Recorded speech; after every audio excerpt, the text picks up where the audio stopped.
சங்கீத முத்தமிட, ரயல்கள் காதில் சத்தமிட, குயில்கள் சங்கீத முத்தமிட, பண்பலையாலே ஒன்றாயினைவோம், இன்றே எழுவோம் இன்னை தொட. இது VIT 90.8 வேலூரில் நாங்கதான் wait. VIT 90.8.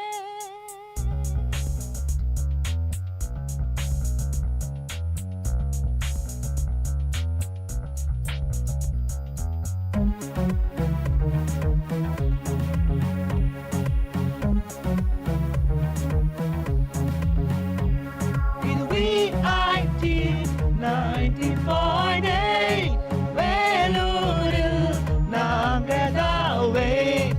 VIT 90.8 வேலூரில் நாங்கதான் wait.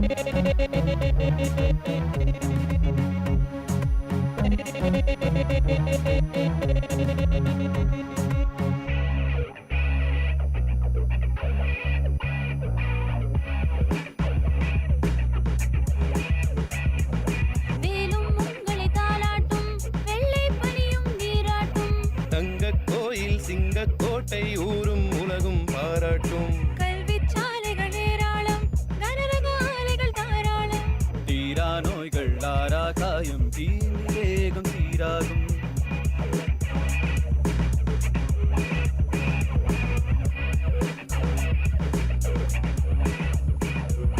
வேலும் உங்களை தாலாட்டும், வெள்ளை பனியும் நீராட்டும், தங்கக் கோயில் சிங்கக்கோட்டை ஊரும் உலகும் பாராட்டும். கல்விச் சாலைகள் ஏராளம், கனரக ஆலைகள் தாராளம், தீரா நோய்கள் ஆறா காயம், தீனி வேகம் தீராகும். இது VIT 90.8 வேலூரில் நாங்கதான் wait.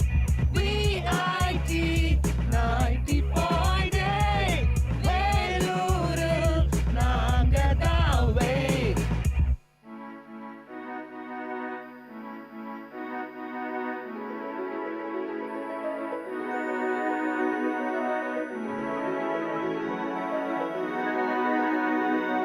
தேசம் இங்கே பலவாகும், பேசும் மொழியே அறிவாகும், ஜாதி மதங்கள் எல்லா உலகம் VIT-யால் உருவாகும். தேசம் இங்கே பலவாகும், பேசும் மொழியே அறிவாகும், ஜாதி மதங்கள் எல்லா உலகம் VIT-யால் உருவாகும். திறமை கொண்ட பட்டாளம் உங்கள் அன்பால் உலகாளும், மக்கள் பணிக்கு துடிக்கும் எங்கள் இதயம் ஒன்றே அடையாளம். இது VIT 90.8 வேலூரில் நாங்கதான் wait. VIT 90.8 வேலூரில் நாங்கதான் wait.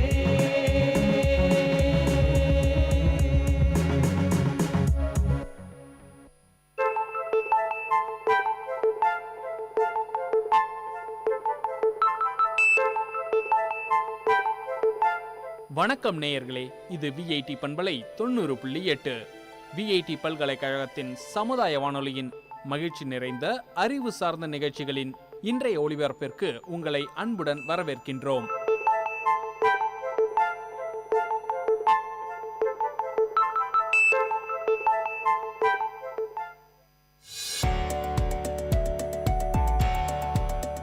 வணக்கம் வேலூர். இன்று 2024ஆம் ஆண்டு பிப்ரவரி மாதம் 7ஆம் தேதி சோபகிருது வருடம் தை மாதம் 24ஆம் நாள் புதன்கிழமை. யோசித்துக் கொண்டே இருப்பதை விட உங்கள் எண்ணங்களை கொண்டு நடந்து பாருங்கள், வெற்றி பாதை புலப்படும். இந்த ஒரு இனிய கருத்தோடு இன்றைய தினத்தை இனிதாய் துவங்குவோம்.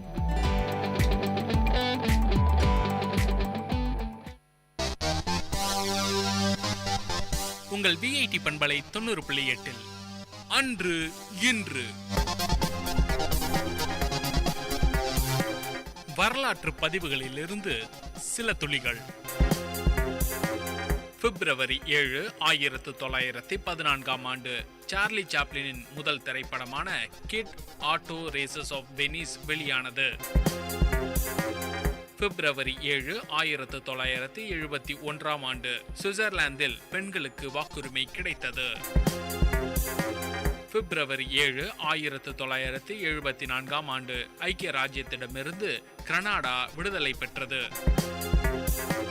பிப்ரவரி 7, 1777 ஆண்டு சோவியத் ஒன்றியம் சோயூஸ் 24 விண்கலத்தை 2 விண்வெளி வீரர்களுடன் விண்ணுக்கு ஏவியது.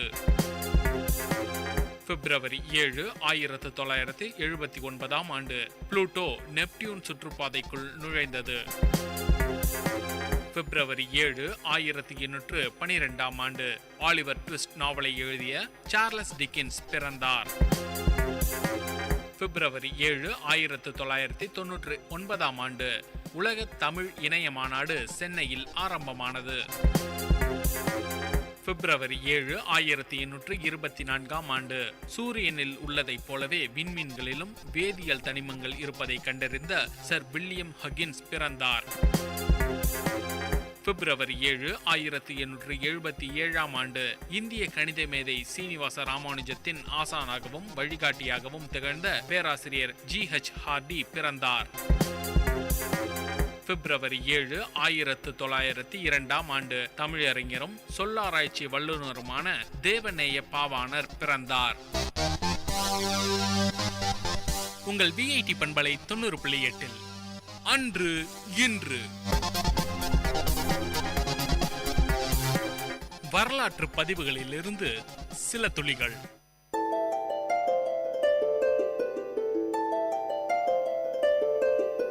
வணக்கம் நேயர்களே, இது VIT பண்பலை 90.8 VIT பல்கலைக்கழகத்தின் சமுதாய வானொலி.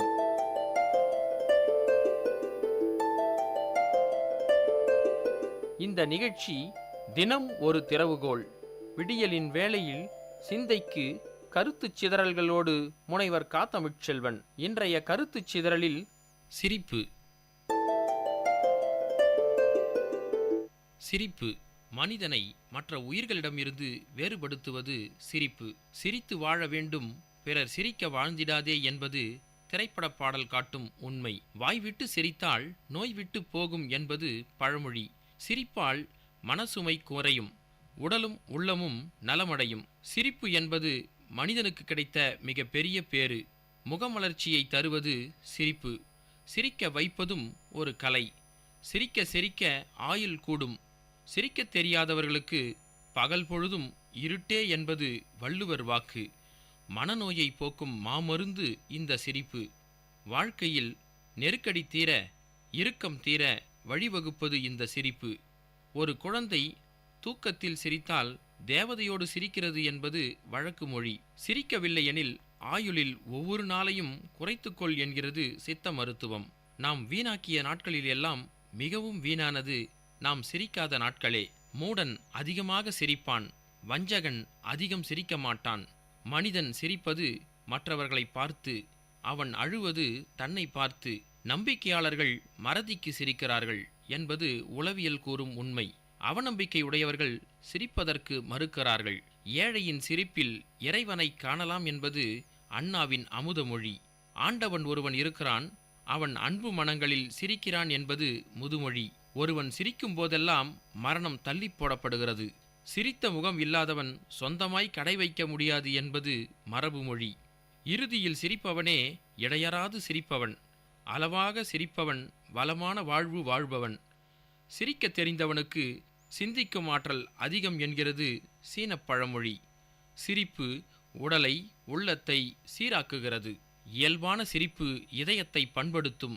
ஏளன சிரிப்பு மற்றவரை புண்படுத்தும். சிரித்து கெடுப்பதை விட ஏமாற்று வேலை வேறில்லை. சிரிப்பவனும் சிந்திப்பவனும் அவரவர் எல்லையை அடைவது உறுதி. சிரிப்பு நோயை குணப்படுத்தும்.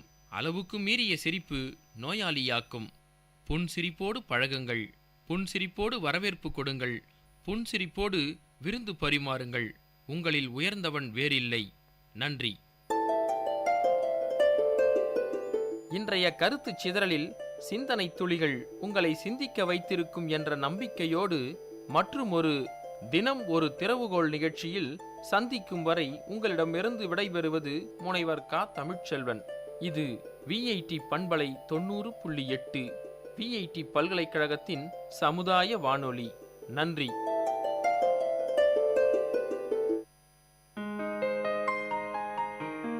அப்பா, ஒவ்வொரு நாளும் தொடங்கும் போது நமக்கு மட்டும்தான் இப்படி நடக்குதா? இல்லை குழந்தாய், 350 கோடி பேருக்கும் இப்படித்தான் நாள் துவங்குகிறது.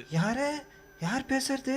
நான் யாராக இருந்தால் என்ன, நான் சொல்ல வருவதுதான் முக்கியம். அப்படி என்ன முக்கியமான விஷயம் சொல்ல வந்தீங்க நீங்க? நான் காலைக்கடை முடிக்கும் போது தான் வரணுமா? சீக்கிரம் சொல்லுங்க. உன்னுடைய கழிவறையை பார், அது ஏன் இவ்வளவு அசுத்தமாக இருக்கிறது? அது வந்து நீ ஏன் மூக்கை பிடித்துக் கொண்டு தினமும் சலித்துக் கொண்டு உன் நாளை துவங்க வேண்டும்? அது வந்து உன் கழிவறையை தினமும் சரியாக சுத்தம் செய்து பராமரித்து வை. அப்படி செய்தால் நீ அந்த 350 கோடி பேரில் ஒருவனாக இருக்க மாட்டாய். ஆமா, யார் அந்த 350 கோடி பேரு? அந்த 350 கோடி பேரும் இந்த உலகில் சுகாதாரமான கழிவறை வசதி இல்லாதவர்கள். இப்போது சொல், உன்னிடம் கழிவறை உள்ளது, ஆனால் சுகாதாரம்? இப்போ சொல்லிட்டீங்கல்ல, இதோ சுத்தம் பண்ணிடுறேன்.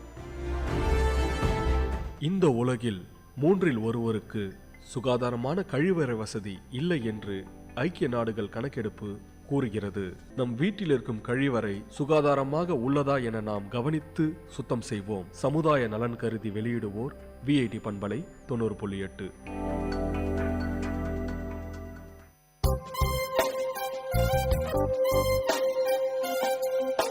மண் வாசனை உங்கள் விஐடி பண்பலை 90.8.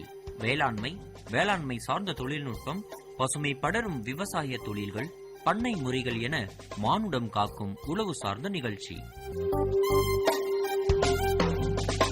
வணக்கம் நேயர்களே, இது விஐடி பண்பலை 90.8 விஐடி பல்கலைக்கழகத்தின் சமுதாய வானொலியில் இந்த நிகழ்ச்சி மண் வாசனை நிகழ்ச்சியில உழவு சார்ந்த நிகழ்ச்சிகள், விவசாயம் சார்ந்த தொழில்நுட்பங்கள், அதை சார்ந்த பண்ணை முறைகள், நிறைய விஷயங்கள் நம்ம பார்த்துக்கிட்டு வரோம். அந்த வகையில இன்னைக்கு நிகழ்ச்சியில மணிகண்டன் சார் நம்ம கூட இருக்காரு. அவர் மார்க்கெட்டிங் அசிஸ்டண்டா இருக்காரு. மருதம் தற்சார்பு வேளாண்மை உற்பத்தியாளர் நிறுவனம் திருவண்ணாமலை மாவட்டத்திலிருந்து வந்திருக்காரு. அவர் விவசாயிகளுக்கு பல்வேறு முறைகள்ல சலுகைகள், அவங்களுக்கான இலவச ஆலோசனைகள், இந்த மாதிரியான விஷயங்கள் வழங்கிட்டு வராரு. அவர்கிட்ட பல விஷயங்கள் நம்ம கேட்டு தெரிஞ்சுக்கலாம். வணக்கம் சார், உங்களுடைய மருதம் தற்சார்பு உற்பத்தியாளர்கள் விற்பனை மையத்தை பத்தி சொல்லுங்க.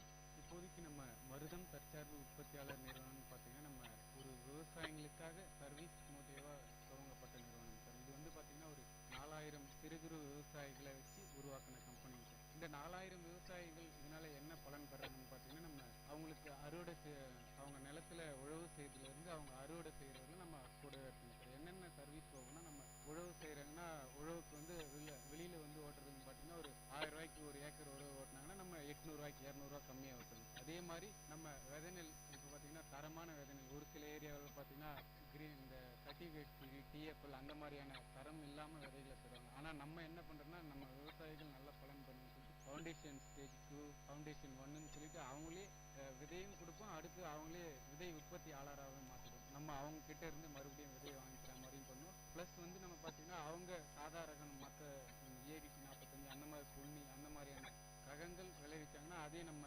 வாங்கிக்குவோம் சார். விற்பனைக்கு வாங்கி மற்ற இடத்துல விற்போம். அதுவும் இல்லாமல் நம்ம இந்த உற்பத்தியாளர் நிறுவனம் துவங்கத்துக்கு என்ன முக்கிய காரணம்னா, இப்போ ஒரு சில ஷாப் கடையிலாம் பார்த்தீங்கன்னா எந்த பொருள் வாங்கினாலும் அந்த பொருள் அவங்களுக்கு தான், அந்த கடைக்காருக்கு லாபம் போகும். ஆனால் இந்த உற்பத்தியாளர் நிறுவனத்தில் பார்த்தீங்கன்னா இதில் வர லாபம் இந்த 4000 விவசாயிகளுக்கும் 4000 பங்குதாரர்களுக்கும் கடைசியில் பிரித்து தருவாங்க சார். அதாவது இந்த தற்சார்பு வேளாண் உற்பத்தியாளர் நிறுவனத்துல பாத்தீங்கன்னா விவசாயிகள் எப்படி அணுகுறீங்க? விவசாயிகளுடைய உங்களுடைய உறுப்பினர் சேர்க்கை எப்படி நடைபெறுதுங்க?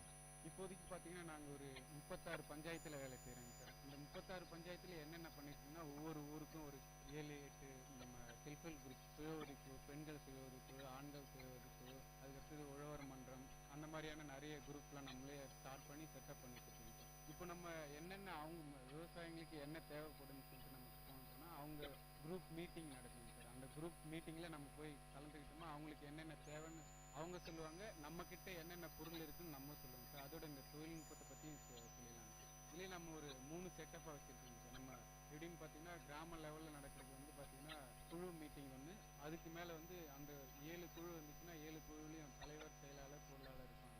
அவங்க 3 பேர் நம்ம பஞ்சாயத்து வேளாண்மை பஞ்சாயத்து முன்னேற்ற குழுன்னு சொல்லிட்டு அது ஒரு மீட்டிங். இந்த எஸ்ஹெச்சியில் பொறுப்பாளராக இருக்கவங்க மட்டும் ஒரு மீட்டிங் வருவாங்க. அதுக்கு மேலே வந்து சிஏடிசின்னு கிளஸ்டர் லெவலில் இந்த ஒன்றிய லெவலில் இருக்காங்க, அவங்க மட்டும் வருவாங்க. அதுக்கு மேலே நம்ம போர்ட் ப்ரொடியூசர் கம்பெனி கிட்ட வந்துடும் சார். தகவல் எந்த தகவல் இருந்தாலும் இப்படி வரும், எந்த தகவல் போனாலும் அப்படி தான் சார். மிகப்பெரிய சங்கிலி தொடர்னு கூட சொல்லலாம். குறிப்பா இன்னைக்கு இருக்கிற சூழ்நிலையில விவசாயம் வந்து நாளுக்கு நாள் குறைஞ்சிக்கிட்டு வருது. அதுக்கான மூல காரணம் என்னன்னா, விவசாயிகள் உற்பத்தி செய்யறதுக்கு பல விதமான தடங்கள் இருந்தாலும் உற்பத்தி செஞ்ச பொருட்களை அவங்களால நேரடியா, அதாவது கொள்முதல் பண்ணி அவங்களை விற்பனை பண்ண முடியல அப்படின்னு கூட சொல்லலாம். நீங்க உற்பத்தி பண்ண பொருட்களுக்கு அவங்களுக்கு விற்பனைக்கு ஏதாச்சும் உதவி பண்றீங்களா? ஆமாங்க சார். இப்போ நம்ம இந்த ப்ரொடியூசர் கம்பெனி ஸ்டார்ட் பண்ணதுக்கு முக்கிய நோக்கமே அதுதான் சார். இப்போ நாங்கள் ஒர்க் பண்ணுற ஏரியாவில் பார்த்தீங்கன்னா எல்லாமே இந்த இடைத்தரகர்கள் வருவாங்க. விவசாயம் செஞ்சு கஷ்டப்பட்டு 6 மாதம் 4 மாதம் விவசாயம் செஞ்சவங்களுக்கு கூட அந்த லாபம் வராது. ஆனால் இந்த இடைத்தரகர்கள் இருக்காங்க, அவங்களுக்கு நிறைய லாபம் போயிட்டு இருக்கு. ஆனால் நம்ம இதில் என்ன பண்ணுறோன்னா, விவசாயிக்கு நேரடியாக அவங்க வயல்லே போயிட்டு கொள்முதல் பண்ணுவாங்க சார். அவங்களுடைய நிலத்திலேயே போயிட்டு அவங்க என்ன நெல்மணி போடுறாங்களோ கரெக்டான இடையில. ஆனால் இடைத்தரகர்கள்லாம் என்ன பண்ணுறாங்கன்னா, அவங்க 70 கிலோ 75 கிலோனா 80 கிலோ அடிச்சிருவாங்க. விவசாயிகளுக்கு தெரியாமல் ஒரு 2-3 கிலோ எக்ஸ்ட்ரா அடிச்சிருவாங்க. ஆனால் நம்ம அப்படி இல்லை, சரியான இடம் இருக்கும், நம்ம அங்கேயே பேமெண்ட். மற்ற வியாபாரிகள்லாம் பார்த்தீங்கன்னா பேமெண்ட் தரது பார்த்தீங்கன்னா 1 வாரம் ஆகும், 15 நாள் ஆகும். நம்ம அப்படி இல்லை, நம்ம அப்பயே பேமெண்ட் தரும். அதுவும் காசாக தர மட்டும் நம்ம அவங்க அக்கௌண்ட் இருந்துச்சுன்னா அவங்க அக்கௌண்ட்டில் போட்டுரும். ஒரு சில விவசாயிகளுக்கு அந்த மாதிரி பண்ணி கொடுத்தாங்க எல்லாருக்குமே. அதாவது உங்களுடைய மருதம் தற்சார்பு வேளாண்மை நிறுவனத்தின் மூலமா இந்த விதைகள், இந்த விவசாய முறைகள் வந்து அதிகமா மக்களிடையே ஈர்க்கப்படுது அப்படின்னு சொன்னா ஏதாச்சும் குறிப்பான விவசாய முறைகள் இருக்குங்களா? ஆமாங்க, இப்போதைக்கு நம்ம சொல்ல போனோம்னு பார்த்தீங்கன்னா இயற்கை விவசாயம் நாங்கள் எல்லாருக்கும் சொல்றது பார்த்தீங்கன்னா இயற்கை முறையில் விவசாயம் செய்யணும்னா சொல்லிட்டு இருக்கோம் சார். நம்ம எங்கே போனாலும் இயற்கை முறைன்னு சொல்லிட்டு இருக்கோம். இதில் பார்த்தீங்கன்னா என்னன்னா, இயற்கை விவசாயம் பண்ணால் செலவு குறையுது சார், லாபம் கொஞ்சம் எவ்வளோ மகசூல் வந்தாலும் நமக்கு லாபம் இருக்குங்க சார். ஆனால் ரசாயன விவசாயம் பண்ணால் செலவு அதிகமாகும். நம்ம வர லாபத்தை எடுத்து போய் அந்த நம்ம ரசாயன பூச்சி மருந்து வாங்குறோம் பார்த்தீங்களா, அந்த கடையில் தான் கொடுத்துட்டு வந்துடும் மாட்டாவது. ஆனால் நம்ம இந்த இயற்கை விவசாயம் செய்யறதுனால நம்ம அதில் போடுற இடுபொருள் எல்லாமே நம்மளே தயார் பண்ணிக்கலாம். வேப்பiலேருந்து நம்ம எல்லாமே ஃப்ரீயாக தான் மரத்தில் இருந்து கிடைக்க போது, வேப்ப எல்லாமே ஃப்ரீயாக கிடைக்கும் போது நம்ம அப்படி பண்ணிடலாம். அதாவது நீங்க விதை மட்டும் இல்லாம விவசாய முறைகள் மட்டும் இல்லாம அதுக்கான உர பயன்பாடுகளுக்கும் உதவுறீங்க விவசாயிகளுக்கு. கண்டிப்பா சார், இன்னைக்கு மண்வாசன் நிகழ்ச்சியில வந்து பாத்தீங்கன்னா விவசாயம் எத்தனையோ முறைகள் இருந்தாலும் அது பாதுகாப்பா எப்படி பண்றது, விளைஞ்ச பொருட்களை எப்படி விற்பனை பண்றதுன்ற மாதிரி விஷயங்கள் நிறையவே சொன்னீங்க. இது மக்களுக்கு பயனுள்ள வகையில இருந்திருக்கு. ஸோ கண்டிப்பா மணிகண்டன் சார், மார்க்கெட்டிங் அசிஸ்டண்டா இருக்கீங்க மருதம் வேளாண் உற்பத்தியாளர் மையத்துல. உங்களுடைய சேவை வந்து மீண்டும் மீண்டும் மக்களுக்கு பயனுள்ள வகையில் அமையணும். விஐடி பண்பலை 90.8 சார்பாக உங்களுக்கு வாழ்த்துக்களை தெரிவிச்சுக்கிறேன். நன்றி.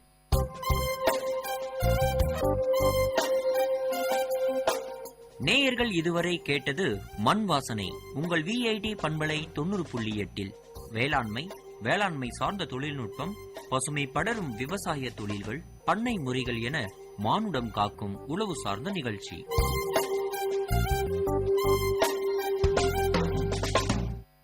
உங்களோட உடல் உங்களுக்கானது. Your body your rights. அதை யாராவது தவறாக தொட்டாலோ பார்த்தாலோ பார்க்க சொன்னாலோ உடனே 1098 சைல்ட் லைனுக்கு கால் பண்ணி கம்ப்ளைண்ட் பண்ணணும். எந்த நம்பருக்கு கால் பண்ணுவீங்க? 1098 1098 1098 1098.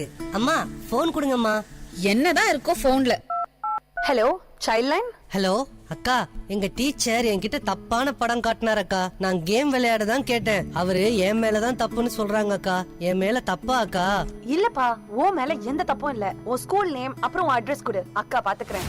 18 வயதிற்கு கீழ் உள்ள சிறுவர் அல்லது சிறுமியிடம் பாலியல் செயல்பாடு என்பது சட்டப்படி குற்றம். இதனை யார் வேண்டுமானாலும் 1098 என்ற எண்ணில் புகார் செய்யலாம். இதற்கு மரண தண்டனை கூட விதிக்கப்படலாம். சமூக பாதுகாப்புத்துறை, சைல்ட் லைன் 1098, காவல்துறை என பல்வேறு வழியாக புகார் அளிக்கலாம். குழந்தைகள் நலன் கருதி வெளியிடுவோர் மாநில குழந்தைகள் பாதுகாப்பு சங்கம், சமூக பாதுகாப்புத்துறை, தமிழ்நாடு அரசு.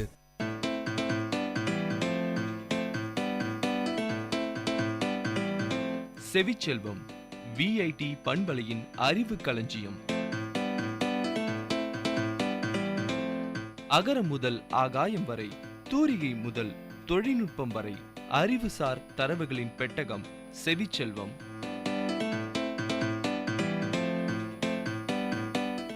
வணக்கம் நேயர்களே, இது விஐடி பண்பலை 90.8 செவிச்செல்வம் நிகழ்ச்சியில் இந்திய தேசிய சின்னங்கள் பற்றிய அறிவு சார்ந்த தரவுகளோடு உங்கள் சந்திரலேகா. இந்தியாவின் தேசிய சின்னமாக விளங்குவது அசோக சக்கரம். அசோக சக்கரம் சாரநாத்தில் உள்ள அசோக தூணிலிருந்து எடுக்கப்பட்டதாகும். இந்த அசோக சக்கரத்தில் 4 சிங்கமும் சீரிப்பாயும் குதிரையும் காளையும் பொறிக்கப்பட்டிருக்கும். இதற்கு பீடம் என்னும் பெயரும் உண்டு. இந்த பீடத்திற்கு கீழே வாய்மையே வெல்லும் என்ற பொருள் கொண்ட சத்தியமேவ ஜெயதே என்னும் வார்த்தைகள் கொண்ட தேவநாகரி எழுத்துக்கள் பொறிக்கப்பட்டிருக்கும். இது இந்திய தேசிய சின்னமாக 1950ஆம் ஆண்டு ஜனவரி மாதம் 26இல் இந்திய அரசால் ஏற்றுக்கொள்ளப்பட்டதாக கூறப்படுகிறது. தேசிய சின்னங்களை அமைச்சர்களும் மாநிலங்களவை உறுப்பினர்களும் மக்களவை உறுப்பினர்களும் உபயோகிக்கின்றனர். இந்த தேசிய சின்னங்களை அவமதிப்பது தண்டனைக்குரிய குற்றம். தேசிய கொடியானது அரசியல் நிர்ணய சபையால் 1947ஆம் ஆண்டு ஜூலை மாதம் 22ஆம் தேதி தேசிய சின்னமாக அறிவிக்கப்பட்டது. தேசிய கொடியில் 3 வண்ணங்கள் உள்ளன. எனவே தேசிய கொடியை மூவர்ண கொடி என்றும் கூறுவர். இதில் மேல் பகுதியில் காவி நிறமும் கீழ்ப்பகுதியில் கரும் பச்சை நிறமும் மத்தியில் வெண்மை நிறமும் காணப்படும். மேலும் வெண்மை நிற பகுதியில் 24 அரும்பு கால்களை கொண்ட அசோக சக்கரம் உள்ளது. தேசிய கொடியில் உள்ள காவி நிறமானது தைரியத்தையும் தியாகத்தையும் குறிக்கும். வெண்மை நிறமானது உண்மை மற்றும் அமைதியை குறிக்கும். பச்சை நிறமானது நம்பிக்கை மற்றும் வீரத்தை குறிக்கும். இந்திய அரசியமைப்பு குழு 1950ஆம் ஆண்டு ஜனவரி மாதம் 24ஆம் தேதி ஜனகணமன பாடலை நாட்டின் தேசிய கீதமாக அங்கீகரித்தது. 1911ஆம் ஆண்டு டிசம்பர் மாதம் 27ஆம் தேதி கல்கத்தாவில் நடைபெற்ற இந்திய தேசிய காங்கிரஸ் மாநாட்டில் முதலாக பாடப்பட்டது. 1912இல் இந்த பாடலை தாகூரின் தத்துவ போதினி பத்திரிகையில் பாரத விதாத்தா என்னும் தலைப்பின் கீழ் வெளியிடப்பட்டது. தேசிய கீதத்தை 52 வினாடிகளில் பாடி முடிக்க வேண்டும். தேசிய கீதத்தை விட வந்தே மாதரம் என தொடங்கும் தேசிய பாடல் பழமையானது. இந்த தேசிய கீத பாடலானது 1882இல் ஆனந்த் மாட் நூலில் வெளியானது. 1892இல் நடைபெற்ற இந்திய தேசிய காங்கிரஸ் மாநாட்டில் இது முதலாக பாடப்பட்டது. இந்த தேசிய பாடலை இசையமைத்தவர் ரவீந்திரநாத் தாகூர் ஆவார். சக வருட நாட்காட்டி 1957ஆம் ஆண்டு மார்ச் 22 முதல் தேசிய நாட்காட்டியாக அங்கீகரிக்கப்பட்டது. தேசிய விலங்காக ஊனுண்ணும் விலங்குகளில் கவர்ச்சியும் கம்பீரமும் மிகுந்த புலி இந்திய தேசிய விலங்காக கருதப்படுகிறது. தேசிய விலங்கை கொல்வது சட்டப்படி குற்றமாகும். தேசிய பறவையான மயில் இந்தியாவில் உள்ள 2000த்திற்கும் மேற்பட்ட பறவைகளில் மிக கவர்ச்சியான மயிலே இந்தியாவின் தேசிய பறவையாக அறிவிக்கப்பட்டது. மயிலை பற்றிய குறிப்புகள் ஆதி நூலான ரிக்வேதத்தில் உள்ளது. இவை 2500 மீட்டர் உயரமான பகுதியிலும் காணப்படுகிறது. இந்திய தேசிய சின்னங்களில் ஆலமரம் தேசிய சின்னமாக உள்ளது. சென்னை அடையாறில் 450 வயதை கடந்த பழமையான மரம் பாதுகாக்கப்பட்டு வருகிறது. மேலும் தேசிய மலராக தாமரையும், தேசிய கனியாக மாம்பழமும், தேசிய விளையாட்டாக ஹாக்கியும் விளங்குகிறது. இவ்வாறு தேசிய சின்னங்களில் பலவாக இருந்தாலும் அவற்றிற்கான மரியாதையும் பணிவும் ஒன்றுதான். தேசிய சின்னங்களை காப்பது நம் கடமையாகும். தேசிய சின்னங்களை அவமதிப்பதும் சேதப்படுத்துவதும் கடுமையான தண்டனைக்குரிய குற்றமாகும். எனவே தேசத்தையும் தேசிய சின்னங்களையும் காப்போம். நேயர்கள் இதுவரை கேட்டது செவிச்செல்வம் நிகழ்ச்சியில் இந்திய தேசிய சின்னங்கள் பற்றிய அறிவு சார்ந்த தரவுகள். வழங்கியவர் சந்திரலேகா.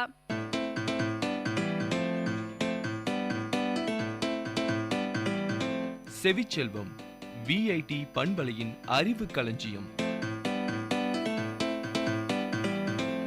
அகரம் முதல் ஆகாயம் வரை, தூரிகை முதல் தொழில்நுட்பம் வரை, அறிவுசார் தரவுகளின் பெட்டகம் செவிச்செல்வம்.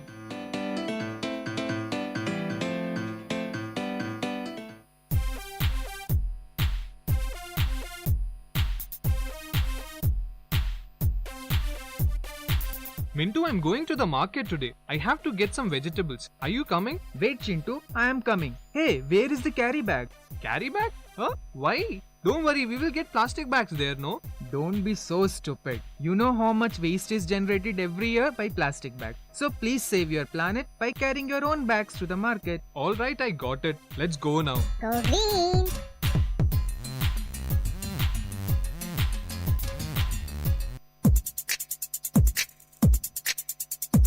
Ladies and gentlemen, guys and girls, this is Data Chunks on VIT Community Radio 90.8 FM. This program features chunks of informative data on various fields, be it computers, environment, technology, physics, or any field. Data Chunks has it all. Hello VIT, I am Sudeep from MTech ST and I am here with a popular and much used technology, that is the Wi-Fi technology at Data Chunks. So let's see what Wi-Fi technology is. Wi-Fi is the name of a popular wireless technology that uses radio waves to provide wireless, high-speed internet and network connections. A common misconception is that the term Wi-Fi is short for wireless fidelity. However, this is not the case. Wi-Fi is a simply trademarked term meaning IEEE 802.11x. The Wi-Fi Alliance, the organization that owns the Wi-Fi term, specifically defines Wi-Fi as a wireless local area network products that are based on the Institute of Electrical and Electronic Engineers, that is IEEE 802.11 standard. Initially, Wi-Fi was used in place of only the 2.4 GHz 802.11b standard. However, the Wi-Fi Alliance has expanded the generic use of Wi-Fi term to include any type of network or WLAN products based on any of the 802.11 standards, including 802.11b, 802.11a, dual band, and so on, in an attempt to stop the confusion about wireless LAN interoperability. So let's see how Wi-Fi works. Wi-Fi works with no physical wired connection between the sender and the receiver. Rather, using radio frequency technology, a frequency within the electromagnetic spectrum associated with radio wave propagation. When an RF current is supplied to the antenna, an electromagnetic field is created that then is able to propagate through space. The cornerstone of any wireless network is an access point. The primary job of an access point is to broadcast a wireless signal that computers can detect and tune into. In order to connect to an access point and joint wireless network, computers and devices must be equipped with wireless network adapters. Wi-Fi support. Wi-Fi is supported by many applications and devices including video game consoles, home networks, PDAs, mobile phones, and major operating systems. Any products that are tested and approved as Wi-Fi certified, that is a registered trademark by the Wi-Fi Alliance, are certified as interoperable with each other, even if they are from different manufacturers. For example, a user with Wi-Fi certified product can use any brand of access point with any other brand of client hardware that is also Wi-Fi certified. Products that pass this certification are required to carry an identification seal on their packaging that states Wi-Fi certified and indicates the radio frequency band used, that is 2.5 GHz for 802.11b, 802.11g, and 802.11n, and 5 GHz for 802.11a. You've heard about Wi-Fi technology with me, Sudeep.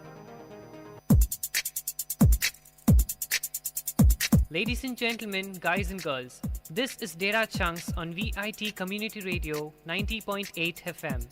See you next time with another interesting, informative chunk of data on Data Chunks.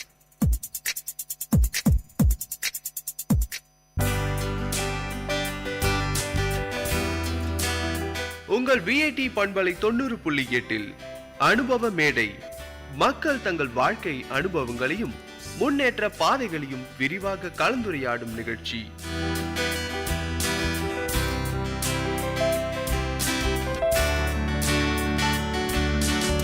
வணக்கம் அன்பு நேயர்களே, இது உங்கள் VIT பண்பலை 90.8 வழங்கும் அனுபவமிடை நிகழ்ச்சி. நம்ம ஒவ்வொரு அனுபவமிடை நிகழ்ச்சியும் மக்கள் தங்கள் வாழ்க்கை அனுபவங்கள் பற்றியும் அவங்க வாழ்க்கையின் முன்னேற்றங்கள் பற்றியும் பேசிட்டு வராங்க. அதை தொடர்ந்து இன்றைய அனுபவமிடை நிகழ்ச்சியை உங்களுக்காக தொகுத்து வழங்க வந்திருக்கிறது நான் உங்கள் சுரேஷ் போஸ். இன்றைய அனுபவமிடை நிகழ்ச்சிக்கு யார் வந்திருக்காங்கன்னு பார்த்தீங்கன்னா ஒரு தமிழ் ஆசிரியர் வந்திருக்காங்க. அவங்க வேலூர் காட்பாடியிலிருந்து வந்திருக்காங்க. வணக்கம் மேடம். வணக்கம் சார். மேடம், இப்போ நீங்க தமிழ் டீச்சராக இருக்கீங்க, அதை தாண்டி உங்களை பற்றி செல்ஃப் இன்ட்ரோடக்ஷன் கொடுங்க. என் பேர் பிரியா, நான் MA BEd முடிச்சிருக்கேன். என்னோட ஸ்கூல் லைஃப் எல்லாம் பார்த்தீங்கன்னா திருமுருக கிருபானந்தா வாரியார் ஸ்கூலில் காங்கேநல்லூரில் படித்தேன். காலேஜ் லைஃப்னு பார்த்தீங்கன்னா ஆதிபராசக்தியில் முடித்தேன். பிஎட் வந்து பார்த்தீங்கன்னா இந்தியன் இன்ஸ்டியூட்டில் படித்தேன். அப்புறம் ஃபஸ்ட்டு வந்து பார்த்தீங்கன்னா நான் என்னோட ஜாப் ஸ்டார்ட் ஆனதே வந்து டான்பே ஸ்கூல்லேருந்து ஸ்டார்ட் பண்ணேங்க. இப்போ தக்ஷீலாவில் தமிழ் டீச்சராக ஒர்க் பண்ணிட்டு இருக்கேங்க. ஓகே, எந்த ஸ்டாண்டர்ட் கிளாஸ் எடுத்து? ஃபஸ்ட் ஸ்டாண்டர்ட்லேருந்து 3rd வரைக்கும் தமிழுக்கு போகிறேங்க. நீங்கள் டீச்சிங் ஜாப்பை எப்படி சூஸ் பண்ணீங்க, அது வந்த இந்த ஸ்டோரி பற்றி சொல்லுங்கள். நான் என்னோட அப்பாவை பார்த்து தான் இந்த டீச்சிங் ஃபீல்டு எடுக்கணும் அப்படின்ற ஒரு ஆசையே எனக்கு வந்ததுங்க. எங்கள் அப்பா வந்து பார்த்தீங்கன்னா ஒரு கவர்மெண்ட் ஸ்கூலில் வந்து எச்சமாக ஒர்க் பண்ணிட்டு இருந்தாங்க. அவர் வந்து நிறைய பிள்ளைங்களுக்கு வந்து சொசைட்டியில் என்ன முக்கியமோ அதை கொடுத்தாரு.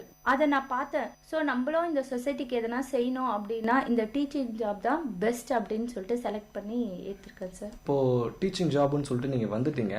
இப்போ டீச்சிங் ஜாப்னாவே வந்து இப்போ பிரைமரி ஸ்கூல்ஸ்லாம் பார்த்தீங்கன்னா மேக்ஸிமம் வந்து ஃபீமேல் டீச்சர் தான் வந்து டீச்சராக இருப்பாங்க. எதுக்கு பிரைமரி ஸ்கூல்ஸில் ஃபீமேல்ஸே வந்து டீச்சராக வைக்கிறாங்க? சார், பெண்களுக்கு பொதுவாகவே வந்து பார்த்தீங்கன்னா சகிப்புத்தன்மை உண்டு. ஏன்னா அவங்க குடும்பத்தில் எல்லாரையுமே அனுசரித்து தான் போகிறாங்க. அதனால வந்து பார்த்தீங்கன்னா அந்த சகிப்புத்தன்மை அவங்களுக்கு உண்டு. அந்த காரணத்தினால தான் வந்து பார்த்தீங்கன்னா குழந்தைங்களையும் அவங்க அந்த பிரைமரியில் இருக்கக்கூடிய குழந்தைங்களையும் அவங்க பார்த்தீங்கன்னா தன்னோட குழந்தைங்களா நினச்சி எல்லாத்தையுமே சகிச்சுக்குவாங்க சார். அது மேலால மோஸ்ட்லி முடியறதில்ல. அதனால தான் வந்து இப்போ எல்லா ஸ்கூல்லையுமே வந்து பெண்களை வேலைக்கு எடுக்கிறாங்க. உங்கள் லைஃப்பில் வந்து ஸ்கூல் டைம்லையும் சரி காலேஜ் டைம்லையும் சரி ஃப்ரெண்ட்ஸுங்க இருப்பாங்க நிறைய.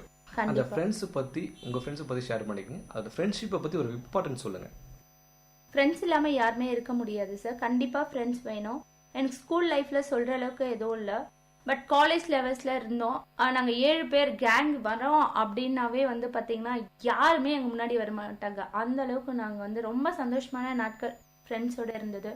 இப்போ ஒர்க் பண்ணுற இடத்துல வந்து பார்த்தீங்கன்னா நான் தக்ஷீலாவில் எனக்கு மயூரி அண்ட் சித்ரா 2 பேர் ஃப்ரெண்ட்ஸ். நாங்கள் எது செஞ்சாலுமே 3 பேரை கலந்து பேசி செய்வோம். அதே போல் என் வீட்டில் எதனா நான் செய்யணும் முக்கியமாக முடிவு எடுக்கணும்னா அது அவங்கள கேட்டு ஒரு சஜஷன் கேட்டு தான் சார் முடிவு எடுப்பேன். ஓகே, இப்போ டீச்சிங் ப்ரொஃபஷன் அதை பற்றி சொல்லுங்கள், அதோட இம்பார்ட்டன்ஸ் பற்றி சொல்லுங்கள். டீச்சிங்னாவே வந்து பார்த்தீங்கன்னா ஏதோ வரோம் சொல்லி கொடுக்குறோன்னு இல்லை சார். சொசைட்டியில் வந்து பார்த்தீங்கன்னா ஒரு குழந்தை நாளைக்கு சமுதாயத்தில் எப்படி நடந்துக்கணும் அப்படின்றத வந்து பார்த்தீங்கன்னா நாங்கள் சொல்லி கொடுக்குறோம். அவங்களுக்கு எல்லா விதத்துலேயும் முன்மாதிரியாக இருக்கிறோம். குழந்தைங்களுக்கு அவங்க எங்களை பார்த்து நாங்கள் சொல்கிறத கேட்டு அப்போ தான் வந்து இந்த சமுதாயத்தில் எழுந்து நாளைக்கு அவங்களுக்கு ஓட முடியும் சார். அந்த அளவுக்கு நாங்கள் ஒரு முதுகெலும்பாக இருக்கிறோம் குழந்தைங்களுக்கு. ஓகே, இப்போ இந்த ஃபீல்டில் உங்களோட கோல் என்ன? என்னோட கோல் பார்த்தீங்கன்னா நான் எப்பயுமே டீச்சராகவே இருக்க விரும்புகிறேன் சார். எனக்கு ப்ரொமோஷன் எல்லாம் வேணாம். ஏன்னா நான் ஒரு நல்ல கருத்தை சொல்கிறேன் அப்படின்னா ஒரு 10 பேர் கேட்டாங்கன்னா அது ஒருத்தராச்சும் கண்டிப்பாக அதுக்கு ரீச் ஆகும். அந்த மாதிரி நான் ஒரு வருஷத்தில் ஒருத்தர்னா கூட என்னோட வாழ்நாளில் ஒரு 30 வருஷம் எக்ஸ்பீரியன்ஸ்னா ஒரு 30 பேராச்சும் கண்டிப்பாக சமுதாயத்தில் ஒரு நல்ல வித்தாக இருப்பாங்க. அதனால நான் வாழ்நாள் முழுக்காவே டீச்சராக இருக்க ஆசைப்படுறேன். இந்த ஃபீல்டில் வந்து இப்போ நீங்கள் படிச்சோமோ வேறு சிலபஸ் வந்துருக்கும். இப்போ நீங்கள் கற்றுக் கொடுத்துட்டு இருக்கும்போது வேறு சிலபஸ் இருக்கும், நாளைக்கு வேறு வரும். இதெல்லாம் எப்படி நீங்கள் அப்டேட் பண்ணிக்கிறீங்க? நாங்கள் இப்போ வந்து பார்த்தீங்கன்னா வாட்ஸ்அப்பு, அப்புறம் ஃபேஸ்புக்கு, இன்டர்நெட்டு இந்த மாதிரி பார்த்துக்குறோங்க. நம்ம தமிழ்நாடு வந்து பார்த்தீங்கன்னா இப்போ டீச்சிங்கில் சமச்சீர் கல்வின்னு வந்திருக்கு. இப்போ நாங்கள் காங்காச்சா படிக்கும்போது சா அவ்வளோதான் அந்த வரிசையில் சொல்லி கொடுத்தாங்க. ஆனால் இப்போ வந்து பார்த்தீங்கன்னா அதை எப்படி பாட்டு மாதிரியும் ஆக்ஷன் பண்ணி சொல்லி கொடுக்கலாம். கா கீ கீ இந்த மாதிரி அதுக்கு ஒவ்வொன்றுத்துக்கும் ஒவ்வொரு ஆக்ஷன் இருக்குது. அது ஃபேஸ்புக்லேருந்து நான் ஃபஸ்ட்டு கற்றுக்கிட்டு அதை வந்து நான் வகுப்பில் பிள்ளைங்களுக்கு சொல்லித்தரேங்க. இப்போது உங்கள் வாழ்க்கையில் நடந்த அன்ஃபர்கெட்டபிள் மூமெண்ட், மறக்க முடியாத சில விஷயங்கள் இருக்கும் இல்லைங்களா? ஆமாங்க. என்னோட கிளாஸில் வந்து யூகேஜி பையன், அவனுக்கு வந்து சரியா பேச தெரியாது. கொஞ்ச நாள் அவனுக்கு கிளாஸ் எடுத்தேன். நான் பேசுறது அவனுக்கு முதல்ல புரியாது. ஏன்னா அவன் இந்திக்கார பையன். அது இல்லாமல் குழந்தைக்கு கொஞ்சம் புரிஞ்சிக்கக்கூடிய தன்மையும் இல்லை. ஒரு நாள் திடீர்னு பார்த்தீங்கன்னா நான் கிராஸ் பண்ணுறேன், தமிழ் மேம் வணக்கம் அப்படின்னா அந்த வார்த்தையை கேட்ட உடனே எனக்கு கண்ணு கலங்குச்சு. அது மட்டும் இல்லை, நான் வந்து அந்த சந்தோஷத்தை எல்லா டீச்சர்ஸ்கிட்டையும் ஷேர் பண்ணிட்டு அவங்க அப்பா அம்மா வரும்பொழுதும் பிடிஎம்ல வச்சு சொன்னேன். எனக்கு ரொம்ப சந்தோஷமா இருக்கு, ஆஷிஷ் வந்து என்னை பார்த்து தமிழ் மேம் வணக்கம் சொன்னா, அது எனக்கு ரொம்ப சந்தோஷமா இருக்கு. அதுல நம்ம எதிர்பார்க்கவே மாட்டோம், அவன் அவ்வளோ பேசினான். அந்த ஒரு சந்தோஷமே எனக்கு பெரிய சந்தோஷம் சார். அது என்னால் மறக்கவே முடியாது லைஃப்ல. ஓகே, ஆமாம், நம்ம பேச முடியாத பையன் வந்து உங்ககிட்ட பேசினோடனே எல்லாருக்கும் அந்த ஒரு அதிர்ச்சின்னு கூட சொல்லலாம். எனக்கு சந்தோஷம் கலந்த அதிர்ச்சி. இந்த ஃபீல்டில் வந்து உங்களுக்கு இன்ஸ்பிரேஷன் கண்டிப்பாக எல்லா ஃபீல்டில் வந்து இன்ஸ்பிரேஷன் இருக்கும். இப்போ நீங்கள் இந்த ஃபீல்டில் வந்து கொஞ்சம் கஷ்டமான சுச்சுவேஷன் வரும்போது யாரை பார்த்து இன்ஸ்பயர் ஆகிட்டு அவங்கள வச்சு நீங்கள் மேலே போயிருக்கீங்க? நான் அந்த மாதிரி காலங்கள் வரும்பொழுது எனக்கு வந்து கல்பனான்னு சொல்லிட்டு ஒரு டீச்சர் இருந்தாங்க. நான் 7th ஸ்டாண்டர்ட் படிக்கும் போது அவங்க சொல்லுவாங்க, நீ வந்து எந்த இலக்கை நோக்கி போறியோ அது மட்டும் தான் உன் கண்ணுக்கு தெரியணும், கஷ்டங்கள் எல்லாம் நினைக்கவே கூடாது, நீ திரும்பி பார்க்காத, அதை மட்டுமே நினைச்சு ஓடுன்னு சொல்லிட்டு. ஸோ என்னோட இது என்னன்னா, நான் டீச்சரா இருக்கணும், நல்ல டீச்சரா இருக்கணும். அப்போ சில கஷ்டங்கள் வரும்பொழுதெல்லாம் இல்ல அந்த மேம் சொன்னாங்க, நம்ம இலக்கு என்ன, நல்ல டீச்சரா நம்ம ஓடிக்கிட்டே இருக்கணும் லைஃப்ல அப்படின்னு. அந்த ஒரு இது நான் ரோல் மாடலா எடுத்துட்டு இருக்கேன் சார். அதையும் தாண்டி இப்போ உங்க அப்பாவே ஒரு டீச்சரா இருந்தாங்க. கண்டிப்பா அவங்ககிட்ட பல விஷயங்களை கத்துட்டு இருப்பீங்க. நிறைய கத்துட்டு இருக்கேன் சார். அவரை பார்த்து தான் என்னோட ஸ்பீச் என்ன மாதிரி இருக்கணும், எவ்வளவு தைரியமா இருக்கணும். எங்க அப்பா வந்து மத்த பேரண்ட்ஸ் மாதிரி வந்து கூடவே இருக்கணும், கூடவே பிடிச்சிக்கணும்னு சொல்ல மாட்டாரு. நான் வந்து 6th ஸ்டாண்டர்ட் படிக்கும் போதே வந்து அப்பா TVS 50 எடுத்து ஓட்டுவேன். எங்க அப்பா சொல்வாரு, அவ கத்துப்பா, அவ வந்துருவா, அவளை விடு, அவ நிப்பா அப்படின்னு சொல்லிட்டு எங்க அம்மா கிட்ட சொல்லுவாரு, உங்களுக்கு எல்லாத்துலயும் விளையாட்டு. ஏன்னா ஒரே பொண்ணுன்றதுனால எங்க அம்மா ரொம்ப கேர் எடுப்பாங்க.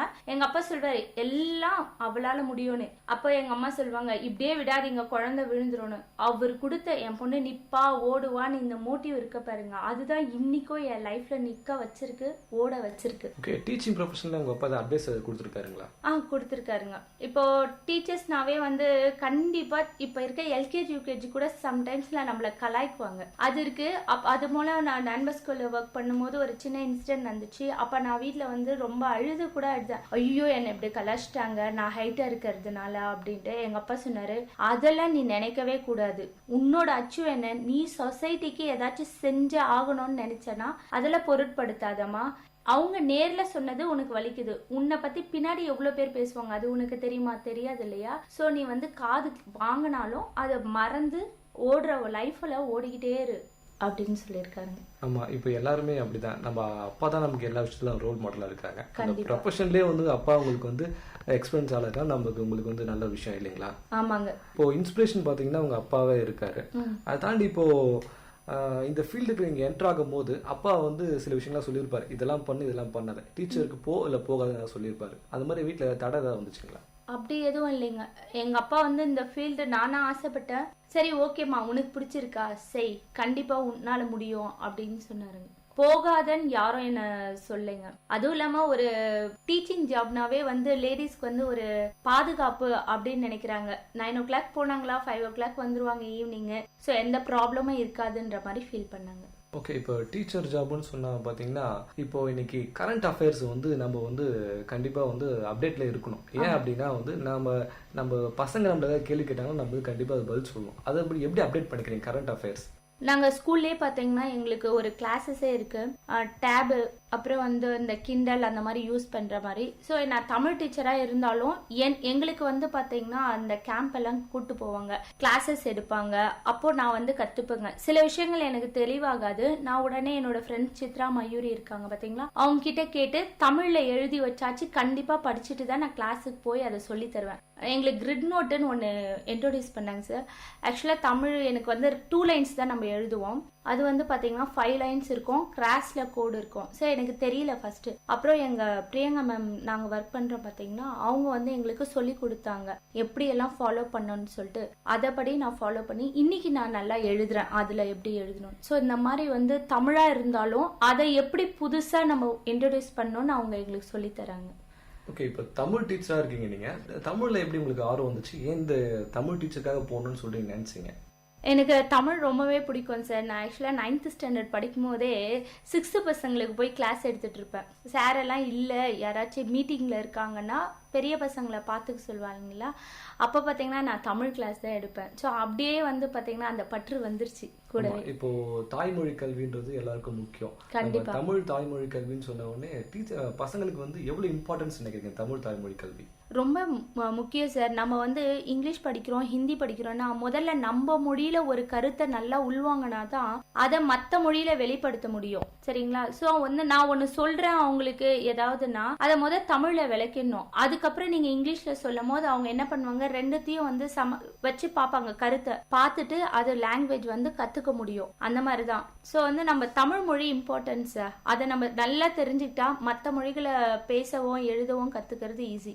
இன்றைக்கி சூழ்நிலை வந்து டீச்சர்ஸும் சரி பேரண்ட்ஸும் சரி தமிழ் லெசனுக்கு அந்த சிலபஸ்க்கு வந்து நமக்கு இம்பார்ட்டன்ஸ் கொடுக்குறாங்களா? ஒரு 50% பேரண்ட் வந்து கொடுக்கறது இல்லை சார். அதை செகண்ட் லாங்குவேஜ், தேர்ட் லாங்குவேஜ் அப்படின்றாங்க. ஆனால் மற்ற பேரண்ட் பார்த்தீங்கன்னா நம்ம படித்த காலத்தில் இருந்த மாதிரியே வந்து இந்த இலக்கணம், இலக்கியம் எல்லாத்தோட பசங்களுக்கு போய் சேரணும். சமச்சீர் வந்து பார்த்தீங்கன்னா கொஞ்சம் ஒரு 5th வரைக்கும் கொஞ்சம் ஈஸியாக இருக்கும்.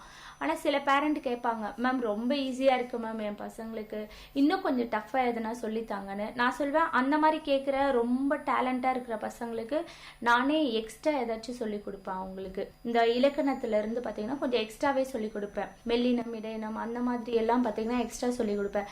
நார்மலாக கொஞ்சம் படிக்கிற பிள்ளைங்களுக்கு வந்து பார்த்தீங்கன்னா அந்த சிலபஸே நல்லா சொல்லி கொடுப்பேன். அப்படிதான் சார் பண்ணுவோம். நேயர்களே, இவ்வளோ நேரம் திரு பிரியா அவர்கிட்ட அவங்க வாழ்க்கை அனுபவங்களை பற்றி தெரிஞ்சுட்டு வரோம். அதை தொடர்ந்து பேசலாம். அதுக்கு முன்னாடி நமது விஐடி பண்பலை 90.8 வழங்க அனுபவமடை நிகழ்ச்சியில் ஒரு சிறிய இடைவேளை. வானொலி ஒலித்திடுதே, மனிதத்தை வளர்த்திடுதே, சமுதாயத்தை நலமாய் மாற்றிடுதே,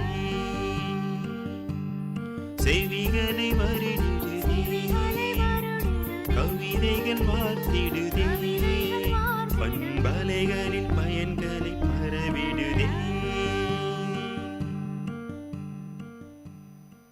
வணக்கம் நேர்களே, இது உங்கள் விஐடி பண்பலை 90.8 வழங்கும் அனுபவமேடை நிகழ்ச்சி. நம்ம நிகழ்ச்சியில இவ்வளவு நேரமா பிரியா அவர்கள் அவங்களோட வாழ்க்கை அனுபவங்களை பத்தி நம்மகிட்ட பேசிட்டு வந்தாங்க. நாங்க தொடர்ந்து நிகழ்ச்சிக்கு போகலாம். சொல்லுங்க மேடம், இப்போ டீச்சிங் ஜாப்ல வந்து முன்னெல்லாம் வந்து டீச்சர்னா ஒரு மரியாதை இருக்கும். இப்பெல்லாம் வந்து டீச்சர்னு சொல்றது ஸ்டாஃப்னு சொல்றாங்க. அதை நீங்க எப்படி பாக்குறீங்க? இது வந்து சரியான விஷயமா? எங்களுக்கு டீச்சர்னும் போது ஒரு சந்தோஷம் இருக்கும் சார். பட் ஸ்டாஃப்ன்னும் போது வேலை ஆட்கள்ன்ற மாதிரி தான் இருக்கே ஒழிய அது வந்து அந்த மரியாதை அந்த அளவுக்கு இல்லை. ஏன்னா இப்போ அப்துல் கலாம் அவர்கள் வந்து பார்த்தீங்கன்னா குடியரசுத் தலைவராக இருந்தார். ஆனால் திரும்பவும் வந்து பார்த்தீங்கன்னா ஒரு டீச்சிங் ஜாப்க்கு தான் வந்தார். அந்த அளவுக்கு பெரிய ஆட்கள் கூட அந்த டீச்சிங்கை வந்து விடலை. தனக்கு தெரிஞ்சதை இந்த சமுதாயத்துக்கு ரீச் பண்ணணும்ட்டு அவர் வந்தார். அந்த மாதிரி ஒரு ஜாப் தான் நாங்கள் டிசைட் பண்ணி எடுத்திருக்கோம். அதனால எங்களை டீச்சர்னும் போது நாங்கள் ரொம்ப சந்தோஷப்படுறோம். ஸ்டாஃப்னும் போது கொஞ்சம் கஷ்டமா இருக்கு சார். ஏன்னா இப்போ ஸ்டாஃப்ன்றது வந்து நம்மளோட மேனேஜ்மெண்ட் சொன்னா பரவாயில்ல, பேரண்ட்ஸும் ஸ்டூடெண்ட்ஸே சொல்றாங்க. அதை எப்படி பாக்குறீங்க நீங்க? பேரண்ட்ஸ் வந்து பாத்தீங்கன்னா நம்மள வந்து கத்து கொடுக்குறவங்க, அவ்வளவுதான். நம்மளோட பிள்ளைங்களுக்கு அவங்க தான் செக்யூர். அவங்க தான் வந்து சமுதாயத்துக்கு எல்லாத்தையும் சொல்லி தராங்க. எப்படி நடந்துக்கணும், எந்த ஜாப் செலக்ட் பண்ணணும், என்ன அதாவது விளக்கு வந்து எரியும் சார், அது ஒளி எல்லாரும் கொடுக்கும். ஆனால் ஒரு தூண்டுகோல் இல்லைன்னா என்ன ஆகும், நாளடைவில் ஒரு சில நேரங்களில் கூட அணைஞ்சு போயிடும். ஆனால் அந்த தூண்டுகோலை வந்து ஆசிரியர்கள் நாங்கள் தான் இருக்கிறோம். அதை பேரண்ட்ஸ் வந்து அந்த தூண்டுகோலை எங்களை வந்து இப்போ இந்த தற்காலத்தில் வந்து பார்க்கறது கிடையாது. அந்த தூண்டுகோலையும் தூண்டிக்கிட்டே இருக்காங்க. எங்களுக்கு தூண்டுகோல் தேவையில்லை சார், அந்த விளக்குக்கு மட்டும்தான் தூண்டுகோல் தேவை. ஸோ எங்களை டீச்சர்ஸாக பார்க்கறது நல்லா இருக்கும்னு நாங்கள் ஃபீல் பண்ணுறோம். நாங்கள் ஃபீஸ் பே பண்ணுறோம், நீங்கள் சொல்லித்தரீங்க, அவ்வளோதான். ஆனால் முன்னாடி காலத்தில் வந்து பார்த்தீங்கன்னா மாதா பிதா குரு தெய்வம். மாதா ஃபர்ஸ்ட் அம்மா, மாதா பிதா அதுக்கடுத்து, அப்புறம் குரு, அதுக்கப்புறம் தான் தெய்வம். ஸோ அம்மா அப்பாவுக்கு அடுத்து வந்து அந்த குரு ஸ்தானத்தில் அவங்க இருக்காங்க அப்படின்னு பார்க்கறது இல்லைங்க இப்போல்லாம். இப்போ நம்ம ஒரு கடைக்கு போய் சாக்லேட் வாங்குறோம், அந்த கடைக்காரர் அவ்வளோதான். அந்த மாதிரி நாங்கள் டீச்சர்ஸ் ஜஸ்ட் அவங்க தான் குரு. நம்ம பசங்களுக்கு எல்லாமே லைஃப்பில் சொல்லித்தராங்கன்ற அளவுக்கெல்லாம் இம்பார்ட்டன்ட் இப்போ கொடுக்கறது இல்லை சார் பேரண்ட்ஸ். இப்போது நீங்கள் டீச்சராக வந்து ஒரு உங்கள்கிட்ட படிக்கிற ஸ்டூடெண்ட்டையும் கண்டிக்கும் போது, இப்போ முன்னெல்லாம் வந்து கண்டிச்சா எந்த பிரச்சனை, இப்போ கண்டிக்கும் போது பல ப்ரெஷர் வருது இல்லைங்களா? கண்டிப்பாக சார். அதை பற்றி சொல்லுங்கள். நாங்கள் ஆனால் உண்மையாக சார் எங்கேயோ ஒரு டீச்சர்ஸ் தப்பு பண்ணுறாங்க. எல்லா டீச்சரும் பசங்களை அடிக்கிறாங்க, கொடுமை பண்ணுறாங்கன்னா கண்டிப்பாக டீச்சர்ஸ் சமுதாயத்தில் நாங்கள் யாருமே ஏற்றுக்க மாட்டோம். ஆனால் நாங்கள் கண்டிக்கிறோம் இப்போல்லாம். அந்த மாதிரி ஒரு பெரிய பெரிய நிகழ்ச்சியெல்லாம் வந்து நாங்கள் பார்த்த பிறகு வந்து பார்த்தா எங்கள் கண்டிப்பு எப்படி இருக்குன்னா வார்த்தையில் தான் இருக்குது. செய்யாத, அழுத்தமாக சொல்வோம். அப்படி செஞ்சிங்கன்னா உங்கள் பேரண்ட்டுக்கு கால் பண்ணிவிடுவோம், ரிமார்க் எழுதிடுவோம், அவ்வளோதான் சார். இப்போ அந்த அளவுக்கு யாரும் கண்டிக்கிறது இல்லை. ஆனால் கண்டிக்கிற உரிமை எங்களுக்கு பேரண்ட்ஸ் சம்டைம்ஸ் கொடுக்கறதும் கிடையாது சார். பிள்ளைங்க முன்னாடியே சொல்லுவாங்க, மேம் என் பையன் எந்த தப்பு பண்ணாலும் அடிக்காதீங்க மேம், திட்டாதீங்க மேம், எங்களுக்கு கால் பண்ணுங்க அப்படின்னு. ஸோ அந்த பையன் மனசில் என்ன பதிஞ்சிடும்னா டீச்சர்ஸ் வெறும் டம்மி, நம்மளுக்கு பேரண்ட்ஸ் தான் எல்லாமே, ஸ்கூலில் கூட நம்மளை கைட் பண்ணுறாங்க அப்படின்னு பதிஞ்சிரும். ஸோ அவன் எப்படி சார் எங்களுக்கு கீழ்ப்படிஞ்சு நாங்கள் சொல்கிற நல்லதெல்லாம் ஏற்றுட்டு கிளாஸில் இருக்கான், ஆனால் சமுதாயத்தில் நாளைக்கு எப்படி வருவான்னு எங்களுக்கு தெரியாதுங்க. இப்போ முன்னெல்லாம் பார்த்தீங்கன்னா வந்து இப்போ நாங்கள் படிக்கிற காலத்தில் வந்து டீச்சரை வந்து பேரண்ட்ஸ் சொல்லுவாங்க, நீங்கள் எப்படி வேணா என் பையனை திட்டுங்க, கண்டிங்க, ஆனால் பையன் நல்லா வளர்ந்தா போதும் சொல்லுவாங்க. அந்த மாதிரி சொல்லுவாங்க நம்ம படித்த காலத்தில். இப்போ என் கண் எதிரிலேயே என் பிள்ளைய வச்சு பாடம் நடத்துங்க அப்படின்னு சொல்ற பேரண்ட் தான் சார் மோஸ்ட்லி உருவாயிட்டாங்க சொசைட்டில. அது ஏன் தெரியல. ஆனா நம்மளோட வேதங்கள், பகவத்கீதையா இருக்கட்டும், பைபிளா இருக்கட்டும், குரானா இருக்கட்டும், இந்த வேதங்கள் எல்லாமே நம்மளுக்கு என்ன சொல்லி தருதுன்னா நல்ல ஒழுக்கம், அறிவு, ஞானம் இது எல்லாமே நம்ம தான் கொடுக்கணும் நம்ம குழந்தைங்களுக்கு.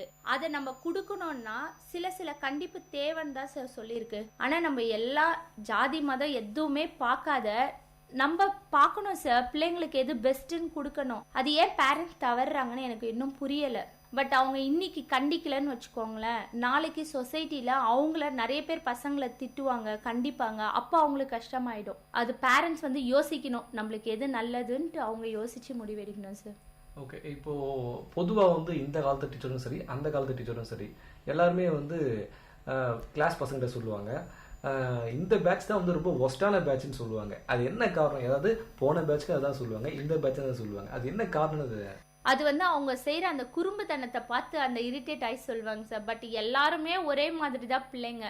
ஆனால் ஒரு சில பேட்ச் பார்த்தீங்கன்னா அட்டகாசமும் பண்ணுவாங்க, படிப்பும் நல்லா இருக்கும். அந்த பேட்சை வந்து அவங்க அப்படி சொல்ல மாட்டாங்க, பெஸ்ட்டு அப்படின்னு தான் சொல்லியிருப்பாங்க. சில கிளாஸஸில் வந்து பார்த்தீங்கன்னா 20 பேர் நல்ல பிள்ளைங்களா இருப்பாங்க, 10 பேர் பயங்கர குறும்பு செய்வாங்க. ஆனால் ஓல்டு கிளாஸ்க்கும் வந்து குறும்பு செய்கிறதுனால ஃபஸ்ட்டு கிளாஸ் அப்படின்வோம். ஆனால் எல்லா இடத்துலையும் அன்பு நாங்கள் ஒரு மாதிரி தான் சார் கொடுப்போம், அதுக்காக வித்தியாசம் பார்க்க மாட்டோம். இல்லை, இந்த ஒஸ்ட் பேட்ச்னு சொன்னால் கூட பசங்க வந்து ஒருவேளை அவங்களுக்கே ஃபீல் பண்ணிட்டு நல்ல படி நடக்கிறது வாய்ப்பு இருக்குது இல்லைங்களா? ஒஸ்ட் ஒரு சில நேரத்தில் சொல்லுவோம், 2 கிளாஸ் வந்து செகண்ட் ஸ்டாண்டர்ட் போகிறோன்னா ஒரு கிளாஸ்க்கு வந்து அந்த செக்ஷன் தான் பெஸ்ட்டுன்னும் போது அவங்க சொல்லுவாங்க அடுத்த நேரம் நம்ம கண்டிப்பாக அவங்கள விட பெஸ்ட்டாக இருக்கணும் அப்படின்னு பசங்க வந்து அதை ஒரு போட்டியாக எடுத்துகிட்டு கூட படிப்பாங்க, இல்லை அமைதியாக இருப்பாங்க. ஸோ நாங்கள் அசம்பிளியில் செய்வோம் சார், எந்த கிளாஸ் வந்து அமைதியாக இருக்கோ அந்த கிளாஸ்க்கு பாயிண்ட்ஸ் கொடுப்போம். ஸோ இயர் எண்டில் வந்து அது கப்பு கொடுப்போம். அப்படியெல்லாம் பார்த்தீங்கன்னா ஒழுக்கத்தை வந்து பிள்ளைங்களுக்கு நாங்கள் சொல்லி கொடுப்போம்.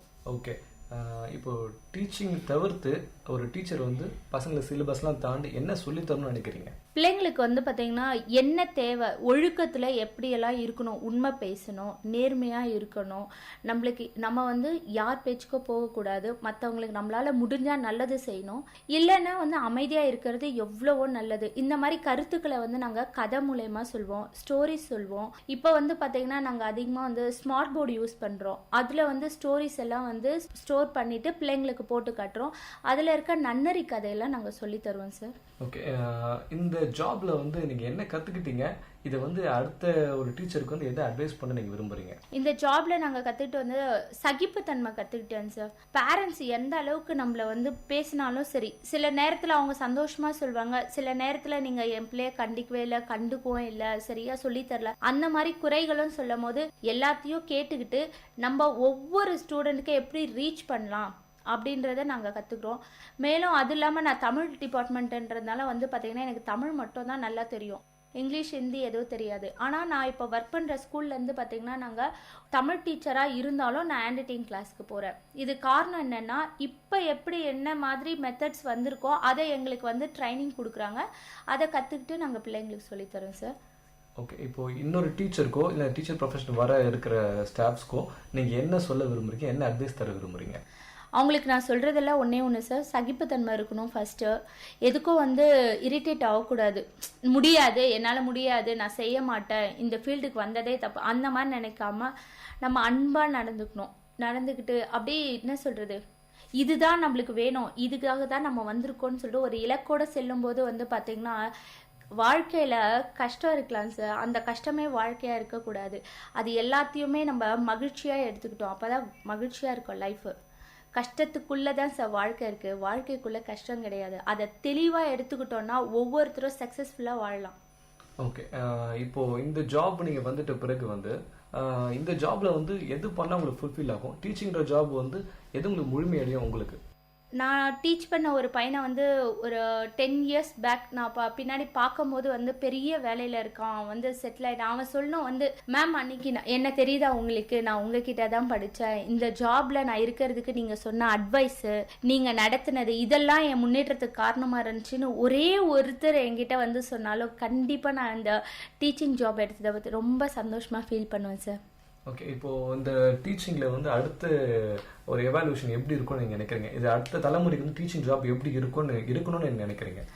அடுத்து வர சந்ததிகள் வந்து டீச்சிங்கை எடுக்கிறாங்க அப்படின்னா நிறைய விஷயங்கள் கற்றுக்கணும் சார். இன்னும் எங்களை விட இன்னும் நிறைய விஷயங்களை அவங்க கற்றுக்கணும், தெளிவாக இருக்கணும் சார்.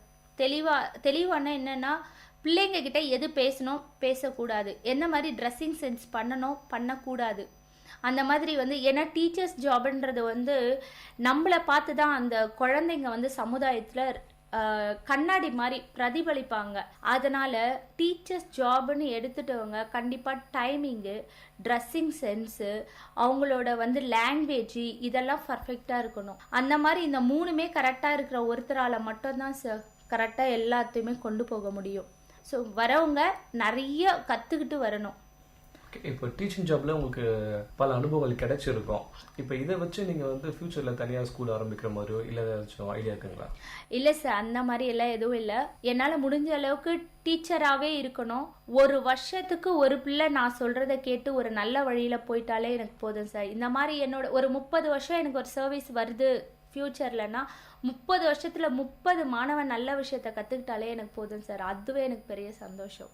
ஓகே, இப்போது டீச்சிங் ப்ரொஃபஷனே வந்து பார்த்தீங்கன்னா வந்து இந்த மார்க்ஸை பேஸ் பண்ணி தான் இருக்குது. இந்த மார்க்ஸை தாண்டி வந்து நீங்கள் என்ன சொல்லி தர விரும்புகிறீங்க? மார்க்ஸ் எடுத்துட்டா மட்டும் ஒரு பையன் வந்து ஃபுல்ஃபில் ஆகிடுவானா? இல்லை சார், மார்க் எடுக்கிறதுனால மட்டும் ஒரு பையனால் வந்து எதையும் கற்றுக்கவே முடியாது. அவன் வந்து அங்கே என்ன இருக்குதோ அதை அப்படியே மக்கப் பண்ணுறான், அது அப்படியே பேப்பரில் வருது. அதனால் அவனுக்குள்ளே எல்லா திறமையும் வந்து வளர்ந்துருச்சுன்னு சொல்லிக்கவே முடியாது. வேணா அவனுக்கு மனப்பாடம் பண்ணுற திறமை மட்டும் வளர்ந்துச்சுன்னு சொல்லலாம், மற்றபடி எந்த திறமையும் வளராது. நீங்கள் வேணா பார்த்தீங்கன்னா சொசைட்டியில் பாதி பேருக்கு மேலே 50-60 எடுத்தவங்க மட்டும் சக்ஸஸ் பண்ணியிருக்காங்க. காரணம் என்னென்னா எல்லா விதத்துலேயும் அவங்களுக்கு எக்ஸ்பீரியன்ஸ் வருது. ஃபஸ்ட்டு மார்க் எடுத்தவனுக்கு கொஞ்சம் கம்மி ஆகிட்டாலும் சோர்ந்து போயிடுவான். ஆனால் இந்த மாதிரி ஆவரேஜ் ஸ்டூடெண்ட் வந்து பார்த்திங்கன்னா என்றைக்குமே எல்லா இடத்துலையும் பெரிய ஆளாக வந்திருக்காங்க. அதனால கற்றுக்கணும் சார் பிள்ளைங்க நிறைய. ஆமாம், இப்போ நம்ம மார்க்ஸை தாண்டி வந்து ஒரு அது வேலைக்கு போகிறது மட்டும் யூஸ் ஆகும் இல்லைங்களா? ஒரு சமுதாயத்தில் ஒரு பிள்ளைன்றவர் எப்படி இருக்காங்கன்னா அவங்க டீச்சர் சொல்லி கொடுத்ததும் அவங்க வீட்டில் சொல்லி கொடுத்தது தான் பழக்கம் தான் வரும். ஏன்னா இன்றைக்கி நடக்கிற ஏதோ ஒரு இடத்துல இப்போ ப்ராப்ளம் நடக்குதுன்னா ஏதோ ஒரு பர்சன்டேஜ் வந்து நம்ம டீச்சிங் சொல்லி கொடுத்த ஒரு இன்ஃப்ளூயன்ஸும் இருக்குது இல்லைங்களா? கண்டிப்பாக இருக்குது சார். அந்த மாதிரி எந்த ஒரு ஸ்டூடெண்ட்ஸாக படித்த ஒரு மாணவன் தப்பு செய்கிறான்னா அதில் ஏதோ ஒரு பங்கு டீச்சர்ஸ் இருக்குது, நான் ஒத்துக்கிறேன், இல்லைன்னு சொல்ல. ஆனால் அதில் 90% நல்லவங்களே இருக்காங்க சார், 10% தான் இந்த மாதிரி இருக்குது. அதுக்கு ஒன்றும் பண்ண முடியாதுங்க. ஓகே, உங்கள் கொலீக்ஸை பற்றி சொல்லுங்கள். நீங்கள் ஒர்க் பண்ணுற இடத்துல நீங்கள் உங்கள் டீச்சர்ஸ் பற்றி என்னோடய கொலீக்ஸ் எல்லாம் பார்த்திங்கன்னா ரொம்ப நல்லவங்க. இப்போ வந்து நான் தமிழ் டீச்சர்ன்றதுனால வந்து எந்த ஒரு வகையிலையும் வந்து ஒரு இங்கிலீஷ் மீடியம் ஸ்கூலில் ஒர்க் பண்ணுறதால என்னை அவாய்ட் பண்ண மாட்டாங்க. பிரியா உன்னாலேயோ முடியும், வா வா வா வா கற்றுக்கோ, இங்கிலீஷை கற்றுக்கோ, உன்னால் முடியவான்ட்டு என்னை சிஸ்டம் நாலேஜ் எனக்கு வந்து கற்றுக் கொடுத்துருக்காங்க அந்த ஸ்கூலில். அப்புறம் வந்து ஸ்மார்ட் போர்டு ஆன் பண்ணுறதுக்கு, இது போல் ஒவ்வொரு டேப் யூஸ் பண்ணுறதுக்கு, கிண்டல் யூஸ் பண்ணுறதுக்கு, ஹேண்ட் ரைட்டிங் கிளாஸ், இந்த மாதிரி ஒரு டீச்சராக ஆன பிறகு நான் இவ்வளவும் கற்றுட்ருக்கேங்க. அதனால் வந்து என் கொலீக்ஸ் வந்து எனக்கு ஒரு முதுகெலும்பாக இருக்காங்க சார்.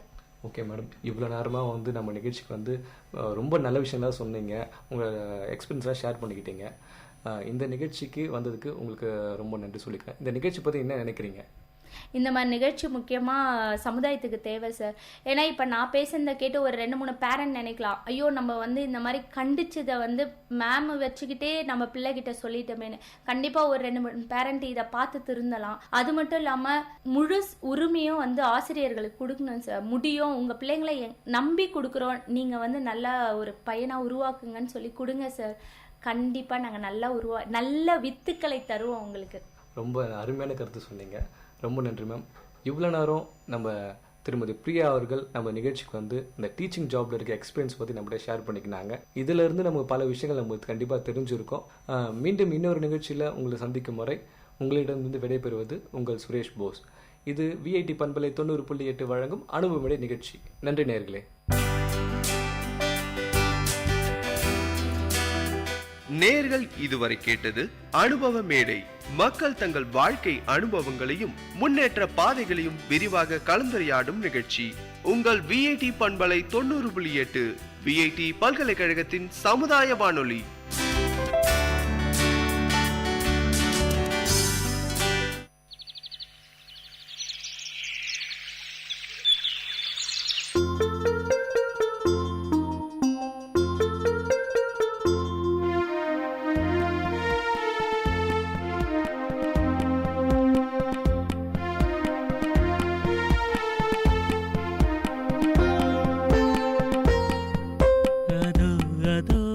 சூரிய இளஞ்சிவப்பு நிறத்திலே இளமையாக சிரிக்கிறான். அதோ அதோ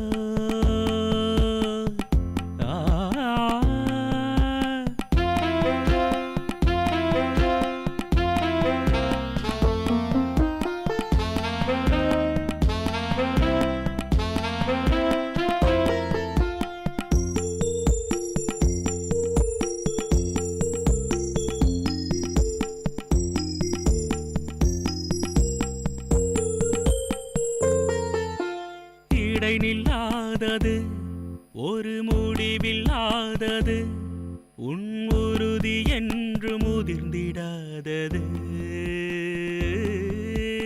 இடை நில்லாதது ஒரு முடிவில்லாதது உன் உறுதி என்று முதிர்ந்திடாதது. தீமை தாவும் கண்ணுக்குள் தாண்டி பாயும் மாயலோகம் மண்ணுக்குள் மாய்ந்து சோறும் விரைந்து மடியும் சோகம் நல்வழியின் மீது மோகம் துள்ளி தாவிடும் பாடிடும் அன்புள்ள நெஞ்சங்களே.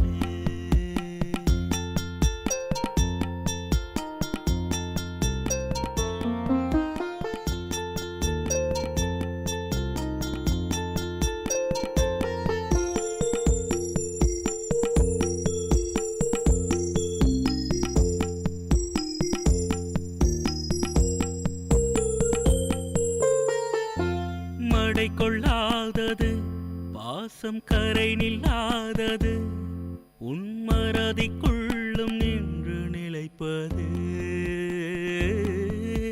மடை கொள்ளாதது பாசம் கரை நில்லாதது உன் மறதிக்குள்ளும் நின்று நிலைப்பது. விதைகள் பாரும் விரிட்டு மண்ணை கீரும் சொற்கள் போதும் மௌனத்தின் ஓசை கேளும்.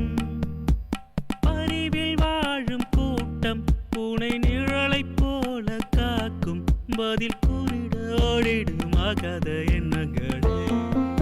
அதோ அதோ சூரியன் எழுந்து நின்று பார்க்கிறான் இளஞ்சிவப்பு நிறத்திலே இளமையாக சிரிக்கிறான். அதோ அதோ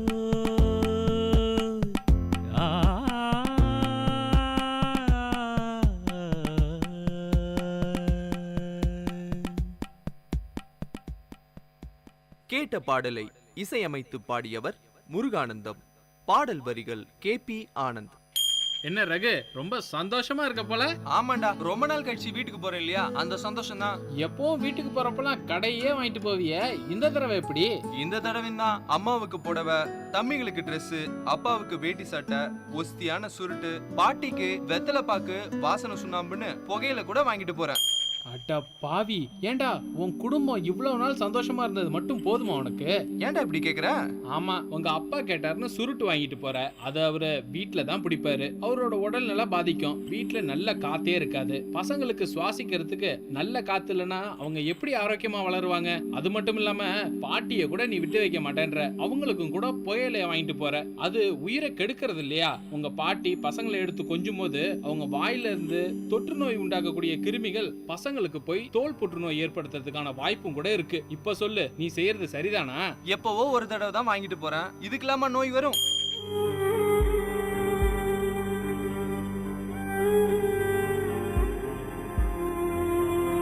விளையாட்டு வினையாகும். நம் சந்ததியை காக்க வேண்டிய நாமே அதை அழிவுக்கு உட்படுத்தலாமா? புகையிலையை தடுப்போம், புத்துயிர் பெறுவோம்.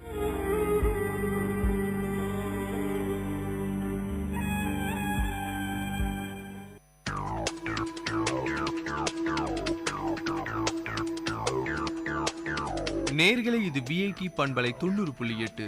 இந்த நிகழ்ச்சி திரைக்கடலோடி கண்டங்களை இணைக்கும் ஒரு புரிதல் தொடர்.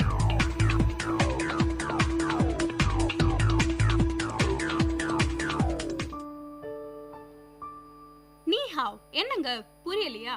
பயப்படாதீங்க, சைனீஸ்ல ஹாய் சொன்னேன். இன்னைக்கு நம்ம பார்க்க போற நாடு சைனா.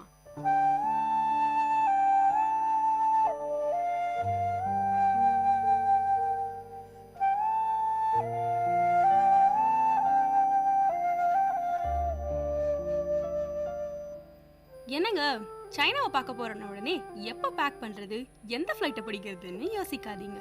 நீங்க இருக்கிற இடத்துல இருந்தே ஹாயா உட்காந்துக்கிட்டே சைனாவை ரசிக்கலாம்.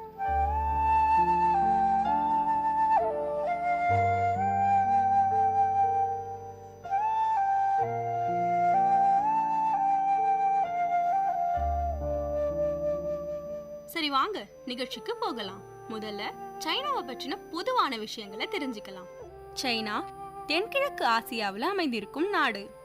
பரப்பளவில் உலகில் 3வது இடத்தையும் ஜனத்தொகையில் நம்பர் 1 இடத்தையும் பெற்றிருக்கு. 9.6 மில்லியன் சதுர அடி நிலப்பரப்பும் 18,000 மைல் கடற்கரை நீளத்தையும் கொண்ட இந்த நாடு உலக வரைபடத்தில் ஒரு கோழியின் உருவத்தைப் போல காட்சியளிக்கிறது.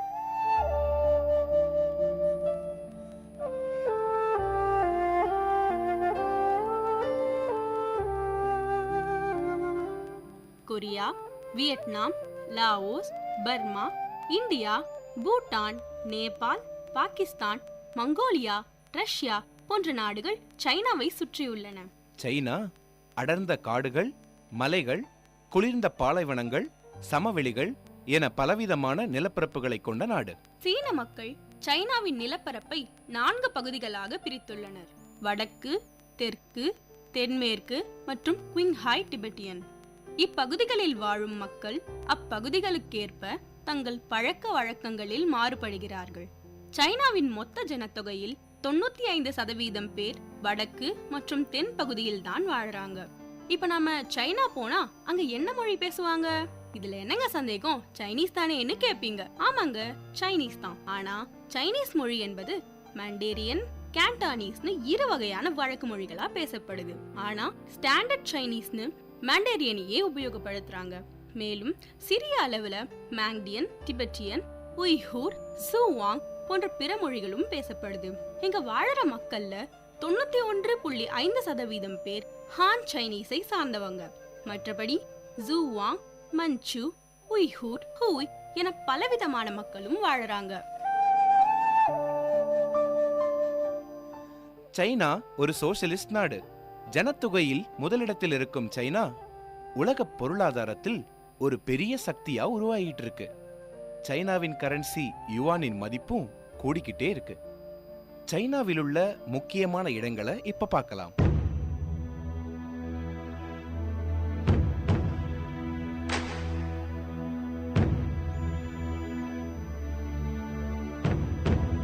சைனாவின் தலைநகரம் தாங்க பீஜிங்.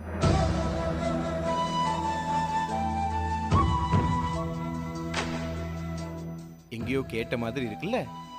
2008ஆம் ஆண்டின் ஒலிம்பிக்ஸ் இங்க தாங்க நடந்தது.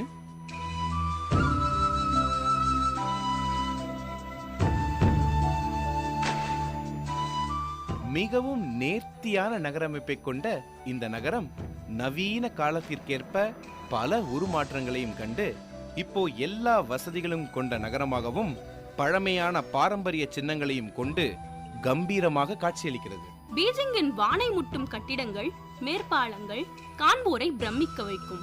பீஜிங்கை சீன மக்கள் பழங்காலத்தில் பாசமா பெலுரிக்னு அழைச்சாங்க. பீஜிங்ல 500,000 வருடங்களுக்கு முன்பிருந்தே மனிதர்கள் கூட்டமாய் வாழ்ந்ததற்கான ஆதாரங்கள் இருக்கு.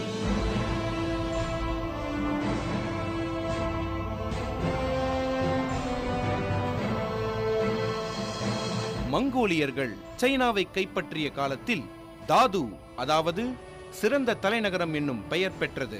பீஜிங்கில் காணப்படும் மிகவும் புகழ்பெற்ற ஃபர்பிடன் சிட்டி மற்றும் டெம்பிள் ஆஃப் ஹெவன் போன்ற இடங்கள் மிங் வம்சம் சைனாவை ஆண்டபோது கட்டப்பட்டவையாகும். பல ஆட்சியாளர்கள் காலத்தில் பலவிதமாக உருமாற்றம் பெற்ற பீஜிங் தற்போது உலகிலுள்ள பெரிய தலைநகரங்களில் ஒன்றாக சிறந்து விளங்குகிறது.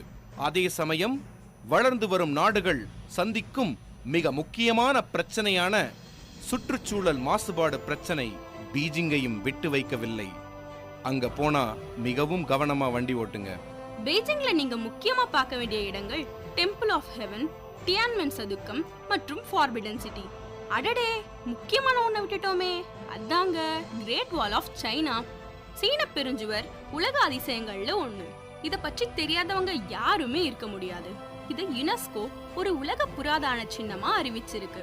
ஒரு பெரிய பாம்பு மாதிரி பாலைவனம், புல்வெளிகள், மலைகள் என சைனாவின் கிழக்கிலிருந்து மேற்கு வரை வளைஞ்சு வளைஞ்சு போற இந்த சுவர் சுமார் 8851.8 கிலோமீட்டர் நீளம் கொண்டது. 2000 ஆண்டுகளாக நிலைத்து நிற்கும் இச்சுவர் கிமு 416 முதல் கிபி 1644 ஆண்டு வரை சைனாவை ஆண்ட பல மன்னர்களால் பராமரிக்கப்பட்டும் கட்டப்பட்டும் வந்துள்ளது. இப்பொழுது காணக்கூடிய சுவர் பெரும்பாலும் மிங் வம்ச மன்னர்களால் 1368 1644 வரை கட்டப்பட்டது. நம்ம நிலாவுக்கு போனாலும் இந்த சுவரை பார்க்கலாம்னு சொல்றாங்க. முடிஞ்சா ட்ரை பண்ணி பாருங்க. பீஜிங்குக்கு பெயர் சேர்க்கிற இன்னொரு முக்கியமான இடம் ஃபர்பிடன் சிட்டி எனப்படும் அரண்மனை மியூசியம் தாங்க.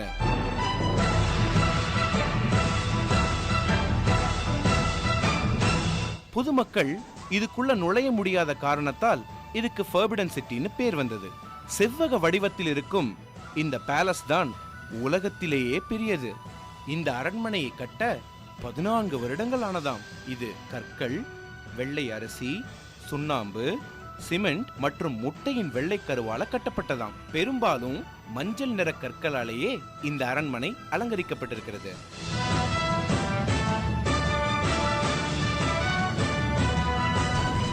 இப்பேற்பட்ட இந்த இடத்தை பொதுமக்கள் பார்க்க முடியலையேன்னு வருத்தப்படுறீங்க தானே? கவலைப்படாதீங்க. இப்ப நீங்க, நானு, யார் வேணும்னாலும் ஃபார்பிடன் சிட்டிக்குள்ள போகலாம். தேவை ஒரே ஒரு டிக்கெட் மட்டும்தான். சரிங்க, பீஜிங்க சுத்தி பார்த்தாச்சு. இப்ப ஏதோ லைட்டா பசிக்கிற மாதிரி இருக்குல்ல? அப்ப சரி, ஒரு பிளேட் தோசை, 2 இட்லின்னு ஆர்டர் பண்ணாதீங்க. சைனால சைனீஸ் ஃபுட் தானேங்க கிடைக்கும். சரி, சைனீஸ் ஃபுட்ன உடனே நூடுல்ஸ் மட்டும்தானே நினைச்சிடாதீங்க. இங்க பலவிதமான உணவுகள் இருக்கு. அவை எல்லாவற்றிலும் நிறம், மனம் மற்றும் சுவை ஆகியவை முக்கியமானதா கருதப்படுது. ஒரே விதமான பொருட்களை கொண்டு வெவ்வேறு விதமான பதார்த்தங்களை சீனர்களால் மட்டுமே செய்ய முடியும். சீனர்கள் சாப்பிடுவதற்கென்றே சாப்ஸ்டிக்ஸ் எனப்படும் குச்சிகளை பயன்படுத்துகின்றனர். இவை பெரும்பாலும் மரத்தினால் செய்யப்படுபவை. சோ இப்பவே போய் 2 சாப்ஸ்டிக்ஸ் வாங்குறீங்க, அதை வச்சு சாப்பிட பழகுறீங்க. ஓகே, அடுத்ததா நம்ம பார்க்க போறது உலகத்திலேயே மிகவும் பெரிய நகரமான ஷாங்காய். இது ஒரு வர்த்தக நகரம். ஜன நெருக்கம் அதிகமா உள்ள இந்த நகரம் கிழக்கின் பாரிஸ்னு செல்லமா அழைக்கப்படுது. 1842 ஆண்டில் நடந்த முதல் ஓபியம் போருக்கு பிறகுதான் இந்த நகரம் வெளி உலகத்துக்கு தெரிய வந்தது. உலகின் மிக உயர்ந்த கட்டிடங்களில் ஒன்று ஷாங்காய் நகரத்தைச் சேர்ந்ததுதான் அப்படின்னு சொன்னா மிகையாகாது. சைனா என்கிற நாடு வெளிநாட்டவர்களுக்கு முழுமையா தெரிவதற்கு முன்னாடி பட்டுச்சாலை, அதாவது சில்க் ரோட் என்னும் வழிதான் சைனாவை மேலை நாடுகளோடு இணைத்தது. உலக புகழ்பெற்ற சீனப்பட்டை இந்த வழியாத்தான் வணிகர்கள் ஒட்டகங்கள் மூலம் எடுத்துச் சென்றனர். இந்த சில்க் ரோடின் ஆரம்பமும் முடிவுமாயிருந்தது ஜியான் மாநகரம்தான்.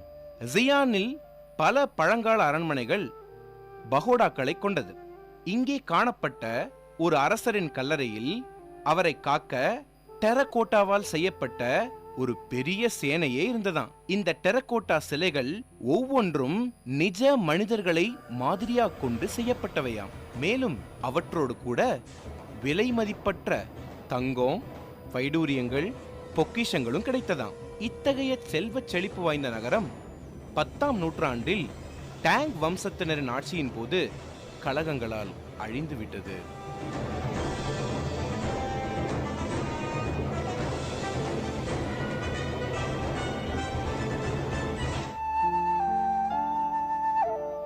ஜியானில் மிஞ்சியிருக்கும் அழகை ரசித்துக் கொண்டே வாங்களேன். ஒரு கப் டீ குடிக்கலாம். சரி, என்ன வகை டீ உங்களுக்கு பிடிக்கும்? டீல என்ன பெரிய வகை? Black tea, strong tea, light tea, மிஞ்சி போனா கிரீன் டீன்னு சொல்லுவீங்க. ஆனா சைனால 100க்கும் மேற்பட்ட தேநீர் வகைகள் இருக்கு. இவற்றை green tea, black tea, oolong, white tea, scented tea என 5 வகைப்படுத்தியுள்ளனர். டீயை எப்படி தயாரிப்பது, எப்படி பயிரிடுவது, அது எப்படி உருவானது என்பதை சொல்வதற்கென்றே சா ஜிங் எனும் நூல் சைனாவில் உள்ளது. சைனாவில் டீ குடிக்கிறதுனா சும்மா இல்லைங்க, அத ஒரு மரியாதைக்குரிய சடங்கா அவங்க நடத்துறாங்க. சீனர்களின் தேநீருக்கு குறைந்தபட்சம் 2000 வருடங்கள் வயது இருக்கும். சோ சைனா தான் முதல்ல டீ குடிக்கிற பழக்கமுடைய நாடுங்கிறதுல எந்த சந்தேகமும் இல்ல. அடுத்து நாம பார்க்க போறது சைனால இருக்க 2 முக்கியமான tourist spots. Hong Kong Disneyland Penny's Bay Lantau தீவில் மீட்டெடுக்கப்பட்டுள்ள நிலத்தில் அமைந்துள்ளது. ஹாங்காங் டிஸ்னி லேண்ட் ரிசார்ட்ல அமைஞ்சிருக்கும் முதல் தீம் பார்க் இதுதாங்க. இந்த பார்க் 12 செப்டம்பர் 2005ஆம் ஆண்டு திறக்கப்பட்டது. டிஸ்னி ரிசார்ட்டை கட்டும்போது வடிவமைக்கும் போதும் சீன பண்பாடு, பழக்க வழக்கங்கள் மற்றும் மரபுகளுக்கு எந்த விதமான பாதிப்பும் வந்துடக்கூடாதுன்னு மிகவும் கவனமா இருந்தாங்க. இந்த தீம் பார்க்கில் இருக்கும் நடிக உறுப்பினர்கள் கேண்டனீஸ், ஆங்கிலம் மற்றும் மாண்டேரியன் போன்ற லாங்குவேஜ்ல பேசுவாங்க. இந்த இடத்துக்கான வழிகாட்டி வரைபடங்கள், அதாங்க கைட் மேப்ஸ், பாரம்பரிய மற்றும் எளிமையான சீன மொழியிலையும் அத்துடன் ஆங்கிலம், பிரெஞ்சு மற்றும் ஜாப்பனீஸ் மொழியிலையும் வெளியாகின்றன. ஜியூ ஷைகாவ் பள்ளத்தாக்கு எனப்படும் ஜியூ ஷைகாவ் வேலியில் இயற்கை பாதுகாப்பு மற்றும் தேசிய பூங்கா அமைந்துள்ளது. இது தென்மேற்கு சீனாவின் வடக்கு சிச்சுவான் மாகாணத்தில் அமைந்துள்ளது. இந்த பள்ளத்தாக்கு திபெத்திய பீடபூமி, அதாங்க டிபெட்டியன் பிளாட்டூல இருந்து சுமார் 72,000 ஹெக்டேர்ஸ், அதாவது 180,000 ஏக்கர் வரை நீண்டு இருக்குங்க. இத 1992ஆம் ஆண்டில் யுனெஸ்கோ வேர்ல்ட் ஹெரிடேஜ் சைட்னு அறிவிச்சாங்க. 1997ல வேர்ல்ட் பயோஸ்பியர் ரிசர்வ்னு பெயர் சூட்டி பெருமைப்படுத்தினாங்க. அடுத்து நாம ஷூசோ எனும் ஒரு அழகிய நகரத்தை பார்க்கலாம். தோட்டங்கள் நிறைந்த இந்நகரம் மார்க்கோ போலோ எனும் மேலை நாட்டு அறிஞரால் மிகவும் போற்றப்பட்டுள்ளது. என்னதான் காலப்போக்கில் இந்நகரம் இயந்திரங்களால் மாசுபட்டாலும் அதையும் தாண்டி சில தோட்டங்கள் இன்னும் கூட சைனாவோட இயற்கை அழகை எடுத்துக்காட்டுது. இங்கிருக்கும் சில்க் மியூசியம் மிகவும் புகழ் பெற்றது.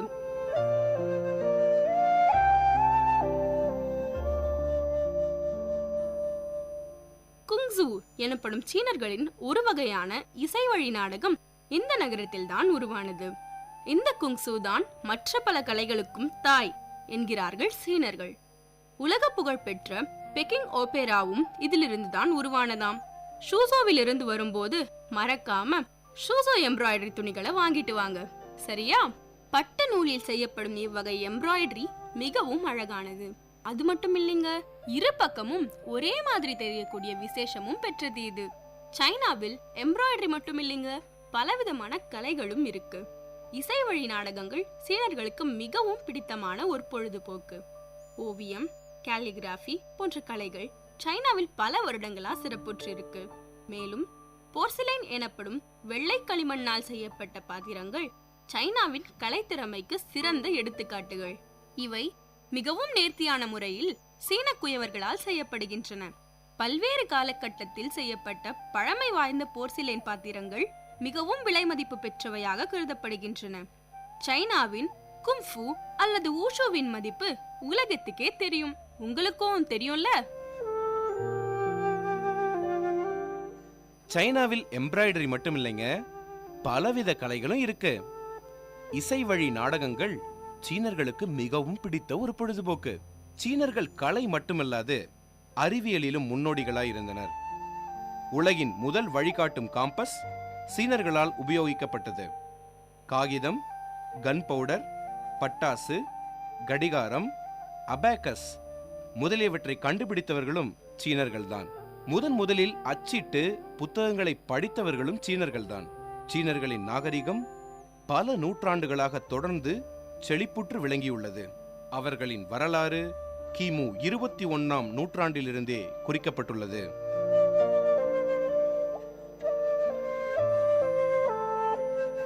இவை எல்லாவற்றையும் தாண்டி சீனா மிகுந்த இயற்கை வளங்களை கொண்ட நாடு. தங்கம் விளையிற பூமிங்க சைனா. சும்மா ஒரு பேச்சுக்கு சொல்லலைங்க, இப்போதைக்கு உலகத்திலேயே அதிகமா தங்கம் ஏற்றுமதி செய்யும் ஒரே நாடு சைனா தான்.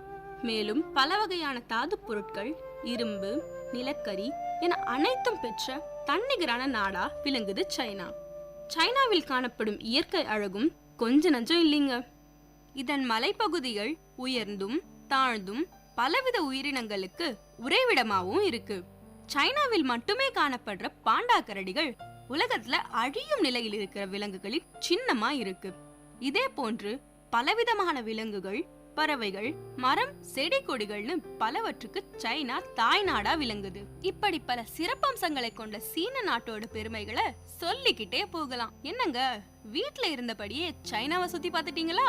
நீங்க சைனாவுக்கு போகும்போது மறக்காம பார்த்து ரசிக்க வேண்டிய இடங்கள் என்னன்னு நல்லாவே தெரிஞ்சிட்டு இருப்பீங்க. நம்ம அடுத்த நிகழ்ச்சியில இன்னொரு நாட்டுக்கு பறக்கிறதுக்கு ரெடியா இருங்க.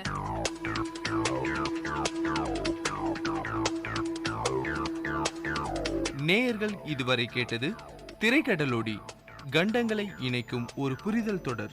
எழுத்தாக்கம் தியோஃபிலா பால். குரல் வண்ணம் காயத்ரி மற்றும் நல்ல கருப்பன்.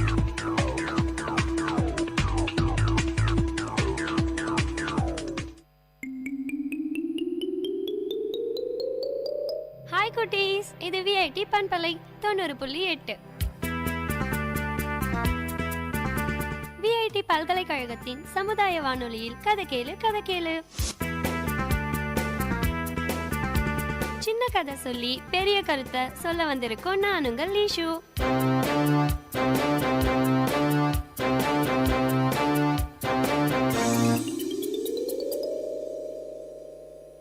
ஒரு ஊர்ல ஊருக்கு ஒதுக்குப்புறமா ஒரு புத்து இருந்துச்சான். அந்த புத்துக்குள்ள கொடிய விஷம் உள்ள ஒரு பாம்பு வாழ்ந்துட்டு வந்துச்சான். அந்த ஊர் மக்கள் அந்த புத்து பக்கமா போனா கூட அந்த பாம்பு சீறி வந்து கொத்த வருமா. அதனாலேயே எல்லாருக்கும் அந்த பக்கம் போக கூட பயம். பாம்பு புத்து இருந்த இடம் அந்த ஊர்ல இருந்து பக்கத்து ஊர் சந்தைக்கு போறதுக்கு குறுக்கு வழியா இருந்துச்சான். இருந்தும் அந்த ஊர் மக்கள் பாம்புக்கு பயந்துகிட்டே வேற வழி இல்லாம பல கிலோமீட்டர் சுத்தி அந்த சந்தைக்கு போயிட்டு வந்துட்டு இருந்தாங்களாம். இந்த பாம்பை என்ன செய்யறதுன்னு தெரியாம சலிப்போட அவங்க வாழ்க்கைய நடத்திட்டு வந்தாங்களாம். ஒரு நாள் அந்த ஊருக்கு ஒரு யோகி வந்தாராம். அவர் மிருகங்கள் கிட்ட பேசக்கூடிய வரம் பெற்று இருந்தாராம். ஊர் மக்கள் எல்லாம் சேர்ந்து அவங்களோட குறைய அந்த யோகி கிட்ட சொன்னாங்களாம். அவரும் அந்த பாம்பு கிட்ட பேசி அந்த ஊர் மக்களை கடிக்க கூடாதுன்னு கட்டளை போட்டுட்டு பக்கத்து ஊருக்கு போயிட்டாராம். பாம்பும் அவர் கட்டளைக்கு கட்டுப்பட்டு நடந்தது. ஆனா அந்த ஊர் மக்கள் சும்மா இல்லாம அந்த வழியா போற சின்ன பையனுக்கு கூட பாம்பு மேல பயம் போய் பாம்பை கண்டாலே கல் எடுத்து அடிக்கிறது, அதை துன்புறுத்துறது, இப்படி அதோட நிம்மதியே கெடுத்தாங்களாம். யோகி ஒரு நாள் திரும்பவும் அந்த ஊருக்கு வந்து பாம்ப போய் பார்த்தாராம். பார்த்தா பாம்பு ரொம்ப பரிதாபமான நிலைமையில இருந்துச்சான். என்ன ஆச்சுன்னு விசாரிச்சாரு. பாம்பும் நடந்த கதை எல்லாத்தையும் சொல்லி அழுதுச்சான். யோகி பாம்ப பார்த்து, அட முட்டாள் பாம்பே, நான் உன்னை கடிக்க வேண்டான்னு தானே சொன்னேன்.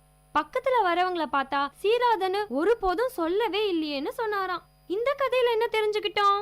நமக்கு யாராவது அறிவுரைகளை சொல்லும் போது நாம அதை முழுசா ஆராய்ஞ்சி செயல்படுறது இல்ல. இதுக்கப்புறமாவது அறிவுரைகளை ஆராய்ந்து செயல்படுவோம்.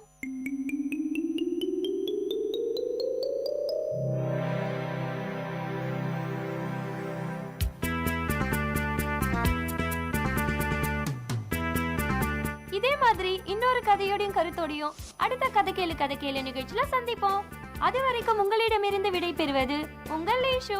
பாய் குட்டீஸ்.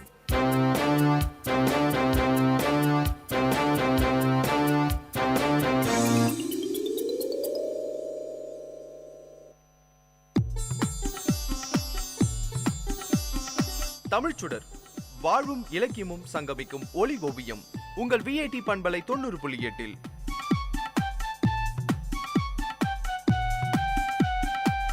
இன்றைய தமிழோவியம் தீட்டுபவர் ஜெயஸ்ருதி. வணக்கம். நகுதற் பொருட்டென்று நட்டல் மிகுதிக்கண் மேற் சென்று இடித்தற் பொருட்டு. உலகிலேயே மிகவும் புனிதமானது நட்புதான். அத்தகைய நட்பு இல்லாம எவராலும் இந்த உலகத்துல நிம்மதியா வாழ முடியாது. உலகமே வெறிச்சோடி போயிரும். ஒருவர் தன்னுடைய உணர்ச்சிய கஷ்டத்தை யாரிடமும் பகிராமல் இருந்தாலும் நிச்சயமா நண்பர்களிடம் பகிர்ந்து கொள்ளாமல் இருக்க முடியாது. சந்தோஷமா மகிழ்ச்சியா சிரிக்க மட்டுமில்ல நட்பு.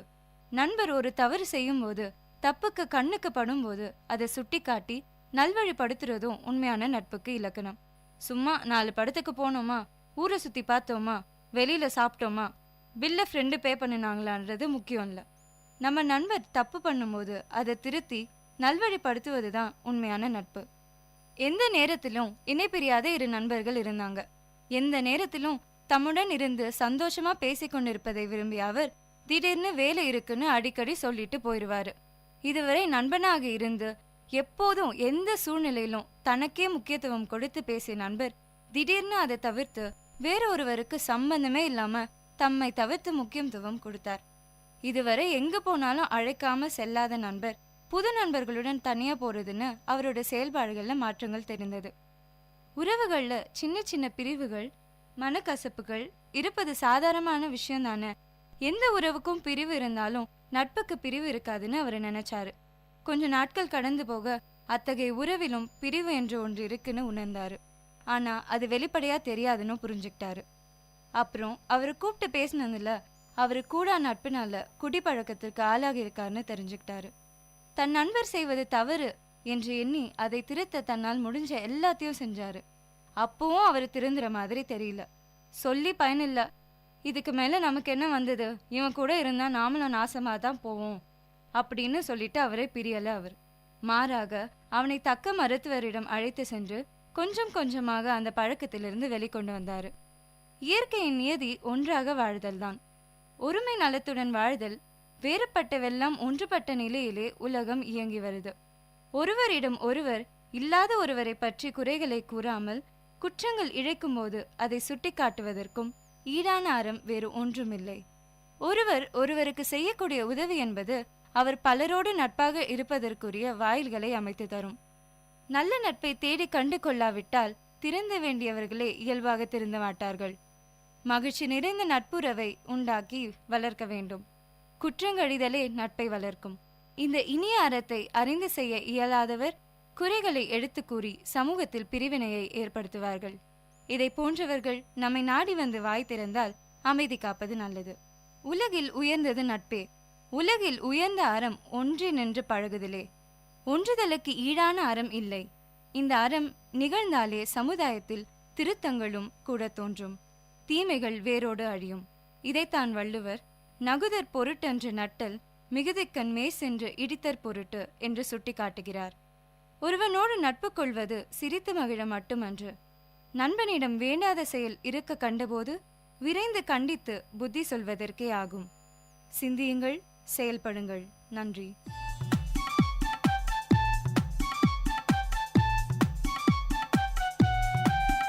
நேயர்கள் இதுவரை கேட்டது வாழ்வையும் இலக்கியத்தையும் இணைத்த ஒளி ஓவியம் தமிழ் சுடர். இன்றைய தமிழ் ஓவியம் தீட்டியவர் ஜெயஸ்ருதி. இது உங்கள் VAT பண்பலை 90.8.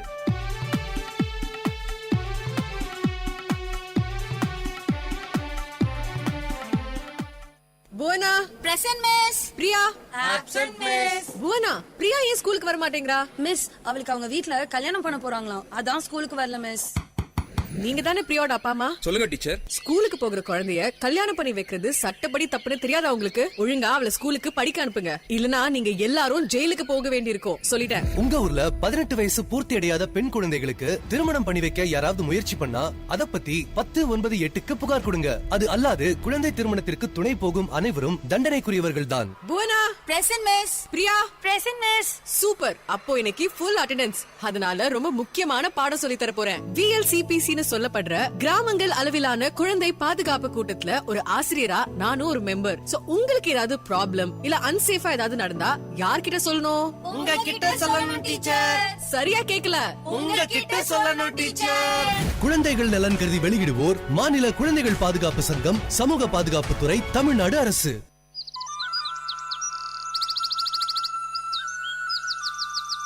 VAT பண்பலை 90.8 கவிதை கேளுங்கள். இனிப்பு திருடன்.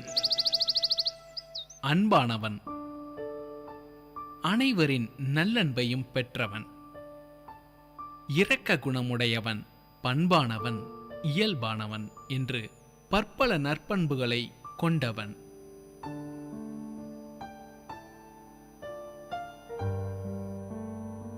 கல்லூரி விடுதியில் நுழையும் புதியவர்களை ஒரு சடுதியில் நட்பு கொள்ள தூண்டுபவன். படிப்பில் கெட்டிக்காரன், அரட்டையில் சுட்டிக்காரன், ஆண் என்றும் பெண் என்றும் பிரித்து பார்க்காத நண்பன். இத்தனை நற்குணங்களும் ஒரு சேர பெற்றவன். அவனுக்குள்ளும் ஒளிந்திருந்தான் ஒரு கள்வன்.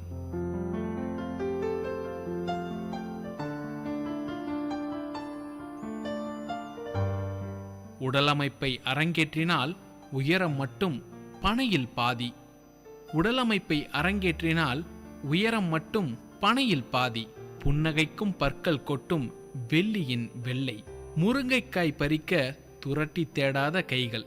முருங்கைக்காய் பறிக்க துரட்டி தேடாத கைகள். மடக்கி உட்கார முடியாத கால்கள். குறுக்கும் நெடுக்குமாய் ஓடித் திரியும் கருவிழிகள். இன்னும் சொல்ல நிறைய இருப்பினும் உள்ளொளிந்துள்ளவனை காணச் செல்வோம் வாருங்கள். கல்வன் என்று சொன்னால் மாபெரும் கல்வன் அல்ல, சின்னஞ்சிறு கல்வனும் அல்ல. இடைப்பட்டு நிற்பவன் இனிப்புக்களை திருடுபவன். இவன் இனிப்பு திருடன்.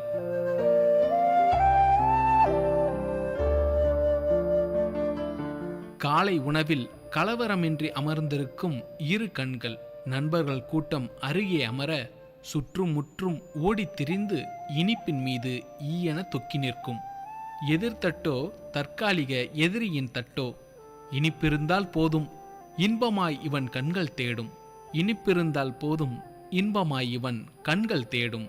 சிற்றுண்டி சிறிது உள்ளே செல்ல சிறுபிள்ளையாய் மாறி எதிர்த்தட்டுக்காரனை உசுப்பி விடுவான். வெள்ளை காக்காய் பறக்குது என்பான். தலை திருப்பி பார்க்கையில் தடம் திருடி தின்பான். எதிர்த்தட்டை அலங்கரித்த இனிப்பு பண்டத்தை. வெள்ளை காக்காய் பறக்குது என்பான். தலை திருப்பி பார்க்கையில் தடம் திருடி தின்பான். எதிர்த்தட்டை அலங்கரித்த இனிப்பு பண்டத்தை. காலை இனிப்பின் களவு கபட நாடகமாய் முடிய மதிய வேளையில் மாற்று நாடகம் அரங்கேற்றுவான். மாறாத கொள்கையும் மனம் தளராத நெஞ்சுரமும் புது புது நுட்பங்களை உருவாக்கித் தந்தன அவனுக்கு. மாறாத கொள்கையும் மனம் தளராத நெஞ்சமும் புது புது நுட்பங்களை உருவாக்கித் தந்தன அவனுக்கு.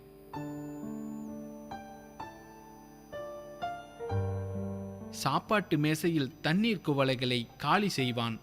இனிப்போடு அமர்ந்திருப்போரை ஏவல் சொல்லி தண்ணீர் கேட்பான். அடுத்த மேசை சென்று வருகையில் அதிர்ச்சியொன்று பரிசாய் நிற்கும் சாப்பாட்டு தட்டில். அடுத்த மேசை சென்று வருகையில் அதிர்ச்சி ஒன்று பரிசாய் நிற்கும் சாப்பாட்டு தட்டில். ஆகாரமென்றும் பாராமல் அப்பட்டமாய் திருடி தின்பான். நியாயம் கேட்டால் நண்பன் என்பான். ஆகாரமென்றும் பாராமல் அப்பட்டமாய் திருடி தின்பான். நியாயம் கேட்டால் நண்பன் என்பான். இவன் திருடும் நுட்பங்கள் ஆயிரம் ஆயிரம். இவன் இனிப்பு திருடன்.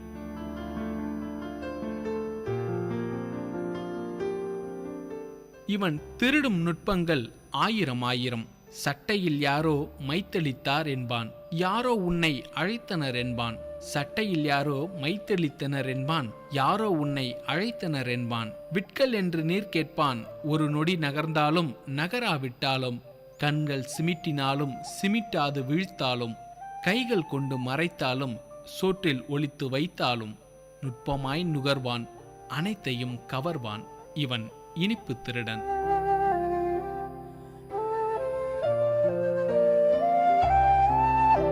இவனுக்கு போட்டியாய் வந்தோதித்தான் ஒருவன். இனிப்போடு நிறுத்தாமல் இன்னமும் கவர்ந்தான். வாழைப்பழம் என்றால் வழக்கமாய் திருடுபவன் மாம்பழம் தந்தால் மல்லு கட்டி கவர்வான். அவனையும் அசர வைத்தான் இனிப்பு திருடன்.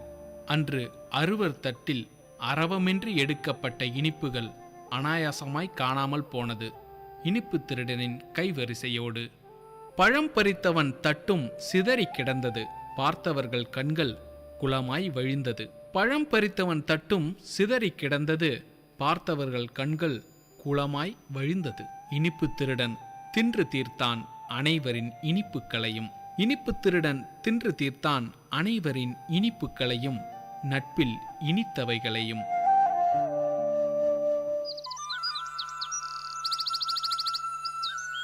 இனிப்பு திருடன். நேயர்கள் கேட்டது விஐடி பண்பலை 90.8 கவிதை கேளுங்கள்.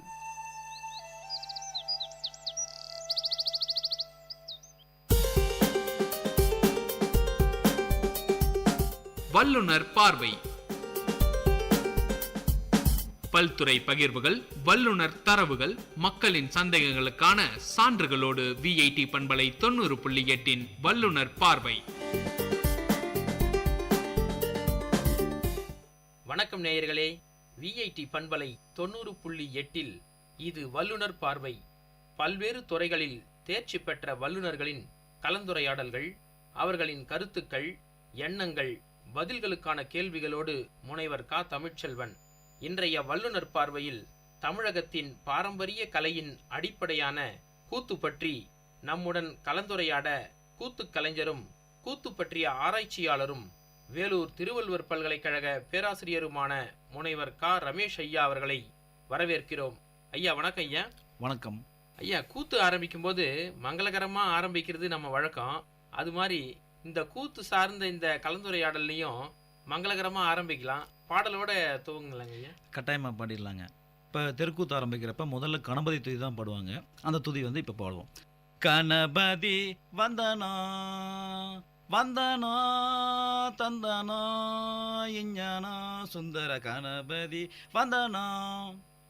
சிறப்பா இருந்ததுங்க ஐயா. ஐயா, தெருக்கூத்துனா என்ன, அது எப்போ தோன்றுச்சுங்க ஐயா?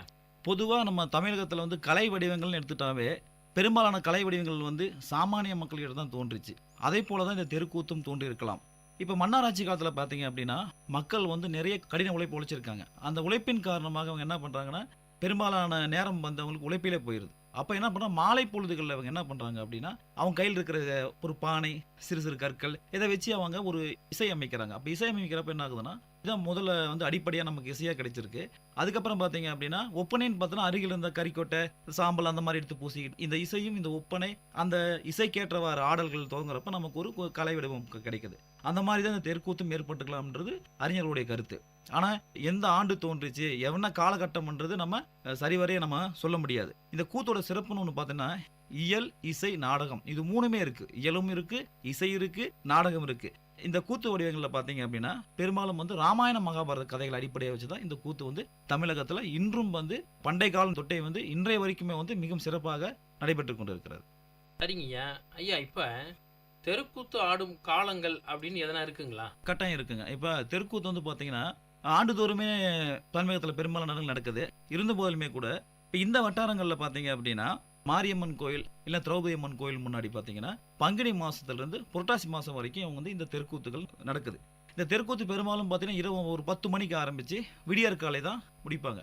அப்போ அந்த இங்கே இருக்கிற கிராமத்து மக்கள்லாம் அவங்க அந்த பாய் சாக்கெல்லாம் எடுத்துகிட்டு வந்து அந்த இரவு முழுவதும் கண் விழித்து தெருக்கூத்தை வந்து இன்றளவும் வந்து ரசித்து பார்க்கலான்றது இந்த தெருக்கூத்தினுடைய சிறப்பு என்னன்றது நம்ம விளங்கிக்கலாம். அதே மாதிரி இது வந்து பாரத கூத்து பார்த்தீங்கன்னா 10 நாளுக்கும் நடக்கும். சில டைம் பார்த்தீங்கன்னா 10 நாள் மீறியும் அந்தந்த ஊர் செல்வாக்கு பொறுத்து இந்த கூத்துக்கள் வந்து இன்னைக்கு நடந்துட்டு இருக்கு. சரிங்கய்யா.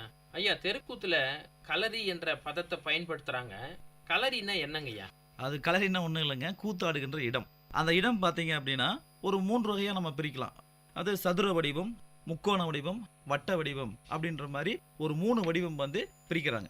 அப்படி பிரிக்கி பார்க்குறப்ப பார்த்தீங்க அப்படின்னா முதல்ல சதுர வடிவம்ன்றது என்னன்னு பார்த்தீங்கன்னா 2 பகுதிகள் இருக்கும். இந்த 2 பகுதிகளில் ஒரு பகுதியில் வந்து கலைஞர்கள் இருப்பாங்க, கூத்து கலைஞர்கள். அப்படியே நேர் எதிரே பார்த்தீங்க அப்படின்னா இன்னொரு சைடு வந்து பார்வையாளர்கள் இருப்பாங்க. ஸோ இதுதான் வந்து சதுர வடிவம் நம்ம சொல்கிறோம். இன்னொன்று வந்து முக்கோண வடிவம். இந்த முக்கோண வடிவ அரங்க அமைப்பில் 4 இருக்கும். 4 பகுதியை அதை பிரிப்பாங்க. அப்படி பிரிக்கிறப்ப மேடையில் வந்து கலைஞர்கள் இருப்பாங்க, மற்ற 3 பகுதிகளுமே பார்வையாளர்கள் இருப்பாங்க. அதனால தான் இந்த அரங்க வடிவமைப்பை வந்து முக்கோண வடிவம் சொல்லிட்டு சொல்கிறாங்க. அப்புறம் இன்னொன்று வட்ட வடிவம். இந்த வட்ட வடிவம் அப்படின்றது படுகளம் கேள்விப்பட்டிருக்கீங்க. துரியோதனுடைய உருவத்தை செஞ்சு வச்சு அதை சுற்றி அதை மண்ணால் செய்வாங்க. கிட்டத்தட்ட பார்த்தீங்க அப்படின்னா ஒரு 40 அடி நீளம், ஒரு 10 அடி அகலம், 4 அடி உயரமாக இந்த துரியோதனுடைய சிலை வந்து இருக்கும். அந்த படுகளத்தின் போது என்ன பண்ணுவாங்கன்னா இந்த உருவத்தை சுற்றி பீமன் வந்து துரியோதனை துரத்திட்டு வருவார். அந்த யாரையும் அந்த கூத்து கலைஞர்கள் வேஷம் போட்டு துரத்திட்டு வருவாங்க. அப்படி துரத்திட்டு வரப்ப பார்த்தீங்க அப்படின்னா இந்த உருவத்தை சுற்றி என்ன இருப்பாங்க, கூத்து கலைஞர்களை ரசிக்கின்ற அந்த மக்கள் இருப்பாங்க. அப்போ இது என்ன ஆகுனா இந்த இடம் வந்து வட்ட வடிவமானதாக இருக்கும். அப்புறம் இன்னொன்று சொல்லலாம், இன்னொரு வடிவம் என்னன்னா அர்ஜுனன் தவசு நீங்கள் பார்த்துருப்பீங்க. அதில் பார்த்தீங்கன்னா இந்த அரங்கம் என்ன ஆகுதுன்னா மேல் நோக்கி இருக்கு. மேல் நோக்கி அந்த தவசு மரத்தில் ஏறி அவர் அங்கே உட்காவார். அப்போ இந்த மாதிரியாக இது பலவிதமான தலங்கள் இருக்குது. இதில் மேடைன்னு ஒன்று இல்லைன்னா கூட அது ஒரு சமயத்தில் என்ன ஆகுனா அந்த ஊர் சுற்றி வரும் பொழுது அந்த ஊரே அரங்கமாக, அந்த ஊரே மேடையாக மாறும்.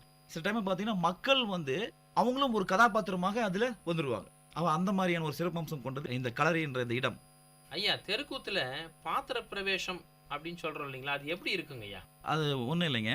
இப்போ பாத்திர பிரவேசம் வந்துன்னா ஒவ்வொரு கதாபாத்திரம் வரும்பொழுது அந்த கதாபாத்திரம் வந்து தன்னை அறிமுகப்படுத்தி கொள்ளும். நான் இன்னார் அப்படின்னு சொல்லி அந்த கதாபாத்திரத்தை அறிமுகப்படுத்திட்டோம். அப்புறம் அறிமுகப்படுத்திட்டு அதுக்கப்புறம் தான் பார்த்தீங்க அப்படின்னா வெளியே வருவாங்க. எப்படி அப்படின்னா ஒரு வெள்ளை துணை இருக்கும். அந்த வெள்ளை திரையில வெள்ளை திரைக்கு அந்த பக்கம் அந்த கூத்து கலைஞர் இருப்பான், அந்த திரைக்கு இந்த பக்கம் மக்கள் இருப்பாங்க. அப்படி இருக்கிறப்ப அந்த திரைக்கு பின்னால் இருக்கிறப்ப நான் யார், நான் ஏற்ற கதாபாத்திரம் என்னன்றது பாடல் மூலமா சொல்லுவார். அதுக்கப்புறம் பார்த்தீங்கன்னா தான் அந்த பாட்டு முடிஞ்சு திரைக்கு பின்னாடி வந்து தான் அந்த கதாபாத்திரமாக மாறி தாயார் தந்தையார் ஆண்டு கொண்டிருக்கிற நாடு என்ன அப்படின்ட்டு அந்த நிகழ்வுக்கு அப்படி வராரு. இப்போ பார்த்தீங்கன்னா இப்போ சொன்னீங்க பாத்திர பிரவேசம்ட்டு. இப்போ ஒவ்வொரு பாத்திரமும் தன்னை அறிமுகப்படுத்துன்னு சொன்னோம் பார்த்தீங்களா. இப்போ கட்டியங்காரன் வராருன்னு வச்சுக்கோங்களேன். அவர் எப்படி வருவாருன்னா, வந்தான் இதென்ன பாருங்க கட்டியங்காரன் வாரான் இதென்ன பாருங்க, வந்தான் இதென்ன பாருங்க கட்டியங்காரன் வாரான் இதென்ன பாருங்க, அக்கேணி துஜம் கொடுத்து கட்டியங்காரன் அழகான பாகை உடுத்தி, அக்கேணி துஜம் தொடுத்து கட்டியங்காரன் அழகான பாகை உடுத்தி, செந்தூர பொட்டும் இட்டு செஞ்சிலம்பு காலில் கட்டி கோணக்குள்ளாவும் போட்டு குந்தி குந்தி நடை நடந்து வந்தான் இதென்ன பாருங்க கட்டியங்காரன் வாரான் இதென்ன பாருங்க. ஸோ இந்த பாடல் மூலியமாகவே நான் வருகின்றேன், இந்த அரிதாரம் பூசி அந்த திரைக்கு பின்னால் இருக்கிறப்ப வருகிறான் அப்படின்னு சொல்லுவோம் அந்த கதாபாத்திரம்.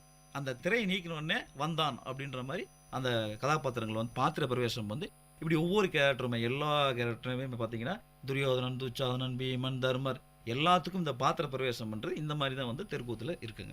சிறப்பா சொன்னீங்க ஐயா. தெருக்கூத்துல மக்களின் பங்களிப்பு எந்த விதத்துல இருக்குதுங்க? இப்போ மக்களின் பங்களிப்புன்னு சொல்லி பார்த்தோம் அப்படின்னா, இப்போ இன்னைக்கு வந்து நாகரிக உலகில் பார்த்தீங்க அப்படின்னா எவ்வளவோ ஊடகங்கள் மூலியமாக சினிமா டிவி அப்படின்னு எவ்வளவோ வந்திருந்தாலுமே கூட இன்னும் வந்து அந்த தெருக்கூத்தை வந்து ரசிக்கிறதுக்கான ஆட்கள் இன்னுமே இருக்கிறாங்க. ஏன் அப்படி ஊன்றி இருக்காங்க அப்படின்னா, அந்த கலை வடிவம் பார்த்தீங்கன்னா மேக்கப், அதனுடைய ஒப்பனை அலங்காரம், அந்த வர தோரணை, அதுக்கும் மேலே முக்கியமான விஷயம் என்னன்னா இந்த தெருக்கூத்தானது மக்களுக்கு வந்து எப்படின்னா வாழ்வியல் விளிமைகளை சொல்லுது. இப்போ வந்து துச்சாதனன் அப்படின்ற ஒரு கேரக்டர் இருக்கு அப்படின்னா இந்த மாதிரி எண்ணங்கள் இருந்தால் வாழ்வியல் இப்படி தான் முடியும், துரியோதனன் தான் இப்படி தான் முடியும், தர்மராக இருந்தால் இப்போ கிராமத்தில் சொல்லுவாங்க அப்பா அவன் தர்மர் மாதிரிப்பா அப்படிம்பாங்க. அப்போ தர்மர்னா பொறுமை காத்தல். அப்போ இந்த மகாபாரத ராமாயண கதாபாத்திரங்கள் சொல்லி இருக்கின்ற அந்த வாழ்வியல் விளிமைகளை மக்களுக்கு அது சொல்லுது. அதனால தான் அவங்க வந்து அதை உள்வாங்கி கொண்டு அது இன்னும் கூட இன்ற ஊடகங்கள் எவ்வளோ ஊடகங்கள் வந்து மக்களை வந்து ஆக்கிரமிப்பு செய்தாலும் கூட அவர்கள் இந்த தெருக்கூத்து என்ற அந்த கலையை இன்னும் நேசித்து கொண்டிருக்கிறார்கள். அதாவது அவர் இந்த தெருக்கூத்தை பார்த்தீங்க அப்படின்னா சில மக்களுடைய சில பகுதி மக்களுடைய வாழ்வின் அங்கமாகவே இது இருக்குது. அப்புறம் பார்த்தீங்கன்னா இவங்க இந்த தெருக்கூத்து தொடர்ந்து பார்த்து என்ன பண்ணிடுறாங்கன்னா அந்த தெருக்கூத்து கதை, அந்த பாட்டு வடிவம் எல்லாமே தெரியும். சில டைம் கலைஞர்கள் என்ன பண்ணுவாங்கன்னா ஒரு வரி விட்டு போனாலோ இல்லை கதையில் ஏதோ சொல்லாமல் விட்டாலோ அடுத்த நாள் வந்து அந்த மாஸ்டர் குருவிட்ட சொல்லுவாங்க, ஐயா பாருங்க இந்த கதாபாத்திரத்தில் இது விட்டு போச்சு. அந்த அளவுக்கு அதுக்கு அதாவது இன்னைக்கு என்னன்னா தெருக்கூத்து கலைஞர்கள் வந்து எந்த விதத்திலும் தவறு செய்ய இயலாத அளவுக்கு அந்த ரசிகர்கள் வந்து அவ்வளவு ஊன்றி போய் தெருக்கூத்து இருக்கிற ஆட்களும் மக்கள் இன்னைக்கு இருக்கிறாங்கன்றது தான் இது நம்மளுடைய பெருமைப்பட வேண்டிய விஷயமா இருக்குன்னு. நன்றிங்க. அப்புறம் இந்த தெருக்கூத்துல கட்டியங்காரன் என்று சொல்ற அந்த கதாபாத்திரத்தினுடைய பங்கு என்னங்கய்யா? இந்த தெருக்கூத்தை பொறுத்த வரைக்கும் பார்த்தீங்கன்னா இந்த கட்டியங்காரன் தான் ரொம்ப முக்கியமான கதாபாத்திரம்னு சொல்லலாம். ஏன் அப்படின்னு சொல்லி பார்த்தோம் அப்படின்னா இந்த கதை தொடக்கமாகி அது மங்களம் என்று சொல்லக்கூடிய முடிகிற வரைக்குமே வந்து இந்த கதாபாத்திரம் எல்லா கதாபாத்திரங்களுடைய இது என்ன பண்ணணும்னா பயணம் செய்யும். இந்த கட்டியங்காரன் வந்து எல்லா கதாபாத்திரனுடைய கதைகளையுமே எல்லாமே அந்த என்ன சொல்றதுன்னா கதை பற்றின முழுவதுமான ஒரு விஷயத்தை வந்து இவர் அறிஞ்சு வச்சிருக்காரு. இன்னொரு விஷயம் பார்த்தீங்க அப்படின்னா ஒரு கதாபாத்திரம் வந்து வருவதற்கு தாமதமாச்சுன்னா வெளியே வந்து கூட அந்த மக்களை வந்து அவர் பண்ணுவார்னா ஒரு நகைச்சுவை காட்சிகளால் அதை நிரப்பி அந்த இடத்தை வந்து நிரப்புவார். அதாவது ஒரு கதாபாத்திரம் வருவதற்கு தாமதமாச்சுன்னா அந்த வெறுமையான அந்த நேரத்தை வந்து இவர் வந்து தற்காத்துல இருக்கிற பிரச்சனைகளை வந்து கூத்து வடிவிலே சொல்லி அந்த நேரத்தை வந்து நிரப்புவார். அப்புறம் பார்த்தீங்க அப்படின்னா இந்த கூத்திற்கு மட்டும் இல்லை கூத்திற்கு வெளியேகும் ஒரு பாத்திரமாகவும் வந்து இந்த கட்டியங்காரன் வந்து ரொம்ப ஒரு முக்கியமான கதாபாத்திரம்னு சொல்லலாம். அப்புறம் பார்த்தீங்க அப்படின்னா நான் முன்னாடியே சொன்னேன் ஒரு துடியான பாத்திரங்கள் வருது. அவங்க வந்து பாடுறப்ப என்ன ஆகணும் பயங்கரமாக ஆடி பாடி கொஞ்சம் களைப்பில் இருப்பாங்க. அதுக்கு வந்து இவங்க என்ன பண்ணணும் அப்படின்னா கொஞ்சம் டைம் வேணும் இல்லையா, அவங்க வந்து இன்னும் கொஞ்சம் நேரம் எடுக்கணும் அடுத்த இதுக்கு போகிறதுக்கு. ஏன்னா துடியான கதாபாத்திரங்களோட பாடல்கள் எல்லாமே கொஞ்சம் வேகமாகவும் ரொம்ப ஆட்டம் ஆடி இந்த கிரிக்கின்னு சொல்லுவாங்க, அந்த கிரிக்கெலாம் அடித்து வந்து உட்கார்றப்ப அவங்களுக்கு என்ன நேரம் தேவைப்படுது. அந்த நேரத்தில் சில நாட்டுப்புற பாடல்களையும் வந்து இந்த கட்டியங்காரன் போடுவாங்க. பார்த்தீங்க அப்படின்னா ஒரு பாடல் பாடலாமாங்கய்யா? பாடுங்க. மல்ல கொட்ட மல மலன்னு குட்டி மாமரம் சல சலன்னு அட மல்ல கொட்ட மல மலன்னு குட்டி மாமரம் சல சலன்னு அட மறக்க உருண்டு போச்சு எங்க மாமமாக திரண்டு விட்ட அட மறக்க உருண்டு போச்சு எங்க மாமமாக திரண்டு விட்ட அட திரண்ட புட்டு கொடுக்கலேன்னு அவ தேம்பி தேம்பி அழுவுறாளாம் அட திரண்ட புட்டு கொடுக்கலேன்னு அவ தேம்பி தேம்பி அழுவுறாளாம். ஆக இந்த மாதிரி பாடல்கள் பாடுறப்ப அவர் வந்து ஆசுவாசப்படுத்திக்கிட்டு அடுத்து தன்னுடைய வசனத்துக்கோ இல்ல பாடலுக்கோ அவர் தயாராகிறார். அதனால கட்டிங்காரன்றது கதையை முதல் கடைசி வரைக்கும் பயணம் சென்ற ஒரே கதாபாத்திரம் இந்த கட்டிங்காரன் தான் நம்ம சொல்லலாம். கட்டிங்காரனுடைய பங்கு அந்த அளவுக்கு இருக்குதுங்க. ஆமா, ஆமாங்க. கூத்துன்ற பட்சத்துல. ஆமா. சரிங்கய்யா. ஐயா, அடுத்த கேள்வி என்னன்னா, தெருக்கூத்துல ஒப்பனை எப்படி இருக்குதுங்க? தெருக்கூத்துல ஒப்பனைன்றது மக்கள் பார்க்குறப்ப அவ்வளோ அழகா பிரமாதமா இருக்கும். ஆனா பார்த்தீங்கன்னா அந்த ஒவ்வொரு கதாபாத்திரமும் ஏற்கிறவங்க அவங்கவுங்களுக்கான ஒப்பனையை அவங்கவுங்களே செஞ்சுக்குவாங்க. மற்றபடி இந்த கிரீடம் பூஜம் கட்டுறப்ப மற்றவங்களோட துணை எல்லாம் பண்ணும்போது அப்போ வந்து அவங்க உதவி பண்ணுவாங்க. இதில் பார்த்தீங்கன்னா ஒவ்வொரு கதாபாத்திரத்துக்கும் ஒவ்வொரு விதமான ஒப்பனை இருக்கு, அந்த நிறம் இருக்கு. இப்போ துரியோதனன், துச்சாதனன், தர்மர், பீமன் இவங்களுக்கெல்லாம் பார்த்தீங்கன்னா மஞ்சள் நிறம். இப்போ பீமனுக்கு பார்த்தீங்கன்னா மஞ்சள் நிறமும் பச்சை நிறமும் வரும். அதே மாதிரி அர்ஜுனன் பார்த்தீங்கன்னா அர்ஜுனனுக்கு வந்து நீல மேகம் தான் அதுக்கு அவங்க வந்து கொடுக்குறாங்க. இந்த ராமன், கர்ணன் அவங்களுக்கு நீல மேகம் தான். இந்திரஜித்துக்கு கருப்பு, அங்கதனுக்கு சிவன். சில பகுதிகளில் பார்த்தீங்க அப்படின்னா நல்ல துடியான கோபமான ஒரு கதாபாத்திரத்துக்கு சிவப்பு நிறத்தில் வந்து கொடுப்பாங்க. சில பேருக்கு அது பார்த்தீங்கன்னா ரொம்ப சாந்தமான கேரக்டருக்கு மஞ்சள். சிவப்பு என்பது அந்த கோபத்தை தெரிவிக்கின்ற அந்த குறியீடாகவே. இந்த ஒப்பனை என்பது வெறும் சாயங்கள் மட்டும் நிறங்கள் மட்டும் அல்ல, அந்த சிவப்பு என்பது கோபத்தை குறிக்கிற ஒரு குறியீடாகவும் வருது. அந்த மஞ்சள் என்பது பார்த்தீங்க அப்படின்னா ஒரு சாந்தத்தை குறிக்கணும். இந்த மாதிரி இது வந்து நாமக்கல் போன்ற சேலம் மாவட்டங்களில் இந்த மாதிரி குறியீடுகளுடைய அந்த ஒப்பனைகள் தெரிவிக்கின்ற மாதிரியான இதுவும் இருக்குங்க. சரிங்கய்யா. இப்போ அந்த ஒப்பனைகள் வந்து அந்த கதாபாத்திரத்துக்கான பாவனையை கூட தெரிவிக்குதுன்றீங்க. ஆமா, கட்டாயமா ஒரு குறியீடாகவும் அது இருக்கு. தெருக்கூத்து கலைஞன் என்ன கதாபாத்திரம் ஏற்றிருக்கின்றானோ அதன் குணாதிசயத்தை, அதான் முக்கியம், அந்த குணாதிசயத்தை காண்பிக்கின்ற மாதிரி இருக்கும். ஒன்றும் பார்த்தீங்கன்னா இப்போ அரக்கர் வேஷம் போடுறான்னு வச்சுக்கோங்களேன். மற்றவங்களுக்கெல்லாம் கிரீடம் பூஜம் கட்டி அரக்கர் வேஷம் போட்டீங்கன்னு பார்த்தீங்கன்னா நிறைய முடிகள் வந்து பார்த்தீங்கன்னா ஒரு என்ன சொல்லுவாங்க, அந்த டோப்பா வைக்க அந்த மாதிரி இருக்கும். அந்த கண்களுக்கு முட்டை வடிவம் வச்சு, அதாவது அந்த கதாபாத்திரம் வந்தாவே அவன் அரக்கன்னு சொல்லுமா ஆடியன்ஸுக்கு வந்து அவன் வந்து நான் சொல்லணும்னு அவசியமே கிடையாது, பார்த்தோன்னே தெரிஞ்சுக்கலாம், பார்த்தோன்னே இவர் தான் அப்படின்ற மாதிரி. அது ஒப்பனைன்றது ரொம்ப அழகானதாகவும் ஒரு முக்கியமான ஒரு விஷயமா தெருக்கூத்துல இருக்கு. அதனால தான் 64 ஆயக்கலைகள்ல ஒப்பனை கலையும் ஒரு கலைன்றத பதிவச்சு சேர்ந்திருக்காங்க. கட்டாயமாங்க ஐயா. அப்புறம் எவ்வகையான இசைக்கருவிகள்லாம் இதுல பயன்படுத்துறாங்க ஐயா? இதுல பாத்தீங்கன்னா மிருதங்கம், தாளம், நம்ம ஜால்ரான்னு சொல்லுவோம், ஆனா அதுக்கு வந்து தாளம்னு சொல்லுவாங்க. அதுக்கப்புறம் முகவீணை, அப்புறம் ஹார்மோனியம். இதுதான் வந்து தெருக்கூத்து ரொம்ப அடிப்படையான இதுதான். இந்த விஷயங்கள் வந்து எல்லா ஊர்லயும் இசை பாத்தியங்கள் இருக்கும். சில ஊர்களில் மட்டும் புல்லாங்குழல் பயன்படுத்துறாங்க. மற்றபடி மேற்சொன்ன அந்த அந்த மிருதங்கம், தாளம், முகவினை, ஹார்மோனியம் இதுதான் வந்து தெருக்கூத்துல மிக முக்கியமான ஒரு பங்கு இருக்கும். ஐயா, அடுத்த ஒரு கேள்வி, தெருக்கூத்துல எத்தனை அடவுகள் இருக்குங்க ஐயா? இப்போ பழங்காலத்தில் பார்த்தீங்க அப்படின்னா ஒரு 50, 100ன்னு சொல்கிறாங்க. பழங்காலத்தில் வந்து அடவுகள் வந்து நிறையா இருந்திருக்கு. இப்போ வந்து பார்த்தீங்கன்னா ஒரு 10-15 அடவுகள் தான் இருக்குது. ஆனால் இந்த 10-15 அடவுகளையும் வந்து நம்ம என்ன பண்ணலாம்னா விரிவுபடுத்திக்கலாம். ஆனால் இன்றைய கலைஞர்கள் வந்து அடவுகளுக்கு முக்கியம் கொடுக்காம அந்த காட்சியை நகர்த்துவதற்காக அந்த பாடல்கள் வசனங்களை வைத்து அந்த அடவுகள் வந்து அந்த அளவுக்கு இல்லைன்றது சில அறிஞர்களுடைய கருத்து. அதே மாதிரி பார்த்தீங்க அப்படின்னா பெண் கதாபாத்திரம் போடுறாங்க இல்லையா, அவங்களுக்கு வந்து அந்த பெண்ணிற்கு தனி அடவுகள் இருக்கு. ஆனால் சில அடவுகள் பார்த்தீங்கன்னா ஆண் கதாபாத்திரம் அந்த அடவுகளும் இருக்கும், ஆனால் அவங்களுக்கும் தனியான அடவுகளும் இருக்குதுன்றது தான் இங்கே. அடவுகள் வந்து பார்த்தீங்கன்னா முதல்ல நம்ம தெருக்கூத்து கற்றுக்க போகிறோம்னா அது ஜதி சொல்லுவாங்க. எப்படின்னு பார்த்தீங்கன்னா தாகர்த்தோ திம் தா திம் தா தாகர் தாகர்தோ திம் தத்தை தாகர்த்தோ திம் தா திம் தாகர் தாகர்தோ திம் தத்தை. இது வந்து ஒரு அடவுங்க. இன்னொன்று பார்த்தீங்கன்னா தித்தித்தா தித்தித்தா தித்தித்தா தித்தித்தா, இது தித்தா தித்தா. இந்த மாதிரி அடவுகள் வந்து நிறைய இருக்குங்க. இந்த அடவுகள் வந்து பார்த்தீங்கன்னா இது வந்து நான் முன்னாடியே சொன்னேன், கூத்துன்றது வந்து இயல், இசை, நாடகம் அப்படின்னு சொன்ன பார்த்தீங்களா. அதில் இந்த அடவுகள் அப்படின்றதும் ரொம்ப ஒரு முக்கியமான விஷயம். இந்த அடவுகள் பொறுத்து தான் இப்போ துடியான பாத்திரங்கள் வந்து அந்த கிரிக்கு நிறைய நல்ல அடவுகள் போட்டால் தான் மக்கள் மத்தியில் அந்த ஆவேசம், அந்த ஆக்ரோஷத்தை வந்து அந்த கதாபாத்திரம் தன்னை நிலைப்படுத்திக் கொள்ள முடியும். அது எது முடிவு பண்ணால் அந்த அடவுகளும் அந்த முகபாவனைகளும் தான் அங்கே நமக்கு வந்து ரொம்ப முக்கியமான ஒரு விஷயமாக இருக்குது. சரிங்க ஐயா. ஐயா, தெருக்கூத்தில் நடைபெறும் மகாபாரத கதைகள் என்னென்னங்க ஐயா? அது பார்த்தீங்கன்னா நிறைய கதைகள் இருக்குங்க. இப்போ கம்சன் சண்டை, வில்வளைப்பு, அது வில்வளைப்புன்றது திரௌபதி கல்யாணம்னு சொல்லுவாங்க. அப்புறம் சுபத்திரை கல்யாணம், ராஜசூயாகம், திரௌபதி வஸ்திராபானம், அதான் தூகில்னு சொல்கிறோம் இல்லையா அந்த இது. அப்புறம் பார்த்தீங்கன்னா அர்ஜுனன் தபசு உங்களுக்கு நல்லாவே தெரியும், ரொம்ப பிரபலமானது. அப்புறம் கீச்சகவதம், கிருஷ்ணன் தூது, வீராபிமன்யு, கர்ணமோட்சம். இந்த கர்ணமோட்சம்ன்றது சிலர் இறந்துருவாங்க இல்லையா, அந்த இறப்பு வீட்டில் அந்த கர்ணமோட்சம் வந்து கட்டாயம் வைப்பாங்க. பெரும்பாலான கிராமங்கள் இன்றளவும் கூட ஏதேனும் ஒரு வீட்டில் வந்து இப்போ தெருக்கூத்து என்பது மங்களகரமான விஷயங்கள் மட்டும் இல்லை, இந்த மாதிரி விஷயங்களும் கூட கர்ணன் மோட்சம் இந்த கூத்து போட்டோம்னா அந்த இறந்தவர் வந்து மோட்சம் அடைவார் என்ற நம்பிக்கை இன்னைக்கு இருக்கு. அதனால பெரும்பாலான வீடுகளில் அந்த தெருக்கூத்துல அந்த கர்ண மோட்சம் வந்து இறப்பு வீட்டில் நடந்துட்டு தான் இருக்கு. அதுக்கப்புறம் பார்த்தீங்கன்னா 18ஆம் போர், படுகளம், இந்த மாதிரி நிறைய இருக்குங்க. சரிங்கய்யா. ஐயா, அதே மாதிரி ராமாயண கதைகள் என்னென்ன இருக்குதுங்க தெருக்கூத்துல? மகாபாரத கதைகள் அளவுக்கு ராமாயண கதைகள் வந்து அந்த அளவுக்கு ரொம்ப அதிகம் இல்லைன்னு சொல்லலாம். அதில் பார்த்தீங்கன்னா சீதா கல்யாணம், சூர்பனகை சபதம், வாலி மோட்சம், அனுமன் தூது, இந்திரஜித்து, ராமர் பட்டாபிஷேகம், இந்த மாதிரி வந்து இந்த ராமாயண கதைகளும் நமக்கு இருக்குங்க. சரிங்கய்யா. ஐயா, இன்றைய சூழலில் தெருக்கூத்து சமூக பிரச்சனைகளை அணுகுபவையாக இருக்கின்றனவா? கட்டாயம் சொல்லலாமாங்க. பெரும்பாலும் வந்து பார்த்தீங்க அப்படின்னா இந்த சமூக பிரச்சனைகள் என்றது அந்த தொன்றுதட்டே வந்து பார்த்தீங்கன்னா கட்டியங்காரன்னு சொல்லுவார். இந்த சமூக பிரச்சனைகள் என்னன்றது அந்த கதையினுடைய வந்து கட்டியங்காரன் சொல்றாரு. அதுவும் இல்லாமல் இந்த கதாபாத்திரங்கள் ஆண் வேடமும் பெண் வேடம் விடுறாங்க இல்லையா, அவங்களுக்குள்ள அந்த சண்டை வர மாதிரியான காட்சி அமைப்புகள் வரப்ப இந்த வரதட்சணை கொடுமை, அந்த இன்றைய காலகட்டத்தில் என்னென்ன பிரச்சனை இருக்குன்றது அவங்க பாடல்கள் மூலமாக கொண்டு வர மாட்டாங்க. ஆனால் அந்த வசனங்கள் பேசுகிறப்ப அந்த விஷயத்தை இந்த சமூக பிரச்சனைகளை இன்னைக்கு பேசுகிற அளவுக்கு கட்டாயமாக இருக்குங்க. ஐயா, அடுத்த கேள்வி, கதை களங்கள் கால மாற்றங்களுக்கு ஏற்ப மாற்றம் கொள்வது என்பது எல்லா கலைகளுக்கும் பொருந்துகிறது. அது தெருக்கூத்துக்கும் பொருந்துமா? இதில் 90% வந்து மாற்றம் நடைபெறுவதில்லை.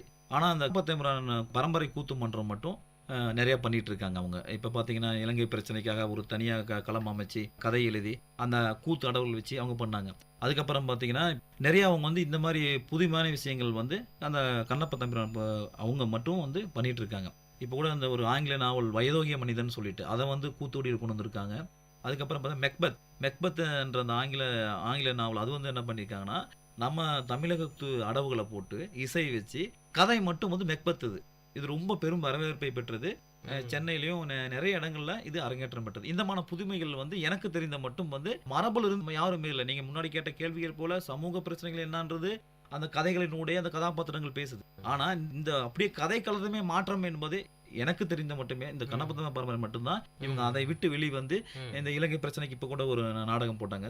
ஒரு நாடகம் வந்து நம்ம கூத்து அடவுகள் அந்த இசையை வச்சுக்கிட்டு அதை மையமா வச்சு பண்ணாங்க. அதுக்கப்புறம் முன்னாடியே சொன்னேன் வயதோகிய மனிதன் என்ற ஒரு ஆங்கில நாடகத்தை வந்து அது வந்து நம்ம அடவுகள் வச்சு பண்ணாங்க. அப்புறம் ரீசெண்டாக அந்த மெக்பத் பண்ணாங்க. இந்த மாற்றங்கள் எனக்கு தெரிஞ்சது கண்ணப்ப தம்பிரான் ஐயா தான் பண்ணிட்டு இருக்காங்க. அவங்க பாரம்பரிய கூத்து மன்றம் தான் பண்ணிட்டு இருக்காங்க. சரிங்கய்யா, தெருக்கூத்துல பெண்களின் பங்கு எந்த அளவுக்கு இருக்குதுங்க? அது பெண்களின் பங்குன்னு பார்த்தீங்க அப்படின்னா இந்த பகுதிகளில் வந்து பார்த்தீங்கன்னா வேலூர் இந்த பகுதிகளில் பார்த்தீங்கன்னா பெண்கள் வந்து அந்த அளவுக்கு இல்லை. நாமக்கல், சேலம் அந்த மாவட்டங்களில் ஒரு சிலர் தான் இருக்காங்க. இதில் என்னன்னா இந்த பகுதியில் பெண்கள் பங்கேற்புக்கு என்ன சிரமம் அப்படின்னா இது கட்டை கூத்து சொல்றாங்க இல்லையா, இந்த கட்டைகளை வந்து அவங்க கட்டிட்டு அவங்க ரொம்ப நேரம் பர்ஃபார்ம் பண்ண முடியாது. அதனால வந்து பெண்களுடைய பங்களிப்பு ரொம்ப குறைவாக இருக்கலாம். பார்த்தீங்க அப்படின்னா பெண்கள் பங்களிப்புன்னு சொன்ன பார்த்தீங்கன்னா பெரும்பாலும் அவங்க வந்து யாரும் விரும்பி இந்த கூத்துக்கலைக்கு அவங்க வரதில்லை. சரிங்கய்யா. ஐயா, தெருக்கூத்தில் நடித்ததாக கேள்விப்பட்டேன். எப்படி உங்களுக்கு அதில் ஆர்வம் வந்துச்சு? நான் வந்து நாமக்கல் மாவட்டத்தை சேர்ந்தவன். சிறு வயதுலேருந்தே இந்த தெருக்குள் பார்த்து பழக்கம். சரி நம்மளும் நான் வந்து இது மாதிரி பண்ண முடியுமா அப்படின்றது இருந்துச்சு.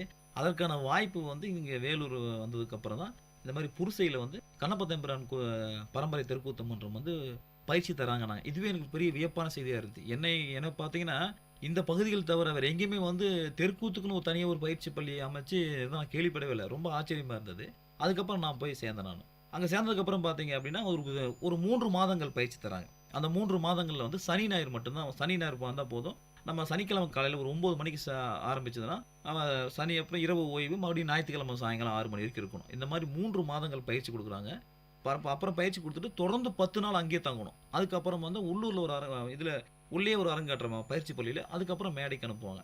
இதில் வந்து பார்த்தீங்க அப்படின்னா இதான் வந்து இதனுடைய காலகட்டம். முதல்ல என்ன பண்ணுறாங்கன்னா சம்பந்தன் ஐயாவை வந்து அடவுகள் வந்து சொல்லித்தரார். முதல்ல வந்து எப்படி என்னென்ன அடவுகள் அப்படின்ட்டு அடவுகளில் வந்து நமக்கு சொல்லிக் கொடுக்குறாரு. அடவுகளுக்கு அப்புறம் என்ன பண்ணுறாங்கன்னா எல்லாத்தையும் குழுவாக உட்கார வச்சு நமக்கு அந்த பாடல், ஹார்மோனியம், மிருதங்கம், முகவீணை, தாளத்துக்கு ஏற்றவாறு நம்ம அந்த ராகம் வரணும் இல்லையா, அதுக்கான பாடலுக்கான பயிற்சி தராங்க. அதுக்கப்புறம் இது வந்து யாருக்குமே வந்து முன்னாடி ஃபஸ்ட்டே அவங்க வந்து கதாபாத்திரங்களை பிரித்து கொடுக்கறது இல்லை.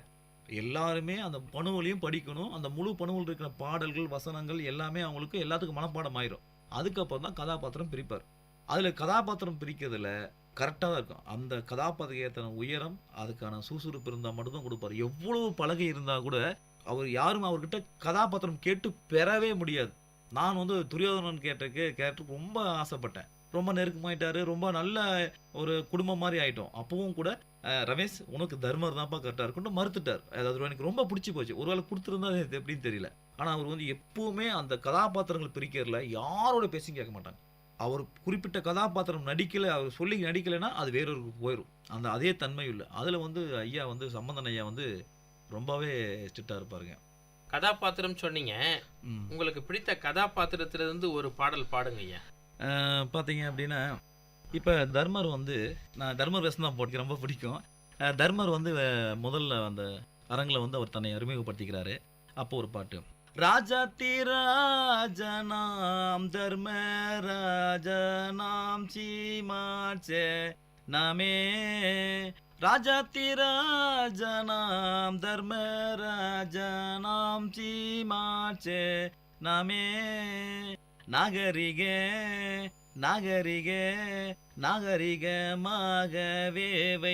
போகமுடனே வந்தால, ராஜாத்தி ராஜனாம் தர்மராஜனாம் சீமாச்சே நாமே, தம்பிமார்களும் அருகில் தையல் திரௌபதையால் சுல, தம்பிமார்களும் அருகில் தையல் திரௌபதையால் சுல, தரணிமா தரணிமா ஐவர் தந்திட தந்திட வந்தாடி தல, சம்ரமுடனே கூடிகள் தாள் வந்தொன்றில்லாமலே வாழ்க, சம்ரமுடனே கூடிகள் தாள் ஒன்றில்லாமலே வாழ்க, சத்திய சாமனரைவர் தந்திட வந்தாடி தல, ராஜாத்தி ராஜனாம் தர்மராஜனாம் சீமாச்சே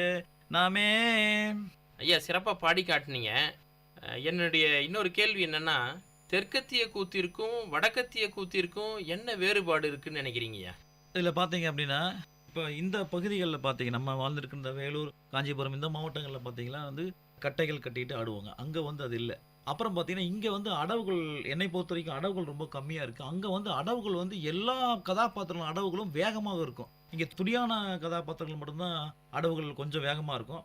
எல்லா அடவுகளுமே ரொம்ப அதிகமாக இருக்கும். அப்போ நம்ம ஒரு முறை பார்க்குற அடவு இன்னொரு முறை பார்க்கவே முடியாது. அது ரொம்ப அடவுகள் அங்கே அதிகம். அதே மாதிரி பார்த்தீங்கன்னா இந்த பகுதி கூத்துக்களில் முதல்ல வந்து கதாபாத்திரம், இப்போ நான் பாடுனீங்களா ராஜா தீராஜனம் அப்படி அந்த கதாபாத்திரம் பாடிச்சுன்னா அதே வரியில் பின்பாட்டு பாடுவாங்க. இந்த பின்பாட்டு பாடுகின்ற முறை வந்து அந்த நாமக்கல், சேலம் மாவட்டங்களில் வந்து இந்த பின்பாட்டு பாடுகின்ற அந்த முறை வந்து இல்லை. இந்த மாதிரி வந்து சின்ன சின்ன விஷயங்கள் வந்து நிறைய, முகவினை பார்த்தீங்கன்னா கொஞ்சம் சின்னதாக இருக்கும், கொஞ்சம் பெருசாக இருக்கும். அந்த மாதிரி சின்ன சின்ன மாற்றங்கள் தான். அப்புறம் ஒப்பனை வந்து இங்கே நல்லா அழகாக இருக்கும். ஏன்னா இந்த இப்போ கிரீடம் வச்சு இந்த புஜக்கட்டைகள்லாம் கட்டி பார்க்குறப்ப இங்கே ரொம்ப கம்பீரமாக நல்லா இருக்கும். வெயிட் இருக்கிறதுனால இங்கே அடவுகள் வந்து ரொம்ப ஃபாஸ்ட்டாக போட முடியாது. அங்கே அது இல்லாதனால அவங்க கொஞ்சம் வேகமாக இருக்கும். அப்புறம் ஆடை ஒப்பனைன்னு பார்த்தோன்னா இங்கே பார்க்க ரொம்ப அழகாக இருக்கும். அங்கே நல்லா இருக்கும். பட் இந்த அளவுக்கு அங்கே அந்த பகுதியெல்லாம் இல்லை, அது சொல்லலாங்க. ஐயா இந்த சிறப்புடைய இந்த தெருக்கூத்து கலை எதிர்காலத்தில் எப்படி இருக்கும்? எதிர்காலத்தில் எப்படி இருக்கும் அப்படின்னா, என்னை பொறுத்த வரைக்கும் பார்த்தீங்கன்னா இதற்கான ரசிகர்கள் வந்து இருந்துட்டு தான் இருக்காங்க. இன்றைய இளைஞர்கள் தெருக்கூத்தை வந்து பெரும்பாலானவர்கள் விரும்பலை. என்னதான் நம்ம வந்து நகரத்தை நோக்கிய நாகரிக வாழ்க்கை இருந்தாலும் பல ஊடகங்கள் வந்து நம்ம ஆக்கிரமிச்சாலுமே கூட, ஆனால் தெருக்கூத்து அதற்கான அழியணும்னா எப்பயும் அழிஞ்சிருக்கலாம். இன்னைக்கு பார்த்தீங்கன்னா பாருங்க, இன்னைக்கு சினிமா துறையில் பெரும்பாலானவர்கள் பார்த்தீங்க அப்படின்னா சம்பந்தன் ஐயா கிட்ட வந்து தெருக்கூத்து கற்றுக்கிட்டு தான் போறாங்க. இப்போ நாடக நடிகர்கள், இப்போ வந்து பார்த்தீங்கன்னா நாடக குழுக்கள் வந்து தமிழகத்தில் நிறைய இடங்கள் இருக்கு.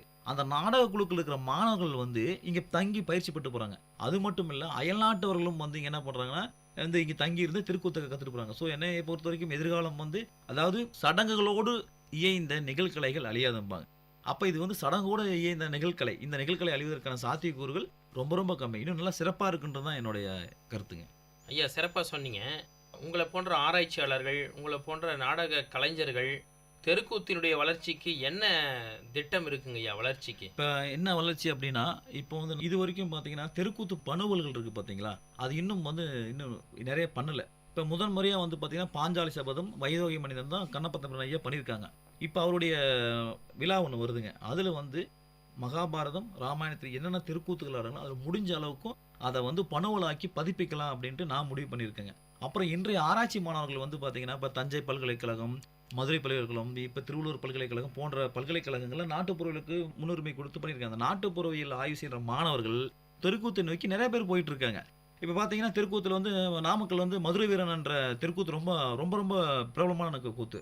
ஒரு ஆய்வு மாணவன் அதை எடுத்து ரொம்ப அந்த பணுவல் எப்படி இருக்கு, எந்த மாதிரியான சூழல் இந்த நிகழ்களை நடைபெறுகின்றது, இது சடங்கோடு சம்பந்தப்பட்டதனால் மட்டும்தான் இது இன்னும் இந்த நிகழ்களை அழியாமல் இருக்க போன்ற பல கேள்விக்கு அந்த ஆராய்ச்சி வந்து பதிலளிக்கும். ஆக தமிழ் படிக்கின்ற ஆய்வு மாணவர்கள் நாட்டுப்புறவியலை தேர்ந்தெடுக்கும் பொழுது முன்னாடி பார்த்தீங்கன்னா கும்மிப்பாட்டு மற்ற தளங்களில் பயணம் செஞ்சாங்க. இது இப்போ அந்த ஓரளவுக்கு குறைஞ்சு போச்சு. இப்போ என்ன பண்ணுறாங்கன்னா இந்த தெருக்கூத்து, அதாவது என்ன சொல்றது, ரொம்ப அரிதான கலைகளில் வந்து இப்போ ஈடுபட்டு இருக்காங்க. முறைகள் எல்லாமே இன்னைக்கு மாணவர்கள் வந்து தெருக்கூத்து அடுத்த நிலைக்கு கொண்டு செல்வதற்கு ஆராய்ச்சிகள் நடந்துட்டு தான் இருக்கு. சரிங்க, வளர்ச்சி பற்றி பார்த்தோம். தெருக்கூத்து பற்றிய ஆராய்ச்சிகள் என்ன வந்துள்ளது, தற்போது என்ன நிலையில் இருக்குங்கய்யா? இப்போ நான் முன்னாடியே சொன்னது தான். இப்போ பார்த்தீங்கன்னா மூர் ராமசாமி ஐயா அவரு தான் வந்து ஆராய்ச்சியாளர்கள்லாம் வந்து அந்த தெருக்கூத்து பற்றின அடிப்படையான விஷயங்கள் வந்து நிறைய நூல்களை நமக்கு கிடைக்குது. இப்போ இன்றைய ஆய்வு மாணவர்களும் என்ன பண்ணுறாங்கன்னா அது இன்னும் ஆழமாக எப்படி நம்ம ஆய்வு செய்ய முடியுமன்ற அந்த நோக்கில் வந்து இன்னும் ஆராய்ச்சிகள் வந்து நடந்துக்கிட்டு தான் இருக்குது. இப்போ முக்கியமாக பண்ண வேண்டியது என்னன்னா, நமக்கு வந்து முன்னாடி நம்ம சங்க இலக்கியங்கள் எப்படி ஓலைச்சுவடுகள் இருந்து இப்போ நம்ம பணுலாக்கம் செஞ்சோமோ, இதுவும் இன்னும் வந்து நிறைய கூத்துக்கள் பார்த்தீங்கன்னா அவங்களுடைய மனப்பாடமாக தான் இருக்கும். இதில் பேப்பரில் இருக்காது. நீங்கள் நம்ம நாடக பிரதியை வச்சுட்டுலாம் இங்கே கூத்து பிரதியை வச்சுட்டுலாம் அவங்க எல்லாமே இருக்குது. எல்லா குழுக்களும் அப்படி கிடையாது. அதான் நாடகம் அந்த மேடையில் இறங்கினோடனே அவங்களுக்கு மாதிரி கொட்டும். ஏன்னா இது வந்து நீங்கள் பெரும்பாலான தெருக்கூத்து கலைஞர்கள் யாரும் படித்தவங்க கிடையாது. அவங்க சிறு வயதிலிருந்தே பார்த்து கேட்டது.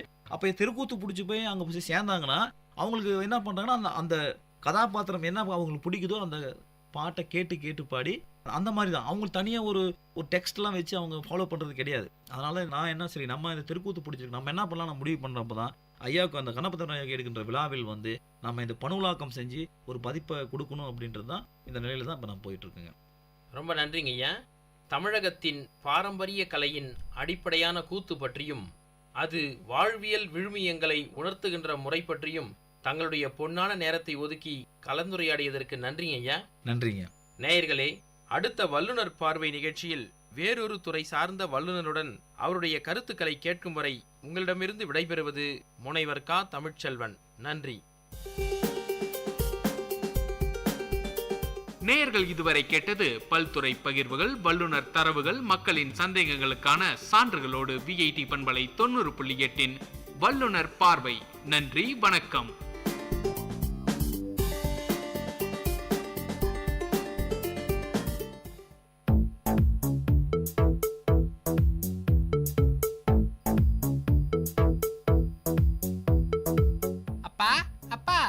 எய்ட்ஸ்னா என்னப்பா?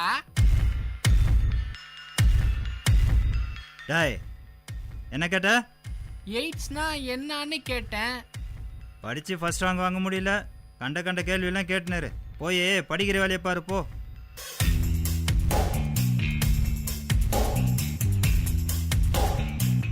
என்ன அப்பு ஒரே சோகமா உட்காந்துருக்க?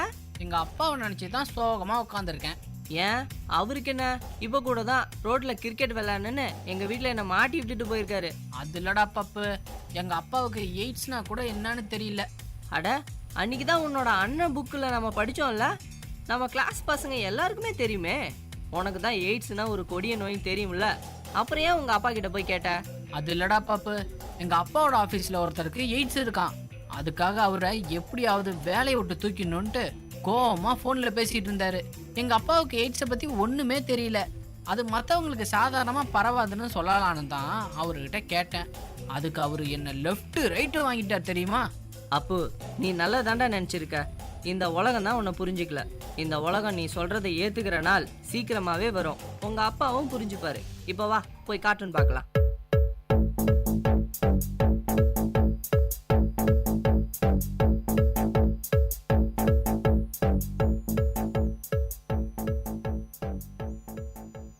நான் இந்த உலகத்துக்கு பிறந்த பிறகுதான் எனக்கான ரைட்ஸ் ஸ்டார்ட் ஆகுதுன்னு எல்லாரும் தப்பா நினைச்சிருக்கீங்க. நான் கர்ப்பப்பையில உருவானதுமே எனக்கான ரைட்ஸ் தொடங்குது. அதுல சேஃப்டி ரைட்ஸும் ஒண்ணு. நீங்க எல்லாரும் எல்லா குழந்தைகளுக்கும் சேஃப்டி ரைட்ஸை கண்டிப்பா உறுதி செய்து கொடுப்பீங்கன்னு நான் நம்புறேன், நாங்க நம்புறோம். உங்களுக்கு தெரிஞ்ச குழந்தைங்களுக்கு அன்சேஃபா ஏதாவது ஏற்பட்டா உடனே 1098 என்ற நம்பருக்கு கால் பண்ணி சொல்லுங்க. மாவட்ட குழந்தை பாதுகாப்பு அலுவலகத்தை தொடர்பு கொள்ளுங்கள். குழந்தைகள் பாதுகாப்பு வாரம் மற்றும் குழந்தைகள் பாதுகாப்பு கருதி வெளியிடுவோர் மாநில குழந்தை பாதுகாப்பு சங்கம், சமூக பாதுகாப்புத்துறை, தமிழ்நாடு அரசு.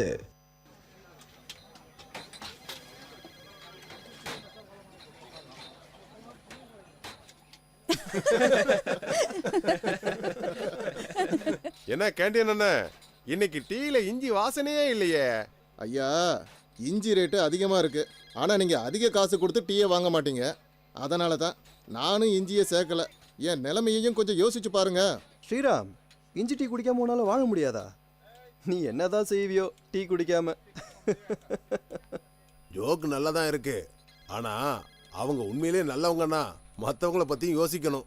இப்போ நம்ம தலைவரை பாருங்க, அவர் நாட்டில் இருக்கிற எல்லார பத்தியும் யோசிக்கிறார்ல, அந்த மாதிரி நாமளும் இருக்கணும். அது சரி, மத்தவங்களுக்கு பயனுள்ளவங்களா கொஞ்சமாச்சும் இருக்கணும். இல்லனா இந்த வாழ்க்கை பயனற்றது. அப்புறம் விலங்குக்கும் மனுஷனுக்கும் என்ன வித்தியாசம்? ஆமா, நீங்க சொல்றது ரொம்ப சரி. நீங்க ஒரு உண்மையான மனுஷனா இருந்தா மனித நேயத்தை பின்பற்றி அதே மாதிரி நடக்கணும். என்னாச்சு தம்பி? ஸ்ரீராம் மாமா, கடவுள் ரொம்ப மோசமானவர். ஷாருக் தம்பி, என்ன நடந்துச்சு? நீங்க என்ன பண்ற? என்னாச்சு தம்பி, சொல்லுங்க. ஏன் இப்படி பேசுறீங்க? ஸ்ரீராம் மாமா, உங்க அசிஸ்டன்ட் மேனேஜர் இருக்கார்ல பீட்டர், அவரோட பையன் மெல்வின் என்னோட உயிர் நண்பனா இருந்தான். தம்பி, நண்பனா இருந்தான்னு ஏன் சொல்றீங்க? இப்போ அவர் உங்க நண்பன் தானே? இல்ல, இப்போ அவன் இல்ல, இனிமேலும் வரமாட்டான். மெல்வின் ஹெல்மெட் போடாம பைக் ஓட்டிட்டு போனான். அப்போ அவனுக்கு விபத்து ஏற்பட்டுருச்சு. அவனுக்கு தலையில பலமான காயம். அவனை ஹாஸ்பிட்டலுக்கு கொண்டு போனாங்க. ஹாஸ்பிட்டல்ல சேர்த்ததும் டாக்டர் அவனுக்கு எல்லா டெஸ்ட்டும் எடுத்துட்டு அவனோட மூளை இறந்துருச்சுன்னு சொன்னாரு. அதான் பீட்டர் மாமா அவருக்கு லீவ் அப்ளை பண்ண என்ன ஆபீஸ்க்கு அனுப்புனாரு. அவனோட சின்ன பையனை பீட்டர் இழந்துட்டான்பா. ரொம்பவே கஷ்டமா இருக்கு. ஆனா மாமா, மெல்வின் தன்னோட உடல் உறுப்பை தானம் பண்ணி 9 பேருக்கு உயிர் கொடுத்துருக்கான். அவன் சாகும் போது கூட ஒரு பெரிய தானம் பண்ணியிருக்கான். எப்படி?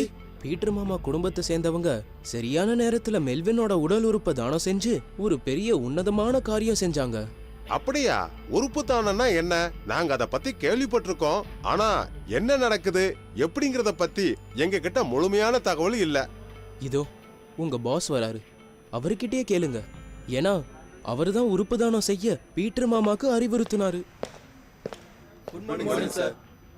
சார், உறுப்பு தானம் பற்றி எங்களுக்கு சொல்லுங்க. உறுப்பு தானம்னா என்ன?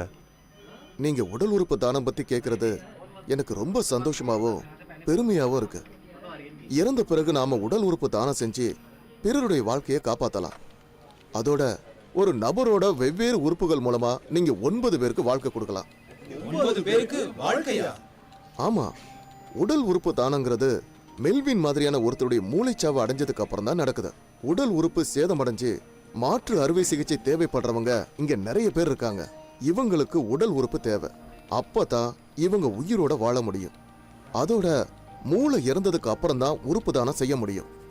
அவங்களுடைய குடும்ப உறுப்பினர்கள் அவங்க சொந்த விருப்பத்துல தான் உறுப்புகளை தானம் செய்யறாங்க. ஆனா சார், பொதுவா உறுப்புகளை தானம் செஞ்சா அடுத்த ஜென்மத்துல அந்த உறுப்புகள் இல்லாம பிறப்போன்னு நிறைய பேர் சொல்றாங்க.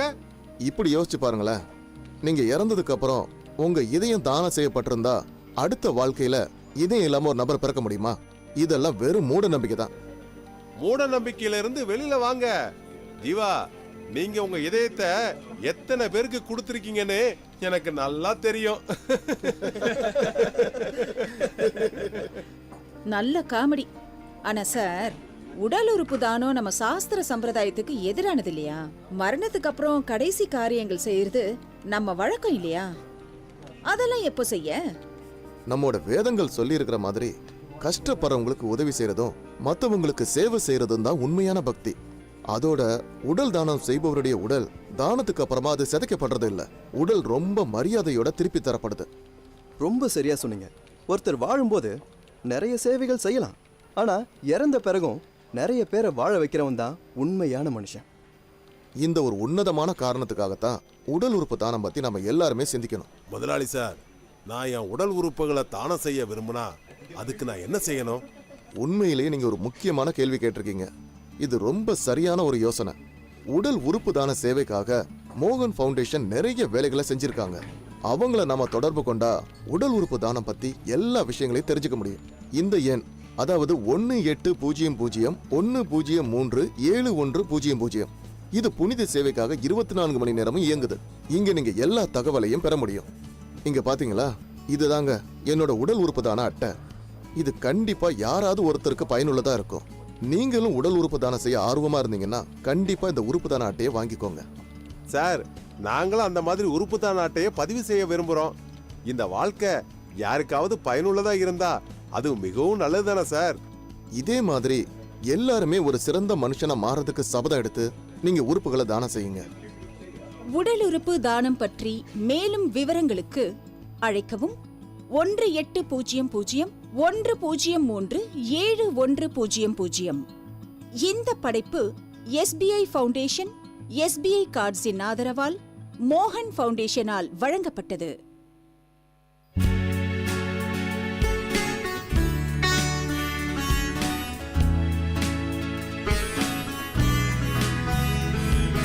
விஐடி பண்பலை 90.8 விஐடி பல்கலைக்கழகத்தின் சமுதாய வானொலியில் இது மருத்துவ நேரம். பல்வேறு மருத்துவ துறைகளிலிருந்து தேர்ச்சி பெற்ற மருத்துவர்களுடன் கலந்துரையாடும் நேரம் இது.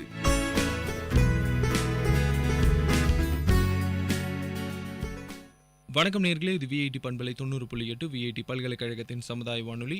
இந்த நிகழ்ச்சி மருத்துவ நேரம். மருத்துவ நேர நிகழ்ச்சியில ஒவ்வொரு நிகழ்ச்சியிலும் ஒரு மருத்துவம் துறை சார்ந்த நம்ம பேசிட்டு இருக்கோம். இன்னைக்கு நம்ம மருத்துவ நேரம் நிகழ்ச்சியில நம்ம கூட பேச போறது யாருன்னு பாத்தீங்கன்னா RK செந்தில்குமார், ஆக்குபேஷனல் தெரபிஸ்ட், அது மட்டும் இல்லாம head of Kripa special school. அவர்கிட்ட தான் நம்ம இன்னைக்கு பேச போறோம். வணக்கம் சார், நிகழ்ச்சிக்கு உங்களை அன்போடு வரவேற்கிறோம். வணக்கம் சார். சார், ஃபர்ஸ்ட் இப்போ பார்த்தீங்கன்னா இந்த ஆட்டிசம் பல பேருக்கு அதை பற்றி தெரியறது கிடையாது.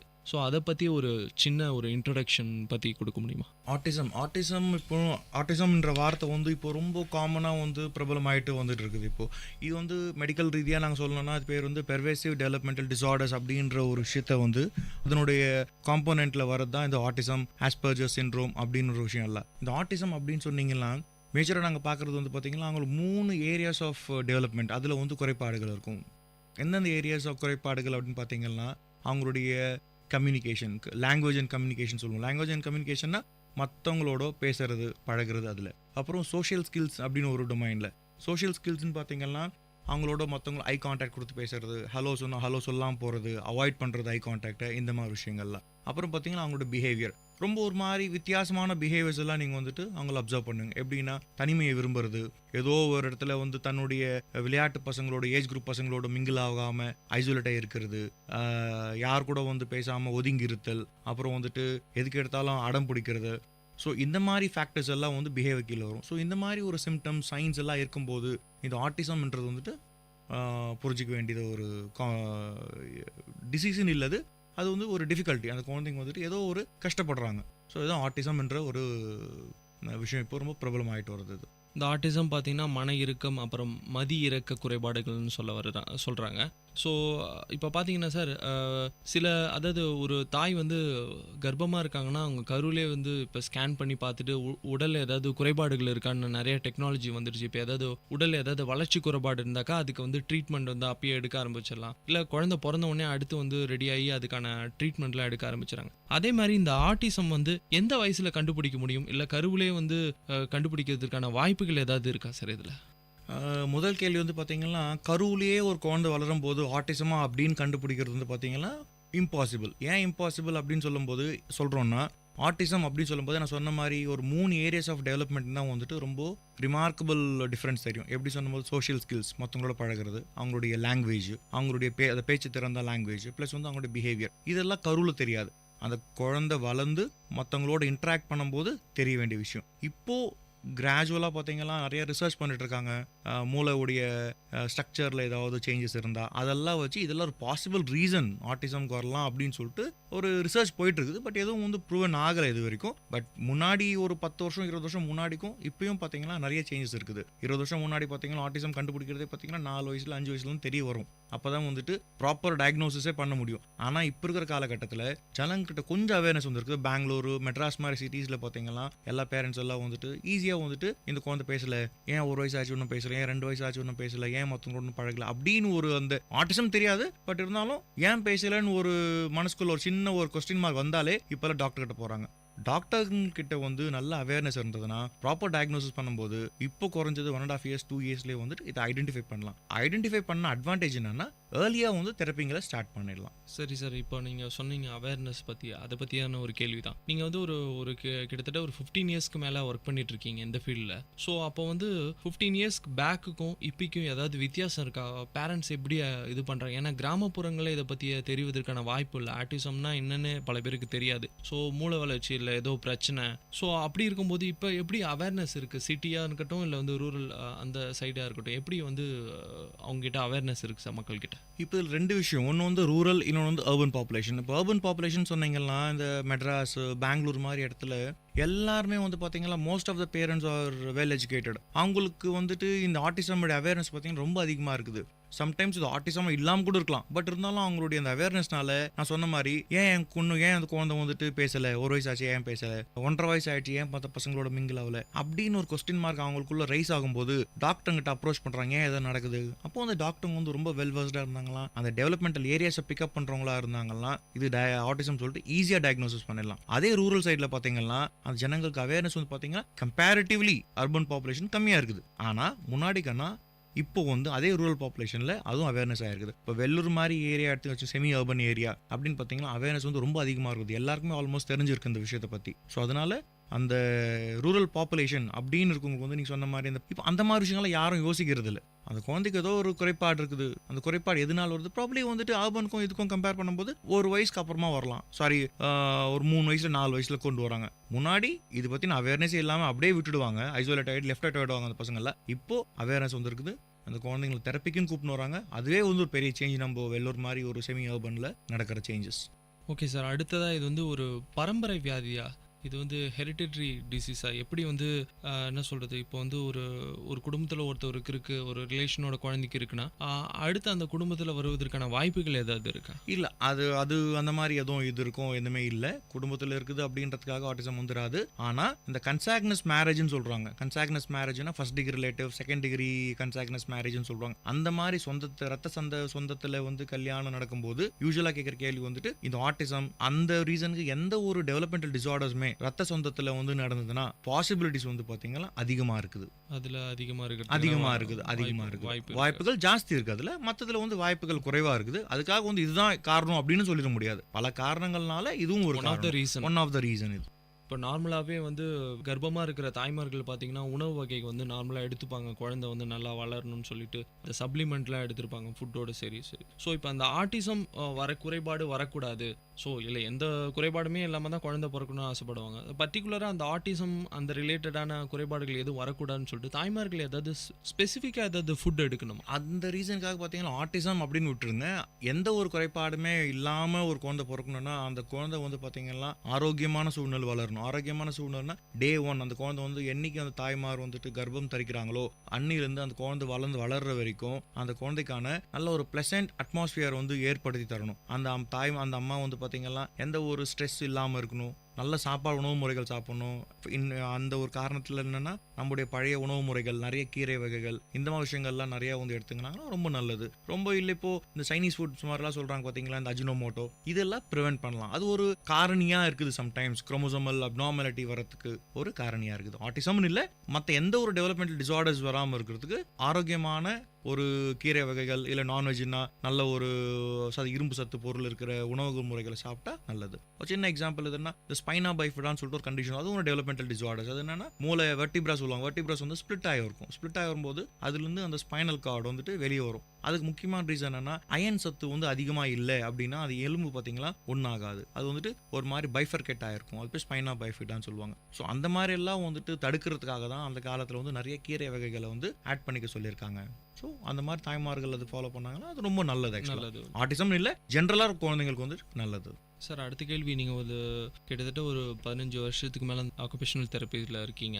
ஸோ எந்த மாதிரியான சர்வீஸ், எந்த மாதிரியான வந்து ட்ரைனிங்ஸ் இந்த பசங்களுக்கு தந்துட்டுருக்கீங்க சார்? இந்த ஆட்டிசம் முடிந்த குழந்தைகளுக்கு பார்த்தீங்கன்னு வச்சிங்களேன், இப்போது நம்ம வந்து ஏர்லி இன்டர்வென்ஷன் கேர் சொல்லுவோம். அதாவது நான் ஃபஸ்ட்டு சொன்ன பார்த்தீங்களா, எவ்வளோ சீக்கிரம் வந்து நீங்கள் ஐடென்டிஃபை பண்ணுறீங்களோ அவ்வளோ இன்டென்சிவாக வந்துட்டு தெரப்பி வந்து ஸ்டார்ட் பண்ணும். ஏன்னா நம்மளுடைய மூளை வளர்ச்சி பார்த்தீங்கன்னா அந்த பிரெயின் நியூரல் டிஷ்யூஸ், அது பேர் வந்து நியூரோ பிளாஸ்டிசிட்டின்னு சொல்லுவாங்க. அது multiplication of the neural tissues ரொம்ப அதிகமாக இருக்கும் ஃபர்ஸ்ட் 3 இயர்ஸில். ஸோ அந்த முதல் 3 வருஷத்தில் நீங்கள் வந்துட்டு ஆக்குபேஷனல் தெரப்பி அந்த குழந்தைங்களுக்கு கொடுத்தீங்கன்னா அந்த குழந்தைங்க வந்து பார்த்தீங்கன்னா ரொம்ப வேகமாக ரொம்ப நியர் நார்மல் அந்த ரேஞ்ச் வந்து கொண்டு கொண்டு வந்துடலாம். எப்படி நான் சொன்ன மாதிரி ஃபர்ஸ்ட் வந்து பார்த்தீங்கன்னா சோஷியல் ஸ்கில்ஸ்லாம் அந்த குழந்தைங்களுக்கு குரூப் தெரப்பியில் போடணும். அந்த குழந்தைங்களுக்கு வந்துட்டு எப்படி ஐ கான்டாக்ட் சொல்லி தரணும். அவங்களுக்கு பார்த்தீங்கன்னா சிட்டிங் டாலரன்ஸ் இருக்காது, ஓடினே இருப்பாங்க.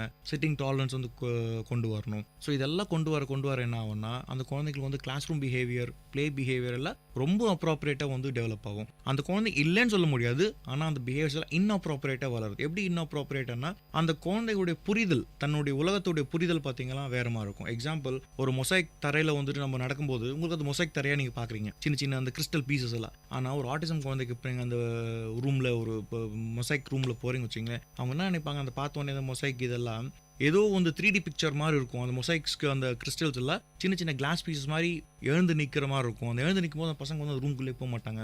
ஸோ அவங்களுக்கான அந்த புரிதல், பார்க்குற விஷயத்திலான புரிதல் வந்துட்டு வேற மாதிரி இருக்கும். கேட்குற விஷயத்துல புரிதல் வேற மாதிரி இருக்கும். மூவ் பண்ணுற விஷயத்துல புரிதல் வேற மாதிரி இருக்கும். இதெல்லாம் நாங்கள் என்ன சொல்லுவோம்னா சென்சரி இஷ்யூஸ்ன்னு சொல்லுவாங்க. சென்சரி இஷ்யூஸ்னா பார்த்து மூளை புரிஞ்சு பதில் சொல்லணும், கேட்டு மூளை புரிஞ்சு ஆர்கனைஸ் பண்ணி பதில் சொல்லணும். மூவ் பண்ணும்போது நம்ம பிரெயின் வந்து இன்ஃபர்மேஷன் எடுத்துக்குது. எப்படி எடுத்துக்குதுன்னா நம்ம மூவ் பண்ணுறத வச்சு எவ்வளோ தூரம் பேலன்ஸ் நடக்கிறாங்க, எவ்வளோ தூரம் கோஆர்டினேட்டட் நடக்கிறாங்க அப்படின்னு மூளை வந்து அதை அண்டர்ஸ்டாண்ட் பண்ணி நமக்கு ஒரு சிக்னல் தருது, நீ இப்படி தான் நடக்கணும்னு சொல்லிட்டு. இதில் அந்த குழந்தைங்களுக்கு பார்த்தீங்கன்னா டிஃப்ரெண்ட்டாக பர்சீவ் பண்ணுவோம். அவங்களுக்கு இல்லைன்னு சொல்ல முடியாது, அவங்களுடைய புரிதல் வேறு மாதிரி இருக்கும். ஸோ அந்த புரிதலை வந்து நம்ம என்ன பண்ணோம்னா நம்ம மாதிரி புரிஞ்சுக்கிறதுக்கு நம்ம ட்ரைனிங் கொடுக்குறோம். அது பேர் சென்சரி இன்டெகிரேஷன் ட்ரைனிங் அப்படின்னு சொல்லுவோம். அது ஒரு டெக்னிக் தான். எங்கள் இதில் ஆக்குபேஷனல் தெரபிஸ்ட் வந்துட்டு சென்சரி இன்டெகிரேஷன்ன்றது ஒரு டெக்னிக்காக அதில் யூஸ் பண்ணுறாங்க. Not only sensory integration, neuro developmental therapy.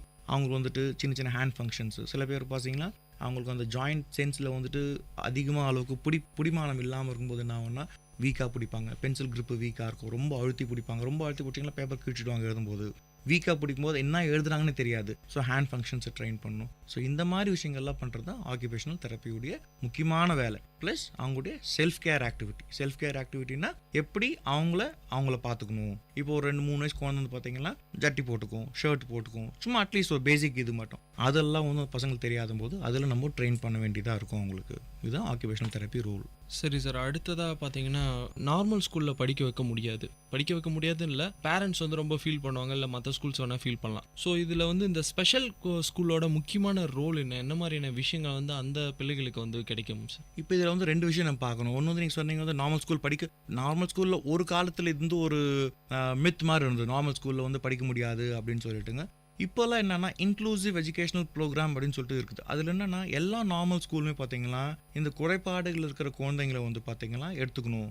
ஏன்னா இந்த குறைபாடு உள்ள குழந்தைகள் வந்துட்டு மற்ற நார்மல் பசங்களை பார்க்கும்போது அவங்க பண்ணுற பிஹேவியர் வந்து இவங்க வந்து கற்றுக்கிறதுக்கான சான்சஸ் அதிகமாக இருக்குது. ஸோ ஃபர்ஸ்ட் சாய்ஸ் வந்து பார்த்தீங்கன்னா ஒரு ஹை ஃபங்க்ஷனிங்கோ இல்லை மாடரேட் ஃபங்க்ஷனிங்காக இருக்கிற ஆர்டிஸ்டிக்கோ வந்து நார்மல் ஸ்கூலில் போடும்போது அவங்கள பார்த்து பிஹேவியர் கற்றுன்னு ப்ராப்ளி நியர் நார்மல் 95% நார்மலாக வந்து பிஹேவ் பண்ணலாம்.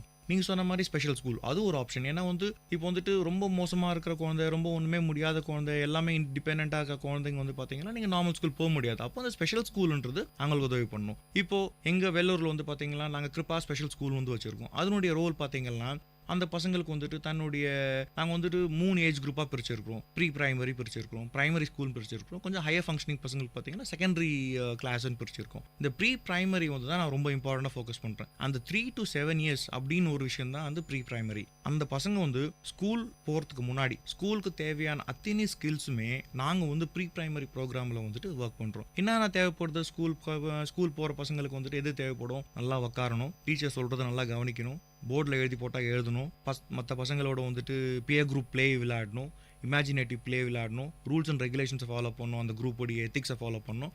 இந்த மாதிரி விஷயங்களில் வந்து நாங்கள் ஃபோக்கஸ் பண்ணுறோம். ஆக்குபேஷனல் தெரப்பி மூலிமா எங்கள் சென்டரில் ஆக்குபேஷனல் தெரப்பி இருக்குது, ஸ்பெஷல் எஜுகேஷன் இருக்குது, ஸ்பீச் தெரப்பி இருக்குது. ஸோ இந்த 3 சர்வீசஸுமே பார்த்தீங்கன்னா நாங்கள் ப்ரொவைட் பண்ணும்போது அந்த பசங்க ப்ரிப்பேர் ஆகிடுறாங்க. இது பிரிட்ஜிங் கோர்ஸ் மாதிரி. அந்த ஸ்கூல் போகிறதுக்கு, நார்மல் ஸ்கூல் போகிறதுக்கு என்னென்ன ஸ்கில்ஸ் வேணுமோ அத்தனை ஸ்கில்ஸுமே செல்ஃப் கேர் ஆக்டிவிட்டீஸ்லேருந்து, சோஷியல் ஸ்கில்ஸ்லேருந்து, கம்யூனிகேஷன்லேருந்து அவங்களோட பிஹேவியரை வந்து நாங்கள் வந்து ப்ராப்பராக செட் பண்ணி நார்மல் ஸ்கூலுக்கு அனுப்புகிறோம். சில நார்மல் ஸ்கூல் போயிட்ட பிறகு கூட சின்ன சின்ன குறைபாடுகளை வந்து எங்களுடைய கிருப்பா சென்டர்லேயே தெரப்பி சர்வீசஸ் இருக்குது, ஆக்குபேஷனல் தெரப்பி ப்ரொவைட் பண்ணுறோம். அந்த குழந்தைங்களுக்கு அந்த டெஃபிசிட் ஏரியாவை திரும்ப அட்ரஸ் பண்ணி திரும்ப நம்ம வந்து நியர் நார்மலுக்கு ட்ரை பண்ணுறோம். கம்ப்ளீட்டாக நார்மல் ஆகாது, அதான் ரியாலிட்டி. அது பேர் வந்துட்டு ரிவர்ஸ் பண்ண முடியாது. ஆனால் அவங்க அந்த சொசைட்டியில் மிங்கிள் ஆகிற அளவுக்கு நாங்கள் ட்ரெயின் பண்ண முடியும். அதில் சரி சரி, இந்த கேள்வி தான். இப்போ இந்த ஆக்குபேஷனல் தெரப்பியோ இல்லை ஸ்பெஷல் ஸ்கூல்லையோ படித்த ஒரு ஆட்டிசம் குழந்தை வந்து கொஞ்சம் பெரிய ஆளானோடனே அவருடைய நார்மல் லைஃப்பை ரன் பண்ணுறாரா, எப்படி இருக்காங்க, ஃப்யூச்சர் அவங்களோட ஃப்யூச்சர் எப்படி இருக்கும்?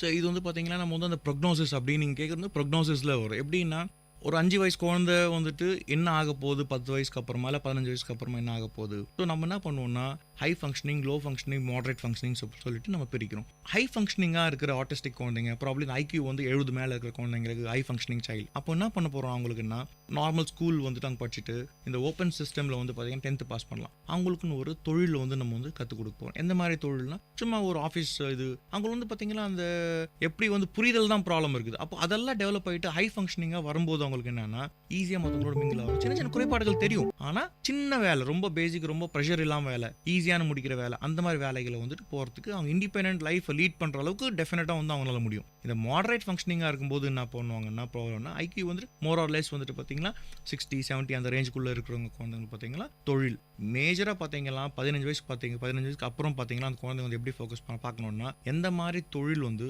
அவங்களால வந்து கேப்பபிளாக இருக்கும், எந்த மாதிரி தொழில் பண்ணால் இண்டிபெண்ட்டாக லைஃப்பை லீட் பண்ண முடியும், ஃபைனான்ஷியல் எப்படி இண்டிபெண்ட்டாக இருக்க முடியும் அப்படின்றது தான் நம்ம வந்து ஃபோக்கஸாக இருக்கும். இதுதான் வந்து அவங்களுடைய ஃபியூச்சர் அவுட்கம், அவங்களுடைய எதிர்காலத்துக்கு வந்து இந்த ஒகேஷ்னல் ரீஹாபிலிட்டேஷன் தான் ரொம்ப முக்கியமான ஒரு விஷயமா வந்துட்டு கருதப்படுது.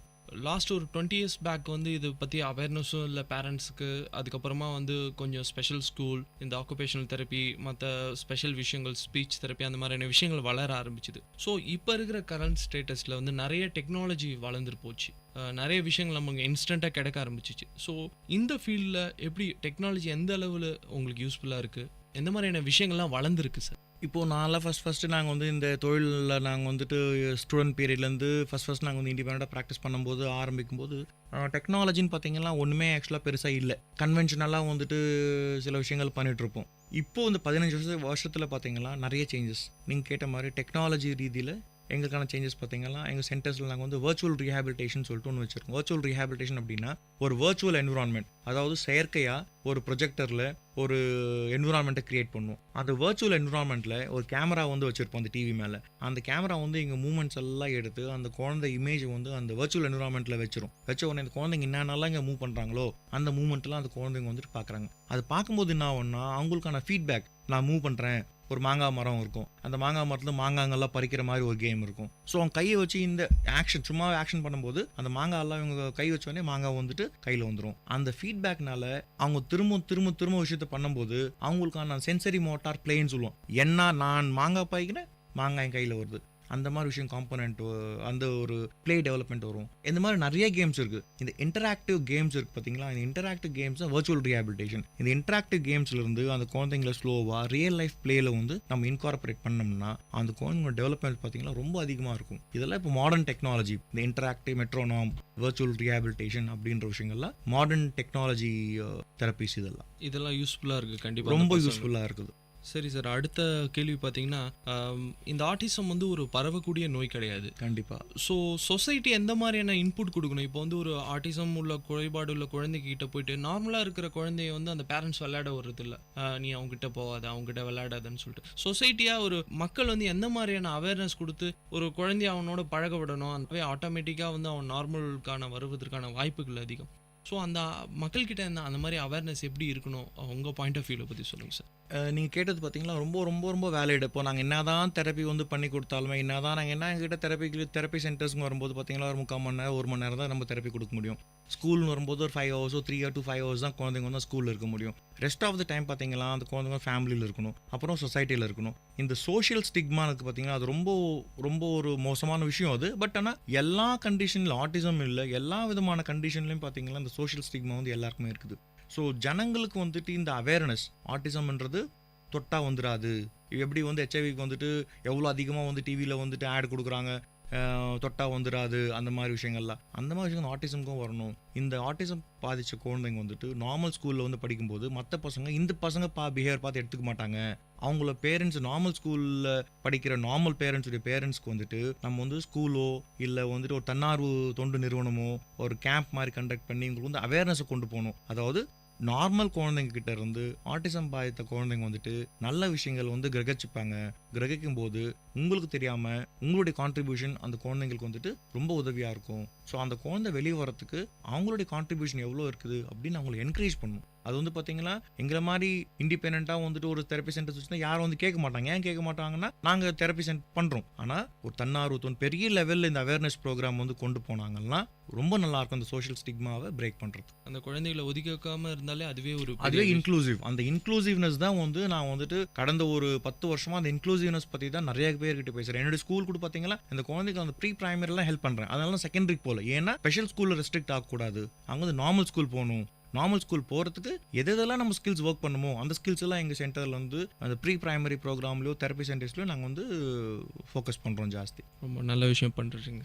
இந்த கேள்வி பார்த்தீங்கன்னா இப்போ இந்த ஸ்பெஷல் ஸ்கூல் அது மட்டும் இல்லாமல் உங்களோட related subject related occupational therapy, so அந்த மாதிரியான ஃபீல்டை சூஸ் பண்ணணும், இந்த ஸ்பெஷல் ஸ்கூலுக்கு வரணும், ஒரு சர்வீஸ் மோட்டிவோட பண்ணணும்.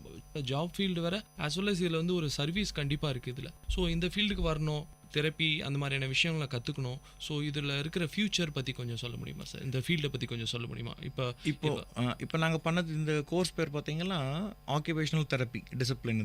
இதுக்கு தமிழ்நாட்டில் இந்தியா ஃபுல்லாக இந்த கோர்ஸ்க்கான காலேஜஸ் எல்லா இடத்துல யூஜி இருக்குது, பிஜி இருக்குது, பிஹெச்டி எல்லாம் இருக்குது.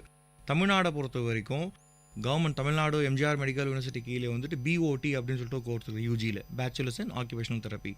அது எங்கெங்கெல்லாம் இருக்குது அப்படின்னு நீங்கள் பார்த்தீங்கன்னா நான் படித்தது வந்து கோயம்புத்தூர், அங்கே கோவை மெடிக்கல் காலேஜ் ஒன்று இருக்குது, வேலூரில் சிஎம்சி இருக்குது, மெட்ராஸில் எஸ்ஆர், இது மாதிரி வந்து ஃபியூ காலேஜஸ் வந்துட்டு இருக்குது. கவர்மெண்ட்டில் இந்த காலேஜஸ் வந்து இன்னும் ஸ்டார்ட் பண்ணல. அந்த ஸ்டார்ட் பண்ணுறதுக்காக தான் தமிழ்நாடு ஆக்குபேஷனல் தெரப்பி அசோசியேஷன், இப்போ நான் வெல்லூர் டிஸ்ட்ரிக்ட் கோஆர்டினேட்டராக இருக்கேன். அந்த தமிழ்நாடு ஆக்குபேஷனல் தெரப்பிஸ் அசோசியேஷன் இருக்குது பார்த்தீங்களா, அவங்க வந்து ஸ்டெப் எடுத்துன்னு கவர்மெண்ட்டில் வந்து ஆரம்பிக்கிறதுக்கான சில ஸ்டெப்ஸ் எல்லாம் எடுத்துகிட்டு இருக்காங்க. இது ஒன்று. ரெண்டாவது பார்த்தீங்கன்னா இவங்களுடைய ஸ்கோப் ஆஃப் ப்ராக்டிஸ் பார்த்தீங்கன்னா நாட் ஒன்லி ரிலேட்டட் டு சின்ன குழந்தைங்க. இந்த ஏரியா ஆஃப் இன்டர்வென்ஷன் எங்களுது பார்த்தீங்கன்னா ரொம்ப வாஸ்ட். பெரியவங்களுக்கு, வயசானவங்களுக்கு, சின்னவங்களுக்கு எல்லாமே யூஸ் பண்ணுறோம். Not only related to autism, hand writing problem, stroke ஆகிட்டா ஸ்ட்ரோக் எப்படி நியூராலஜிக்கல் அவுட்கம் எப்படி வந்து அவங்களுக்கு வந்துட்டு தெரப்பி கொடுத்து கை காலில் அசை வைக்கிறது அப்படின்னு கற்றுக் கொடுக்குறோம். இந்த பேர்ன்ஸ் எல்லாம் ஆகிடுது, ஹேண்ட் டெண்டான் இன்ஜுரின்னு சொல்லுவாங்க. டெண்டான் இன்ஜுரிஸ்னா ஒரு இண்டஸ்ட்ரியில் வேலை பண்ணும்போது தெரியாம மிஷின்குள்ளே கை விடுறது, அந்த டெண்டான்ஸ் கட் ஆகிட்ட பிறகு அது வந்து ஸ்ப்ளிண்டிங் அப்படின்னு சொல்லிட்டு போட்டு ஒரு மூமெண்ட்டை என்கரேஜ் பண்ணுறது, ஹேண்ட் ட்ரைனிங் அப்படின்னு சொல்லிட்டு எல்லாம் இருக்குது. ஸோ இந்த மாதிரி இந்த டிசிப்ளினுடைய ஏரியாஸ் பார்த்தீங்கன்னா ரொம்ப வாஸ்ட் ஏரியாஸ் எல்லாம் இருக்குது. அடுத்த ஜென்ரேஷன் வந்து +2 முடிச்சுட்டு இந்த பசங்க வந்துட்டு யூஜி எடுக்கிறதுனா தமிழ்நாடு கவர்மெண்ட் கீழே காலேஜஸ் இருக்குது. மாஸ்டர்ஸ் டிகிரியும் ஸ்பெஷலைசேஷன்ஸ் வந்து நிறையா கொடுக்குறாங்க. ஆக்குபேஷனல் தெரப்பியில் பீடியாட்டிக்ஸ் கொடுக்குறாங்க, ஆர்த்தோபெடிக்ஸ் இருக்குது, நியூராலஜி இருக்குது, ஹேண்ட் ரீஹாபிலிட்டேஷன் இருக்குது, சைக்காட்ரி ரீஹாபிலிட்டேஷன் இருக்குது. ஸோ இந்த மாதிரி ஏரியாஸ் அவங்க சூஸ் பண்ணி அவங்க இதில் ஸ்பெஷலிஸ்ட் ஆகலாம். ஓகே சார், இன்றைக்கி மருத்துவ நேரம் நிகழ்ச்சியில் நிறைய விஷயம் ஷேர் பண்ணிக்கிட்டீங்க. ஆட்டிசம்னா என்ன, ஆட்டிசம் எப்படி குணப்படுத்துது, எந்த மாதிரியான அறிகுறிகளை வச்சு கண்டுபிடிச்சி வந்து சீக்கிரமாக ட்ரீட்மெண்ட் எடுக்கிறது, ஸோ உங்கள் ஆக்குபேஷனல் தெரப்பி பற்றி நிறைய விஷயங்கள் டிஸ்கஸ் பண்ணீங்க. நிகழ்ச்சியில் கலந்துக்கிட்டதுக்கு விஐடி பண்பலை சார்பாக உங்களுக்கு நன்றிகளை தெரிவிச்சுக்கிறோம் சார். ரொம்ப நன்றிங்க. நேயர்கள் இதுவரை கேட்டது பல்வேறு மருத்துவ துறைகளிலிருந்து தேர்ச்சி பெற்ற மருத்துவர்களுடன் கலந்துரையாடல்.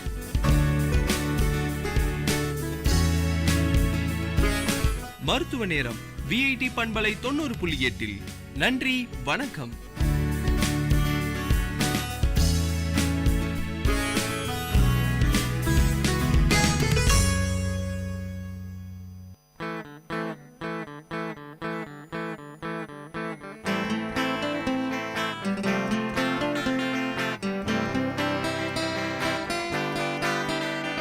உங்கள் இல்லம் நுழைந்திடும், உங்கள் செவிகளை தீண்டிடும், உங்கள் மனதினை வருடவே பண்பலையாய் மலருதே. உங்கள் இல்லம் நுழைந்திடும், உங்கள் செவிகளை தீண்டிடும், உங்கள் மனதினை வருடவே பண்பலையாய் மலருதே. விஐடி 90.8 வேலூரில் நாங்கள் தாங்க. VIT 90.8. Ladies and gentlemen, you're listening to Vit Community Radio 90.8 FM. Engage, evolve, empower.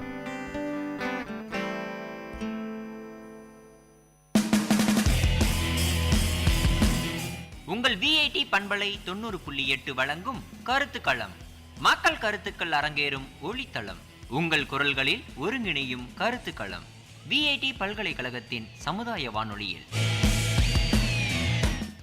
வணக்கம் நேயர்களே, இது விஐடி பண்பலை 90.8. இது உங்கள் நிகழ்ச்சி கருத்துக்களம். உங்களுடன் இணைந்திருப்பது சசிரேகா. இன்றைய கருத்துக்களம் நிகழ்ச்சியில நம்ம எதை பத்தி பேச போறோம்னா, உயர்கல்வியை முடித்த திருமணமான பெண்கள் ஏன் திருமணத்துக்கு பிறகு வேலைக்கு போகிறதில்ல, இது சார்ந்த கேள்விகளை தான் நம்ம மக்கள் கிட்ட கேட்க போறோம். வாங்க நிகழ்ச்சிக்கு போகலாம். வணக்கம் சார், உங்க பேர் சொல்லுங்க. என் பேர் குறிஞ்சி கலையரசன். காட்பாடியில் எம்ஜிஆர் நகரில் வந்துட்டுருக்கேன். சார், திருமணத்துக்கு அப்புறமா பெண்கள் வேலைக்கு போகிறதில்ல, அதுக்கு என்ன காரணம் அப்படின்னு நீங்க நினைக்கிறீங்க சார்?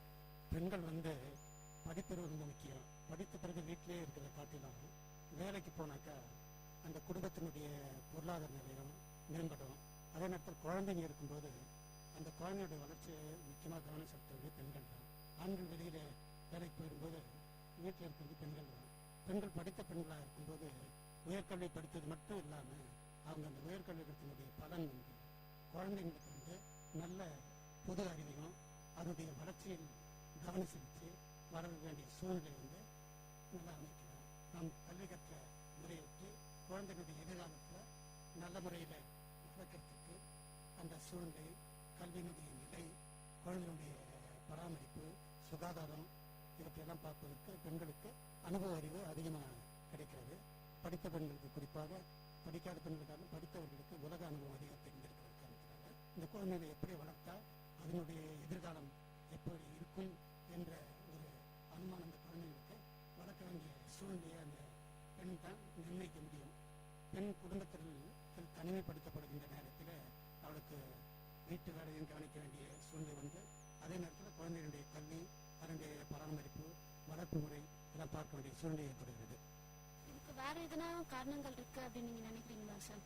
வேறு காரணம் இருக்கிறது. அதாவது இப்போது இருக்கிற சூழ்நிலையில் கணவன் மனைவி இருவருமே வேலைக்கு போனால்தான் அந்த குடும்பத்தினுடைய வளர்ச்சி சிறப்பாக இருக்கும். விலைவாசி, பிறகு வீட்டு வாடகை, பிறகு மற்ற செலவுகள்லாம் பார்க்கின்ற பொழுது இருவரும் சம்பாதித்தால் கூட போதுமான நிலையில் இருப்பதில்லை. ஆகவே இருவரும் வேலைக்கு செல்ல வேண்டும்.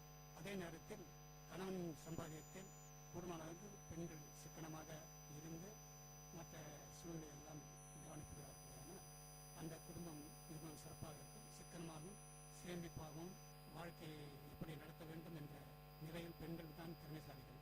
கருத்துக்களை பகிர்ந்து கொண்டிருக்க நன்றி சார். வணக்கம் மேடம், உங்க பேர் சொல்லுங்க. கீர்த்தனம். எங்கிருந்து மேடம் வரீங்க? சத்ராச்சாரியம். மேடம், உயர்கல்வியை முடித்த பெண்கள் திருமணத்துக்கு அப்புறம் வேலைக்கு போகிறது இல்லை, அது ஏன் அப்படின்னு நீங்க சொல்ல முடியுமா? அதுக்கு நிறைய ரீசன் சொல்லலாம். ஃபர்ஸ்ட் கல்யாணத்துக்கு பொண்ணு தேட சொல்லவே படிச்ச பொண்ணை தேடுறாங்க, ஆனா கல்யாணத்துக்கு அப்புறம் வேலைக்கு போகக்கூடாதுன்றாங்க. இது ஒரு முக்கியமான ரீசன் சொல்லலாம். அப்புறம் அப்படியே அவங்க மீறி பர்மிஷன் தந்தாலும் நிறைய கண்டிஷன் போடுறாங்க. நேரத்துக்கு போகணும், வீட்டை பார்த்துக்கணும், சமைக்கணும், எல்லாம் கண்டிஷன் போடுறாங்க. அதாலேயே நிறைய பெண்களால செய்ய முடியல. அப்படியே வேலைக்கு போயிட்டு வந்தாலும் அந்த பணத்தை யார்கிட்ட கொடுக்கறதுன்னு ஒரு பெரிய கேள்விக்குறியா இருக்கு. ஒன்னும் அவங்க அப்பா அம்மா கிட்ட தரதா இல்ல கல்யாணமான வீட்டுக்கு தரதாங்கிறது ஒரு கேள்வியா இருக்கு. அதுக்கு பயந்து நிறைய பேர் போக மாட்டேங்கிறாங்க. அப்புறம் போயிட்டு வர்றதுல கூட நிறைய பிரச்சனை இருக்கு. அவங்க ஆபீஸ்ல நிறைய பிரச்சனை சந்திக்கிறாங்க. இதுக்கு முக்கியமான காரணம் அப்படின்னு நீங்க எதை சொல்வீங்க? குடும்ப சூழலாம் இல்ல வெளியில இருக்க சூழலாம், குறிப்பிட்டு நீங்க எதை சொல்வீங்க? குடும்ப சூழல் தான் சொல்வேன். நல்ல குடும்பமா தான் எல்லாத்துக்கும் சப்போர்ட் பண்ணுவாங்க. ஆனா ஒரு சில குடும்பம் பெண்களை வெளியே அனுப்ப மாட்டாங்க. கல்யாணத்துக்கு அப்புறம் அவங்க குடும்பத்தை பொறுத்து தான் இருக்காது. குடும்பம் நல்லா இருந்தாவே பெண்களால நல்லா சாதிக்க முடியும், நல்லா சம்பாதிக்க முடியும். அதால அவங்களோட குடும்பத்தை பார்த்துக்க முடியும், அவங்க பிள்ளைகளையும் பார்த்துக்க முடியும். கருத்துக்களை பகிர்ந்து கூடவுக்கு நன்றி மேடம். வணக்கம் மேடம், உங்க பேர் சொல்லுங்க. என் பேர் கவிதா. எங்கிருந்து மேடம் வரீங்க? தோட்டப்பாளையம். மேடம், திருமணமான பெண்கள் ஏன் வேலைக்கு போகிறது இல்லை, அதை பத்தி நீங்க என்ன நினைக்கிறீங்க? மேம், பெண் அப்படின்னும் போதே ஒரு மகிழ்ச்சி மனசுக்குள்ள தோணுது. அதாவது ஆணுக்கும் சரி பெண்ணுக்கும் சரி, பெண் அப்படின்னும் போது ஒரு புதுமையான மகிழ்ச்சி தோணுது.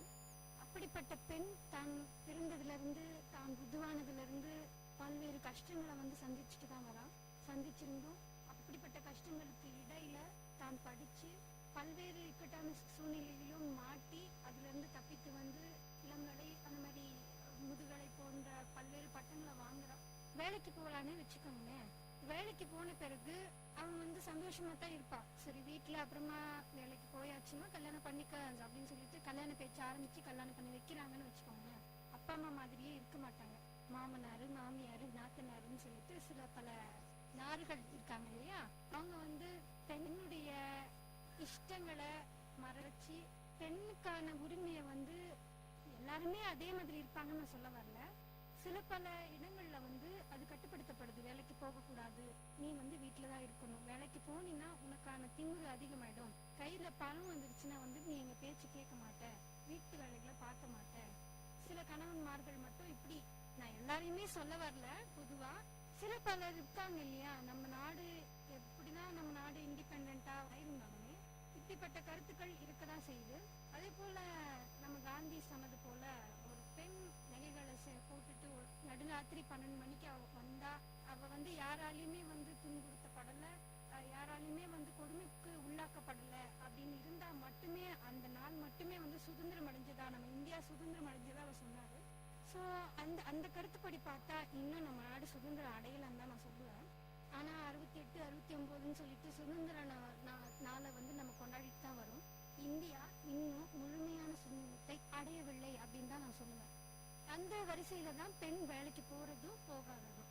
சில பல பெண்கள் இருக்காங்க, அவங்க வந்து தன்னுடைய மாமனாரு மாமியாரு அப்படியெல்லாம் பாக்குறது கிடையாது. அதாவது கல்யாணத்துக்கு முன்னாடி எப்படி இருந்தாங்களோ அதே போலதான் கல்யாணத்துக்கு அப்புறமும் இருக்க செய்வாங்க. ஏன் அப்படின்னு சொல்லினா அவங்க வளர்ந்த சூழ்நிலை அப்படி இருக்கலாம். அவங்க வந்து பெண் புரட்சியாளரா அவங்க தன்னுடைய கருத்துக்களை வந்து அப்படி வச்சிருப்பாங்க தன்னுடைய மனதுல. ஸோ அதுக்கு ஏத்த மாதிரி தான் வந்து படிச்சதுக்கு அர்த்தமா தான் தன்னுடைய சொந்த காலில் நிக்கணும் அப்படின்ற எண்ணத்தோட தன்னுடைய வேலையை அவங்க தொடர்றாங்க. இதுக்கு முட்டுக்கட்டையாக, அதாவது நீ போகக்கூடாது வேலைக்கு, இந்த மாதிரி பசங்களை பெத்துக்கிட்டு அதுங்களை வளர்க்கதான் நீ ஆளு அப்படின்னு முட்டுக்கட்டை போடுறாங்க பாத்தீங்களா. அவங்க வந்து இந்த மாதிரிலாம் முட்டுக்கட்டை போட்டாங்கன்னா அந்த புரட்சியான பெண் என்ன பண்றான்னா, நீ எனக்கு தேவையே கிடையாதுன்னு சொல்லிட்டு வெளியே வந்துடுறான். வெளியே வந்துட்டு தன்னுடைய வேலைய அவ தொடரலாம். சோ இதுதான் பெண்ணுடைய மனசுதான் காரணம்னு சொல்லுவேன். பெண் பல வகையில இருக்கான். ஆனா அவளுடைய எண்ணம் எல்லாம் என்னன்னா, அவளுடைய வேலையா மத்தவங்க என்ன நினைக்கிறாங்க அப்படின்னு பார்த்தோம்னா, அவ வந்து மத்தவங்களுக்கு பணிவிட செய்ய பிறந்தவள் அப்படின்னு நினைக்கிறாங்க. ஆனா சில பெண்கள் வந்து அது போலயே நினைக்கிறாங்க, நம்ம வந்து விட்டு கொடுத்து போனா நம்ம வந்து நல்லா இருக்கலாம், மத்தவங்கள சந்தோஷப்படுத்தலாம் அப்படின்னு நினைச்சு விட்டு கொடுத்தும் போறாங்க, வேலைக்கு போறது கிடையாது. சில பெண்கள் பாத்தீங்கன்னா வந்து இல்ல விட்டு கொடுத்து போறது ஒரு பக்கம் இருந்தாலும் தனக்கான சுய கௌரவத்தை விட்டு கொடுக்காம வேலைக்கு போய் சம்பாதிக்கிறாங்க. இப்படி பல்வேறு தரப்பான பெண்கள் வந்து நம்ம இந்தியான்னு இல்ல நம்ம உலகத்துல வச்சுட்டு தான் வராங்க. உங்க கருத்துக்களை பகிர்ந்து கொண்டதுக்கு நன்றி மேடம். வணக்கம் மேடம், உங்க பேர் சொல்லுங்க. வணக்கம், என் பேர் வினோதினி. நீங்க எங்க இருந்து வரீங்க மேடம்? நான் வேலூர்ல இருந்து வரேன். பெண்கள் வேலைக்கு போகிறத பத்தி நீங்க என்ன நினைக்கிறீங்க மேடம்? இந்த காலத்துல வந்து அது ரொம்ப அவசியமான விஷயம்னே சொல்லலாம். ஏன்னா முன்ன மாதிரி ஃபேமிலி ரன் பண்றதுக்கு இப்ப கொஞ்சம் ஒருத்தர் சம்பாரிச்சா மட்டும் பத்தாது, 2 பேரும் சம்பாரிச்சே ஆகணும். இது வந்து பொதுவா எங்க இருந்து ஆரம்பிச்சுன்னா கிராமத்துல இருந்தே ஆரம்பிச்சுன்னு சொல்லலாம். ஏன்னா சின்ன சின்ன இந்த குளத்து வேலை செய்யறவங்க இருந்து எல்லாருமே வந்து பெண்களும் வந்து ஆண்கள் கூட வேலைக்கு போறாங்க. கூலி வேலைன்னா கூட 2 பேருமே சம்பாரிச்சுதான் அந்த குடும்பத்தை காப்பாற்ற வேண்டியது இருக்கு. இதே வந்து நகர்ப்புறத்துல எடுத்துக்கிட்டீங்கன்னா ஒரு குழந்தை இருந்தாலும் சரி 2 குழந்தை இருந்தாலும் சரி, அதை பார்த்துக்க அதோட நெசசிட்டிஸை ஃபுல்ஃபில் பண்ண எப்படி இருந்தாலும் 2 பேரும் சம்பாதிக்கிறது அவசியமானது. ஆனா இன்னும் கூட வந்து உயர்கல்வியை முடித்த பெண்கள் வந்து வேலைக்கு போகிறது இல்லை. அதுக்கு என்ன காரணம் அப்படின்னு நீங்க நினைக்கிறீங்க? மேபி அது அவங்களோட அலுவலக சூழ்நிலை டிபெண்ட் பண்ணியிருக்கலாம். ஏன்னா முக்கால்வாசி பெண்கள் வந்து வேலைக்கு போறதுதான் எல்லாருமே விரும்புறாங்க. அவங்க குடும்பத்திலயும் அந்த மாதிரி ஒரு இன்னொருத்தர் சம்பாதிக்கிறது வந்து ரொம்ப அவசியமாவே இருக்கு. சில பெண்களால மட்டும் வேலைக்கு போக முடியறது இல்ல. அதுக்கு பல்வேறு குடும்ப சூழ்நிலைகளும் சில கணவர்மார்கள் என்ன பண்றாங்கன்னா, மனைவி வேலைக்கு போறத வந்து கௌரவ குறைச்சலா நினைக்கிறாங்க. பெண்கள் சம்பாரிச்சு வந்து நம்ம வாழக்கூடாது சில பேர் நினைக்கிறாங்க. அதனால மட்டும்தான் வேலைக்கு போக முடியறது இல்ல. மேலும் சில பெண்கள் வந்து வேலைக்கு போய் நம்ம கஷ்டப்படணுமா, நம்மளுக்கு அதுல என்ன நம்மளுக்கு ரொம்ப கஷ்டம், வீட்லயே இருந்து நம்ம குடும்பத்தை பாத்துக்கலான்ற மாதிரி சிலர் யோசிக்கிறாங்க. அதனாலதான் சில பெண்கள் வேலைக்கு போக மாட்டாங்க. இந்த மாதிரி சூழ்நிலையை நம்ம எப்படி மாத்தலாம் அப்படின்னு நீங்க நினைக்கிறீங்க? அது கண்டிப்பா பெண்கள் மனசுலதான் இருக்கு. பெண்கள் வந்து நம்ம வெளில போகணும், நிறைய விஷயத்த கத்துக்கணும், நம்மளும் பெண்கள் வந்து சம்பாரிச்சா மட்டும்தான் அவங்களோட தன்னம்பிக்கை அதிகரிக்கும், அவங்களாலே அவங்கள பாத்துக்க முடியும். கணவரை டிபெண்ட் பண்ணி இருக்கிறத விட்டு அவங்களே அவங்க சொந்த காலில் நிற்க முயற்சி பண்றதுக்கு இது ஒரு நல்ல வழின்னு சொல்லலாம். அப்படி இருக்கிறதால அவங்க ஒரு வேளை நாளைக்கு தனித்து விடப்பட்டாலும் கூட அவங்களால இந்த உலகத்தை எதிர்த்து நிக்க முடியும். எந்த பிரச்சனைனாலும் தனியா இதுவே வீட்டில் குடும்ப சூழ்நிலையினால வேலைக்கு போகாத பெண்களாக இருந்தால் வெளியில் நிறைய போகாமல் அவங்க வெளி உலகத்தை பற்றி தெரியாமல் ஒரு வேளை நாளைக்கு அவங்களுக்கு ஏதாவது தனித்து விடப்பட்ட சூழ்நிலை வந்தால் கூட உலகத்தை பார்த்து ரொம்பவே பயப்படுவாங்க. அவங்களால தனித்து எதையும் செய்யறதுக்கு ரொம்ப கஷ்டப்படுவாங்க. ஸோ பெண்கள் வேலைக்கு போகிறதுன்றது ரொம்ப அவசியம் மட்டும் இல்லை, அத்தியாவசியமாகவும் இருக்குது. அந்த கருத்துக்களை பகிர்ந்து கொண்டு இருக்கு. நன்றி மேடம். வணக்கம் மேடம், உங்கள் பேர் சொல்லுங்க. என் பேர் ஸ்வேதா. எங்கிருந்து மேடம் வரீங்க? லாலாப்பேட்டை. மேடம், உயர்கல்வியை முடித்த பெண்கள் திருமணத்துக்கு பிறகு வேலைக்கு போகிறதில்ல, அது ஏன் அப்படின்னு நீங்க நினைக்கிறீங்க, சொல்ல முடியுமா? பெண்கள் திருமணத்துக்கு முன்னாடி அவங்க பெற்றோரோட பொறுப்புல இருக்காங்க. ஆனா திருமணத்துக்கு அப்புறம் அவங்களுக்குன்னு ஒரு தனி பொறுப்பு வந்துருக்கு. திருமணத்துக்கு அப்புறம் அவங்களே தன்னை அர்ப்பணிச்சுக்கிறாங்க. தனக்குன்னு ஒரு தனி வாழ்க்கைன்னு இருக்கிறதே அவங்க மறந்துட்டு தன்னை சுற்றி இருக்கிறவங்களுக்காக அவங்க வாழ ஆரம்பிச்சுக்கிறாங்க. திருமணம்ன்றது பெண்களுக்குலாம் ஒரு வேலி மாதிரி ஆயிடுது. அவங்க எதிர்காலத்தை தடுத்து நிறுத்துது. பெண்கள் எல்லாரும் ஒன்னு கண்டிப்பா உணரணும். தன்னோட செலவுக்காக மத்தவங்க கிட்ட கையேன்றத ஒண்ணு நினைச்சு பார்த்தாவே இந்த சமுதாயத்துல இந்த மாதிரி ஒரு நிலை மாறும். சுயமரியாதை உணர்ந்தாலே இந்த நிலை கண்டிப்பா மாறும். பெண்கள் எல்லாரும் கிணற்று தவளைகள்ல அவங்க கடல் தவளைகள் மாதிரி பறந்து விரிந்து செல்வாங்க. திருமணத்துக்கு பிறகு பெண்கள் வேலைக்கு போகிறதில்ல, அதுக்கு முக்கியமான காரணம் அப்படின்னு நீங்க எதை நினைக்கிறீங்க? கண்டிப்பா அவங்க குடும்பத்துல இருக்கிறவங்க தான் காரணமா இருப்பாங்க. அவங்க ஊக்குவிச்சா கண்டிப்பா பெண்களும் வேலைக்கு போக முன் வருவாங்க. கருத்துக்களை பகிர்ந்து கொண்டிருக்கு. நன்றி மேடம். வணக்கம் மேடம், உங்க பேர் சொல்லுங்க. சுவாதி. எங்கிருந்து மேடம் வரீங்க? ஆர்காட். மேடம், உயர்கல்வியை முடித்த பெண்கள் திருமணத்துக்கு அப்புறமா வேலைக்கு போகிறது இல்லை, அதுக்கு என்ன காரணம் அப்படின்னு நீங்க நினைக்கிறீங்க? முதல்ல அவங்க சூழலா இருக்கலாம். இப்போ என்னதான் பெண்கள் நல்லா படிச்சுட்டு நல்ல வேலைக்கெல்லாம் போக ஆரம்பிச்சாலும் நிறைய பெண்கள் இன்னும் அதே நிலைமையில தான் இருக்காங்க. அதுவும் கிராமத்துல இருக்க பெண்கள்லாம் இன்னும் முன்னுக்கு வரல. அவங்க ஃபர்ஸ்ட் திங் அவங்க தயங்குறாங்க. முதல்ல வீட்டுக்கு பக்கத்துல வெளியே அனுப்புறதுல அவங்க பெற்றோர்கள் அவங்களுக்கு கொடுக்குற சுதந்திரம் அதை பொறுத்துதான் அவங்களோட தைரியத்தை அவங்களால வளர்த்துக்க முடியும். அது ஒரு காரணம். அதுக்கப்புறம் திருமணம் அவங்களுக்கு ஒரு முக்கிய காரணமா இருக்கு. திருமணம் ஆயிட்டு அதுக்கப்புறம் அவங்களுக்கு நிறைய கடமை வந்ததுனால அவங்களால வேலைக்கு போக முடியாத சிச்சுவேஷன் ஏற்படுது. உங்க கருத்துக்களை பகிர்ந்து கொண்டிருக்கு. நன்றி மேடம்.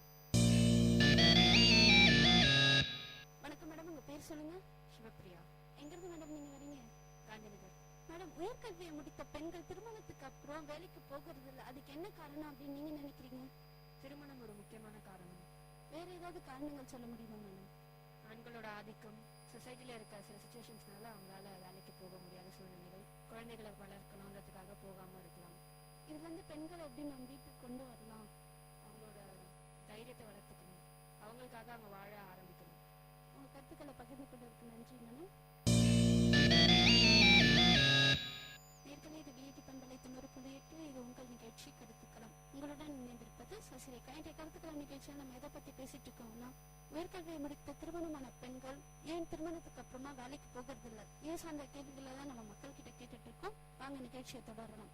இங்க ஒரு நேரம் நமக்காக காத்துட்டு இருக்காங்க. வணக்கம் மேடம், உங்க பேர் சொல்லுங்க. பேர் சிவகாமி. நான் ஒரு குடும்ப தலைவி. என் பிள்ளைங்களை காப்பாற்றுறதுக்காக நான் வேலைக்கு போகல. என் பிள்ளைங்கள குழந்தைங்கள என் வீட்டுக்காரர் வேலைக்கு போயிட்டு இருந்தாரு. அவருக்காக நான் வேலைக்கு போகல, வீட்டில் தான் இருக்கிறேன். நான் ஏன் திருமணமான பெண்கள் கல்யாணத்துக்கு அப்புறமா வேலைக்கு போகிறது இல்லை அப்படின்றதுக்கு எதனா காரணங்கள் இருக்கா? நீங்க அதை பத்தி என்ன நினைக்கிறீங்க மேடம்? அவங்க அவங்களும் கல்யாணம் ஆன பிறகு குழந்தை இருந்தாக்கா அவங்க வேலைக்கு போகிறதில்ல, குழந்தை பார்த்துக்கணும், அவங்க வீட்டுக்காரரை பார்த்துக்கணும். வணக்கம் மேடம், உங்க பேர் சொல்லுங்க. சங்கீத பிரியா. எங்கிருந்து மேடம் வரீங்க நீங்க? நாங்கள் நியர் விஐடிலேருந்து வரோம். மேடம், உயர்கல்வியை முடித்த பெண்கள் திருமணத்துக்கு அப்புறம் வேலைக்கு போகிறதில்ல, அதுக்கு என்ன காரணம் அப்படின்னு நீங்க நினைக்கிறீங்க? ஒன்று அவங்க கணவராக இருப்பாங்க, இல்லைன்னா அவங்க மாமியாராக இருப்பாங்க. அப்படி இல்லைன்னா அவங்க கல்யாணம் ஆனோடனே கருவுற்று இருந்தால் உடனே அவங்கள வேலைக்கு போக வேணாம்னு சொல்லிடுவாங்க. அப்புறமேட்டு குழந்தை பிறந்து தனியாக இருக்குதுன்னு சொல்லிட்டு 3 years அவங்க குழந்தைய பார்த்துக்கிறதுக்காகவே செலவாயிடும். அப்புறம் அவங்களுக்கு வேலைக்கு போகிறதுக்கு குழந்தைய பார்த்துக்கோ, வீட்டிலே இருன்னு சொல்லிட்டு சொல்லிடுவாங்க. இதுக்கு வேற எதுனா காரணம் இருக்கு அப்படின்னு நீங்க நினைக்கிறீங்களா? இருக்கு. இப்பெல்லாம் ஆண்கள்லாம் அவங்களோட மனைவி அவங்கள விட கீழே இருக்கணும்னு தான் நினைக்கிறாங்களே தவிர அவங்கள விட அவங்க முன்னேறி போகணும்னு சொல்லிட்டு யாருமே நினைக்கிறது இல்லை. அதனாலதான் அவங்க மனைவிகள்லாம் வேலைக்கு போகக்கூடாதுன்னு சொல்லிட்டு அவங்க நினைக்கிறாங்க. இதை எப்படி பெண்கள் எதிர்கொள்ளலாம் அப்படின்னு நீங்க நினைக்கிறீங்க? எப்படியாவது போராடியாவது வேலைக்கு போகணும்னு சொல்லிட்டு சொல்லணும். வேலைக்கு நம்மளும் போனா நம்மளோட ஸ்டேட்டஸ் உயரும் அப்படின்னு சொல்லிட்டு எல்லாத்தையும் சொல்லி புரிய வச்சு கன்வின்ஸ் பண்ணி தான் வேலைக்கு போகணும். கருத்துக்களை பகிர்ந்து கொண்டிருக்க நன்றி மேடம்.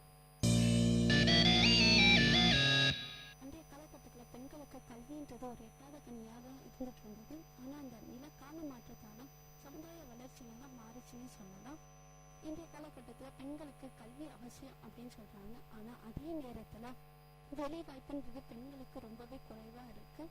அதில் திருமணமான பெண்களுக்கு வேலை வாய்ப்புன்றது ஒரு மிகப்பெரிய கேள்விக்குறியாக தான் இருக்கு. அதுக்கு அவங்க சொல்ற மிகப்பெரிய காரணங்கள் என்னன்னா குழந்தை வளர்ப்பு, குடும்பத்தினரை பார்த்துக்கணும் அப்படின்னு சொல்றாங்க. அதுலயும் ஒரு சில பெண்கள் தாண்டி வந்து சாதிச்சும் காட்டியிருக்காங்க. கண்டிப்பா பெண்கள் வேலைக்கு போகணும்னா அதுக்கு உறுதுணையா இருக்க வேண்டியது சமுதாயத்துடைய கடமையும் குடும்பத்தினருடைய கடமையும் தான். இவங்க 2 பேரும் பெண்களுக்கு உறுதுணையா இருந்தாலே போதும், பெண்கள் எவ்வளவு பெரிய உயரத்தை வேணாலும் எட்ட முடியும். நீங்களே இது விஐடி பண்பலை 90.8, இது உங்கள் அபிமான நிகழ்ச்சி கருத்துக்களம். உங்களிடம் இருந்து விடைபெறுவது சசிரேகா. நேயர்கள் இதுவரை கேட்டது மக்கள் கருத்துக்கள் அரங்கேறிய கருத்துக்களம் உங்கள் விஐடி பண்பலை 90.8. நன்றி, வணக்கம்.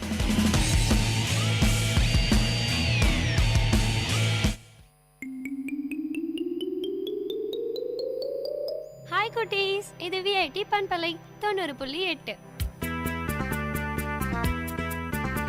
விஐடி பல்கலைக்கழகத்தின் சமுதாய வானொலியில் கதை கேளு கதை கேளு. சின்ன கதை சொல்லி பெரிய கருத்தை சொல்ல வந்திருக்கோம். நான் உங்கள் லீஷு.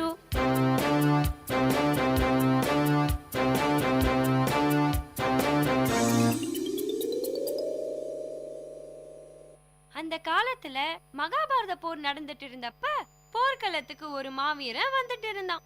அவனை பார்த்த கிருஷ்ணருக்கு அவனுடைய நேர்பார்வையும் வீர நடையும் நிமிர்ந்த நெஞ்சும் ரொம்ப பிடிச்சிருந்தது. உடனே கிருஷ்ணர் என்ன பண்ணாரு தெரியுமா? தன்னோட கையில வச்சிருந்த புல்லாங்குழலையும் தலையில வச்சிருந்த மயில் இறகையும் தூக்கி போட்டுட்டு சாதாரண மனுஷனை போல தன்னோட உருவத்தை மாத்திக்கிட்டு அந்த வீரன் கிட்ட போய் எதுக்கு இங்க வந்தேன்னு கேட்டார். அந்த வீரனும் நான் போர்ல கலந்துக்க வந்தேன்னு சொன்னான். கிருஷ்ணர், என்னது போர்ல கலந்துக்க வந்தியா? உனக்கு என்னப்பா தகுதி இருக்குன்னு கேட்டாரு. அதுக்கு அவன் கிட்ட இருக்கிற வில்லையும் 3 அம்புகளையும் காட்டி இதுல 1 பாண்டவர்களையும், 2வதா கௌரவர்களையும், 3வதால அந்த கிருஷ்ணனையும் கொல்ல திறமை இருக்குன்னு சொன்னான். அதுக்கு மாறுவேடத்துல இருந்த கிருஷ்ணர் எப்படி உன்னை நம்புறதுன்னு கேட்டாரு. அதுக்கு அவரை மேலும் கீழும் பார்த்துட்டு தூரத்துல இருக்கிற ஒரு மரத்தை காட்டி அதுல இருக்கிற இலைகளை எல்லாத்தையும் ஒரே அம்புல வீழ்த்தி காட்டுறேன்னு சொன்னான். கிருஷ்ணரும் சரி விளையாடி பாத்துருவோம்னு முடிவு பண்ணி செய்யன்னு சொன்னாரு. அவர் கடவுளாச்சே, அதனால முதல்ல அவனுக்கு தெரியாம மரத்துல இருந்த 5 இலைகளை தன்னோட காலுக்கு கீழே மறைச்சு வச்சுக்கிட்டாரு. அந்த வீரன் வில்ல எடுத்து அம்பு விட்டப்ப அவன் சொன்னது போலவே மரத்துல இருக்கிற எல்லா இலைகளும் கீழே விழுந்துருச்சான். அது மட்டும் இல்லாம அந்த அம்பு திரும்ப திரும்ப 5 முறை கிருஷ்ணரோட காலுக்கு கீழே குத்துச்சான். அப்புறமா வீரன் அவரை கடவுள் கிருஷ்ணன்னு தெரிஞ்சுக்கிட்டு கும்பிட்டான். கிருஷ்ணரும் அவனுடைய திறமைய பாராட்டினாரு. சரி, நீ யாருக்காக போர்ல சண்டை போட வந்திருக்கன்னு கேட்டாராம். அதுக்கு வீரனும் என் திறமைக்கு சவாலா நான் எப்பவுமே தோக்குற கட்சிக்கு ஆதரவா தான் போராடுவேன்னு சொன்னான். கிருஷ்ணருக்கு குழப்பம் ஆரம்பிச்சது. இவன் சண்டை போட்டா இவன் பக்கம் இருக்கிற கட்சி ஜெயிக்க ஆரம்பிக்கும், திரும்பவும் இவன் எதிர்கட்சிக்கு போயிடுவான், அப்புறம் அது ஜெயிக்க ஆரம்பிக்கும். இது முடியவே முடியாதே, இப்படியே போனா போருக்கு ஒரு முடிவே வராதுன்னு கிருஷ்ணர் ரொம்ப யோசிச்சு ஒரு முடிவுக்கு வந்தாரு. வீரனே, நீ எனக்கு ஒரு உதவி பண்ணணும்னு சொன்னாரு. அந்த வீரனும் சரின்னு தலை வணங்கினான்.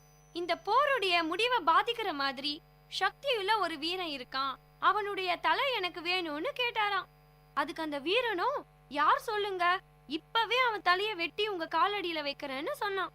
கிருஷ்ணர், வீரனே, நீ போராட முடிவுக்கு உழைக்க நினைக்காம உன் திறமைக்கு சவாலா போர்ல சண்டை போட வந்த நீ தான் அந்த ஆளுன்னு சொன்னாராம். அவனும் உடனே தலைய கொடுக்க சம்மதிச்சான். கிருஷ்ணர் அவனோட பக்தியை பார்த்து அவனுக்கு ஒரு வரம் கொடுத்தாரு. அவனும் தான் இறந்து போனதுக்கு அப்புறம் கூட மகாபாரத போரை பார்க்கணும்னு ஆசைப்பட்டான். கிருஷ்ணரும் வரத்தை கொடுத்து தலைய எடுத்துக்கிட்டாரு. இந்த கதையில இருந்து என்ன தெரிஞ்சுக்கிட்டீங்க குட்டி? எந்த பக்கமும் சாயாம மதில் மேல் பூனையா சுயநல சிந்தனையுடன் இருப்பவர்கள் எவ்வளவு திறமையாக இருந்தாலும் காரியத்துக்கு உதவ மாட்டார்கள்.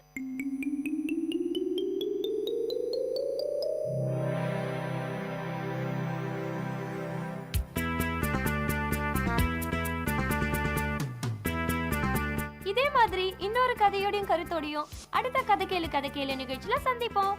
அது வரைக்கும் உங்களிடமிருந்து விடை பெறுவது உங்கள் லேஷு. பாய் குட்டீஸ்.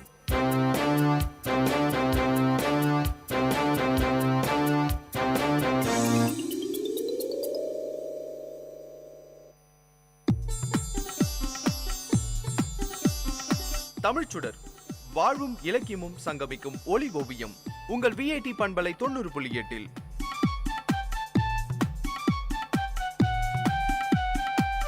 இன்றைய தமிழோவியம் தீட்டுபவர் ஜெயஸ்ருதி. வணக்கம். நகுதர் பொருட்டென்று நட்டல் மிகுதிக்கண் மேற் சென்று இடித்தற் பொருட்டு. உலகிலேயே மிகவும் புனிதமானது நட்புதான். அத்தகைய நட்பு இல்லாம எவராலும் இந்த உலகத்துல நிம்மதியா வாழ முடியாது. உலகமே வெறிச்சோடி போயிரும். ஒருவர் தன்னுடைய உணர்ச்சிய கஷ்டத்தை யாரிடமும் பகிராமல் இருந்தாலும் நிச்சயமா நண்பர்களிடம் பகிர்ந்து கொள்ளாமல் இருக்க முடியாது. சந்தோஷமா மகிழ்ச்சியா சிரிக்க மட்டுமில்ல நட்பு. நண்பர் ஒரு தவறு செய்யும் போது, தப்புக்கு கண்ணுக்கு படும் போது அதை சுட்டி காட்டி நல்வழிப்படுத்துறதும் உண்மையான நட்புக்கு இலக்கணம்.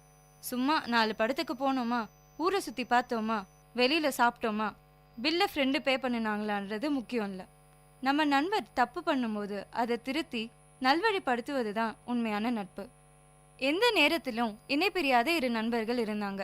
எந்த நேரத்திலும் தம்முடன் இருந்து சந்தோஷமா பேசிக்கொண்டிருப்பதை விரும்பிய அவர் திடீர்னு வேலை இருக்குன்னு அடிக்கடி சொல்லிட்டு போயிடுவாரு.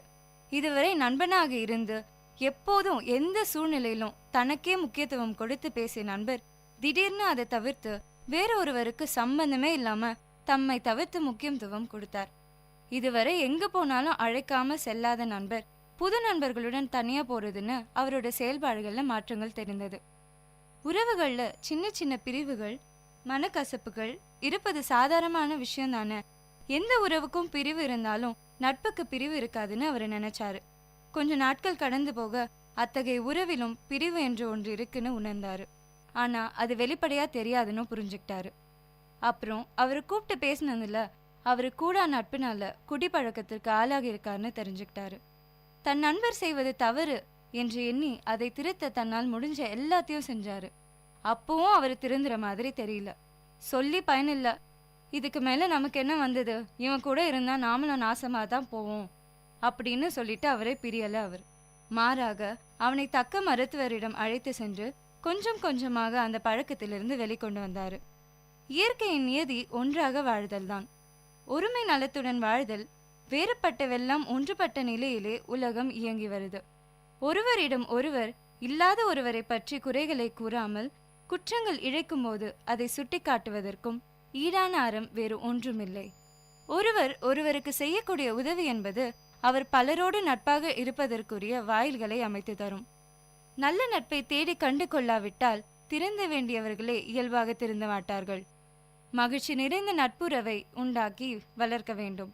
குற்றங்கழிதலே நட்பை வளர்க்கும். இந்த இனிய அறத்தை அறிந்து செய்ய இயலாதவர் குறைகளை எடுத்து கூறி சமூகத்தில் பிரிவினையை ஏற்படுத்துவார்கள். இதை போன்றவர்கள் நம்மை நாடி வந்து வாய் திறந்தால் அமைதி காப்பது நல்லது. உலகில் உயர்ந்தது நட்பே. உலகில் உயர்ந்த அறம் ஒன்றி நின்று பழகுதலே. ஒன்றுதலுக்கு ஈடான அறம் இல்லை. இந்த அறம் நிகழ்ந்தாலே சமுதாயத்தில் திருத்தங்களும் கூட தோன்றும். தீமைகள் வேரோடு அழியும்.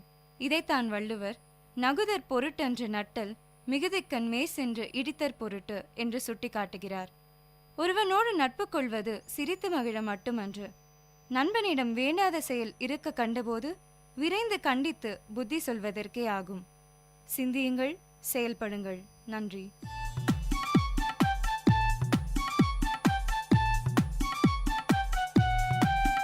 நேயர்கள் இதுவரை கேட்டது வாழ்வையும் இலக்கியத்தையும் இணைத்த ஒலி ஓவியம் தமிழ்ச்சுடர். இன்றைய தமிழ் ஓவியம் தீட்டியவர் ஜெயஸ்ருதி. இது உங்கள் விஐடி பண்பலை 90.8.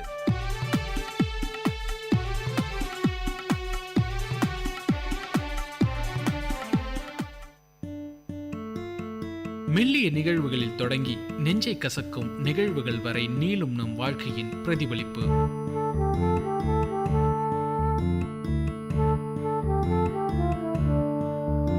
உங்கள் விஐடி பண்பலை 90.8 உணர்வுகள்.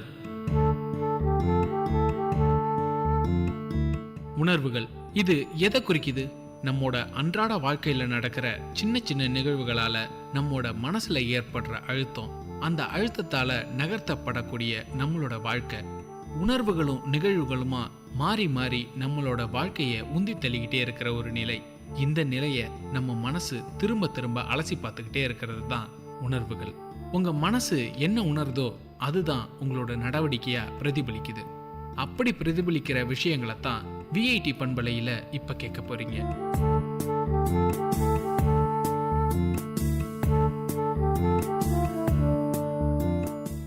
மனதை வருடும் உணர்வுகளை கேட்டு நடப்போம் வாங்க.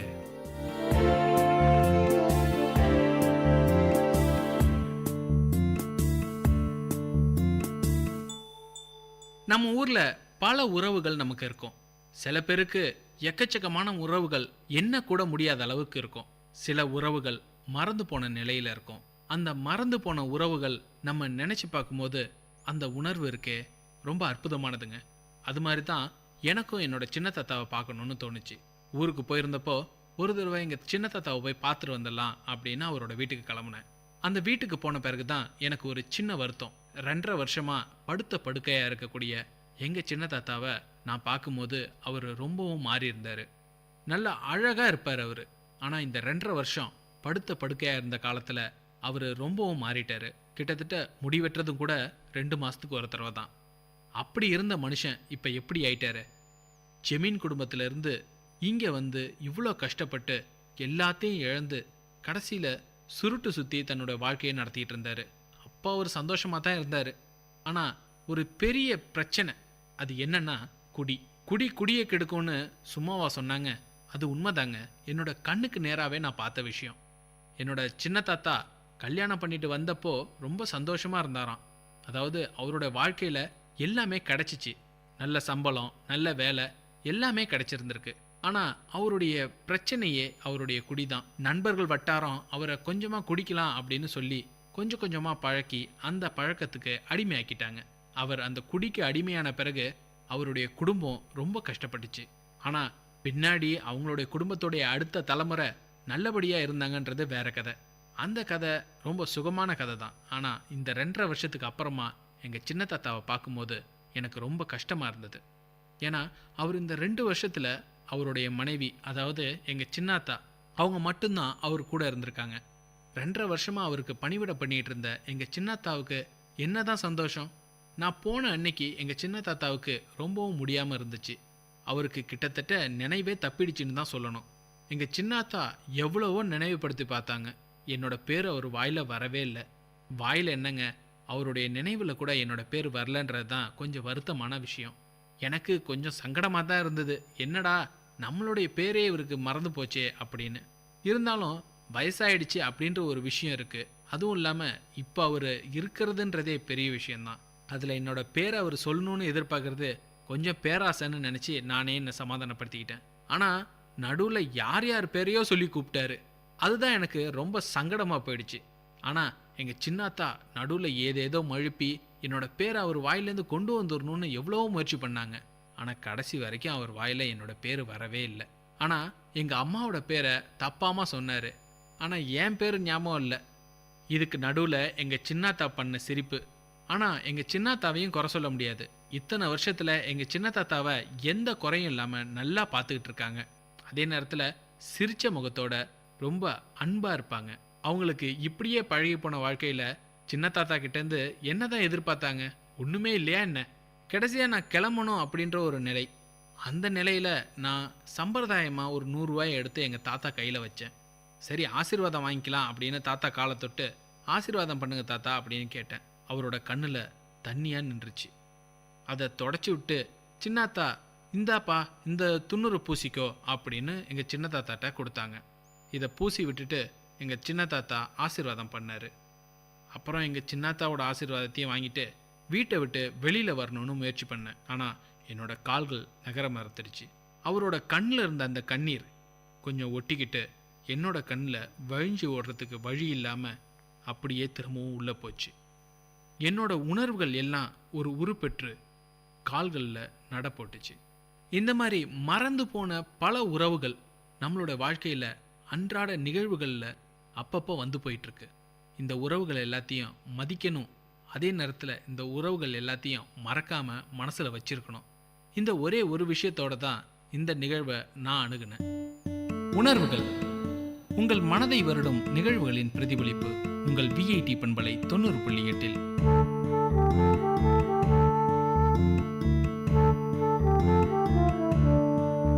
உங்கள் வாழ்க்கையில் உங்கள் மனதை வருடிய நிகழ்வுகளை வேலூர் மக்கள் அனைவரோடும் பகிர்ந்து கொள்ளலாம். உணர்வுகள் நிகழ்ச்சியில் கலந்துக்குங்க. எங்களுக்கு எழுதி அனுப்புங்க.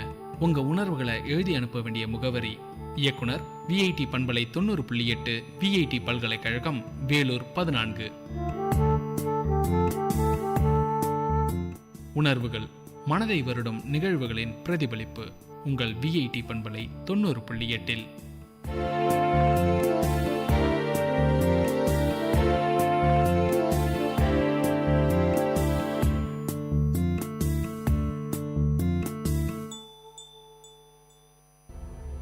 Exchange of ideas. Self-interest refers to a focus on the needs or desires of the self. We need the top 1%ers to think of the social outcome and put their wealth into charitable institutions to help equalize a balance. He could have easily been a very rich man, but he stuck to his passion, and his humanity led him to think in a social perspective.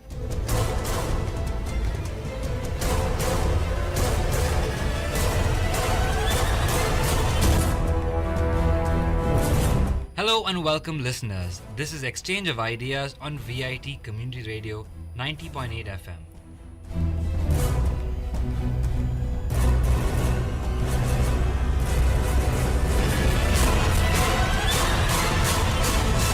Today we have the students from the VIT student chapter, IEEE Professional Communication Society. We are grateful to be invited to host this show where today's agenda is a very commonplace topic that all of us face on a day-to-day basis. Self-interest versus social interests. Here we have Aditi representing self-interest, with Surya and Swarnama opposing it, and the moderator being me, Shekhar. To start off, let us ask Aditi what she believes self-interest encompasses. Well, Shekhar, I believe that we all are familiar with the Darwin's theory, which states survival of the fittest. Hadn't this been true, the process of evolution would not have occurred, nor would we, human beings, have survived till now. We should understand that self-interest refers to a focus on the needs or desires of the self while making decisions for his or her own best interest. Especially when nature itself believes in survival of the fittest, then I don't believe it is wrong for us to care about our own interest or profit. In fact, the idea of self-interest has been a mainstay of economic theory for centuries. Adam Smith, pioneer of political economy, said, "It is not from the benevolence of the butcher, the brewer, or the baker that we expect our dinner, but from their regard for their own interest." Today, self-interest is used as a bait by different organizations to get the best from their people. Schools use grades to encourage students to learn. Companies offer bonuses for high-performing employees. Governments offer tax credit for environmentally friendly choices. So I would say, doubting self-interest's role as a catalyst for economic growth is almost unheard of. Self-interest and competition are very important economic forces. Self-interest is the motivator, whereas competition is the regulator of economic activity. So Surya, what do you have to say about Aditi's portrayal of self-interest and its importance?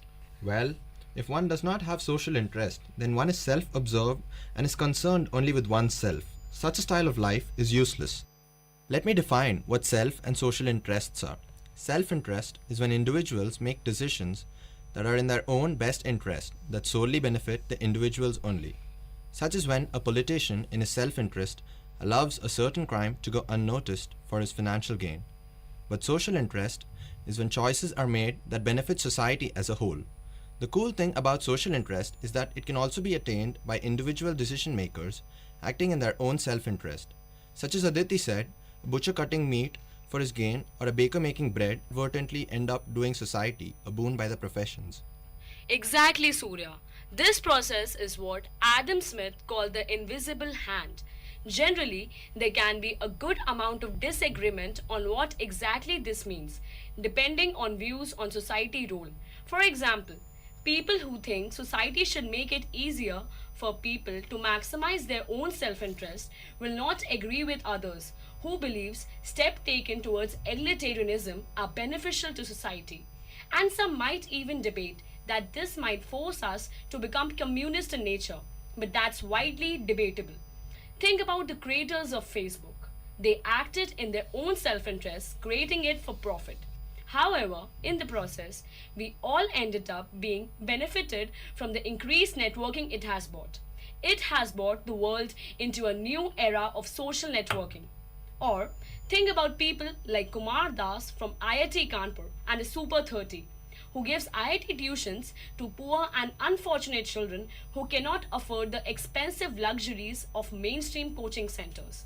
He could have easily have joined some big company or one of these commercialized coaching centers and could have easily been a very rich man, but he stuck to his passion, and his humanity led him to think in a social perspective. Therefore, he ended up doing something that was far more fulfilling, such as teaching those children. Well, listeners, we'll be taking a short break now, so stay tuned for more. Exchange of ideas.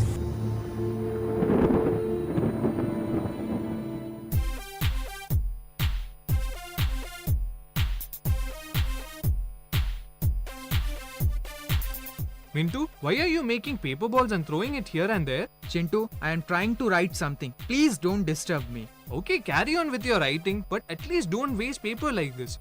You know how many trees are cut down for making a copy? Fine. I will not waste. Better for you and everyone. This way you can save your planet. You know what I mean. Go green!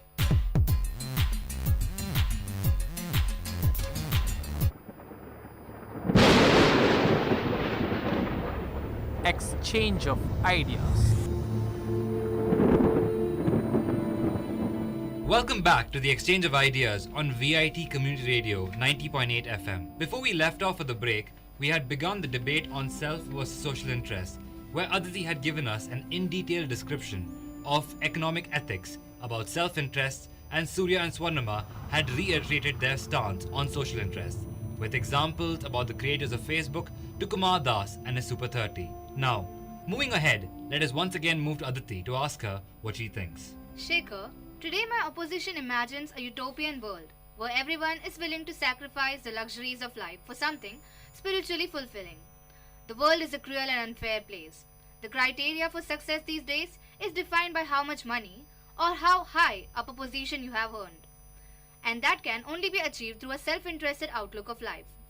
Competition is what makes us grow, for it is this same outlook used in our college that endeavors us to grow. We all dream on achieving 9-point CGPAs with the reward of no attendance. We all are motivated to study, to if not beat our friends, but to at least keep up with them. It is this rat race that churns out the best in us. Point noted, Aditi. But in the real world, for example, our very own freedom fighters like Bhagat Singh, Jawaharlal Nehru, Gandhi, and many other veterans fought for our country just to protect our countrymen from Britishers. This was not their self-interest. They gained nothing from this or sought to gain anything, but they felt a social responsibility for society. Thus, these individuals acting for our country gave us the chance to enjoy these luxuries you speak of. Should we act solely in our self-respect when these great men have sacrificed themselves for us? What would they say if they saw today what they sacrificed their lives for? Well, I do see your point that while the term self-interest has negative connotations, it does not necessarily imply greedy or immoral behavior. Self-interest just means that you seek your own goals. In fact, your self-interest might even lead you to give money to your favorite charity or volunteer at a local school, such as MAD in VIT, where the students of the club, on their own accord, have volunteered to help teach children of less privileged upbringing. Well, let me pose a question to the side of social interests. Bill Gates is considered an extremely charitable man, with a vast contribution in the battle against AIDS and other innovations, funded by the Melinda Gates Foundation. But the matter of the fact is, he built his wealth on a self-interested connotation of creating the desktop, or Windows as we all know it. So wasn't his self-interest beneficial for the world over? Well, sure. I completely agree, Shekhar. But if you think about it in another perspective, the 1% rich keep getting richer and the poor keep getting poorer. This unbalance is due to self-interests of these men and women as well as the shape of the economic system. And I totally understand we don't live in a utopian world. but it isn't sufficient for just Bill Gates to put his wealth into philanthropic purposes. We need the top 1%ers to think of the social outcome and put their wealth into charitable institutions to help equalize a balance. How can you expect someone who spent their life building something to just leave nothing to his legacy, to his children and forthcoming generation? Isn't that being envious or greedy from society's stance? A percentage definite, such as the Giving Pledge, were 81 billionaires committed to giving at least half of their fortunes to charity is a reasonable argument. Besides the fact, they also pay a large amount of their wealth in taxes to their various governments. It is also self-interest that creates new entrepreneurs. It is their own motive to reach higher, be successful, that makes them do their work with more dedication. But yes, after achieving their goals or ambitions, they do take care about social interests, working for the people, but their first priority will always remain themselves and their family. Because after all, we are social animals, and we surely can't go against Darwin's theory of survival of the fittest. Well, let me provide you with another side of the story concerning planet Earth. Our ecology, which includes air and water pollution, overfishing, the clearing of rainforest for agriculture, animal habitat destruction, the overexploitation of natural resources, especially in the so-called third world countries, carbon emissions, and the burning of fossil fuels, non-renewable energy resources, consequential global warming and climate change. By acting in our self-interests, haven't we reached this stage of global peril and climate change, which is a very happening and dangerous phenomena? Allow me to answer that point. Well, you see, Surya, there must always be a healthy balance for all aspects of life. In the last century, there has been a huge population explosion that has led the total human population to increase from 5 billion to approximately 8 billion from the year 1990 to the year 2015. This explosion has led to increase in demand for food and energy as well as fossil fuels. Now, in no way am I saying it is right for us to is it right for us to continue down this path.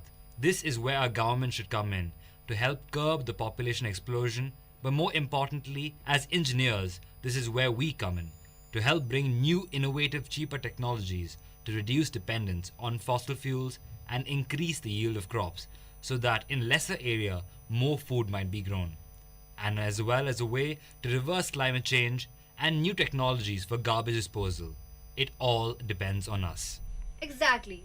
Adding to that in another context, let's take the case of individuals believing that they have the right to smoke tobacco. But the group or society perspective is that it has an interest in preserving its health and well-being. How is the conflict to be resolved? Are we to ban smoking entirely, as it does not have a social outlook? If we ban it, are we not being undemocratic by taking away the liberties of citizens? Is that what we want? Well, agreeably, it is true. We can't stop individuals from pursuing their own interest. That is, after all, what a democracy truly defines itself on: a government for the people. But a government in its social interest can pass laws that ban smoking in restaurants and malls, where there might be non-smokers exposed to second-hand smoke, and make sure its citizens don't smoke in public places such as parks and railway stations, using strict action against violators such as hefty fines. But there are certain interests that the government should not allow at all, such as the poaching of wild animals such as the tusker or the Bengal tiger. These poachers, in their self-interest, have almost led these species into extinction. I absolutely agree, Swarnima. There are certain individuals who are not looking out for themselves, but are just being greedy and are causing way too much harm to society as a whole. These poachers should be caught and given the strictest form of life imprisonment. Apart from poachers, a government should not let its citizens do anything it wants, such as drinking and driving, or not wearing a seatbelt or owning of firearms, illegally as in their self-interest. They end up causing society harm. Today, I stand for the importance of the individual to think about him or herself, but not for anything that would cause society harm. Such actions must always be punished and restricted. Well, at this point of time, I'd like to bring up something called enlightened self-interest, which is a philosophy in ethics which states that persons who act to further the interest of others ultimately serve their own self-interest. For example, I will not steal because others may steal from me, and this will create a thieving society, which will likely hurt me. So, by furthering a social interest outlook, aren't we promoting self-interest as well? Well, Shekhar, enlightened self-interest is different from altruism, which is what we really want here, where altruism calls for people to act in the interest of others, often at the expense of their own interests, and with no expectation of material benefit for themselves in the future. A society which can think altruistically is the ideal society, but again, that's a dream of a utopian world. It's not possible in today's world. But if more people can think in such a manner, life would be far better. But Surya, it can be argued that though altruism generally comes from good intentions, the outcomes of altruism might not always be good for humanity. For example, if the government were to hand out freebies to the people, it might deter them from working hard, because they know they can always depend on the government to bail them out and give them free benefits. It's similar to the reason of the collapse of the Greek economy, as the Greek government had much more relaxed concessions for its people, which led to an inversion of the working population and, inadvertently, the default of its international loans. Well, most people in today's world act according to their own myopic selfishness, which inevitably ends up in a group suffering a loss as a result of conflict, decreased efficiency and productivity because of lack of cooperation, and the increased expense each individual pays for the protection of their own interests, such as the Great Depression in 2008 due to selfishness of the Lehman Brothers. We need to tackle this outlook of thought. Well, even at our best, we are only out for ourselves, claim many eminent psychologists. Everything we do, from the considerate to the heroic, we do ultimately for our own benefit. In some instances, the personal gain is obvious, such as when we reap public admiration or praise. In other instances, it's not so obvious. For example, consider this. You're walking down a quiet road one evening and suddenly come upon a horrible scene. Ahead of you is a truck, turned on its side, and lying on the pavement is the driver, a young man. His face is bloody, and he's barely moving. What do? You help. But why do you help? What exactly is your motive? You're likely to reply that you help because you wanted to reduce the man's distress. But many psychologists would offer a different explanation. When we see someone in distress, we ourselves experience feelings of distress, such as shock, alarm, worry, or fear. This unpleasant emotional arousal leads us to want to increase our own well-being by reducing these feelings. One way to this goal is to reduce the other's distress. Helping then is only a means to reducing our own distress. What appears to be altruistically motivated behavior is really only self-interest in disguise. But in the same manner, to reduce our own distress, when we act in such a manner, we do it with the thought of helping another person. And it is this thought that truly counts, not the psychological mechanics of how a person thinks. Take the another side of the story on the economical political background. What about lobbyism and corruption? Such as the case of net neutrality, where a lot of the big telecom companies were lobbying the TRAI in a bid to get laws against the net neutrality passed. Were they not thinking in their self-interest with the thought that they were helping the masses, but ultimately only helping themselves? Or the Gun Federation in USA, where even after 39 cases of child shootings in USA, in Michigan alone, due to lobbying from these gun companies, no stricter gun rule has been implemented. Issues of corruption in various scenarios can be discussed all day long, but the matter of the fact is it did not arise out of self-interest alone. That is an unenlightened form of self-interest, where greed has corrupted the intention. That is different from the enlightened self-interest spoken about earlier. Well, we have reached the end of our session, and I think it's fair to conclude that we have to think both socially and in our self-interest. By thinking in our self-interest for our survival and keeping an enlightened self-interested outlook, we also help society progress as a larger institution of enlightened self-interested workers. We require both the foresight to think socially and the presence of mind to live with our self-interest at heart, but more importantly, not let greed guide our actions. At a healthy balance, this will help us truly progress as a society. We thank the IEEE Professional Communication Society for this chance to do this show. We thank the VIT Community Radio for giving us an opportunity to express our views about this topic. Thank you. Thank you, listeners, for tuning into today's session, and stay tuned for more debate. Exchange of ideas. This is VIT Community Radio 90.8. என்னாச்சு பிரியா, சோகமா இருக்க? ஏன்டி ஸ்கூலுக்கு வரல? இனிமே நான் ஸ்கூலுக்கு வர மாட்டேன்டி. எனக்கு கல்யாணம் பண்ணி வைக்க போறாங்க. என்னடி சொல்ற? உனக்கு இன்னும் 18 வயசு கூட ஆகலையேடி. உங்க அப்பா அம்மாக்கு தெரியுமா? எங்க மாமா பையன் கூட தாண்டி கல்யாணமே. எனக்கு பிடிக்கல. நான் படிக்கணும்டி. முதல்ல இந்த காலை கட் பண்ணிட்டு 1098 நம்பருக்கு கால் பண்ணி சொல்லுடி. அவங்க ஹெல்ப் பண்ணுவாங்க. எனக்கு பயமா இருக்குடி. அவங்க எப்படி எனக்கு ஹெல்ப் பண்ண முடியும்? சொல்றது செய் பிரியா. 1098க்கு உடனே கால் பண்ணு. ஹலோ, சைல்ட் லைன், சொல்லுங்க. சார் எங்க அம்மா அப்பா எனக்கு கல்யாணம் பண்ணி வைக்க பாக்குறாங்க சார். நான் படிக்கணும் சார். நீங்க எந்த ஊருமா? அட்ரஸ் சொல்லுங்க. நாங்க சைல்ட் லைன்ல இருந்து வரோம். எங்க உங்க பொண்ணு? குழந்தை திருமண தடை சட்டத்தின்படி 18 வயது பூர்த்தியாகாத பெண் குழந்தைகளுக்கு திருமணம் செய்தல் தண்டனைக்குரிய குற்றமாகும். சமூக பாதுகாப்பு துறை, சைல்ட் லைன் 1098, காவல்துறை என பல்வேறு வழியாக புகார் அளிக்கலாம். குழந்தை திருமணங்களை தடுப்போம், பாதுகாப்பான தமிழகத்தை உருவாக்குவோம். குழந்தைகள் நலன் கருதி வெளியிடுவோர் மாநில குழந்தை பாதுகாப்பு சங்கம், சமூக பாதுகாப்பு துறை, தமிழ்நாடு அரசு.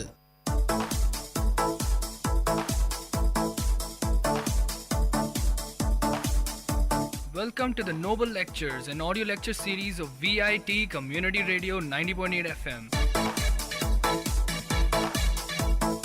Interesting innovations, technological inventions, technical presentations, inspiring impressions, philosophical thoughts, lingual leaps, artistic amusements, and lecture formats delivered by eminent professors, researchers, and innovators from various fields.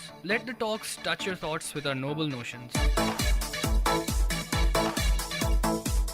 In today's Noble Lectures, we are going to listen to the short lecture on Importance of Mathematics in Daily Lives, delivered by Professor Sandeep, VIT University.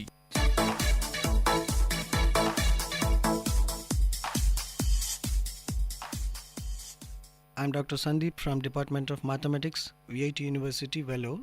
Today I would like to share my views on importance of mathematics in daily life. Generally, we had the common questions like why we need to learn mathematics, what is the use of this study, and it's very hard to learn, etc. But the importance of mathematics cannot be questioned. Mathematics finds its applications in the field of science, technology, economics, business, commerce, and computer design and functioning. These fields may be advanced applications for the layman. However, in even simple common man find his maths useful in day-to-day life. For example, consider a housewife going for grocery shopping. She would need to add up the total value of the things she bought and she pays the store teller. She needs to calculate how much change should she ask for back. All that involves maths. The importance of mathematics can be mainly categorized into two parts. The first is that it helps the man progress in the field of science and technology, and the second is that helps us to understand exactly how our universe works.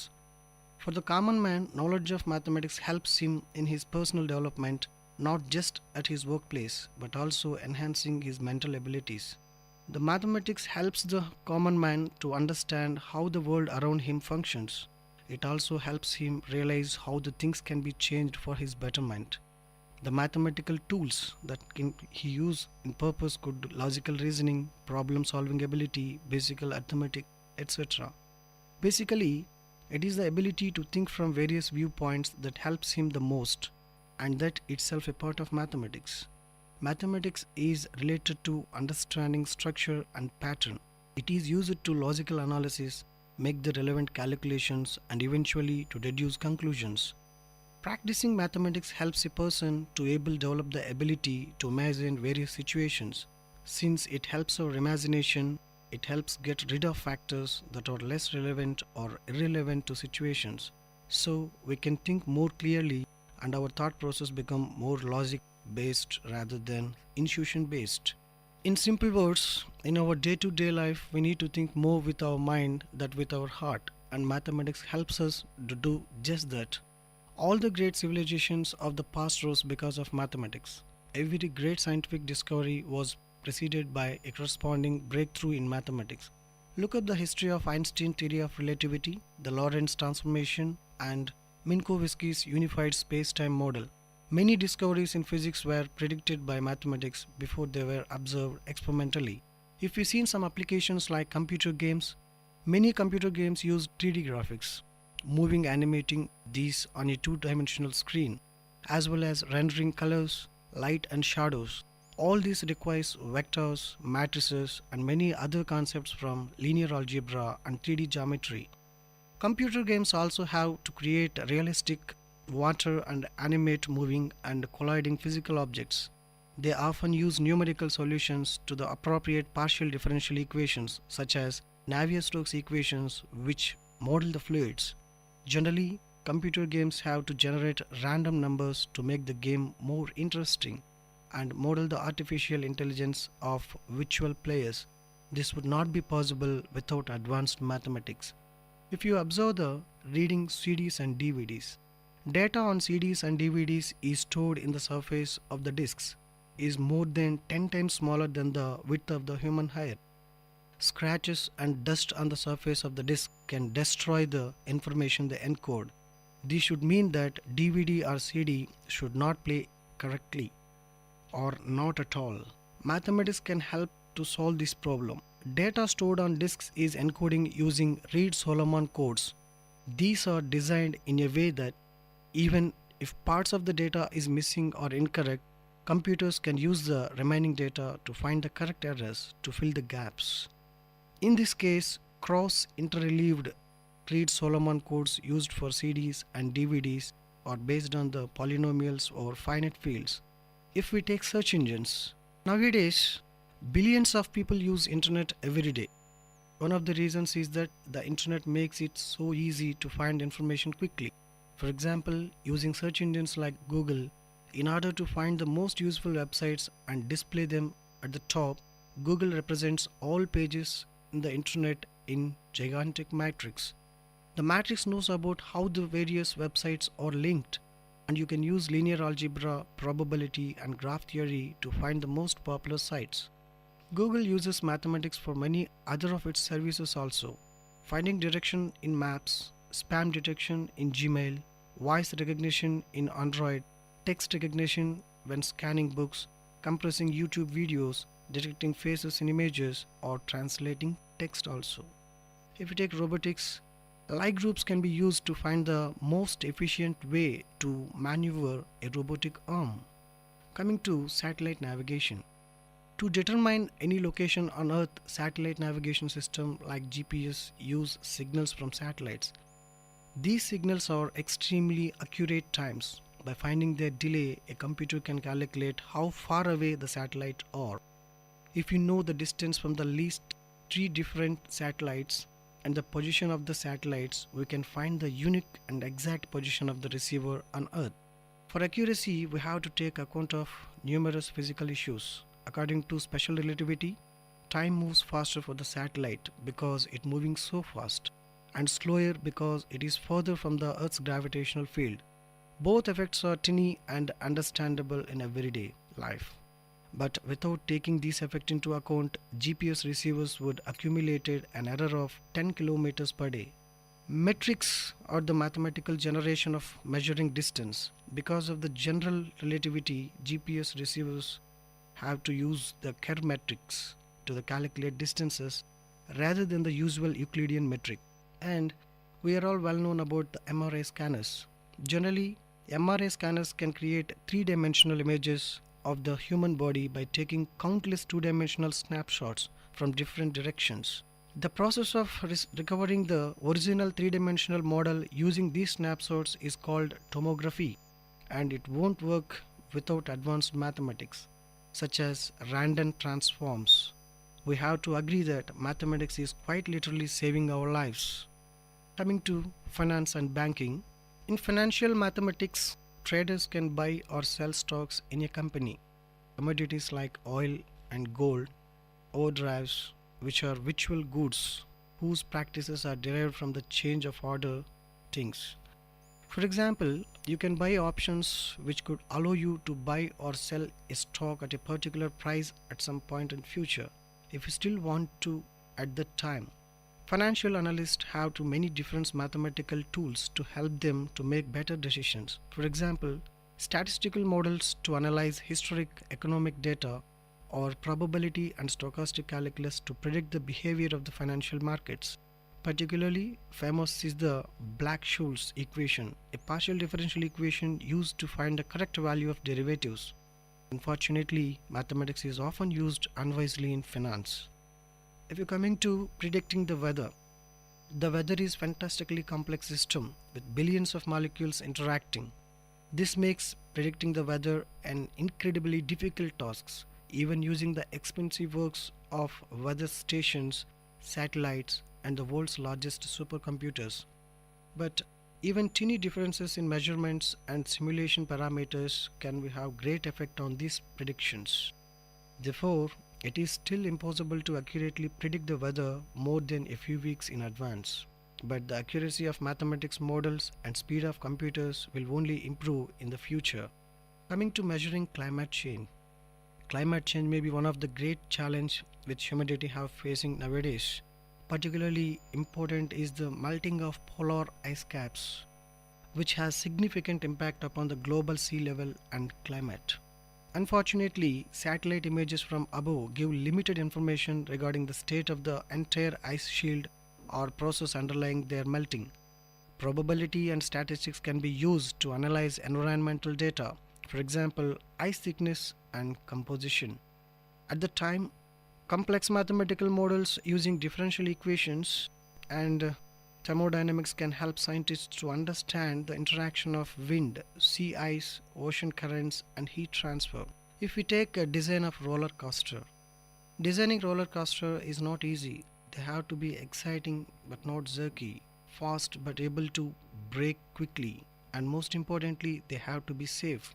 Mathematics can be used to calculate the forces acting on roller coaster trains as they gain momentum and the structural support need to support these forces. Mathematical equations and calculus can be used to calculate the shape of the smooth track, including loops, crack screws, and many other features. If we discuss about digital music, music and sound consists of waves, small vibrations of instruments, loudspeakers, air molecules, and our ear. These waves can be stored on the CD as a string of numbers by taking samples at short time intervals, usually 44,100 times per second. This is a lot of numbers and the reason why the CD often as large as 700 MB. Sound waves are the combination of many waves with different frequencies. While all the frequencies stored on a CD, our ear and only hear the certain range. The mathematical Fourier transforms allows us to split the complex sound wave into many simple sine waves with different frequencies. Audio formats like MP3 only keep the frequencies which are audible to humans, thus making the files much smaller.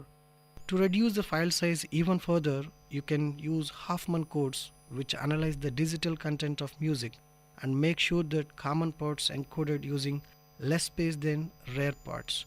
Without mathematics, there would be no iPods, specify no iTunes. Even more mathematics is used for digital music editing, such as equalizing, reverb, noise reduction, and mixing. Now, mathematics in crowd control. Large crowds at sports matches, concerts, festivals, or religious events are inherently dangerous.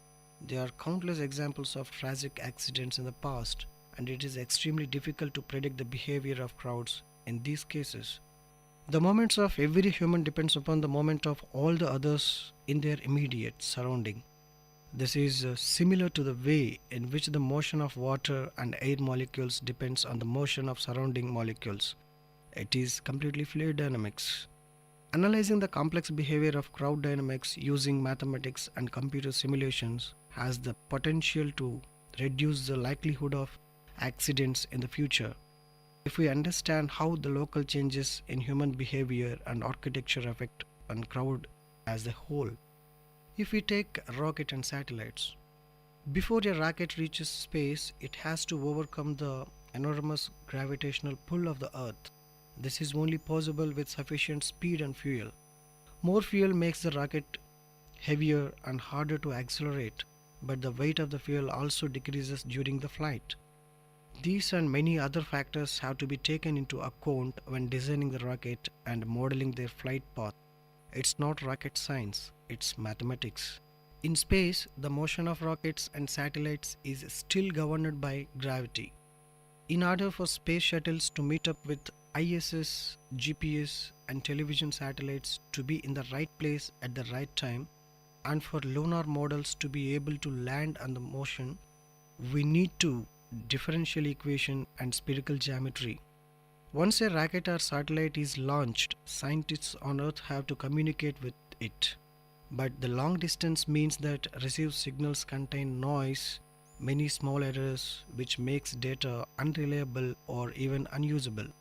Mathematics presents various clever algorithms to encode data in a way that you can detect, even correct, a certain amount of these errors after transmission. Now, mathematics in crime prediction.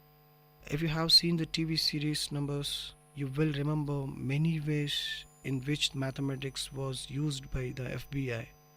And while most of these examples were made up, mathematics does the real applications when mapping, predicting and preventing crime. For example, the behavior of burglar could be modeled as a random walk, thus allowing for more effective police patrols. Mathematics can also work with LAPAD to understand the development and dynamics of crime hotspots. Using probability, statistics, and swarm dynamics, they found that there are two kinds of hotspots which react very differently on police investigation. If we take transport networks, every day there are around 50,000 commercial airline flights. All planes, all luggage, every crew, and all passengers have to be at the right place at the right time. And planes need to be served and refueled. Most importantly, planes cannot crash when arriving at any of the busy airports. This is incredibly complex logistic challenge, impossible without mathematics and operation research. In addition, airlines want to save money by creating a more effective network in which planes take the best possible routes and which planes are never idle, empty or out of service. This can be done by using algorithms from graph theory. Similar challenges arise when scheduling trains, business, mail delivery or emergency services. Now, maths in military and defense. In addition to providing the framework for designing new technologies and weapons or solutions to logistical problems like transportation of soldiers, weapons and food, mathematical models can be used to develop and simulate complex military stages. These simulations might involve game theory, statistics, or probability. In recent years, cyber warfare has become incredibly important for counterintelligence, industrial epigons, terrorism, sabotage. Organizations like NSA, CGHQ develop and attempts to break secret codes, cryptography, and Enigma are very useful in these fields. Mass in internet and phones. Both internet and phones lines from gigantic network which allows users to exchange data, whether websites or calls. All users are connected by the countless links which have a certain capacity. When you make a phone call or request, a website or network operators have to find a way to connect sender and receiver without exceeding the capacity of any individual to link. Without the mathematics of queuing theory, it would be impossible to guarantee a reliable service. Mathematical models using Poisson process all but guarantee that you will hear a dial tone when making a phone call. Routing internet connections is much more difficult. Requests arrive at an unpredictable rate and have to more variable duration. This lead to the development of packet switching. All the data is split into small packets which are transmitted independently. This makes the network more efficient and robust. But occasionally routers becomes overloaded with too many packets and the connection fails. Some believes that mathematics fractals can help to create much more reliable internet service in the future. Coming to public key cryptography. Whenever you send an email or use your credit card online, secret information has to be exchanged between your computer and the web server. Mathematics can be used to encrypt this information. so that third party cannot read and misuse it.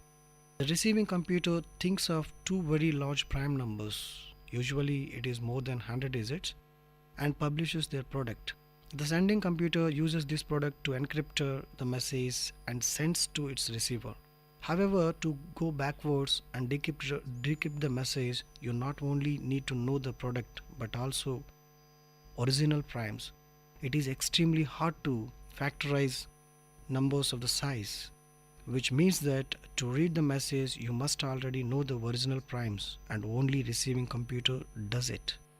This process is called RSA. After its inventors Rivest, Shamir and Adelman is used everywhere in the world, from banking to cell phone messages. Search for alien life. Primes are the universal building blocks of numbers, not just on the earth but everywhere in the universe. If radio signals from space contains the sequence of prime numbers like 2, 3, 5, 7, 11 and so on, they would almost indicate a non-natural origin and could be starting point for communication with alien life. A famous signal sent from Earth into space, the Ericbo message, consists of a long string of zeros and ones. The length of this message is product of two prime numbers, 23 into 73, that is 1679, which should be prompt alien astronomers to reassemble the zeros and ones into rectangular image with sides 23 and 73. Mathematics can also help estimating the number of extraterrestrial civilizations which we might get to know at some point in the future using the Drake equations. By considering and estimating many different factors, you can calculate there could be between 1,000 and 10 million planets in our Milky Way which are inhabited by intelligent life. Taking cosmology. This may be not actual real life application, but mathematics is used in at most every kind of scientific research. One example is cosmology, where mathematical equation can model the evaluation of the universe from the Big Bang until today, and even predict what will happen in the universe in the future. Our universe is expanding at a rapid speed, and the rate of expansion follows the Friedman equations, which can be deduced from Einstein field of equations of gravitation. The fate of the universe depends upon the amount of matter in the universe, and astronomical observations suggest the existence of dark matter and dark energy. Mathematicians also use supercomputers to model the universe very shortly after Big Bang. These applications of mathematics may not seem useful today, but they can almost certainly be used in technology at most some point in the future. Now, these are very few applications we discussed now. Till we have many to discuss, I'll meet you again with more applications in future. Thank you.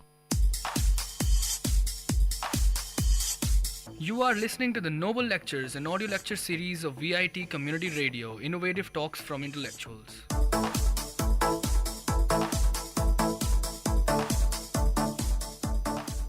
Next, we are going to listen to the short lecture on Operating System, delivered by Professor Praveen Kumar Reddy, VIT University.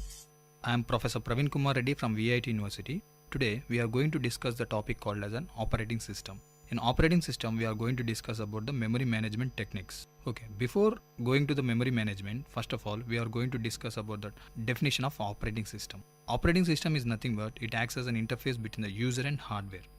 The basic definition given by the so many authors about the operating system is nothing but it acts as a resource management, provides a set of utilities, controls the program.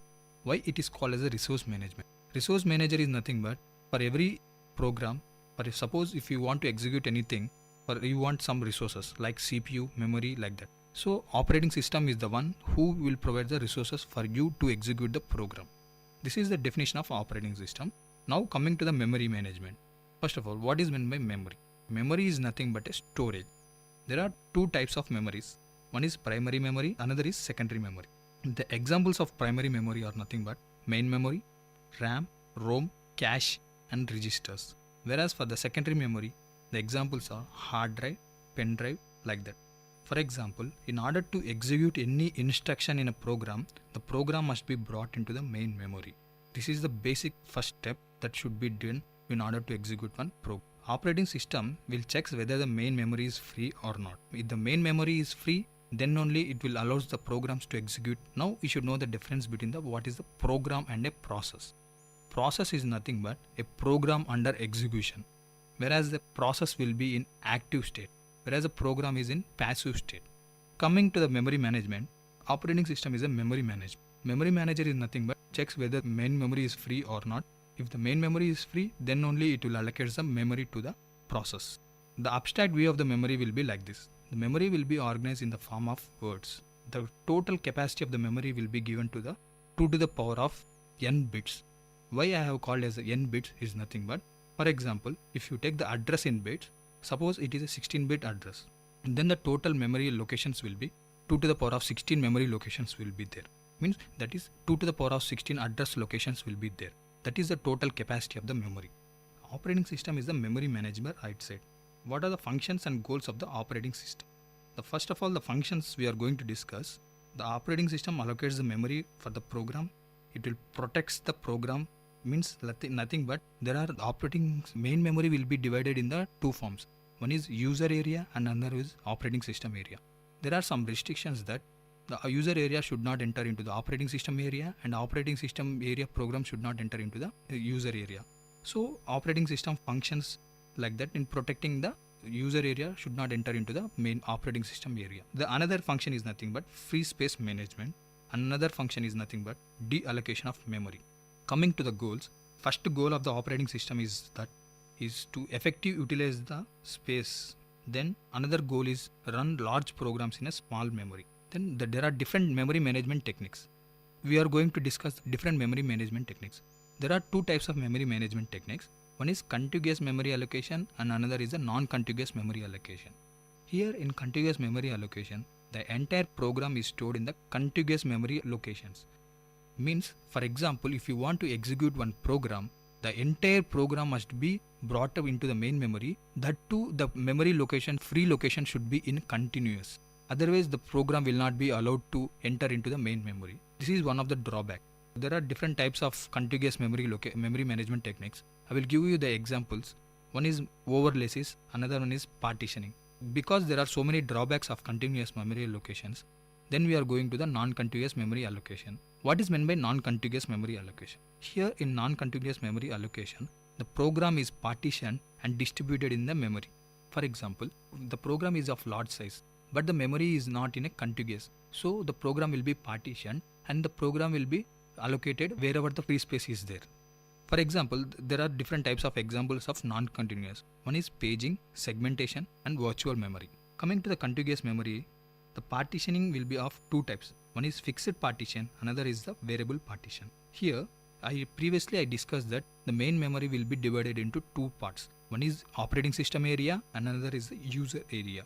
Whereas coming to the fixed partition, here the number of partitions are fixed. Means memory user area will be divided into fixed number of partitions. Like that, for each partition, only one process should be executed. One process should be resided. The operating system will provide the securities in such a way that the user program should not enter into the operating system program. Coming to the partition allocation policies. For each partition, there are some partition allocation policies. Like that, which partition should be allocated to which process. Like that, there are some examples. First is nothing but first fit. First fit is nothing but allocate the process in the first big free space. For example, if you take that, suppose you are having some memory which is divided into operating system area and user area. For example, the first partition is of size 50 KB. Second partition is of size 120 KB. Third partition is of suppose size 200 KB. Now the request of 120 KB came. Then the operating system will allocate, for using the first fit means check the first partition. It is of 50, so it is not enough. So it will come to the next partition. It is of 100. It is also not suitable. Then it will come to the 200. So it will allocate the 200 for this partition. Coming to the best fit. Best fit is nothing but allocates the smallest big enough free partition. Here, suppose if you take the request of size 90 KB. First it will check 50 KB is not free, is not big. It will go to the next. Then it will check the 100 is enough or not. So the 100 KB is enough to execute 90 KB. So it will allocate that 100 KB. This is nothing but best fit. Coming to the worst fit, it allocates the largest big free partition.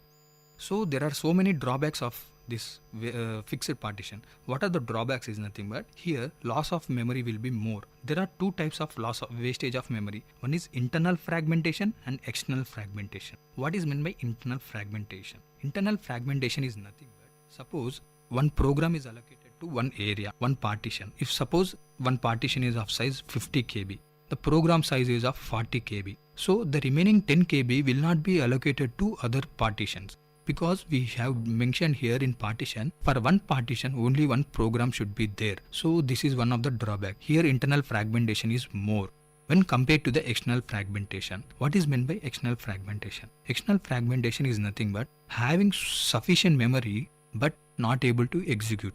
For example, if you take the partition of size 50 KB, 100 KB and 150 KB.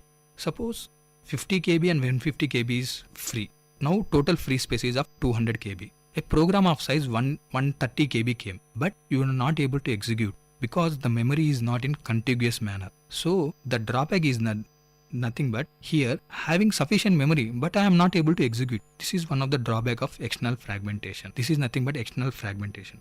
So in order to overcome all this one, some another techniques came nothing but non-contiguous memory allocation.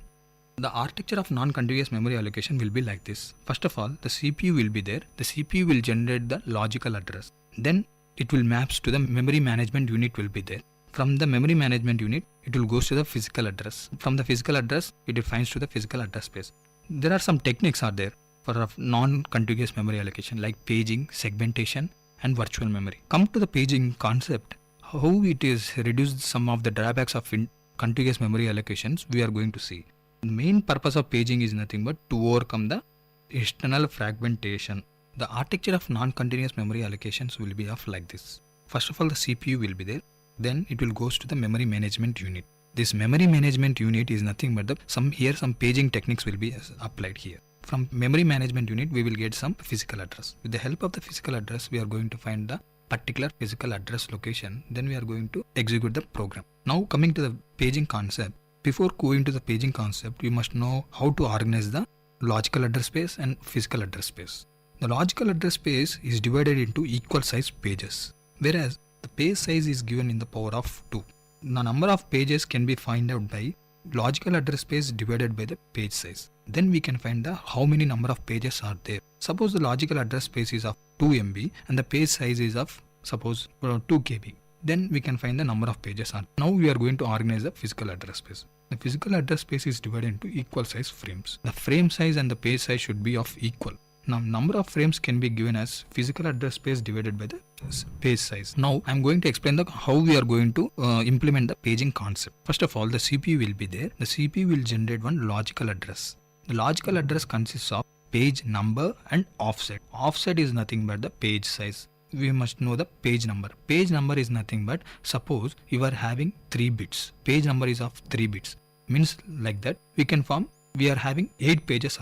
With the help of the page number, suppose there are 8 pages. Logical address generated by the CPU of page number is of 3. Then it will goes to the page table. There in the page table it consists of number of pages, and in pages the particular frame will be there. Now as we have mentioned that page number is of 3, then it will go to the page table of page number 3. What is there in the page number of 3? It will retrieve the particular frame. Suppose in page number 3 frame 2 is there. Then with the help of it will retrieve the particular frame 2, and the physical address will be formed. The physical address consists of frame number and offset. The frame number is nothing but what we have retrieved in the page table. Then with the help of that one, we will going to form the physical address. We can improve the performance of the paging concept by introducing the transaction look ahead buffer. Is nothing but introduce some catching concepts. Nothing but instead of searching the entire main memory, we will search in the smallest cache memory. But the performance will be depends upon the TLB hit and TLB miss. If the TLB hit is good, then the performance is very good. If suppose the pages are not found in the cache memory, then it will leads to performance will be reduced very drastically. So it all depends upon the performance of TLB hit and TLB miss. This is the concepts of the memory management techniques, but I am giving the summary of that one. First of all, we have discussed about the operating system. Then we have discussed about the memory. What are the types of memory management techniques? Contiguous, non-contiguous. In contiguous, we have studied about partitioning. In non-continuous, we have studied about the paging. Thank you. I hope this lecture touched your thoughts with a noble notion. Tune into the Noble Lecture series of VIT Community Radio for another noble talk from eminent professors, researchers, and innovators from different fields. You are listening to VIT Community Radio 90.8 FM. Let the talks touch your thoughts with our noble notions.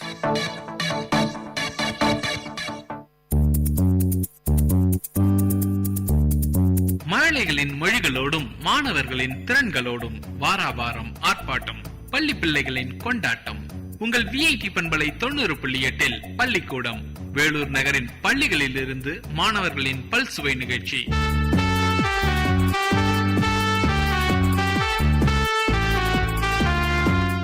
இன்றைய பள்ளிக்கூடம் நிகழ்ச்சியில் உருது பெண்கள் நடுநிலைப் பள்ளி வேலூர் மாணவிகள் வழங்கும் பல்சுவை நிகழ்ச்சிகளை கேட்கலாம்.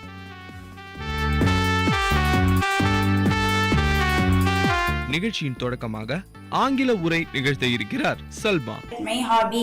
A hobby is an interesting activity which gives pleasure in one's leisure time. It also helps us to relax. There are different kinds of hobbies such as painting, photography, gardening, wood work, stamp collection, etc. My favorite hobby is gardening. There is a spacious ground in the backyard of my house. I have developed the ground into a beautiful garden. First, I have collected all the required tools for gardening in my leisure time. I went to the market and purchased some kinds of small plants for my garden. I mixed the good manure with the soil of the garden. I have planted some kinds of roses, some fruit plants and some plant of vegetable. I watered them daily. They grew up slowly. I watched their growth with pleasure. I looked after the plants very carefully. Our needs for fruits and vegetable are met from my garden. Thus my hobby also is very useful to my family. Thank you. நிகழ்ச்சியில் அடுத்ததாக தமிழ் கதை கூற வருகிறார் கரீமா. மனக்கட்டுப்பாடு கதை. பெண்மணி ஒருத்தி தன்னுடைய மகளை அழைத்து கொண்டு பெரியவர் ஒருவரை காண சென்றார். அவரிடம் தன் மகன் அதிகமாக இனிப்புகளை விரும்பி உண்வதாகவும் அந்த பழக்கத்தை இழுவதற்கு அறிவுரை சொல்லுமாறு கேட்டார். அந்த பெரியவர் 40 நாள் கழித்து வந்து தன்னை பார்க்குமாறு கூறினார். மீண்டும் பெண்மணி மகளுடன் அவரை சந்தித்தார். பெரியவர் சிறுமையுடன், தம்பி, இனிப்புகளை அதிகமாய் உண்ணாதே, உடல் நலத்திற்கு கேடு, விளைவினையாக்கும் என்று கூறினார். அதை கேட்ட அப்பெண்மணி, இதை நீங்கள் அப்பொழுதே கூறியிருக்கலாமே, ஏன் 40 நாள் கேட்டு சொல்லீர்கள் என்று கேட்டார். அந்த பெரியவரோ, அம்மா, எனக்கே இனிப்பு அதிகமாய் உண்ணும் பழக்கம் இருந்தது. நான் முதலில் என்னை திருத்திக் கொண்டே பெற்ற பிறகுக்கு அறிவுரை கூற முடியும். 40 நாள் கேட்டு இப்பொழுதுதான் இனிப்பு உண்ணுவதை நான் குறைத்துவிட்டேன். அதனால் தான் உன் மகனுக்கு அறிவுரை கூறினேன் என்றார் அப்பெரியவர். நம்மை கட்டுப்படுத்தி வாழ வேண்டும். இல்லை என்றால் பலவற்றுக்குள் நாம் அடிமையாகி விடுவோம். உடன் தடுக்கமே எல்லோருக்கும் புகழ் சேரும். நன்றி, வணக்கம். நிகழ்ச்சியில் அடுத்ததாக உரை நிகழ்த்த இருக்கிறார் ராசியா Sultana. The importance of discipline. Discipline is very important for the people, especially who live in a democratic country. The father of our nation, Mahatma Gandhi, stressed the value of moral discipline. If there is no discipline, there will be no democracy in a country. Discipline makes a man cultured. A disciplined man becomes a savage. A person who has no discipline is still an animal. Therefore, children should be taught discipline from the childhood, both in home and school. There should be discipline not only a battlefield but everywhere in a country. In the public place, we must behave according to the rules and regulations. Discipline is based on code of conduct. A disciplined person becomes a gem among people. Advanced countries are following the path of discipline. If there is no discipline among the players in the team, the other team only can win the match. Therefore, only a trained nation can achieve its goal. நிகழ்ச்சியில் அடுத்ததாக தமிழ் பாடலை பாட வருகிறார் கதிஜாதுல் குப்ரா.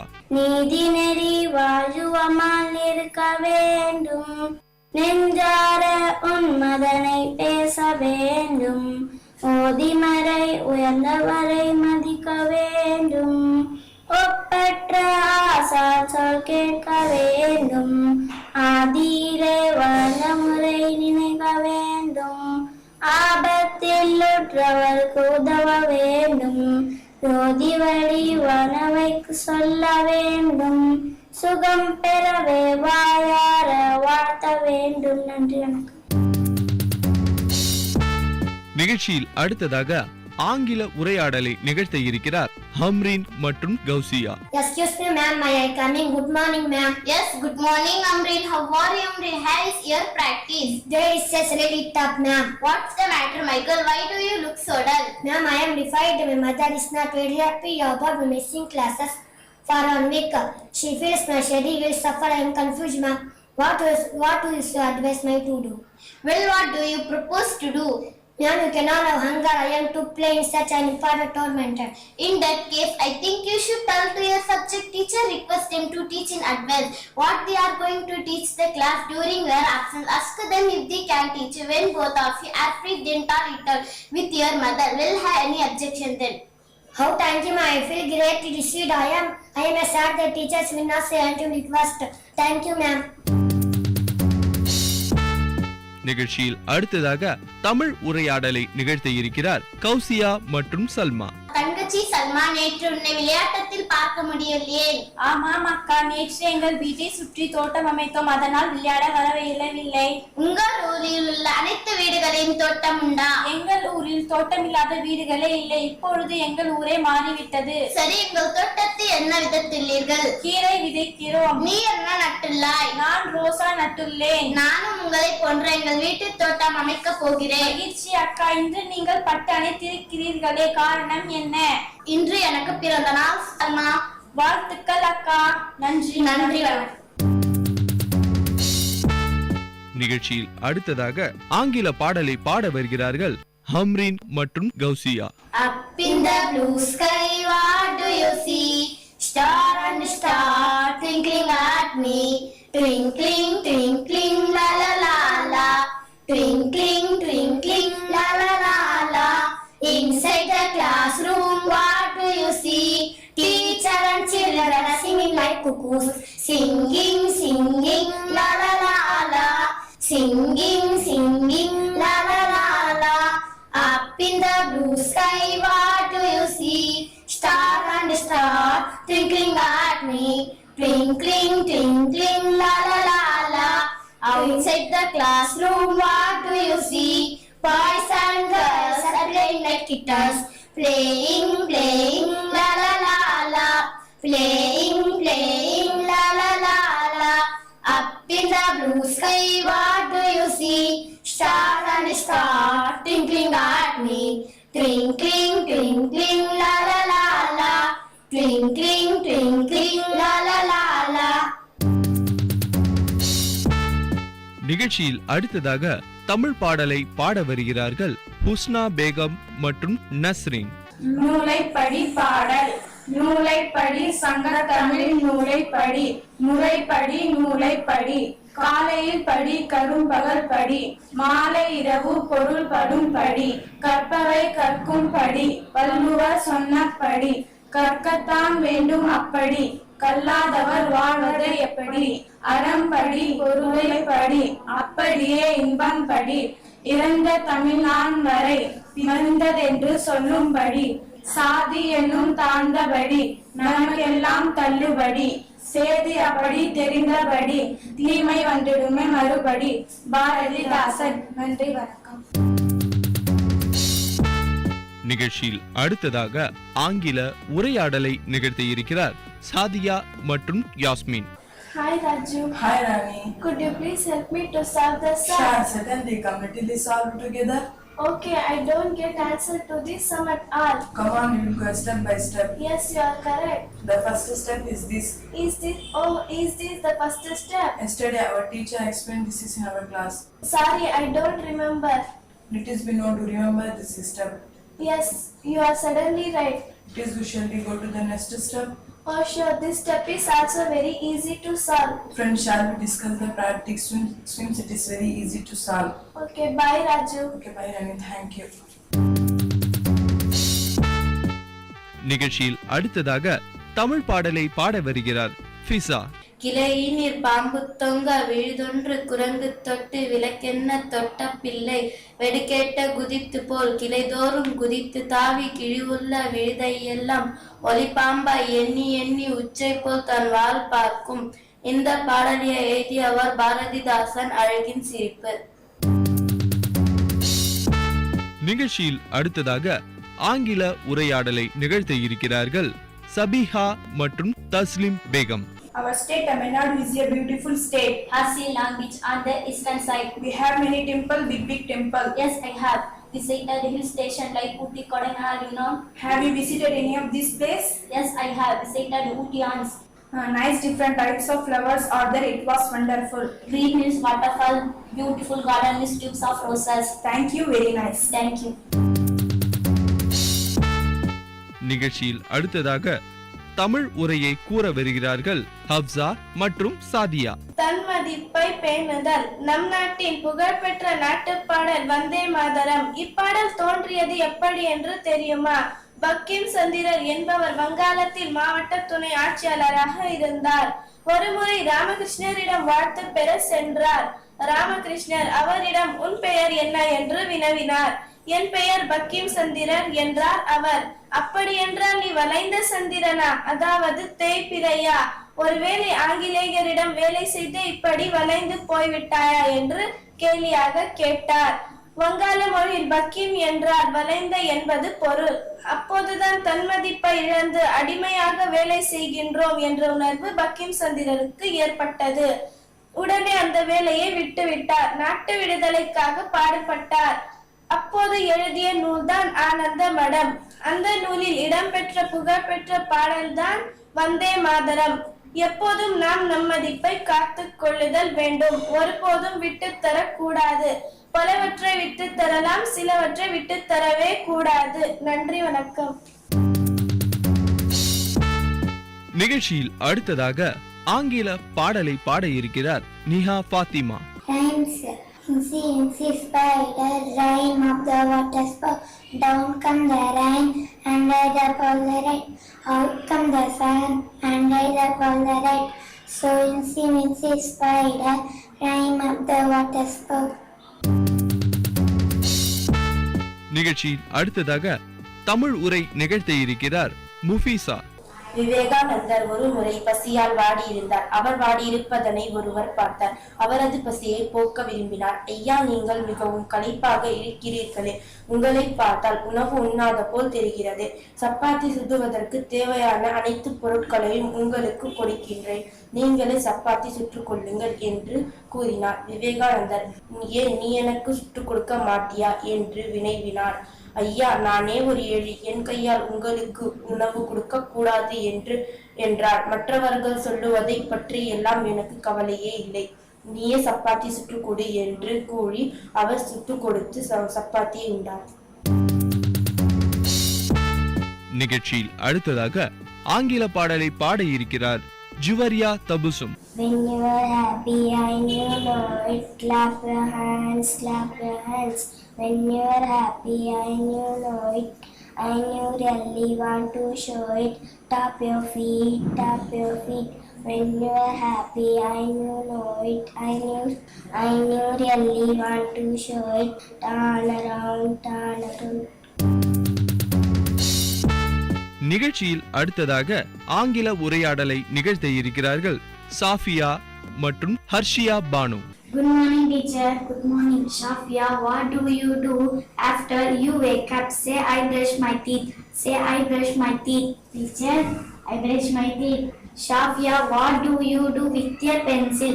Say, I write with a pencil. Teacher, I write with a pencil. Shafia, our classroom look neat. Thank you, teacher. What did you do yesterday? Yesterday, I finished my homework. நிகழ்ச்சியில் அடுத்ததாக ஆங்கில பாடலை பாட இருக்கிறார்கள் Safia அர்ஷிரா Banu. Poem trains over the mountains, over the plains, over the rivers. Here come the trains, carrying passengers, carrying mails, bringing the precious loads in without fail, Thousands of light cars, all rushing on, through day and darkness, through day and dawn, over the mountains, over the plains, over the rivers, here come the trains. Thank you. நேயர்கள் கேட்டுக்கொண்டிருப்பது பள்ளிக்கூடம் உங்கள் VIT பண்பலை 90.8 வேலூர் நகரின் பள்ளிகளில் இருந்து மாணவர்களின் பல்சுவை நிகழ்ச்சி.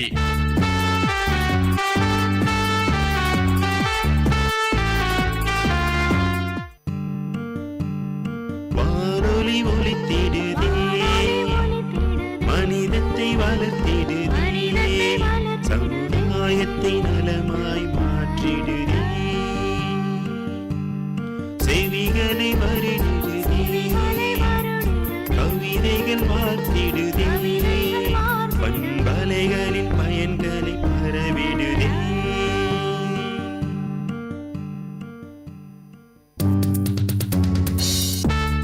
நிகழ்ச்சியில் அடுத்ததாக உருதுவில் உரை நிகழ்த்த இருக்கிறார் सलमा। यौम आज़ादी, हिंदुस्तान हमारा मुल्क है।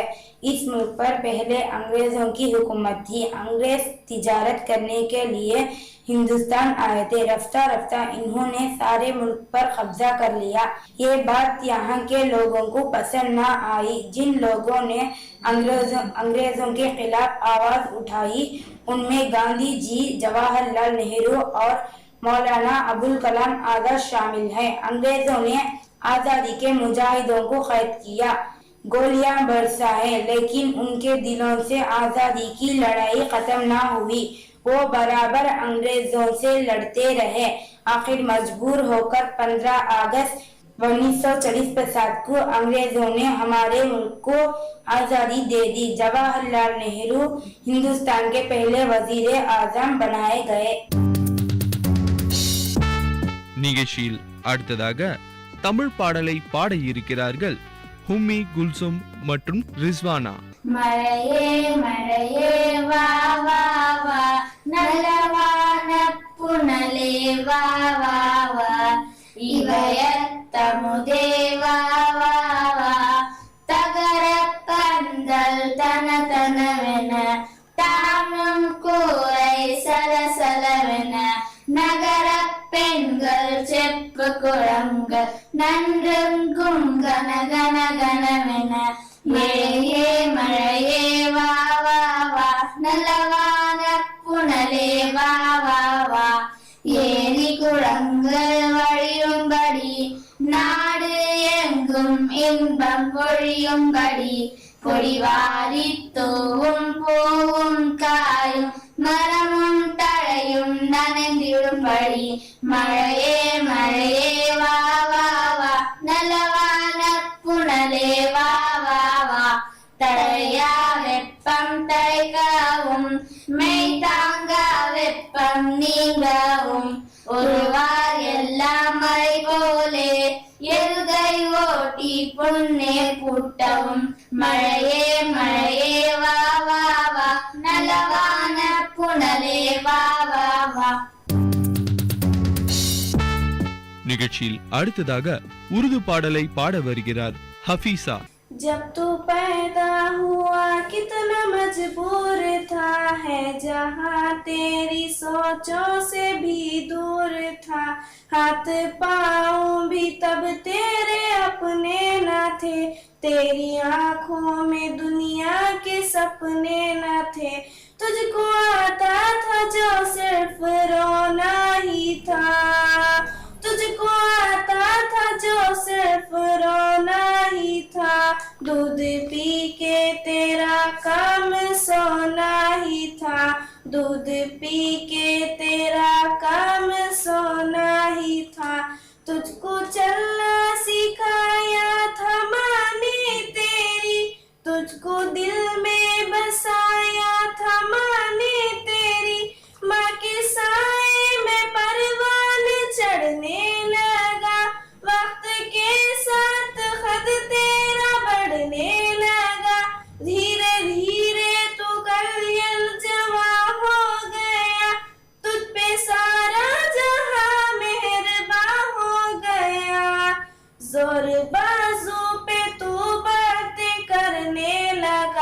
खुद ही सजने लगा, खुद संवरने लगा। एक दिन एक हसीना तुझे आ गई, बनके दुल्हन वो फिर तेरे घर आ गई। फर्ज अपने से तू दूर होने लगा, बीजे नफरत का खुद ही तू बोने लगा। याद कर तुझसे माँ ने कहा एक दिन, अब हमारा गुजारा नहीं तेरे बिन। सुन के ये बात तू देश में आ गया, तेरा गुस्सा तेरे वफल को खा गया। जोश में आके तूने ही माँ से कहा, मैं था खामोश सब कुछ देखता ही रहा। आज कहता हूँ पीछा मेरा छोड़ दो, जो है रिश्ता मेरा तुमसे वो तोड़ दो। जाओ जाके कहीं काम धंधा करो, लोग मरते हैं तुम भी कहीं जा मरो। बेट कर आए भरते थे वो राती भर, उनके आहों का तुझ पे हुआ नासर। एक दिन बाप तेरा चला रूठ कर, कैसे बिखरी थी बिन तेरी माँ टूट कर। फिर वो बेबस अजल को बुलाने लगी, जिंदगी उसको हर दिन सताने लगी। बनके इबरत का तू अपनी शान रह गया, ढूंढ ले अब तेरा जोर कहाँ रह गया। तू जाहका में रब्बी बुलाता रहा, अपने माँ बाप को तू सताता रहा। काट ले अब वही तूने बोया था जो, तुझको कैसे मिले तूने खोया था जो। याद करके गया दूर रोने लगा, कल जो तूने किया आज होने लगा। जो पढ़ा टूटे खटिया पे बूढ़ा है तू, तेरे बच्चे भी अब तुझसे डरते नहीं। नफरतें हैं वो तुझसे, मोहब्बत वो करते नहीं। दर्द में तू पुकारेगी ओ मेरी माँ, दर्द में तू पुकारेगी ओ मेरी माँ। तेरे ही दम से रोशन है दोनों जहां, वक्त चलता रहे वक्त रुकता नहीं। टूट जाता है वो जो कि झुकता नहीं। मौत आएगी तुझको मगर वक्त पर, बन ही जाएगी तेरी खबर वक्त पर। अश्क आंखों में थे वो रवाना हुए, मौत का ये हिचकी बहाना हुए। ओ लेता रहे जो बड़ों की दुआ, ओ लेता रहे जो बड़ों की दुआ। उसके दोनों जहां उसका हामी खुदा, उसके दोनों जहां उसका हामी खुदा। याद रखना तू सागर की इस बात को, भूल जाना न रहमत की बरसात को। भूल जाना न रहमत की बरसात को, भूल जाना न रहमत की बरसात को। நிகழ்ச்சியில் அடுத்ததாக தமிழ் உரையாடல் நிகழ்த்த இருக்கிறார்கள் நிஷா துனிசா மற்றும் ரேஷ்மா. தோழி, ஊர்வான பரப்பான சில பூச்சிகளை துன்புறுத்துகிறோமே, அது முறையா? உலகில் உள்ள அனைத்துக்கும் மனிதர்களுக்காக படிக்கப்பட்டவை, அவற்றுள் துன்புறுத்துவதில் தவறு என்ன? உன் எண்ணம் தவறு. எல்லாம் உயிர்களையும் ஏதோ ஒரு காரணத்திற்காகவே படிக்கப்பட்டுள்ளன. அவற்றுள் துன்புறுத்துவதனாலும் கொள்வதனாலும் இழப்பா நமக்குத்தான். இழைப்பா நமக்கா? எப்படி? சொல்கிறேன் கேள். தவளைகள் சில நட்பூச்சிகளை உண்டு அரிடம் இருந்து நம்மை காக்கிறேன். பறவைகள் பழங்காலை உண்டு எச்சிமிடுவதனால் அதில் உள்ள விதைகள் மரங்களை முளைக்கிறேன். போது தொடுகிறது இழப்பா யாருக்குண்டு? நமக்குத்தான். ஆனால் இந்த பாம்புகளை மட்டும் விடக்கூடாது. இதனால் மனித உயிர்களுக்கு ஆபத்து தவிர பயன் ஒன்றும் இல்லை.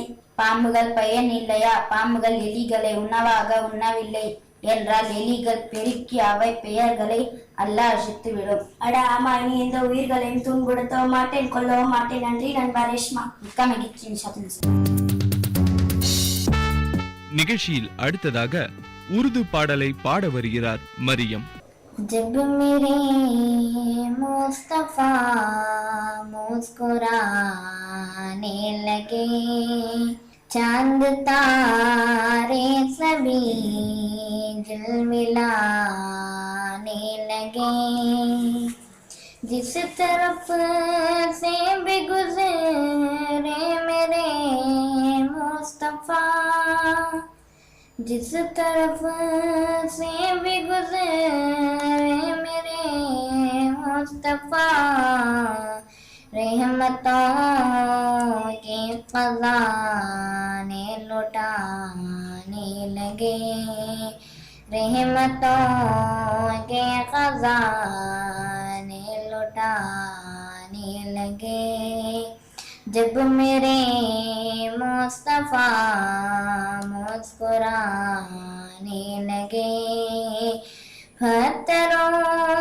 को जो आका इशारा किया, पत्थरों को जो आका इशारा किया, कलिमाए तैयबा गुनगुनाने लगे, कलिमाए तैयबा गुनगुनाने लगे, जब मेरे मुस्तफा मुस्कुराने लगे, पहुँचे मेराज में जब मेरे मुस्तफा, पहुँचे मेराज में जब मेरे मुस्तफा, जिब्राईल अर्श पे लड़खड़ाने लगे,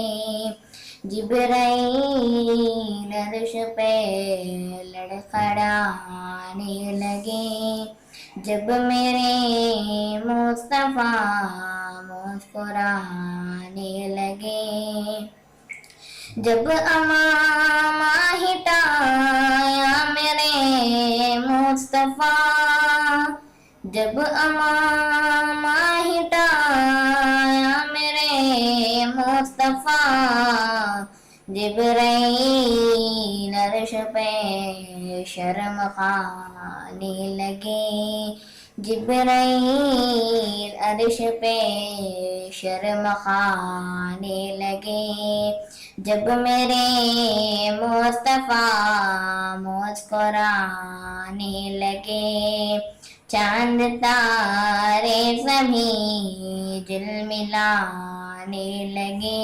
अस्सलामु अलैकुम.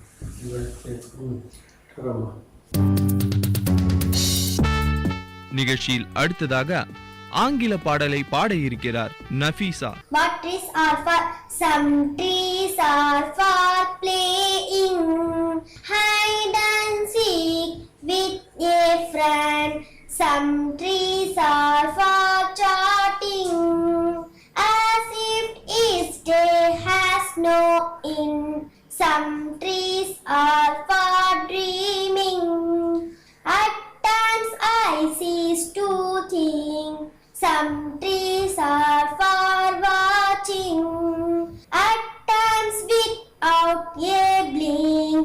Some trees are for observing, a bird without a sound. Some trees are for making twinkles on the ground. நிகழ்ச்சியில் அடுத்ததாக ஆங்கில உரை நிகழ்த்த இருக்கிறார் ஹாயிஷா Samra. The father of our nation, Mohandas Karamchand Gandhi, popularly known as Mahatma, is the father of our nation. He was born on 2nd October 1869 at Porbandar. Mahatma was neither brilliant nor bright in his studies, but he was honest and hardworking. He went to England for higher studies and returned as a barrister at law. He sailed for South Africa on some professional work. He continued to state that to help the Indians who were being ill-treated, he waged his non-violent fight against the South African government and on his return to India in 1950, Rabindranath Tagore gave him the title Mahatma. Mahatma Gandhiji started his nationwide non-cooperative movement in 1921. He was arrested and imprisoned. He started his famous Quit India movement in 1942. Thank you. நிகழ்ச்சியில் அடுத்ததாக உருது பாடலை பாட வருகிறார் சுமேரா ஃபாத்திமா. सुने सुने डगन उजड़ा उजड़ा चमन बिन तेरे न महकेगा मुश्के खतन टूट कर जैसे गिर जाएगा ये लगन मेरी माँ तू है जन्नत में मस्तो मगन कैसे तुझको कहूँ फिर से आ जा यहाँ कैसे तुझको कहूँ फिर से आ जा यहाँ मेरी माँ प्यारी माँ मेरी माँ मेरी माँ प्यारी माँ ये तो मुमकिन नहीं भूल जाऊं तुझे रात दिन फिक्र है कैसे पाऊं तुझे दिल में क्या है तमन्ना बताऊं तुझे अपने अल्लाह से मांग लाऊं तुझे ये तो मुमकिन नहीं अब मिलेंगे वहाँ ये तो मुमकिन नहीं अब मिलेंगे वहाँ मेरी माँ प्यारी माँ मेरी माँ प्यारी माँ तू है सरमाया है उसने दुनिया दी तेरी अजमत पे कुर्बा है जाने हाजी दिल में आता है रख दूं मैं अपनी जबी तेरे कदमों के नीचे है बेशत भरी तेरी बेटी ज़मीं और तू आसमां तेरी बेटी ज़मीं और तू आसमां मेरी माँ प्यारी माँ मेरी माँ प्यारी माँ खब्र तेरा बने एक उम्दा चमन तेरा महलाना होता क़यामत का फन खब्र तेरा बने एक उम्दा चमन तेरा महलाना होता क़यामत का फन सोती रह जैसे सोती हो कोई दुल्हन ए जो आ करते हैं सारे ही मर्दुम सन तुझको मिल जाए जन्नत में बेहतर मकान तुझको मिल जाए जन्नत में बेहतर मकान मेरी माँ प्यारी माँ मेरी माँ प्यारी माँ अस्सलाम நிகழ்ச்சியில் அடுத்ததாக தமிழ் பாடலை பாட வருகிறார் ஹஸ்மா பானு. லட்டு தத்தா லட்டு எனக்கு தா லட்டு எனக்கு வேணுமா துட்டு எனக்கு தா லட்டு தத்தா துட்டு இல்லனா லட்டு இல்ல லட்டு தத்தா உங்க மீச எவ்வளவு பெருசு உங்க மீச எத்தனை அழகு உங்க மீச சுட்டி பையா இங்கே வாயே துட்டு எனக்கு வேண்டாம் லட்டு இந்தா. நிகழ்ச்சியில் அடுத்ததாக தமிழில் உரை நிகழ்த்த இருக்கிறார்கள் சாஹிரா பானு நஸ்மி. உரையாடல். அம்மா உரிமை என்றால் என்ன? நீ இந்த பூமியில் வாழ என்னவெல்லாம் தேவை? நிலம், நீர், காற்று, சூரிய ஒளி மற்றும் பாதுகாப்பு. மிக்க சரி, எதனுள் ஏதாவது ஒன்று இல்லாவிட்டால் என்னவாகும்? இதனுள் எந்த ஒரு இல்லை என்றாலும் என்னால் உயிர் வாழ முடியாது. உயிர் வாழ தேவையான அடிப்படை தேவைகள் அனைத்தும் உரிமைகள் தான். இப்போது புரிகிறதா உரிமை என்றால் என்னவென்று? அம்மா, இனி நான் வினாக்கள் கேட்கிறேன். உரிமைகள் நமக்கு மட்டும்தானா, பிற உயிர்களுக்கும் உள்ளதா? அருமையான வினா. உயிர் வாழும் அனைத்து உயிரினங்களுக்கும் உரிமைகள் பொதுவானவை. ஆனால் மனிதர்களின் உரிமைகள் அடிப்படை தேவைகளுடன் முடிந்து விடுவது இல்லை. அப்படி என்றால் மனிதர்களின் உரிமைகள் என்றால் என்ன? மனிதர்கள் தன் மதிப்புடன் வாழ தேவையான அனைத்தும் மனித உரிமைகள். குழந்தைகளுக்கும் உரிமைகள் உண்டா அம்மா? குழந்தையும் மனிதர்கள் தானே. நிகழ்ச்சியில் அடுத்ததாக தமிழ் பாடலை பாட வருகிறார் ஹாஃபிசா ஹாஜிரா. தஞ்சாவூர் பொம்மை கட்டிவிட்டான் தலையை ஆட்டி தானே ஆடும் பொம்மை செய்ய செய்ய என்று நாட்டியங்கள் ஆடும் தாளம் போட்டு ஆடும் ஜோரான பொம்மை அத்தை வாங்கி தந்தால் அழகான பொம்மை. நேயர்கள் இதுவரை கேட்டது உங்கள் விஐடி பண்பலை 90.8 பள்ளிக்கூடம் வேலூர் நகரின் பள்ளிகளில் இருந்து மாணவர்களின் பல்சுவை நிகழ்ச்சி.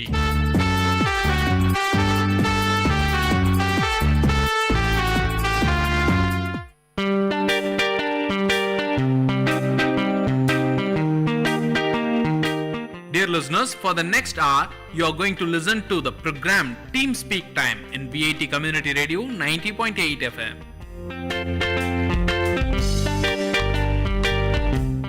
हेलो वीआईटी, आप सुन रहे VIT community radio 90.8 FM. Show का नाम है जिंदगी और मैं हूं आपकी होस्ट मनाली। दोस्तों, जिंदगी क्या है? जिंदगी क्या है? जिंदगी वही है जो आप लोग करते हैं। जिंदगी वही है जो आप लोग अपने 12th ग्रेड में मार्क्स कम आने पर या फिर एडमिशन नहीं मिलने पर या फिर जॉब में नाराजगी पर छोड़ देते हैं, जिंदगी का साथ छोड़ देते हैं। दोस्तों, जिंदगी वही है जिसे आप सुसाइड करके ख़त्म कर देते हैं। यही है ना आपकी ज़िंदगी? छोटी छोटी बातों पे नाराज़ होना, छोटी छोटी बातों पे हार मान जाना, यही है आपकी ज़िंदगी। पर दोस्तों, ज़िंदगी ये नहीं है।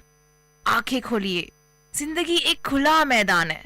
ज़िंदगी क्रिकेट के मैदान के जैसा है, जहाँ कोई फील्डर नहीं है, जहाँ कोई बॉलर नहीं है, जहाँ कोई विकेट्स नहीं है। सिर्फ एक क्रिकेट का पिच है जहाँ आप खड़े हैं बैट लेकर। सामने से जोर से ज़िंदगी भाग कर आ रही है और आपकी तरफ एक बॉल फेंकती है। और क्या ये बॉल मिस हो गया? क्या हुआ अगर ये बॉल मिस हो गया तो? पीछे कोई विकेट कीपर नहीं है, पीछे कोई विकेट्स नहीं जो आपको स्टंप कर सके, सिर्फ आप हो। कोई बात नहीं अगर ये विकेट मिस हो गई तो, कोई बात नहीं अगर ये बॉल मिस हो गया तो। बस चलते चलो दोस्तों, अगली बॉल जरूर आएगी। अगली बॉल आई और ये भी मिस हो गई। कोई बात नहीं दोस्तों, अभी तो ओवर भी खत्म नहीं हुआ है, पूरी की पूरी इनिंग्स बाकी है। ये बॉल बस एक अपॉर्चुनिटी है, एक ऐसी अपॉर्चुनिटी जिसे आप अगर यूटिलाइज कर लो तो बहुत अच्छा है, अगर ना कर पाओ तो कोई बात नहीं, जिंदगी के पास बहुत सारी अपॉर्चुनिटीज मिलेगी आपको। दोस्तों, जिंदगी बहुत खूबसूरत है, इसका हर एक पड़ाव बहुत खूबसूरत है। ले लीजिए बचपन, वो बचपन जिसे हम आज भी तरसते हैं। वो बचपन जब कुछ नहीं था, ना टेंशन, ना फिक्र, ना कुछ, ना अच्छे लगने का जज्बा, ना कुछ पाने का सोच, सिर्फ एक ही चीज, खुश रहो, बस मुस्कुराते रहो। वो थी जिंदगी बचपन में। ऑरेंज कैंडी मिल जाए तो जिंदगी दिन भर नाचते थे हम। ऑरेंज कैंडी तो मिल ही गई, उसके बाद अगर कोई हमें इतना सा बोल दे कि आज रात तुम्हें आइसक्रीम खिलाऊंगा, कितने खुश होते थे दोस्तों हम। वो थी जिंदगी। उसके बाद धीरे धीरे हम स्कूल लाइफ में आए। वो अच्छा सा यूनिफॉर्म पहन के, बालों में तेल डाल के हम स्कूल जाया करते थे। जब एक नई चीज आई जिंदगी में, क्या नाम था उसका? हाँ, टेंशन। इस टेंशन को मिला बहुत ही अटेंशन। जी हाँ दोस्तों, ये टेंशन ने ले ली बहुत सारी हमारी अटेंशन और हमारे स्कूल लाइफ से शुरू हुई हमारी लाइफ में टेंशन। धीरे धीरे क्लास में फर्स्ट आना है, उस XYZ को डिफीट करना है। टीचर ने बोला क्लास में फर्स्ट आने वाले को गोल्डन स्टार दूंगी। यही थी हमारी जिंदगी, जब गोल्डन स्टार लाना है। पर फिर भी दोस्तों, वहाँ भी हम बच्चे थे, वहाँ भी हमारी खुशी अलग चीज़ों में थी। वहाँ थी हमारी खुशी क्रिकेट के मैदान में कैप्टन चूज किए जाने में, ऐसी थी हमारी खुशी वहाँ पर। उसके अलावा क्या खुशी थी स्कूल लाइफ में? दोस्तों के साथ मूवी जाने पर, मम्मा का पिकनिक पे जाने अलाउ करने पर, वो बस में बैठ के गाने गाना दोस्तों के साथ, टीचर्स डे पे टीचर्स को रोजेस देना। वो थी जिंदगी। क्या मस्त जिंदगी थी ना दोस्तों। वो जिंदगी की बात ही कुछ और थी। धीरे धीरे बड़े हुए, जैसे जैसे हाइट बड़ी हुई, नंबर ऑफ कैंडल्स भी बड़े हुए केक पर, ऐसे ऐसे हम भी आगे बढ़े। और फिर आया लाइफ का सबसे कॉम्पिटिटिव स्टेज, वो स्टेज जहाँ सब भाग रहे, सब दौड़ रहे कि ज़िंदगी में करना क्या है। हम कोई नहीं जानता कि ज़िंदगी में करना क्या है। किसी को डॉक्टर बनना है, किसी को इंजीनियर बनना है, किसी को आर्टिस्ट बनना है, और बहुत ही कम है ऐसे जिसे स्पोर्ट्स में भी जाना है। क्यों दोस्तों? याद है मुझे आज भी स्कूल में, आज भी मुझे याद है कि सब लोग कितने शौक से खेलते थे क्रिकेट, कितने शौक से बोलते थे कि मैं सचिन तेंदुलकर बनूंगा, मैं सुनील गावस्कर बनूंगा। फिर क्या हुआ दोस्तों? कहाँ गया हमारा अंदर का वो स्पोर्ट्स पर्सन? मुझे आज भी याद है उस लड़के ने बोला था कि मुझे पेंटिंग का शौक है, मैं आर्टिस्ट बनूंगा, लेकिन पता नहीं क्या हुआ, उसे इंजीनियरिंग का एग्ज़ाम दे रहा है। और वो इंसान भी याद है मुझे जो इतना अच्छा गाता था, जो हर एनुअल डे पे परफॉर्म करता था, लेकिन आज वो MBBS का कुछ एग्ज़ाम होता है ना, एंट्रेंस, वो दिख रहा है। वो बोल रहा था कि अगर उसे बड़ी यूनिवर्सिटी में एडमिशन मिल गया तो उसे पापा उसे लैपटॉप दिलाएंगे। पता नहीं, अलग हो गई है ज़िंदगी दोस्तों। कैसे भी जैसे भी वो 2 साल हमने निकाले 11-12 के, हम आगे बढ़े, हमने एक बहुत अच्छा सा एग्ज़ाम दिया, हमने महीनों पढ़े, हमने कॉफ़ी पर अपनी पूरे के पूरे 2 साल जिंदा रखे, और हम आगे पढ़ते पढ़ते पढ़ते एग्ज़ाम्स तो दे दिए हमने। एग्ज़ाम्स के रिज़ल्ट का टाइम आया, मम्मा बता रही थी कि पड़ोस वाले मेहता अंकल के बेटे ने सुसाइड कर लिया। मैंने पूछा क्यों? तो मम्मा ने बोला कि वो ना, उसने इंजीनियरिंग एग्ज़ाम में ना वो अच्छी सीट नहीं ला पाया, और क्योंकि उसके पापा उसके लिए डोनेशन की सीट नहीं ले सकते, उसने सुसाइड कर लिया। क्या कहूँ दोस्तों, यही हो गई है ज़िंदगी। एक एग्ज़ाम पास नहीं कर पाए, एक सीट ना ला पाए तो ज़िंदगी ख़त्म। ये नहीं है ज़िंदगी दोस्तों। फिर भी इन स्टेज से हम आगे बढ़े, इन स्टेज से हम आगे बढ़कर हमारी यूनिवर्सिटी लाइफ में, ऐसी लाइफ में जहाँ हम अडल्ट थे, जहाँ हम 18 साल के हुए, जहाँ हमें वोटिंग का राइट तो ज़रूर मिल गया, लेकिन हम फिर भी दिल से बच्चे थे। हम आज भी अगर किसी के पास बड़ी बाइक हो तो जलस फील करते हैं। ऐसी है university life. Late night Maggi, सुबह जल्दी उठकर क्लास के लिए भागना, कभी नहाना और कभी बिल्कुल ना नहाना। कैसी मस्त जिंदगी होती है लाइफ की, जहाँ ज़्यादा पढ़ाई तो नहीं होती, जहाँ आपकी एक्स्ट्रा करिकुलर को इंपॉर्टेंस मिलता है। अगर आप बोलते हो तो आपको एलोक्यूशन में पार्टिसिपेट करना चाहिए, अगर आप नाचते हो तो डांस क्लब किसी लिए है, अगर आप पढ़ते हो तो आपके लिए भी है 9 पॉइंटर क्लब। ऐसी होती है जिंदगी यूनिवर्सिटी लाइफ की। यूनिवर्सिटी लाइफ का अपना ही एक मज़ा है दोस्तों। आप वहाँ बड़े होते हो, हॉस्टल लाइफ में आप दोस्तों से मिलते हो, घर की कमी महसूस करते हो, घर की वैल्यू महसूस करते हो। जो मम्मा को बोला करते थे कि मम्मा नमक कम है, कैसे खाना बनाते हो आप, वही मम्मी को आज हम कॉल पे बोलते, मम्मी इस बार मैं आऊँगा ना तो ये बना के रखना। ये है ज़िंदगी दोस्तों, बिल्कुल ऐसी ही है हमारी ज़िंदगी। इसके बाद आया वो प्लेसमेंट वाला दिन, जॉब इंटरव्यू। मैं भी बैठी इंटरव्यू में, उन्होंने एक क्वेश्चन पूछ लिया, why should we select you, tell us what did you do whole of your life. 1 second के अंदर सारा का सारा ऑटो प्ले होने लग गया। वो बचपन की मस्ती, वो स्कूल डेज का स्ट्रिक्टनेस, वो एग्ज़ाम्स की पढ़ाई, वो रात में कॉफ़ी पीकर जागना, यूनिवर्सिटी में प्रॉक्सी लगाना, ये सब कुछ सब एकदम सामने आ गया दोस्तों। और फिर लगा क्या मैं ये करने के लिए जन्म ली हूँ? Did I take birth to do this? नहीं, ये मेरा ड्रीम नहीं है, नहीं मुझे ये बिल्कुल नहीं करना है। मैं यहाँ क्यों बैठी हूँ? मैं एक ऐसे जॉब करने वाली जिसमें मुझे दूर तक कोई इंटरेस्ट ही ना हो। मुझे बोलने का शौक़ है, मैं रेडियो क्यों नहीं ज्वाइन करती हूँ? जब मैंने सोचा दोस्तों कि मैं खुश नहीं रह पाऊँगी, मेरी खुशी वहाँ है जहाँ मेरा टैलेंट है, जहाँ मैं एक्चुअल में, अगर मुझसे कोई पूछ ले कि why should we select you, मैं बोल सकती हूँ कि हाँ मुझे बोलने का शौक़ है, मेरे में ये है, मेरे में वो है, ऐसा कुछ। तो दोस्तों ऐसे होता है, हमारे अंदर के क्रिकेटर को, हमारे अंदर के प्लेयर को, हमारे अंदर के आर्टिस्ट को, हमारे अंदर के मॉडल को, उन सबको छुपा देते हैं हमारे बुक्स के वेट के नीचे। ऐसे नहीं होता दोस्तों, ये ज़िंदगी नहीं है। उठिए, अभी की अभी डिसाइड करिए, पढ़िए ज़रूर, बिकॉज पढ़ेगा इंडिया तभी तो बढ़ेगा इंडिया। और पढ़ाई ज़रूरी होती है। पढ़ाई इसलिए होती है कि आप कुछ अवेयरनेस लाए, पढ़ाई इसलिए होती है कि आप इंफॉर्मेशन लाए, आप अपने अंदर कुछ एक ग्रोथ लाए। पढ़ाई इसलिए नहीं होती दोस्तों कि आप टॉप करें और आप सुसाइड करें अगर टॉप ना कर पाए तो। ये नहीं होती ज़िंदगी दोस्तों। पढ़ाई इसलिए है आपके लिए ताकि आप मालूम करें कि ज़िंदगी सोशल क्यों होता है। सोशल इसलिए होता है ताकि आप ज़िंदगी में मालूम करें कि हाँ ये हुआ था, हम इससे भी बेहतर कर सकते। साइंस क्यों है कि कितनी छोटी छोटी चीज़ों से हम कितना कुछ बना सकते हैं, इसलिए साइंस है दोस्तों। ये सिर्फ अवेयरनेस के लिए, आपकी इंफॉर्मेशन के लिए। नॉलेज लीजिए दोस्तों, कुछ सीखिए कि कैसे गाड़ी तेज भागती है, कि कैसे 1 सेकंड में मैं यहाँ से अमेरिका तक कनेक्ट हो सकती हूँ, ये सीखिए दोस्तों, ये नहीं कि अल्फा बीटा गामा की वैल्यू क्या होती है। दोस्तों मैं सोचती हूँ कि ज़िंदगी यही है।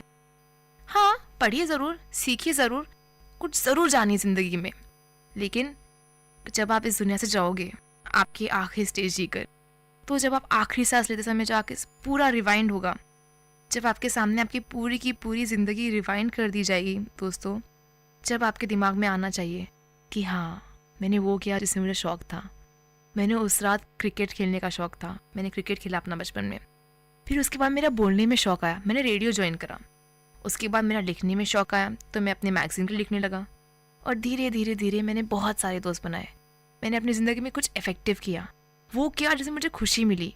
मेरी पूरी ज़िंदगी किसी ना किसी के लिए इंस्पिरेशन ज़रूर होगी।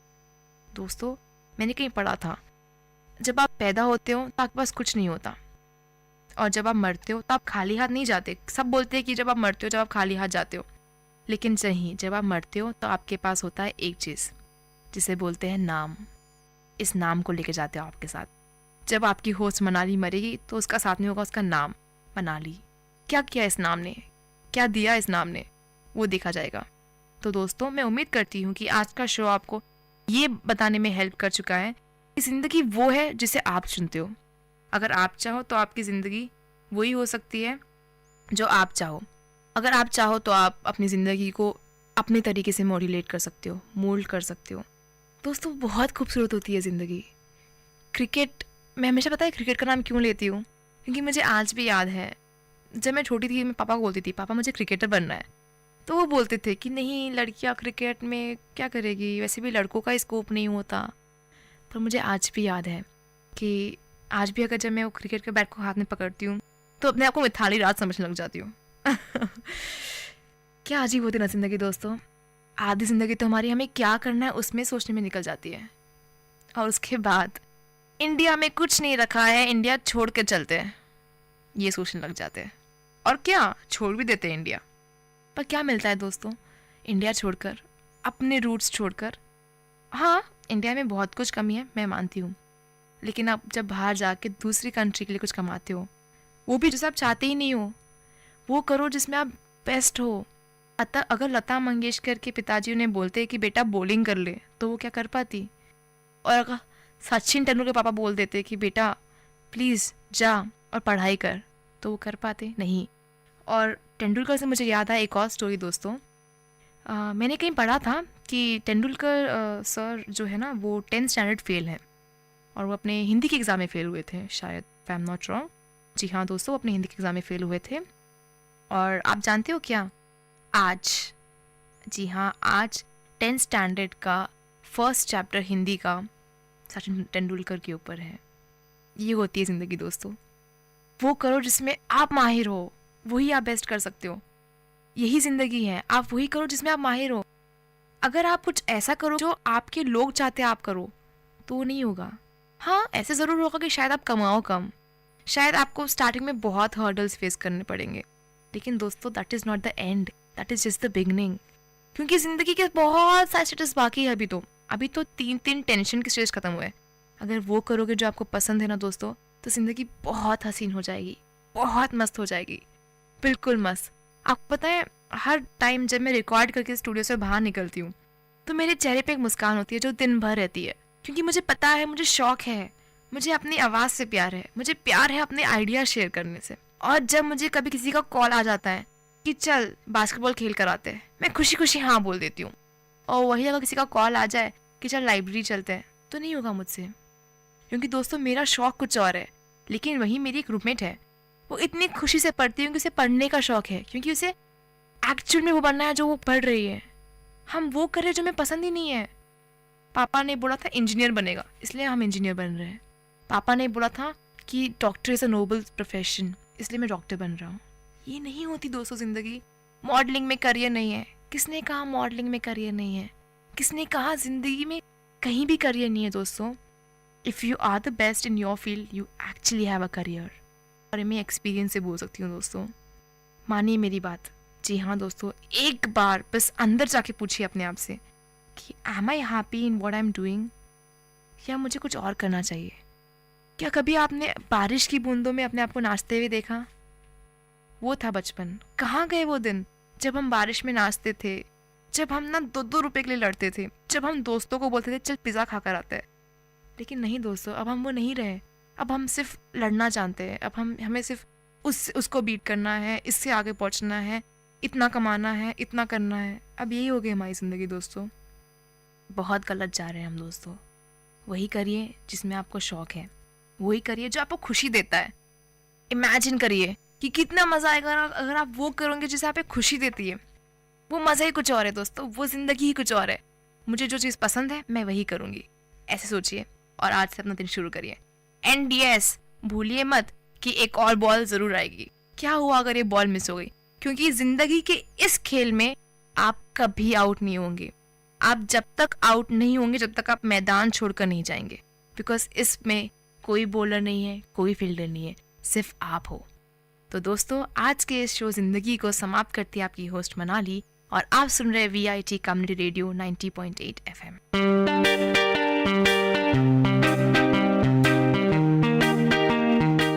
Dear listeners, you're listening to VIT Community Radio 90.8 and this program is Team Speak Time.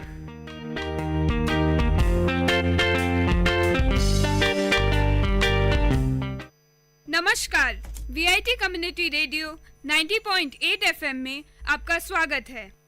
आप सुन रहे हैं आपका पसंदीदा कार्यक्रम ऊंची उड़ान के राही विधि के साथ। दोस्तों, जब भी हम किसी सफल व्यक्ति के बारे में कभी पढ़ते या सुनते हैं तो सभी में एक न एक बात कॉमन मिलती है। वह एक बात है उनकी लगन।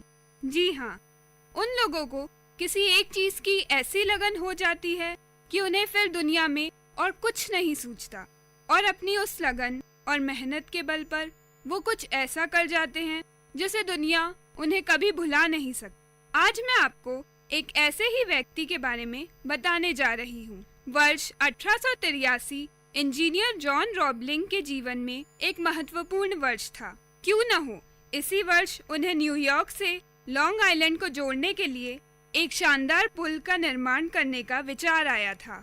लेकिन विशेषज्ञों ने उनका यह विचार खारिज कर दिया। पूरी दुनिया उनके विचारों के खिलाफ थी और कुछ लोगों ने तो यह तक कह दिया कि उन्हें इस योजना को ड्रॉप कर देना चाहिए। लेकिन रॉबलिंग के इंट्यूशन ने उन्हें कह रखा था कि उनकी दृष्टि पुल के बारे में सही है। रॉबलिंग को उनके विचार के लिए केवल एक ही आदमी का समर्थन मिला, वो भी था उनका बेटा वॉशिंगटन। वॉशिंगटन भी एक इंजीनियर थे। उन्होंने एक साथ एक योजना तैयार की और आवश्यक टीम की भर्ती की। वे अच्छी तरह से इस मकसद के लिए तैयार थे।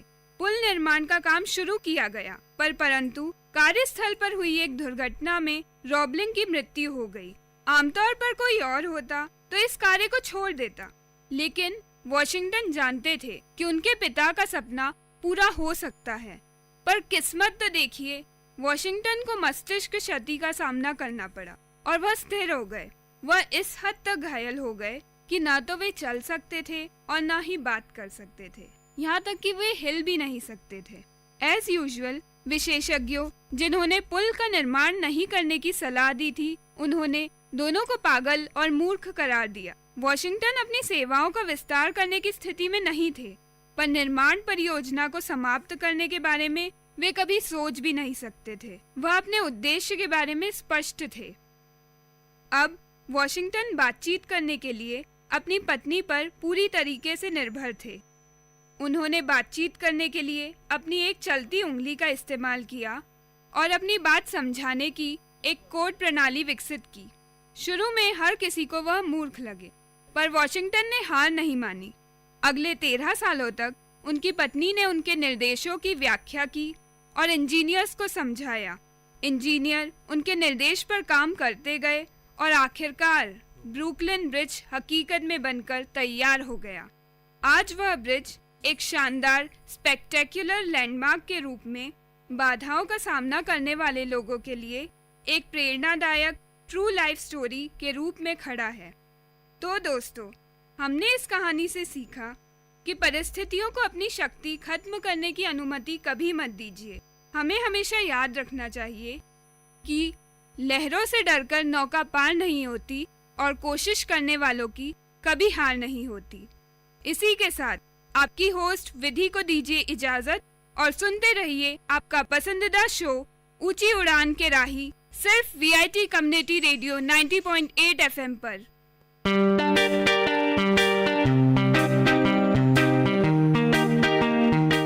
Dear listeners, you're listening to Vit Community Radio 90.8 and this program is Team Speak Time.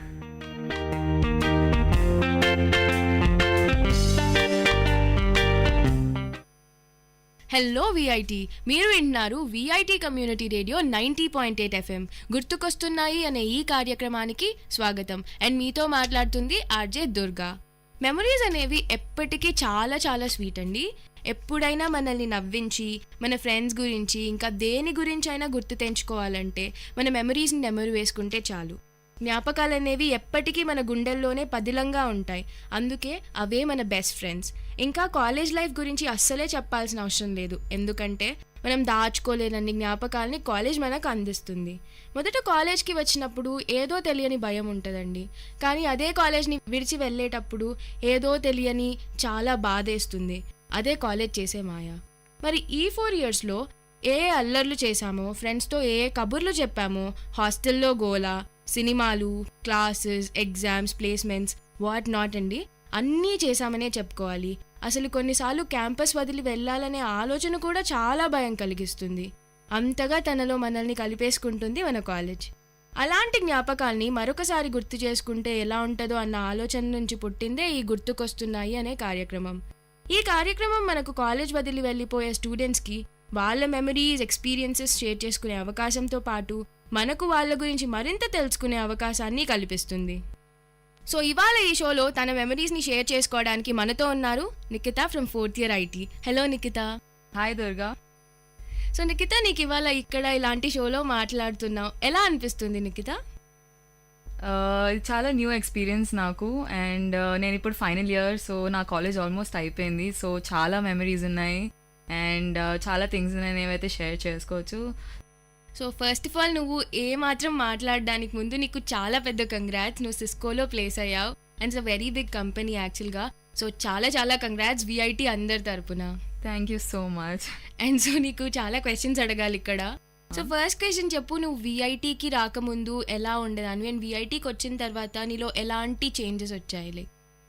మనము ముందు 11th and 12th మనం చదువుకున్నప్పుడు నార్మల్ మన ఓన్లీ ఫోకస్ ఉన్న like getting in to good college, engineering కాలేజ్కి వెళ్ళాలి. కానీ మనకి ఎగ్జాక్ట్గా తెలియదు ఏం చేస్తాం ఏంటి అని.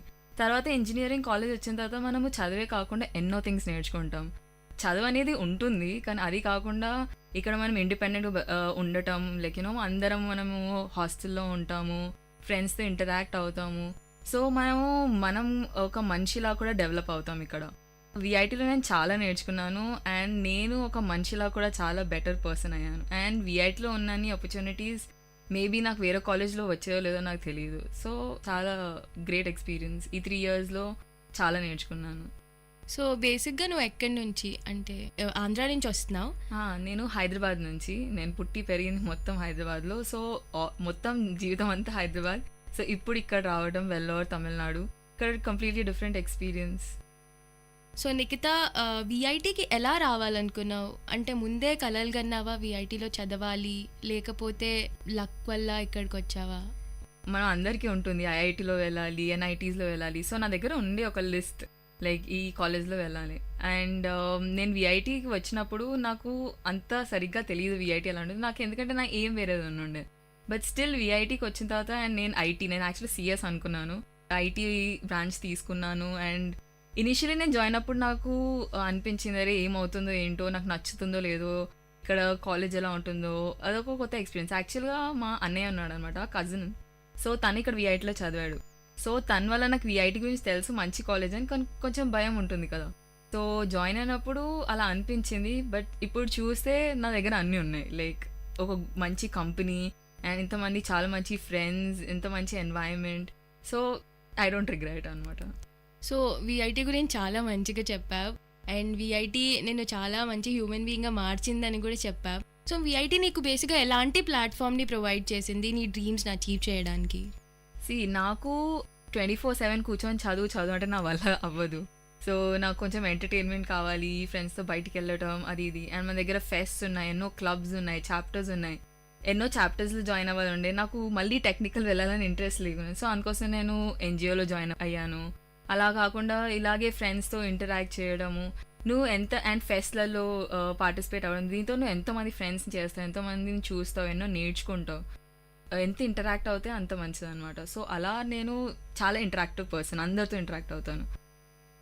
సో నార్మల్గా నువ్వు హైదరాబాద్లో ఉన్నప్పుడే చాలా కల్చర్స్ని చూసుంటావు, కానీ విఐటి అనేది it is multi cultural and multi lingual. చాలా పీపుల్ ఉన్నారు ఇక్కడ, అన్ని లాంగ్వేజెస్ మాట్లాడే వాళ్ళు, అన్ని డిఫరెంట్ కంట్రీస్ నుంచి పీపుల్ ఉన్నారు. సో వాళ్ళతో ఇంటరాక్ట్ అయినప్పుడు నీకు ఎలా అనిపించింది? అంటే ఇప్పుడు మన హైదరాబాద్లో కూడా ఉన్నారు ఆల్మోస్ట్ అందరు లాంగ్వేజ్ వాళ్ళు, నార్త్ ఇండియన్స్ వాళ్ళు వీళ్ళు, కానీ ఇక్కడ వచ్చిన తర్వాత ఇంకెక్కువ మంది ఫ్రెండ్స్ అయ్యారు. అండ్ వాళ్ళు ఆలోచించే విధానం, వాళ్ళ నుంచి కూడా నేర్చుకోవాల్సింది చాలా ఉంది. సో ఇక్కడ కూడా నేను చాలామంది ఫ్రెండ్స్ చేసుకున్నాను. డిఫరెంట్ ఎక్స్పీరియన్స్ అనమాట. మనము ఒక ప్లేస్ నుంచి వచ్చాము, సో మనకు ఓన్లీ ఆ పర్టికులర్ ప్లేస్ గురించి తెలుసు, కానీ డిఫరెంట్ ప్లేసెస్ గురించి, అదే చెప్పాను కదా, ఇక్కడ ఎంత వైడ్ ఇది ఉందంటే లైక్ మనకి తెలుసుకుంటాం ఎన్నో థింగ్స్. చాలా గుడ్ ఎన్వైరన్మెంట్, ఎంతమంది ఫ్రెండ్స్ చేసుకుంటే నువ్వు అంత ఎక్కువ నేర్చుకుంటావు.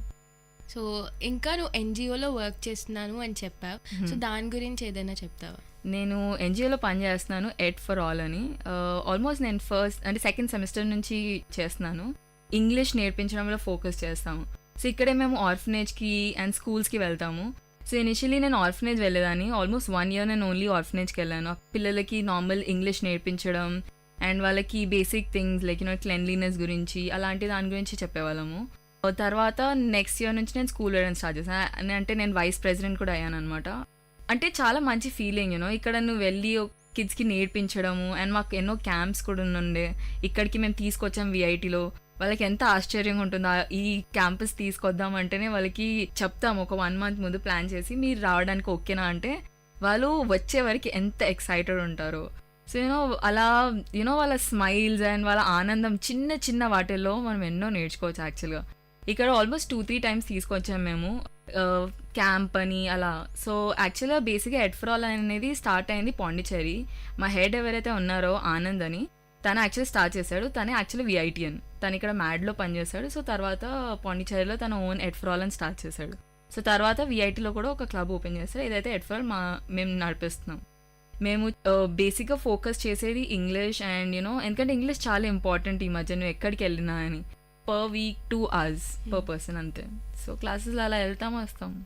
అదే చిన్న పిల్లల గురించి చెప్తుంటే ఎంతైనా వినాలనిపిస్తూ ఉంటుంది. సో ఇంకా మీరు విఐటి నుంచి తీసుకెళ్తున్నారు, చాలా మెమరీస్. ఇంకా 1 year ఉందనుకోండి, కానీ ఈ 3 years లో చాలా 6 months నాకు. ఓకే 6 months ఉంది, కానీ ఈ 3 years లో చాలా పోక్ చేసుకుంటారు మెమరీస్ని. కొన్నిటిని మాతో షేర్ చేసుకోండి. నేను చెప్పాను కదా, నేను ఫెస్ట్లో పార్టిసిపేట్ చేశాను. ఐ థింక్ లాస్ట్ గ్రావిటాస్ నేను చాలా ఎంజాయ్ చేశాను. ఎంత అంటే అసలు చెప్పలేనంత. అండ్ ఎంతోమంది ఫ్రెండ్స్ చేసుకున్నాం. సో ఫెస్ట్లో నువ్వు బేసిక్గా అంటే ఇట్స్ మేనేజ్మెంట్, నువ్వు ఎంతోమంది ఫ్రెండ్స్ని చేసుకుంటావు. అది కాకుండా లైక్ నీ పని అనేది నీకు అర్థమవుతుంది, ఏదైనా ప్రాబ్లం వస్తే నువ్వు దాన్ని ఎలా హ్యాండిల్ చేయొచ్చు. అండ్ లైక్ చిన్న థింగ్స్ ఏవైతే నువ్వు అనుకోవు నువ్వు చేస్తావని, కానీ నువ్వు అక్కడ ఒక సిచ్యువేషన్లో ఉంటే నువ్వు యాజ్ అ పర్సన్ డెవలప్ అవుతావు. అంటే నేను రిజిస్ట్రేషన్ కమిటీలో పనిచేశాను. అండ్ అక్కడ మాకు రిజిస్ట్రేషన్లో చాలా పని ఉంటుంది. మా పని ఆల్మోస్ట్ 2 months నుంచి స్టార్ట్ అవుతుంది, ఎందుకంటే రిజిస్ట్రేషన్ స్టార్ట్ అవుతాయి కాబట్టి. కొంచెం హెక్టిక్ అవుతుంది, ఎందుకంటే క్లాసెస్ ఉంటుంది అండ్ మేము వెళ్ళి డెస్క్లో కూర్చోవాలి అండ్ మేనేజ్ చేయాలి. లైక్ మనీ ఏం మిస్ అవ్వద్దు, కరెక్ట్ చేయాలి.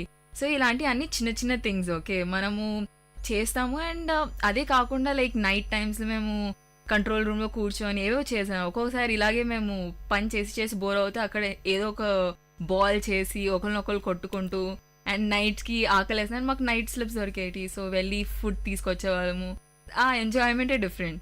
And I think last day of Gravitas మేము చాలా ఎంజాయ్ చేసాం. లైక్ మాకు ఫుడ్ కూపన్స్ దొరికాయి. సో ఫుల్ క్యాంపస్ అంతా. అండ్ లాస్ట్ టైం 24 hours ఉండే కదా, సో మేము నైట్ వెళ్ళి అన్ని గేమ్స్ ఆడాము, ఆ ఫుడ్ తిన్నాము. లైక్ ఆ experience is completely different. Like చాలా ఎంజాయ్ చేసాం. Pest like one of the best pest I had. So ఇప్పుడు వేరే గ్రావిటాస్ గురించి మనం మాట్లాడుకుంటాం. లైక్ నువ్వు చెప్పావు చాలా ఎంజాయ్ చేసావు గ్రావిటాస్లో అని. రివేరా అనేది కల్చరల్ ఫెస్టివల్, గ్రావిటాస్ అనేది టెక్నికల్ ఫెస్టివల్. సో కల్చరల్ ఫెస్ట్లో ఇంకా నువ్వు ఎలా ఎంజాయ్ చేసావు? లేకపోతే ఎక్కడైనా పార్టిసిపేట్ చేసావా, లేకపోతే గేమ్స్ లైక్ అన్నీ తిరిగి ఎంజాయ్ చేసావా, లేకపోతే నువ్వు ఎలా ఎంజాయ్ చేసావు? అండ్ ప్రో షోస్ చాలా ఉండుండే. ప్రో షోస్ చాలా ఎంజాయ్ చేసాం. ఎస్పెషల్లీ నా బెస్ట్ శంకర్ మహాదేవన్ వచ్చిన రోజు, ఫస్ట్ ఇయర్ మేము అప్పుడు వచ్చినప్పుడు Shankar Mahadevan I think that is the best day of my life. తన ఎనర్జీ లైక్ కంటిన్యూస్ 4 hours పడాను. అండ్ నాకు ఫ్రెండ్స్ గ్రూప్ ఉండేది. మేము మా గర్ల్స్ గ్రూప్ మేము అరౌండ్ 6-7 people ఉండే. ఆ టైంలో మేము ఏడ్చాము, నవ్వాము, దూకాము, అన్నీ చేసామన్నమాట. లైక్ స్టార్టింగ్లో తను స్టార్ట్ చేసిన సాంగ్స్ లైక్ ఫుల్ ఆన్ ఎంత మేము తిన్నాను కూడా తినలేదు, ఎంత మునిగిపోయామంటే ఆ టైంలో లైక్ జస్ట్ డాన్స్ చేస్తూ పోయాం. మధ్యలో తను మా పాట పాడడం స్టార్ట్ చేయగానే మేము లిటరల్గా ఏడ్చాము. ఎందుకంటే ఇంటి నుంచి వచ్చేసాము, అప్పుడు మేము ఫస్ట్ ఇయర్స్. సో అందరూ ఒకరినొకరు పట్టుకొని ఏడ్చాము. ఎప్పుడు ఛాన్స్ దొరకలేదు ఇలా లైక్ లైవ్ షో అండ్ నువ్వు ఎంజాయ్ చేయడం అనేది. అండ్ ఇక్కడ విఐటీలో నీకు ఆ ఛాన్స్ దొరుకుంది.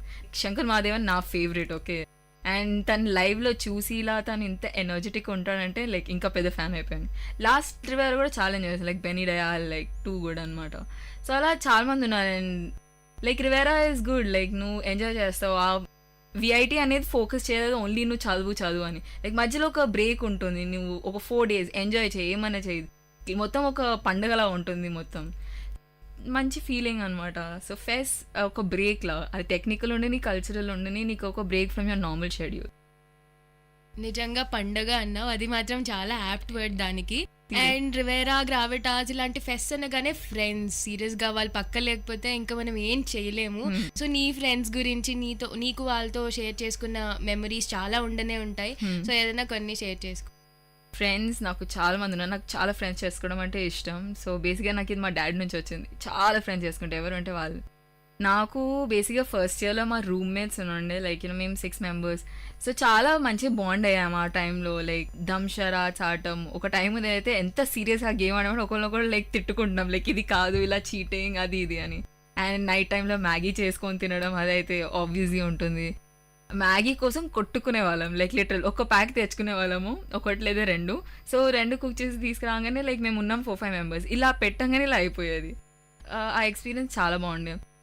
అలాగే కూర్చొని ఏదో ఒకటి చేసేవాళ్ళం. నైట్ టైంలో హారర్ మూవీస్ చూడడం, లైక్ మేము అందరం భయం వేసినా కానీ లైక్ కూర్చొని అది చూడడం. అది కూడా వెరీ లేట్ స్టార్ట్ చేయాలి, అరౌండ్ 12 o'clock అలా స్టార్ట్ చేసి లైక్ మాది నాన్ ఏసీ రూమ్ ఉండే. సో బెడ్స్ అన్ని కిందే వేసుకునే వాళ్ళము, మధ్యలో ల్యాప్టాప్ పెట్టుకొని మేము అందరం కూర్చొని ఇలా హారర్ మూవీ చూసేవాళ్ళం. ఒక్కొక్కరికి ఎంత భయం వేస్తే మేము లైక్ మళ్ళీ రాత్రి పడుకోవాలంటే భయం వేస్తే మేము కింద అలాగే బెడ్స్ పెట్టుకొని ఒకరినొకరు పట్టుకొని పడుకునేవాళ్ళం. చాలా మంచి ఎక్స్పీరియన్స్. అలా కాకుండా ఇప్పుడు ఫస్ట్ ఇయర్లో అంత ఎక్సైట్మెంట్ ఉండే, మనకి వీకెండ్ వస్తే చాలు మూవీ నైట్స్ అంటాము, అది అంటాము, ఇవన్నీ నేను చాలా మిస్ అవుతాను. ఇప్పుడు ఎలా ఉంటుందంటే రాత్రి నీకు 2 o'clock నీ ఫ్రెండ్ని కలవాలంటే జస్ట్ ఇక్కడ నుంచి ఇంకో నెక్స్ట్ రూమ్ వెళ్ళగానే మీ ఫ్రెండ్ ఉంటుంది. హాస్టల్ అనేది ఆ ఫ్రెండ్స్ అందరినీ దగ్గరికి తీసుకొస్తుంది.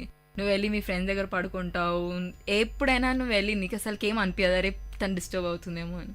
చాలా మంచి ఫ్రెండ్స్ అవుతారు. లైక్ ఇక్కడ ఇంజనీరింగ్లో చేసుకునే ఫ్రెండ్స్ మేబీ నీకు ఎక్కడ అవ్వరు. అది నిజంగా ట్రూ. అండ్ విఐటీ నార్మల్గా హోమ్ అవే ఫ్రమ్ హోమ్ అని అందరు చెప్తూ ఉంటారు, అండ్ అది నిజంగా ట్రూ. సో నీకెలా అనిపించింది విఐటీ హాస్టల్స్, ఇంకా అక్కడ నువ్వు చేసే అల్లరి, లేట్ నైట్ చాట్స్ ఇవన్నీ ఉంటాయి. సో అవి నీకు ఎలాంటి మెమరీస్ని ఇచ్చింది? చాలా మెమరీస్ ఇచ్చాయి. అంటే ఇనిషియల్గా ఇక్కడ వచ్చినప్పుడు నేను చెప్పాను కదా, నేను మొత్తం ఎప్పుడు హైదరాబాద్లో ఉండే, ఎప్పుడు మమ్మీ డాడీతో. సో ఇక్కడికి వచ్చిన తర్వాత నాకు అనిపించింది ఉంటానో లేదో అని, కానీ ఇప్పుడు నాకు ఎక్కడికి వెళ్ళబోదు అవ్వట్లేదు. ఇంటికి వెళ్తాము, మనకు ఉంటుంది ఇంటికి వెళ్ళాలని, కానీ ఇంటికి వెళ్ళిన ఫర్ ఎగ్జాంపుల్ మనకి ఒక 1 month 1.5 month బ్రేక్ ఉంటుంది. అక్కడికి వెళ్ళంగానే ఇదంతా మిస్ అవుతాము. జస్ట్ మనకు తెలుసు మళ్ళీ వస్తామని, అయినా అది మిస్ అవుతాం. మొత్తం బాండింగ్ అయిపోయింది అందరు ఫ్రెండ్స్ మధ్యలో. అండ్ ఫ్రెండ్స్ ఏంటంటే నువ్వు ఒకరినొకరు కేర్ చేసుకుంటావు, ఏదైతే మనం జనరల్గా చూడము. ఎందుకంటే ఇప్పుడు మన స్కూల్లో ఉన్న ఫ్రెండ్స్ అయినా కానీ మనం కలుస్తాము, చేస్తాము, కానీ ఏదైతే బాండ్ ఇక్కడ ఉందో బికాజ్ నువ్వు అన్నీ షేర్ చేసుకుంటావు, ఇక్కడ ప్రతి ఒక్కటి షేర్ చేసుకుంటావు. అండ్ ఇక ఎక్స్పీరియన్స్ లైక్ కంప్లీట్లీ డిఫరెంట్. ప్రతి ఒక్కరికి డిఫరెంట్ ఎక్స్పీరియన్స్ ఉంటుంది, కానీ పక్కా నేను గ్యారంటీ ఇస్తున్నా ప్రతి ఒక్కరికి అట్లీస్ట్ ఒక 2-3 వెరీ గుడ్ ఫ్రెండ్స్ ఉంటారు, ఎవరైతే లైఫ్ లాంగ్ వరకు ఉంటారు. అది యాక్చువల్గా నిజం. అండ్ మీ ప్లేస్మెంట్ ప్రాసెస్ గురించి మాట్లాడుకుంటే నాకు తెలిసి విఐటీలో ఈ బ్యాచ్లో ఫస్ట్ ప్లేస్ అయింది మీరే. అలా థింక్ చేసినప్పుడు మీరు ఎలా ఫీల్ అవుతారు? యాక్చువల్లీ నేను చాలా లక్కీ. అస్సలు ఎక్స్పెక్ట్ చేయలేదు. నాకు ఉన్నుండే లైక్ డ్రీమ్ కంపెనీ రావాలి అట్లీస్ట్ అని, కానీ సూపర్ డ్రీమ్ వస్తుందని అస్సలు అనుకోలేదు. ఇది మాకు లాస్ట్ సెమిస్టర్ ఉండే, అంటే బేసిక్గా 6th సెమిస్టర్లో సిస్కో కంపెనీ వచ్చింది. సో మాకు నార్మల్ ఏ కంపెనీ అనేది యూజువల్లీ ఇదే ప్రాసెస్ ఉంటుంది, కానీ సిస్కో నెట్వర్కింగ్ కంపెనీ. బేసిక్గా ఫస్ట్ యాప్టిట్యూడ్ టెస్ట్ ఉండే, యాప్టిట్యూడ్ టెస్ట్ నుంచి నువ్వు క్వాలిఫై అయ్యారు, అందులో నుంచి కొందరు క్వాలిఫై అయ్యారు, అందులో నుంచి నెక్స్ట్ రౌండ్ జీడీ అయిపోయిన తర్వాత పర్సనల్ ఇంటర్వ్యూ. ఈ 3 ఇక్కడ కాలేజ్లోనే జరిగాయి. ఈ అన్నిటి నుంచి మేము అరౌండ్ 50 పీపుల్ సెలెక్ట్ అయ్యాము, ఈ 3 రౌండ్స్ పాస్ అయిన వాళ్ళు. ఈ 50 మెంబర్స్ని బెంగళూరుకి పిలిచారు. సో బెంగళూరులో సిస్కో ఉంది, సో అక్కడ కంపెనీలో మిగతా ఇంటర్వ్యూస్ జరుగుతాయని చెప్పారు. ఇదంతా ఒకటే రోజు జరిగింది. మాకు పొద్దున్నే లైక్ 8 o'clock యాప్టిట్యూడ్ ఉండే, కొంచెం late and 9 o'clock around start అయింది. అప్పుడు మేము 8 o'clock ఎస్జేడీకి వెళ్తే నైట్ 8 o'clock వచ్చాము. ఆల్మోస్ట్ ఫుల్ డే అక్కడే గడిచిపోతుంది, ఎందుకంటే ఇంతమంది ఉన్నారు అండ్ ప్రతి ఒక్కరికి ఇంటర్వ్యూ తీసుకోవడానికి టైం పడుతుంది. బేసిక్గా యాప్టిట్యూడ్ నువ్వు క్లియర్ చేస్తే మిగతావి ఓకే, లైక్ మిగతా అన్నిట్లో నువ్వు జస్ట్ కాన్ఫిడెంట్గా ఉండి నువ్వు చెప్పేస్తే అయిపోద్ది. ఓన్లీ యాప్టిట్యూడ్ టెక్నికల్, మిగతా అంతా జస్ట్ లైక్ నార్మల్ ఇంటరాక్షన్ చూసారు. తర్వాత మాకు బెంగళూరులో పిలిచారు. అక్కడ ఫస్ట్ రౌండ్ టెక్నికల్ రౌండ్ అంటే which is the 4th round on the whole. Technical round normal proper technical questions, because Cisco networking company కాబట్టి నెట్వర్క్ రిలేటెడ్ క్వశ్చన్స్ అడిగారు. తర్వాత ఎవరైతే టెక్నికల్ క్లియర్ అయ్యారో వాళ్ళకి next round HR round. HR రౌండ్లో normal interact అవుతారు, చూస్తారు నీకు మేనేజ్మెంట్ స్కిల్స్ ఉన్నాయా లేదా. అండ్ నన్ను మాత్రం అందులో కూడా కొన్ని టెక్నికల్ క్వశ్చన్స్ అడిగారు. కొంచెం భయం వేస్తుంది అనుకో, తను అలా కూర్చొని నిన్ను క్వశ్చన్స్ అడుగుతుంటే. చెప్తున్నాగా లైక్ గడిచిపోయింది అంతా, అదొక ఎక్సైట్మెంట్. నువ్వు వెళ్ళి ఒక కంపెనీలో ఇవ్వటం, నాకు నేను ఏం పెట్టుకోలేదు, అది నాకు రావాలి పక్కా. ఎందుకంటే నాకు జస్ట్ స్టార్టెడ్, ఫస్ట్ కంపెనీ వచ్చింది, అందులోనే వచ్చేయాలని ఏం ఫీలింగ్ లేకుండే. బట్ స్టిల్ నేను ట్రై ఇవ్వాలనుకున్నాను, ఎందుకంటే అక్కడి వరకు వచ్చాను కాబట్టి. మా డాడీకి నమ్మకం ఉండే పక్క నాకు వచ్చేస్తుందని. తర్వాత లేటర్ తెలిసింది అండ్ లైక్ రిజల్ట్స్ వచ్చాయి. ఐ థింక్ సమ్మర్లో సెలెక్ట్ అయిన తర్వాత ఆనందమే డిఫరెంట్, అస్సలు ఎక్స్పెక్ట్ చేయలేదు. జస్ట్ ఇమాజిన్, ఇప్పుడు చూడు నా ఫ్రెండ్స్ ఉన్న వాళ్ళందరూ వాళ్ళకి ఇప్పుడు ప్లేస్మెంట్ జరుగుతున్నాయి, వాళ్ళకున్న టెన్షన్ అసలుకి వాళ్ళని చూస్తే అసలు నాకు జాలి వేస్తుంది. అండ్ నాకు అనిపిస్తుంది అరే నాకు ఆ టెన్షన్ లేదు, థ్యాంక్ గాడ్ అని. యాక్చువల్గా నువ్వు చాలా లక్కీ అని చెప్పుకోవాలి ఆ ప్రాసెస్కి వస్తే. ఇప్పుడు చాలా మంది ప్లేస్మెంట్స్కి వెళ్తున్నారు అండ్ నువ్వు ఈ సెమిస్టర్లో ఏం చేయాలనుకున్నావు? లైక్ సమ్ సిస్కో ట్రైనింగ్ ఉందని విన్నాం, సో ఇంకా ఈ సెమిస్టర్ అయిపోయిన తర్వాత ఇంటర్న్షిప్. సో నీ ఫ్యూచర్ని ఎలా ప్లాన్ చేసుకుంటున్నావు బేసిక్గా? ప్రస్తుతానికైతే ఇప్పుడు సిస్కో చాలా మంచి కంపెనీ. అంటే నాకు ముందు థాట్స్ ఉన్నాడు జాబ్ చేయాలా లేకపోతే ఫర్దర్ స్టడీస్ మాస్టర్స్ చేయాలా అని. Cisco is a company and మాకు ట్రైనింగ్ ఆల్రెడీ సమ్మర్లో స్టార్ట్ అయిపోయింది. ఆల్మోస్ట్ నేను 1 month నుంచి చేస్తున్నాను. నాకు ముందు వెబ్ డెవలప్మెంట్లో ఇంట్రెస్ట్ ఉండే, బట్ నెట్వర్కింగ్ ఈ 1 monthలో చేసినప్పుడు ఇప్పుడు నాకు నెట్వర్కింగ్ ఎంత నచ్చుతుందంటే ఎప్పుడు అనుకోలేదు నాకు ఇంత నచ్చుతుందని. సో బేసిక్గా ఇప్పుడు నాకు మంచి కంపెనీలో నాకు ఇంట్రెస్ట్ ఉన్న సబ్జెక్ట్ ఉంది. సో నెట్వర్కింగ్ చాలా ఇంట్రెస్ట్ ఉంది. మాకు ఈ మొత్తం 6 months వరకు ట్రైనింగ్ జరుగుతుంది, ఆల్మోస్ట్ డిసెంబర్ వరకు. ఇది అయిపోయిన తర్వాత మాకు ఇంటర్న్షిప్ స్టార్ట్ అవుతుంది. బేసిక్గా నేను జాన్ నుంచి నా బెంగళూరులో జాయిన్ అయిపోతాను. ఇప్పటివరకు అయితే ఏం ప్లాన్స్ లేవు. అట్లీస్ట్ నెక్స్ట్ 2 years నేను ప్రాపర్గా వర్క్ చేస్తాను, అప్పుడు చూస్తాను maybe I like go for masters. కానీ ప్రస్తుతానికైతే జాబ్ చేయాలి, ఎంజాయ్ చేయాలి అంతే. సో ఇంకా 6 months ఉన్నాయంటున్నారు. ఈ 6 monthsని విఐటీలో ఎలా గడపాలనుకుంటున్నారు? బికాస్ ఈ 6 monthsలో మీరు ఎన్నో మెమరీస్ని పోక్ చేసుకోవాలని అనిపిస్తుంది. సో ఎలా ప్లాన్ చేసుకోవాలనుకుంటున్నారు ఈ 6 monthsని? యాక్చువల్లీ అయితే ట్రిప్ అనుకున్నాను ఫ్రెండ్స్తో, ఒకటన్నా అసలు వెళ్ళాలి, ఎందుకంటే లాస్ట్ సెమిస్టర్ నాకు. కానీ అందరు ఫ్రెండ్స్ బిజీగా ఉన్నారు ప్లేస్మెంట్స్తో. So maybe at the end last మంత్స్లో వెళ్తాను. అండ్ అది కాకుండా లైక్ మ్యాక్సిమం టైం అందరికి ఇవ్వటం ఇప్పుడు కొంచెం కష్టం కూడా, ఎందుకంటే నా ట్రైనింగ్ కూడా జరుగుతుంది అండ్ మాకు నార్మల్ క్లాసెస్ కూడా ఉంటాయి. ఇప్పుడు నేను గ్రావిటాస్లో ఆర్గనైజర్లా కూడా పనిచేస్తున్నాను, అది మేనేజ్ చేయాలి. సో చాలా థింగ్స్ ఉన్నాయి. బట్ ఇప్పుడు నేను మ్యాక్సిమం చేయాల్సింది ఏంటంటే ఫ్రెండ్స్తో మ్యాక్సిమం టైం ఇవ్వటం.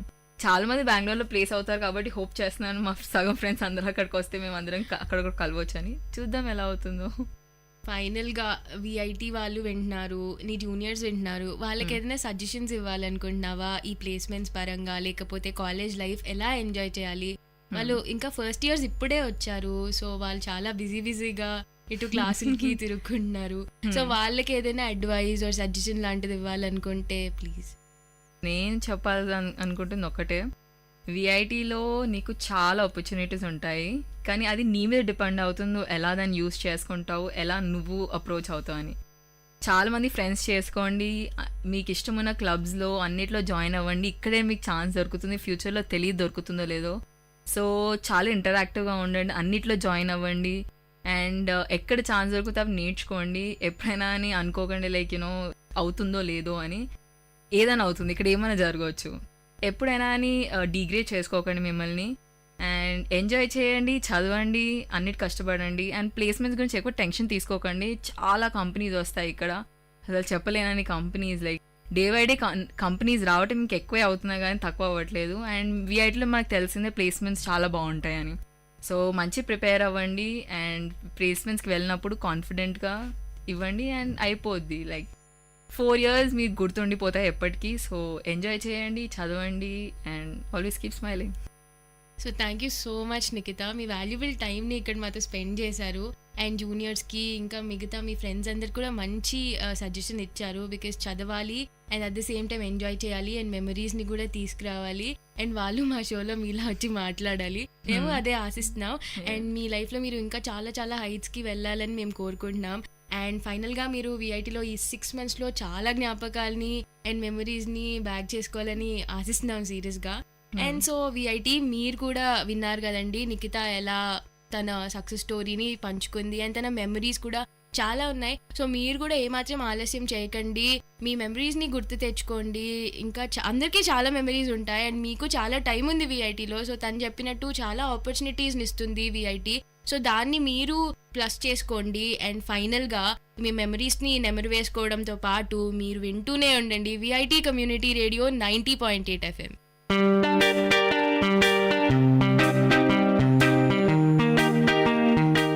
Dear listeners, you're listening to Vit Community Radio 90.8 and this program is Team Speak Time.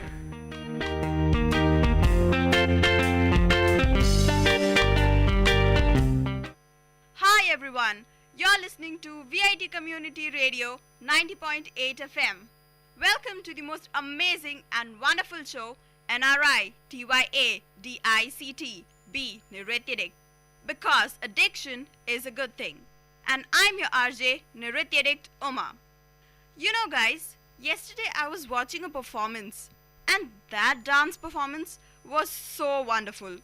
I mean, it was so amazing. I just felt as if a goddess is dancing on the stage. It was so blissful. She was just flawless. She was just flowing on the stage.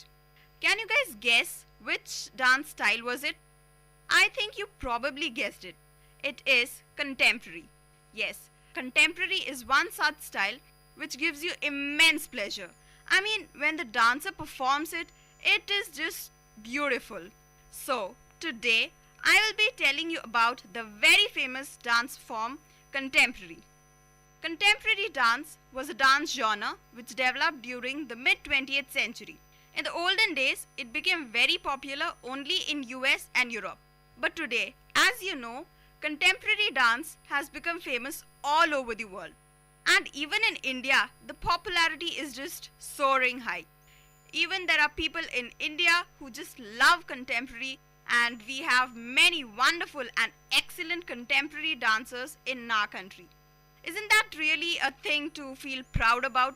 That we can master a style which is not ours, but of a foreign country. That's really something we should feel proud of. Now, contemporary dance is also such a dance style in which a lot of formal training is required. This is because it's not very easy to learn it. You have to go under training for about at least 7 years to become a really very good contemporary dancer. Yes, it is really tough. It requires a lot of determination and willpower. You have to do your classes every day, only then you can be perfect. Otherwise, doing contemporary is very difficult because you have to get that body movements and the balance and everything, which takes a lot of time. Now, contemporary dance was actually derived from many dance styles. Like, many of the elements were derived from modern dance, classical dance such as ballet, and also jazz. Contemporary dance involves a lot of technique. So, in technique, when I say, it includes strong and controlled leg work, which is derived from ballet, and it also includes a lot of stress on the torso, which is from the modern dance. It also includes other elements such as flow work, contract, release, fall, and recovery. At first, what used to happen is that a contemporary focused only on the Western elements. But nowadays, even non-Western elements are included in contemporary. The main point in contemporary is that our toes should always be pointed. If you're a contemporary dancer, even when you're sleeping, your toes should be pointed. That's how it is supposed to be. But nowadays, they also include non-Western elements such as bent knees, which are derived from the African style, and also some other things which have been taken from the Japanese contemporary dance, which is known as butoshi. So, let's do something interesting today. I'm going to teach you guys to dance through the radio. Doesn't that sound really interesting? So come on, stand up and start your warm-up. When I say warm-up, many people ask me, why do we always have to warm up? What is the need for it? We can just start our dance practice. Guys, warm-up and cool down are very important before you start and after you finish your dance. Warm-up is very important because only when you warm up your body, each and every part becomes a little active, and when you do your dance steps, it will be easy for you. Otherwise, what happens is that while you're dancing, you may do some wacky movements, like suddenly you turn your head, suddenly you lift your hand or leg, and then you'll get a jerk. This will cause injuries. That is the reason you should always warm up before you start your dance practice. And cool down, why is it necessary is that your body needs to relax after the hectic practice and it has to come back to the normal position. That is the reason we do cool down. So, start your warm up, guys, starting with the head up, down, right, left. Take it round, round, round. Do it also with your shoulders, back, back, back, and front, front, front. A bit of movement in the hip. You can do 2 or 3 hip rolls and a little exercise in the knees, and you can extend your legs and a bit of kicks. So you're done with the warm-up. I'll be telling you some of the postures or terms which are used in contemporary. So starting with, the first one is known as forced arch. So what happens in forced arch is that you keep both your legs together, that is both your legs are joined, your left leg is straight, and on your right leg you stand on the toe. So when this happens, it feels as if there is an arch and it is forced. That is the reason it is also known as forced arch. So this is known as forced arch. Your left leg is straight and your right leg is on the toe. Now the second one is known as releve. In releve, you stand on the toe of both your foot. So that is known as releve. When it is one foot on the toe, it is forced arch, and when both are on the toe, then it is releve. The next one will be passe. Passe is when again you keep both your legs joined, your left leg is straight, your right leg's toe should touch your left leg's knee. And when this is happening, your right knee should be turned towards the right. So your left leg is straight, right leg toe touching the knee, and your right leg is turned towards the right. That is known as passe. Now, it is very interesting to hear rhyming words. So as with the rhyming of passe, next I will tell you about chasse. So chasse is again a French word which in English means to chase. I think you guys would have chased a lot of people in life. So today we are going to chase our legs. Yes. So what happens in this is that you keep your legs wide open. From your right leg comes towards your left and your left leg goes out. And that time your left leg is on the toe. Again your left leg comes in near the right leg and your right leg goes out. And now your right leg is on the toe. When you do this continuously, it feels as if one leg is chasing the other. You know, it is like two animals are chasing each other. The same way, two legs are chasing each other. So when one comes near, the other one runs away. Then the other one comes near, the other leg runs away. That is chasse. Now next one. You people know about buckling? Of course, we all would have worn shoes with buckles. You know, tying lace is such a tiring thing. If there is a buckle, you can just put it on and you can just go, you know. That's very easy. Lace is so hectic, sometimes it will come, it won't come. Anyways, talking about buckling in contemporary, what you have to do is keep both your legs wide open and turn towards one side. That is, I would say, turn towards your right. You have to face your right and bend your right leg forward.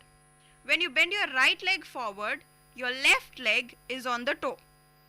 And also be very careful that your right leg's knee is in line with your right leg's toe. Your right leg's knee should not exceed the toe, because if that happens, it would cause a lot of pain in your knee, and that would be really very ridiculous. It is very painful, so be really careful about that. Your knee should be equal to your toe, and this line is known as plumber's line. So this is what buckling is all about.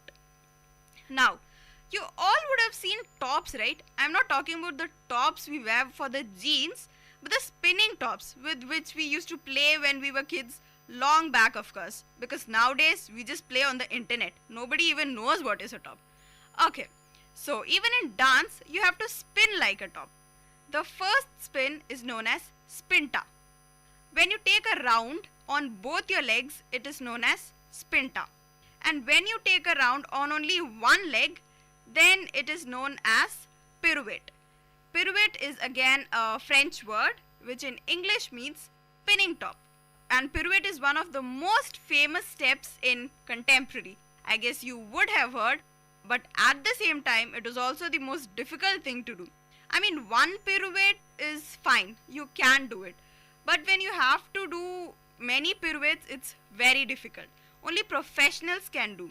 And the maximum pirouette a professional can do is also around 9. I think 8 to 9 is the maximum a professional dancer can do. So, the next one is about the back. You have the back arch. The back arch is that you just bend towards your back, your head goes back. So that is the back arch. And flat back. Flat back is when you bend forward. You don't bend forward fully, but only your head comes a bit forward and your back is inclined towards a certain degree. So it is as if it is inclined to, a certain degree. So that is known as flat back. Now, the next one is power move. So you move with power. No, that is not power move. Power move is when about 4 to 5 steps or like 3 or 4 steps are combined together and you do it as a one step. Then it is known as power move.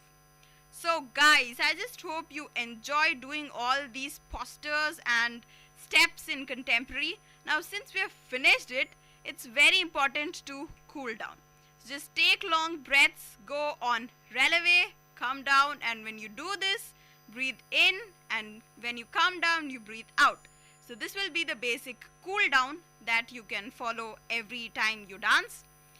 And the other dance combinations that you can check out is jazz split combination, back roll, whiplash. These are some of the other moves that you can always check out. So this was all about contemporary. I hope you guys enjoyed today's episode.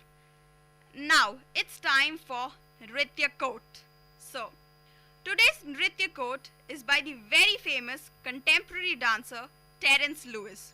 He said, "Every dancer should be like an ATM. Absorb, try and master it." Yes guys, not just dancers, but I think even every person should be like an ATM. You should absorb how much ever and whatever you can and keep trying till the end of your breath. Never give up guys. Try till the day you die, and one day you will surely master the move. Don't feel disappointed if suppose you don't get a move or two. It's always fine. It depends on your flexibility and the experience of dancing and how much you love dance, of course. So don't feel disappointed. You can always absorb, try, and one day you will surely master it, and hope to see you very soon as a great contemporary dancer, or at least in fact as a normal dancer. So this was it for today on Nritya. This is your RJ Nritya Uma signing off from your show Nritya. Keep dancing, be Nritya, because addiction is a good thing. And keep listening to VIT Community Radio 90.8 FM.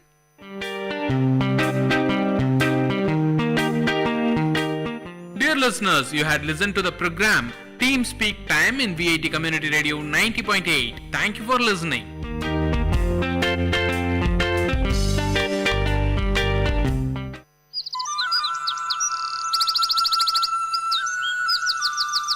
VIT பண்பலை 90.8 கவிதை கேளுங்கள். மேகங்கள் எழுதும் கற்பனை கதைகள். கருப்பு வெள்ளை நிறத்தின் அடர்த்தி கூட்டி பல கோடி ஆண்டுகளாய் கதை சொல்லி வரும் வயது முதிர்ந்த மேகங்கள் இன்றும் எழுதுகின்றன எவரும் படிக்கக்கூடிய எளிமையான கற்பனை கதைகளை. வெள்ளை நிற மேகங்களின் கதைகள் இனிப்புச் சுவை கலந்து செய்யப்படுகின்றன. கருத்த மேகங்கள் எழுதும் கதைகள் கசப்பு சுவை சேர்த்து எழுதப்படுகின்றன என்று பாட்டிக்கதை நினைவில் நிற்க விண்ணை தொட்டும் நிற்கிறது மேகங்கள். சிறு குழந்தையின் கண்களுக்கு குதிரையாய் கணக்கின்றது. வளர்ந்த காலத்தில் காதலியின் கருங்கூந்தலாய் வருடுகிறது. தேநீர் பருகும் மாலை நேரத்தில் கதை சொல்ல வந்த கருமேகம் பாதி கதை சொல்லி இடைவெளி என்றது. இருள் போர்வை போர்த்தி கொண்டது. தேநீர் பருகும் மாலை நேரத்தில் கதை சொல்ல வந்த கருமேகம் பாதி கதை சொல்லி இடைவேளை என்றது. இருள் போர்வை போர்த்தி கொண்டது. முழுமதியின் முகம் கண்டு வெட்கம் கொண்டதோ வானில் தவழ்ந்து கொண்டே கண்ணாமூச்சி காட்டியது. மேகங்கள் எழுதும் கற்பனை கதைகள்.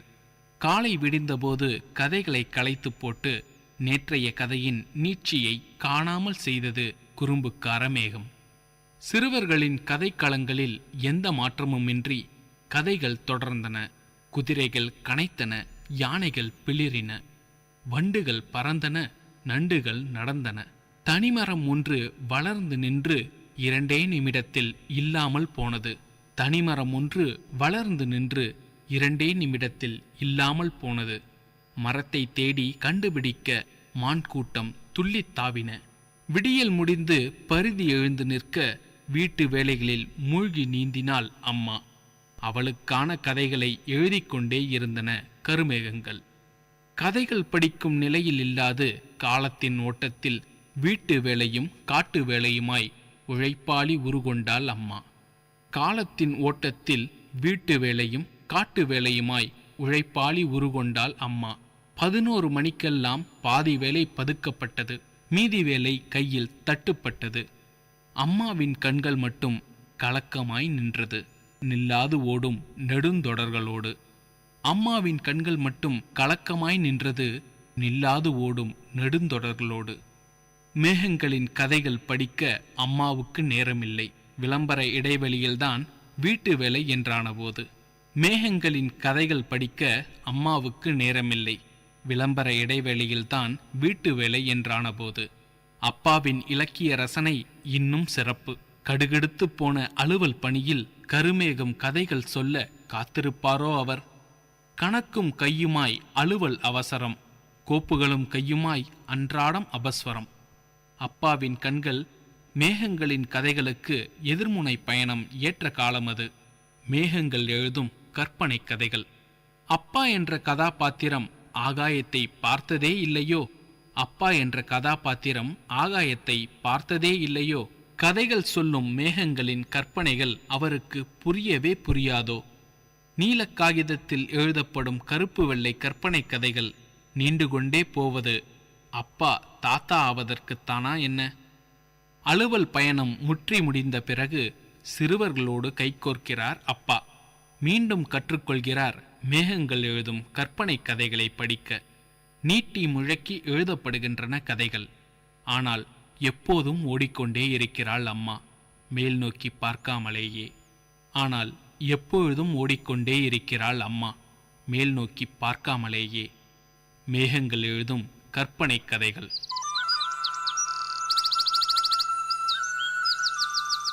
நேயர்கள் கேட்டது விஐடி பண்பலை 90.8 கவிதை கேளுங்கள்.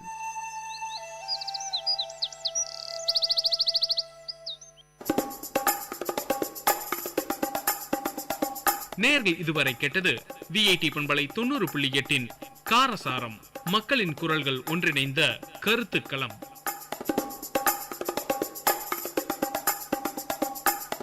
வணக்கம் நேயர்களே, இது விஐடி பண்பலை 90.8 விஐடி பல்கலைக்கழகத்தின் சமுதாய வானொலி. இந்த நிகழ்ச்சி காரசாரம். இன்னைக்கு நம்ம காரசாரம் நிகழ்ச்சியில என்ன படிக்கலாம் அப்படின்றத பத்தி தான் பார்க்க போறோம். நம்ம கூட இங்க 4 தோழிகள் இருக்காங்க. வாங்க அவங்கள அறிமுகப்படுத்திக்கலாம். வணக்கம், நான் சுபஸ்ரீ. வணக்கம், நான் சௌபாக்கியா. வணக்கம், நான் ஜனனி. வணக்கம், நான் சஞ்சு. இப்போ இருக்கிற காலத்துல பாத்தீங்கன்னா +2 முடித்த மாணவர்களுக்கு உடனே வர ஒரு பயம் என்னன்னா, அடுத்து நம்ம என்ன படிக்க போறோம் அப்படின்றத பத்தி தான். நிறைய பேர் என்ன படிக்கலான்றதுலேயே ரொம்ப கன்ஃபியூஸ் ஆகி போயிருப்பாங்க. சில பேர் வீட்டில் இருக்கிறது அவங்களோட இன்ட்ரெஸ்ட் அப்படின்ற விஷயங்களை தாண்டி மற்றவங்க என்ன சொல்றாங்க அப்படின்றத கேட்டுதான் நடைமுறையில நடந்துட்டு வராங்க. பிகாஸ் இப்போ இருக்கிற ஒரு முக்கியமான பிரச்சனைன்னு பாத்தீங்கன்னா ஜாப் வேகன்சி.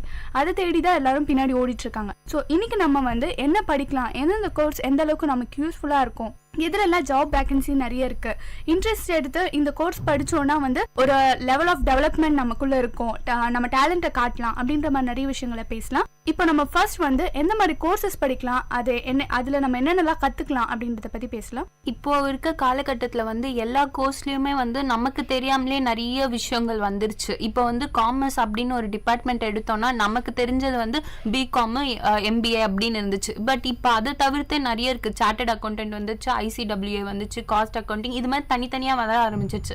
இதே மாதிரி எல்லா கோர்ஸுக்குமே இருக்கு. இப்போ IT ப்ரொஃபஷன், இன்ஜினியரிங் அப்படின்னு எடுத்தோம்னா இன்ஜினியரிங்லேயே நிறைய டிவிஷன்ஸ் இருக்கு. நமக்கு தெரிஞ்சதெல்லாம் சாஃப்ட்வேர் அது மட்டும்தான் இருக்கும். அதை தவிர்த்து மெக்கானிக்கல், அதுவும் பசங்க மட்டும்தான் பண்ண முடியும் அப்படின்ற ஒரு மைண்ட் செட்ல இருக்கும். இதை தவிர்த்து அக்ரிகல்ச்சர் அந்த மாதிரி நிறைய அடாப்ட் இருக்கும். அதே மாதிரி சயின்ஸ் அப்படின்னு நம்ம பார்த்தோம்னா மெடிக்கல் அப்படின்னு போனாவே MBBS அப்படின்ற ஒரு மைண்ட் செட்டை நம்ம டோட்டலா அதை மாத்திக்கணும் நம்ம. ஏன்னா இப்போ நர்சிங்க்கு கூட எவ்வளவோ இடத்துல நர்சிங்க்கு பெரிய மதிப்பே இருக்குன்னு சொல்லலாம். நம்ம ஸ்டேட்டை தவிர்த்து வேற எங்கேயாவது போனா கூட நம்ம படிக்கிறதுக்கு பின்னாடி ஒரு மதிப்பு இருக்கணும். அதே மாதிரி இப்ப இருக்க காலகட்டத்துல நிறைய இன்கம் அப்படின்னு ஒரு விஷயம் ரொம்ப முக்கியமான விஷயம். ஏன்னா பின்னாடி நமக்கு நிறைய எக்ஸ்பென்ஸ் ஆயிருக்கும். இப்போ பாத்தீங்கன்னா இன்ஜினியரிங், மெடிக்கல், காமர்ஸ் இதெல்லாம் தவிர்த்து நிறைய எக்ஸ்ட்ரா கோர்சஸ் எல்லாம் வந்திருக்கு. இப்போ பாத்தீங்கன்னா ஹோட்டல் மேனேஜ்மெண்ட், குக்கிங்க்குன்னு தனியா ஒரு கோர்ஸ் அடாப்ட் பண்ணிருக்கு. அடுத்து பாத்தீங்கன்னா ஃபேஷன் டிசைனிங்லாம் வந்திருக்கு. இந்த மாதிரி நிறைய கோர்சஸ்லாம் இருக்கு. ஸோ படிப்பு இன்ஜினியரிங், மெடிக்கல், காமர்ஸ்னு போகாம இப்படி கூட போகலாம். இப்போ பாத்தீங்கன்னா என்ன படிக்கலாம் அப்படின்ற சைடு இருந்துச்சுனாலும் படிக்கிற கோர்ஸ் எல்லாருக்குமே சீக்கிரம் முடிஞ்சிடணும், நம்மளுக்கு லைஃப் இருக்கு, வீட்டுல சம்பாதிக்கணும் அப்படின்ற ஒரு தாட் வந்துடுச்சு. இப்ப அந்த மாதிரி இருக்கிற கோர்சஸ் பாத்தீங்கன்னா இப்ப பயோ குரூப் எடுத்த பசங்கலாம் அந்த கோர்ஸ் 5 years வேஸ்ட் பண்ணணும்னு அவசியம் கிடையாது. பட் அவங்க அதுல ஸ்பெஷலிஸ்ட் ஆகலாம். இப்போ நீங்க இன்ஜினியரிங், MBBS, ஸ்டார்டர்ட் அக்கௌன்சி அதை மாதிரி பேசிட்டு இருந்தீங்க. இதை தவிர்த்து இன்னும் நிறையவே ஜாப் வேகன்சி இருக்கிற நிறைய கோர்சஸ் இருக்கா. ஆனா அதெல்லாம் வேகண்டாவே இருக்கா. படிக்கிற ஸ்டூடெண்ட்ஸோட எண்ணிக்கைன்னு பாத்தீங்கன்னா ஒரு 15 to 20% தான் இருக்கிற ஸ்டூடெண்ட்ஸ்ல நிறைய பேர் படிக்கிறாங்க. அந்த மாதிரி எந்தெந்த கோர்ஸ் இன்னும் வேல்யூ இருக்கு ஆனா படிக்கிறதுக்கு யாரும் இல்லைன்னு நினைக்கிறீங்க?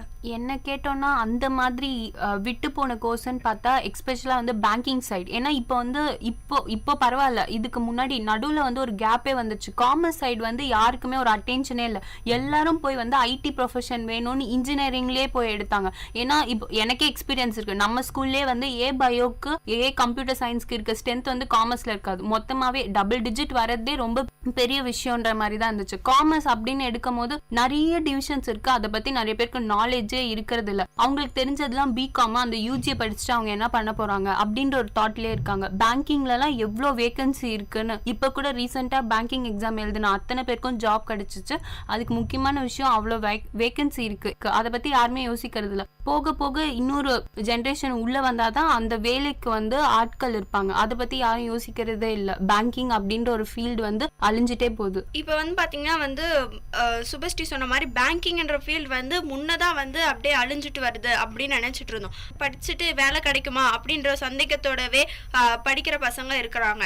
படிச்சுட்டு நம்ம என்ன பண்றது, நம்ம இன்ஜினியரிங் எடுத்துட்டோம், வேலை இல்லை. இன்னைக்கு எப்படி படிக்கிறாங்க, அவங்க டிகிரி பார்த்து யூனிக்கா இருக்கிறது இல்லை. அவங்க ஃபர்ஸ்ட் ஒரு டிகிரி படிக்கிறாங்க, நெக்ஸ்ட் BE, MBA அப்படின்னு இருக்கும். எதுக்கு BE படிச்சுட்டு MBA படிக்கணும், MBA படிச்சாதான் வேலை கிடைக்கும் அப்படின்ற ஒரு நாலேஜுக்கு வந்துட்டாங்க. பேங்கிங் ஃபீல்ட்ல தான் நிறைய வேகன்சி இருக்கு அப்படின்ற மாதிரி வந்துட்டாங்க. இப்போ ஜனனி சொன்னதுக்கு ஒரு முக்கியமான விஷயம் நம்ம மைண்ட்ல வச்சுக்க வேண்டியது 12th முடிச்சுட்டு என்ன படிக்கிறோன்றதை யோசிக்கிறதுக்கு முன்னாடி 10th முடிச்சுட்டு குரூப்னு ஒன்று எடுக்கும் போதே அதை பத்தி ஃபுல் பிளான் போட்டு தான் படிக்கணும் என்ன கேட்டா. ஏன்னா எனக்கு தெரிஞ்சு என் கூட படிச்ச ஃப்ரெண்ட்ஸே ஏபோய படிச்சிருப்பாங்க. அதுக்கேற்ற மாதிரி ஒரு டிகிரி வாங்கிட்டு பேங்க் எக்ஸாம் கோச்சிங் போயிட்டு பேங்க் எக்ஸாம் எழுதி பேங்க்குக்கு போயிடுவாங்க. இந்த மாதிரி இப்போ அவங்களால அங்க ஏபயோக்கு படிச்ச குரூப்ல ஒரு சீட் இல்லைல்ல, அதை படிக்கணும்னு நினைச்ச ஒரு மாணவனோ மாணவிக்கோ ஒரு சீட் இல்லை, ஒரு வேகன்சி இல்லை. ஸோ இந்த மாதிரி வேஸ்ட் பண்ண வேணாம். என்ன படிக்கிறாங்களோ அந்த லைனில் போனால் பெட்டராக இருக்கும். இப்போ எதில் ஜாப்ன்றது குறைஞ்சிட்டே வருதுன்னு பார்த்தீங்கன்னா அக்ரிகல்ச்சரல் சைடு வந்து யாருமே டோட்டலாக அதை மறந்தே போயிட்டாங்க. படித்தாலும் ஒருத்தரோ இல்லை 2 பேர் தான் படிக்கிறாங்க. ஸோ அக்ரிகல்ச்சரை வந்து நம்ம படிக்கலாம். இது வரைக்கும் நம்ம வந்து பேங்கிங் செக்டர்ஸ் வந்து நிறைய வேக்கன்சி இருக்குது, ஜாப் வேக்கன்சி இருக்குன்னு பார்த்துட்டு இருந்தோம். அப்புறம் அக்ரிகல்ச்சர் அப்படின்ற ஒரு விஷயத்த வந்து அவ்வளோவா இன்ட்ரெஸ்ட் எடுத்து யாரும் பண்ணுறது இல்லை அப்படின்றத பற்றி பார்த்தோம். இப்போ அதை தவிர்த்து சிவில், லா, அதுக்கப்புறம் இன்ஜினியரிங் அப்படின்னு ஒன்று எடுத்தோன்னா லாஸ்ட் இயரை விட இந்த வருஷம் வந்து அது கம்மியாக இருக்குது. ஸ்ட்ராட்டஜியே என்ன சொல்லுதுன்னா, முன்னாடி அப்ளிகேஷன்ஸ் வந்து 10 lakhs கிட்ட பண்ணியிருந்தாங்க, இப்போ அது 6 lakhs ஆயிடுச்சு. இதுக்கு என்ன ரீசன்னு நீங்கள் நினைக்கிறீங்க? இப்போ பார்த்தீங்கன்னா நான் முன்னாடியே சொன்ன மாதிரி ஜாப் வேகன்சி இன்ஜினியரிங் படித்த ஸ்டூடெண்ட்ஸ்க்கு கிடைக்க மாட்டேங்குது அப்படின்னு ஒரு ஃபீல் உங்களுக்குள்ளே வந்துடுது. ஒரு பேரண்ட்க்கு கண்டிப்பாக வந்து அவங்க 5 வருஷம் படிக்க வைக்கிறாங்கன்னா அவங்க எவ்வளோ கனவுங்களோட இருப்பாங்க, ஒரு நல்ல ஒரு சம்பளம் வரணும் அப்படின்னு. இந்த இன்ஜினியரிங் பசங்களுக்குலாம் வேலை கிடைக்குது, ஆனால் அவங்க டேலண்ட்டுக்கோ அவங்க எதிர்பார்க்குற சம்பளமோ இன்னைக்கு கிடைக்க மாட்டேங்கிறது தான் ஒரு பெரிய கவலையாகவே இருக்குது அவங்களுக்கு. அதுதான் வந்து நான் சொல்கிறேன். இப்போ இருக்கிற பீரியட்லலாம் பார்த்தீங்கன்னா வந்து ஜாப் வேகன்சி வந்து ரொம்ப கம்மியாயிடுச்சு. அது சொல்கிறதுன்றதப்போ அதை தவிர்த்து வந்து இன்ஜினியரிங் வந்து ரொம்ப கஷ்டம், ஜாப்ன்றது மற்றது இருந்தாலும் ப்ராஜெக்ட் ஒர்க்ஸ் அந்த மாதிரி நிறையா. ஸோ அதனால எதுக்கு கஷ்டப்பட்டு இன்ஜினியரிங் படிக்கணும் அந்த மாதிரி சில பேருக்கு ஒரு வே ஆஃப் திங்கிங் வந்துடுச்சு. அதில் இன்னொரு பயம் பார்த்தீங்கன்னா, இப்போ வீட்டில் வந்து ஒன்ஸ் வந்து நீ இன்ஜினியரிங் தான் படிக்கணும்னு ஃபோர்ஸ் பண்ணுறது போய் இப்போ இன்ஜினியரிங் வேணாம் அப்படின்ற நிலைமைக்கு வந்திருக்காங்க. ஏன்னா வந்து ஒரு 5 years நமக்கு வேலை இருந்ததுன்னா அது ஒரு பெரிய விஷயம். ஏன்னா வந்து இப்போ நிறைய ஐடி கம்பெனிஸில் வந்து எல்லாரையும் வந்து அனுப்பிட்டு இருக்காங்க. நியூ ஃப்ரெஷர்ஸை எடுத்துக்கிட்டு மற்ற சீனியர்ஸாக இருந்தால் கூட அவங்கள வந்து ஜாப்லேருந்து எடுத்திருக்காங்க. இந்த மாதிரி நிறைய ப்ராப்ளம்ஸ்னால வந்து இன்ஜினியரிங்ஸ் வந்து இப்போ இருக்கிற ஸ்டூடெண்ட்ஸ் வந்து எடுக்கிறதுக்கு பயப்படுறாங்க. இப்போ என்ன கேட்டிங்கன்னா முக்கியமான ப்ராப்ளம் அப்படின்னு பார்த்தீங்கன்னா, ஒரு ஈச் டிபார்ட்மெண்ட்க்கு இவ்வளோதான் வேகன்சிஸ் இருக்கும். இப்போ அந்த வேகன்சி லெவல் மீறி போச்சுன்னா கண்டிப்பாக அதுக்கு மீறின லெவலுக்கு வந்து யாருக்குமே ஜாப்ஸ் கிடைக்காது. ஸோ அது பார்த்தீங்கன்னா எல்லாருமே இன்ஜினியரிங் போகிறது தான் ஒரு பெரிய ரீசனாக நான் சொல்வேன். ஏன்னா இப்போ சௌபாக்கியா சொல்கிற மாதிரி முன்னெல்லாம் பார்த்தோன்னா ஓவர் பாப்புலேஷன் அப்படின்னு பார்த்தா அந்த கம்ப்யூட்டர் சயின்ஸ், அந்த இன்ஜினியரிங்க்கு தான் வந்து நிறைய ஸ்டூடெண்ட்ஸ் போவாங்க. அதுதான் ஒரு பெரிய காரணமாக இருந்துச்சு. சஞ்சு சொன்ன மாதிரி ஐடி ப்ரொஃபஷனல்லேருந்து வேலையை விட்டு எப்போ தூக்குவாங்கன்னே தெரியாத ஒரு நிலை வந்ததுக்கு வந்து நம்ம தான் காரணம். ஏன்னா வந்து அளவுக்கு மீறின ஒரு ஸ்ட்ரென்த் ஒரு கம்பெனினா, அதே மாதிரி முக்கியமான விஷயம் ஐடி ப்ரொஃபஷனல்ஸ் அப்படின்னு வந்தாலே ப்ரைவேட் ஆர்கனைசேஷனில் தான் நமக்கு வந்து ஜாப் அப்படின்ற ஒரு விஷயம் இருக்கும். கவர்மெண்ட் ஜாப்க்கும் ப்ரைவேட் ஜாப்க்கும் நிறைய வித்தியாசம் இருக்கு. கவர்மெண்ட்னா நமக்கு வந்து எல்லாமே கேரண்டி இருக்கும். அந்த ஒரு தாட்டுக்கு வந்து இப்போ எல்லா மக்களும் வர ஆரம்பிச்சுட்டாங்க.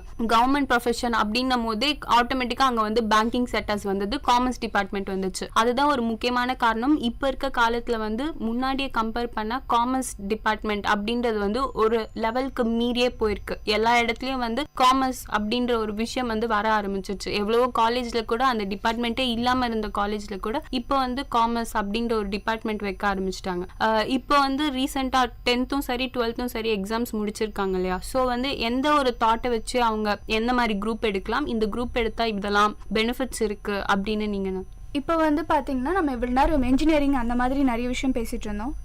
இப்போ வந்து நம்ம மெடிசினல் லைன்ஸ்க்கு அந்த மாதிரி வரலாம். இன்ஜினியரிங்கை கம்பேர் பண்ணும்போது மெடிக்கல் லைன்ஸில் வந்து நிறைய துறைகளில் நம்ம போய் வேலை செய்ய முடியும். ஆனால் அந்த துறைகளை வந்து நம்ம எடுக்கிறது இல்லை. இதுக்கான முக்கியமான காரணம் வந்து அவங்க சர்டன் பாயிண்ட் கட் ஆஃப் அப்படின்ற மாதிரி வச்சிருப்பாங்க. அதனாலே எம்பிபிஎஸ் யாரும் எடுத்து படிக்கிறது இல்லை. இன்ஜினியரிங்க்கு இப்போ ஜாப் வேகன்சி இல்லாததுக்கு முக்கியமான காரணம் ஓவர் பாப்புலேஷன். எல்லாரும் எடுத்து படிக்கிறனால தான் அந்த கோர்ஸ்க்கான value once upon a time இன்ஜினியரிங்னா வந்து ரொம்ப ஒரு பெரிய படிப்பு அப்படின்ற மாதிரி லெவலுக்கு வச்சிருந்தது இன்னைக்கு குறைஞ்சிருக்குன்னா அது அத்தனை பேர் எடுத்து படிச்சாங்க அப்படின்ற ஒரு ரீசன் மட்டும்தான். இன்ஜினியரிங்னா அது மட்டும் இல்ல, அதை தவிர்த்து மற்ற சைட்ஸும் இருக்கும். ஏன் மெரைன் இன்ஜினியரிங் அதெல்லாம் கூட எடுத்து படிச்சிருக்கலாம். ஆனா வந்து மேபி எனக்கு தெரியல, இப்ப இருக்கிறவங்களுக்கு வந்து அந்த நாலேஜ் அந்த சப்ஜெக்ட்னு ஒன்று இருக்கா, அதுல என்னென்ன வேல்யூ அப்படின்றது அவங்களுக்கு தெரியலையா, இல்ல வந்து அது ஏன் எடுக்க மாட்டேங்கிறாங்க அப்படின்னு நீங்க நினைக்கிறீங்க?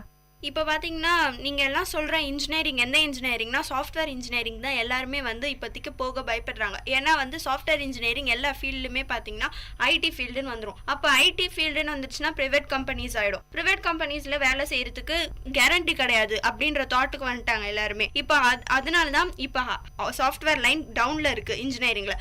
அதே மாதிரி ஹார்ட்வேர் லைன் டாப்பில் இன்னமும் இருக்குன்னு தான் சொல்லணும். இசிஇ EEE எல்லாருமே வந்து இன்னமும் படிச்சுட்டு தான் இருக்காங்க. அது வந்து டவுன் ஆகவே இல்லை. ஸோ வந்து இதுக்கு மெயின் ரீசன் பார்த்தீங்கன்னா சாஃப்ட்வேர் ஏன் டவுனாக இருக்குது அப்படின்னு மெயின் ரீசன் பார்த்தீங்கன்னா ப்ரைவேட் கம்பெனிஸ். ஸோ அதனால தான் வந்து எல்லாருமே வந்து அது எடுக்கிறதுக்கு பயப்படுறாங்க.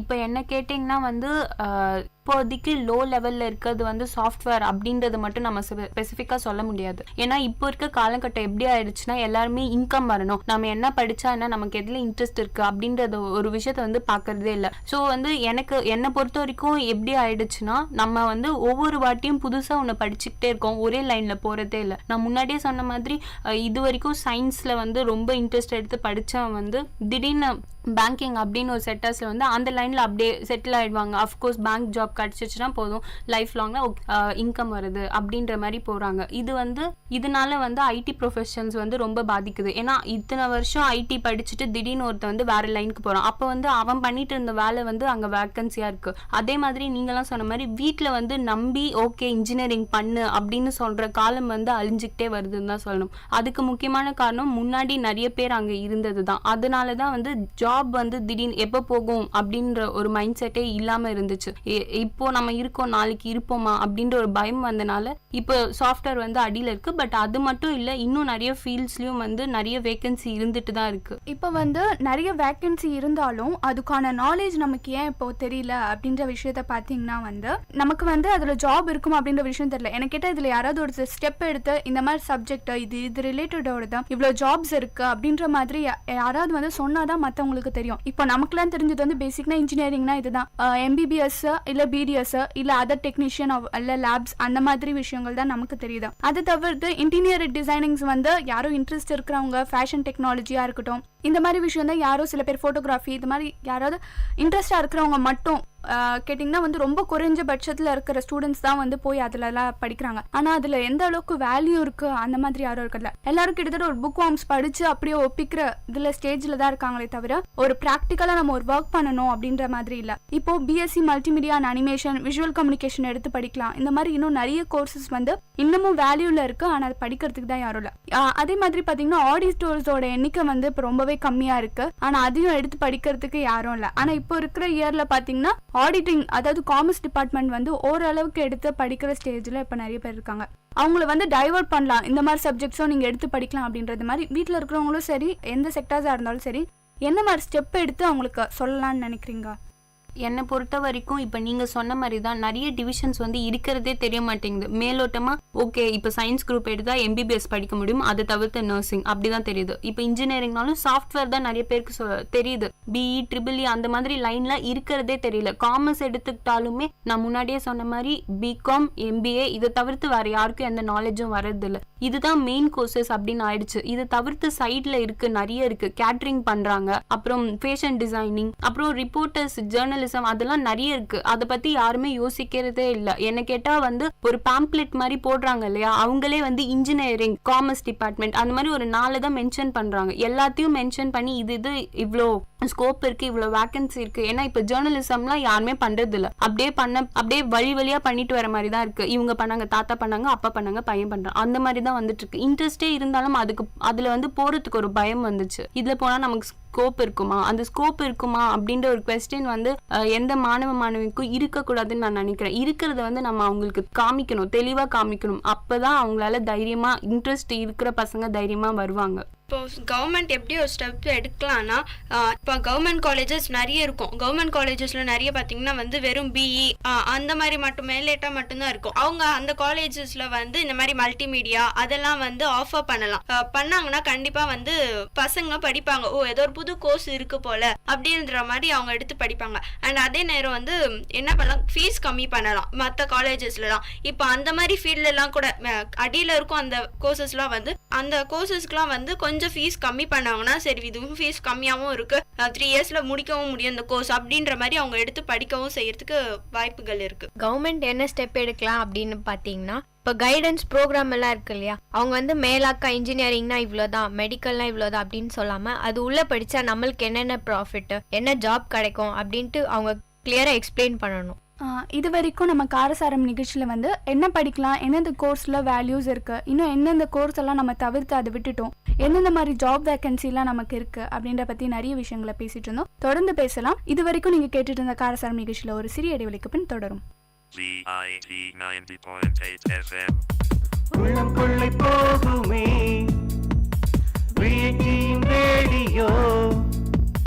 பங்கு பெற வாருங்கள். நிகழ்ச்சிகள்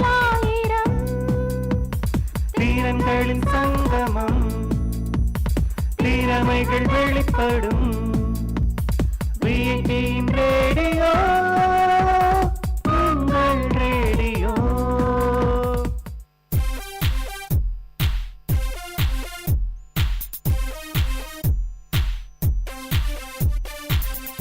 Hey Mintu. Hi Chintu. I am going to get a new phone, macha.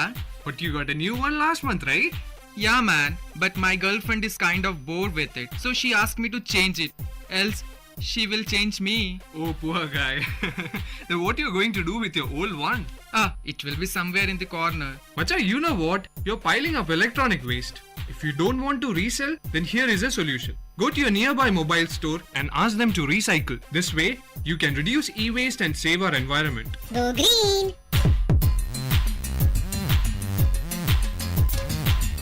வணக்கம் நேர்களே, இது விஐடி பண்பலை 90.8 விஐடி பல்கலைக்கழகத்தின் சமுதாய வானொலி. இந்த நிகழ்ச்சி காரசாரம். இன்னைக்கு நம்ம காரசாரம் நிகழ்ச்சியில என்ன படிக்கலாம் அப்படின்றத பத்தி தான் பார்க்க போறோம். இப்போ இதுக்கு முன்னாடி வரைக்கும் நம்ம எந்தெந்த மாதிரி கோர்சஸ் எடுக்கலாம், அந்த மாதிரி நிறைய விஷயங்கள் நம்ம பேசிட்டு இருந்தோம். இப்போ என்ஜினியரிங் அந்த ஃபீல்ட் பத்தி பேசணும், மெடிசன், அதுக்கப்புறம் காமர்ஸ் டிபார்ட்மெண்ட், அந்த மாதிரி விஷயங்களை பேசிட்டு இருந்தோம்.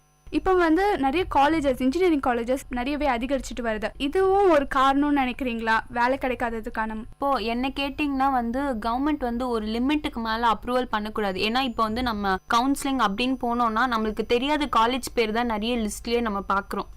நிறைய இருக்கு. எவ்வளோ தெரியாத ஊர்ல இப்போ ஒவ்வொரு மாசம் இல்லை ஒவ்வொரு வருஷம்னு பார்த்தனாலே எவ்வளவோ காலேஜ் ஓப்பன் ஆகுது. காலேஜ் அப்படிங்கிறதுல ஸ்பெசிஃபிக்கா என்னென்ன இருக்கணும், இவ்வளோ இருக்கு அதனால அப்ரூவல் பண்றேன், அந்த மாதிரி ஒரு இது வச்சா நல்லா இருக்கும். ஏன்னா எங்க படிச்சாலும் இருக்கிற டேலண்ட்டை தானே பார்க்கணும். இருக்கிற டேலண்ட்டை மதிக்கிற இடத்துல நம்ம எப்படி போனாலும் ஓகே, நம்ம டேலண்ட்டை பார்த்து வேலை தருவாங்க. பட் இருந்தாலும் சில இடத்துல ப்ரொஃபஷனலா எதிர்பார்க்குறாங்க.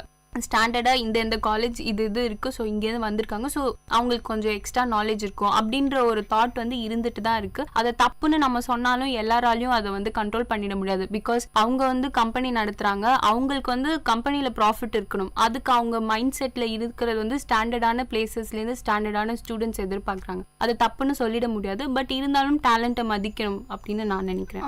இப்போ இருக்கிற காலேஜஸ்ல பாத்தீங்கன்னா அட்வர்டைஸ்மெண்ட்ஸ்ல இத்தனை நம்பர் ஆஃப் பிளேஸ்மெண்ட் எங்க காலேஜ்ல இருக்கு அப்படின்ற அட்வர்டைஸ் பண்றாங்க. ஆனாலும் இத்தனை அளவுக்கு நமக்கு அன்எம்ப்ளாய்மெண்ட் ப்ராப்ளம்ஸ் இருக்கு. அவங்க ஆன் கேம்பஸ்னு சொல்றாங்க, ஆனா கம்பெனிஸ் ஒழுங்கா அங்க ரெக்வயர் பண்றாங்கன்னு நினைக்கிறீங்களா? இப்போ பாத்தீங்கன்னா அதுக்கு மெயின் ரீசன் கம்பெனிஸ்லாம் சரியான கம்பெனிஸ் வரதில்ல. ஒரு டாப் லெவல் கம்பெனி வருவாங்க.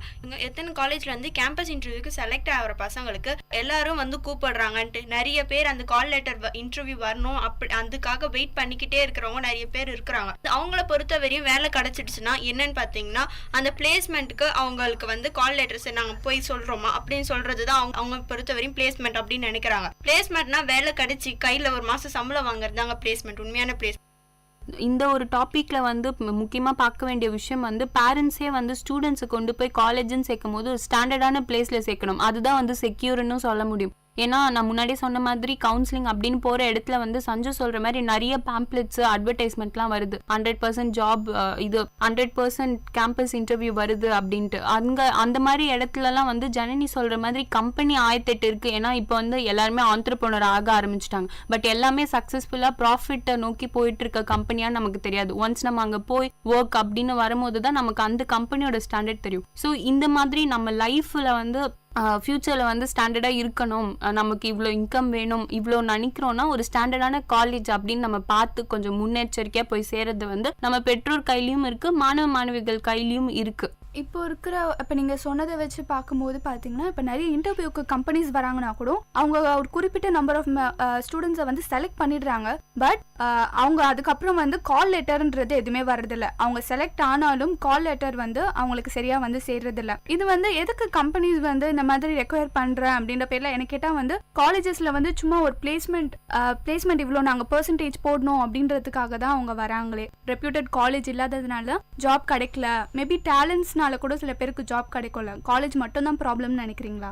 பார்த்தீங்கன்னா பிளேஸ்மெண்ட்னு வரும்போது பசங்களை அனுப்பும்போது இப்போ குறிப்பிட்ட இந்த பாயிண்ட்டுக்கு மேலே இருக்கவங்கள தான் அனுப்பணும் அப்படின்ட்டு சொல்கிறாங்க. அதெல்லாம் இல்லாமல் எல்லாருக்கும் ஒரு ஆப்பர்ச்சுனிட்டி கொடுக்கணும். அப்போ தான் ஒருத்தருக்குள்ளே இருக்க டேலண்ட்டும் தெரியும். இதுக்கு காரணம் கண்டிப்பாக நான் காலேஜ்னு தான் சொல்வேன்.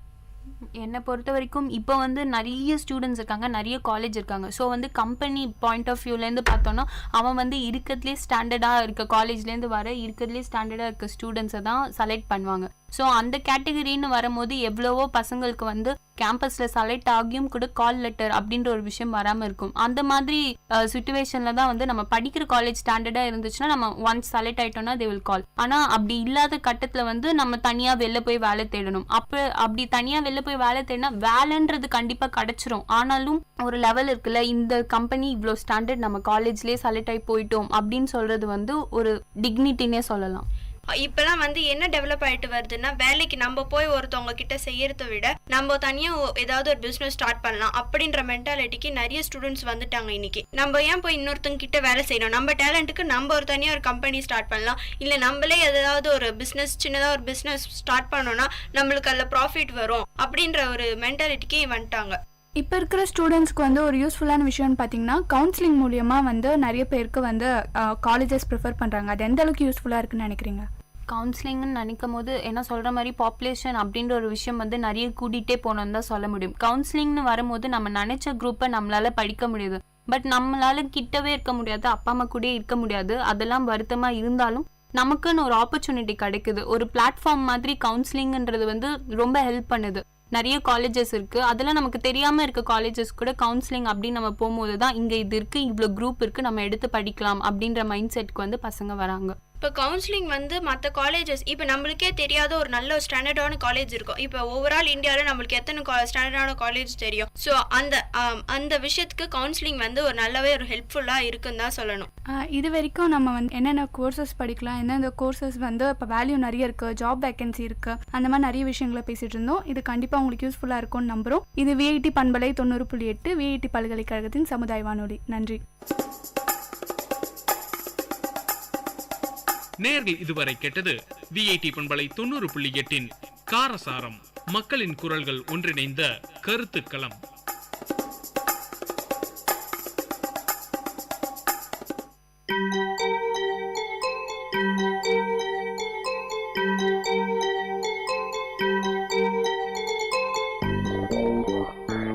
வணக்கம், நமஸ்தே, நமஸ்கார், சலாம் அண்ட் வந்தனம்.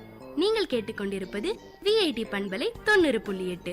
இது விஐடி பல்கலைக்கழகத்தின் சமுதாய வானொலி. உங்க எல்லோரையும் புதுமை பெண்கள் நிகழ்ச்சிக்கு வரவேற்கிறேன். நான் உங்க அட்டானா. இந்த நிகழ்ச்சியில எவ்வளோ கடினமான சூழ்நிலையும் தனக்குன்னு ஒரு பாதையை அமைச்சுக்கிட்டு அதுல அவங்க பயணத்தை தொடர்ந்து அதுல வெற்றியும் அடைந்த பெண்களை பத்தி தான் நான் உங்களுக்கு சொல்ல போறேன்.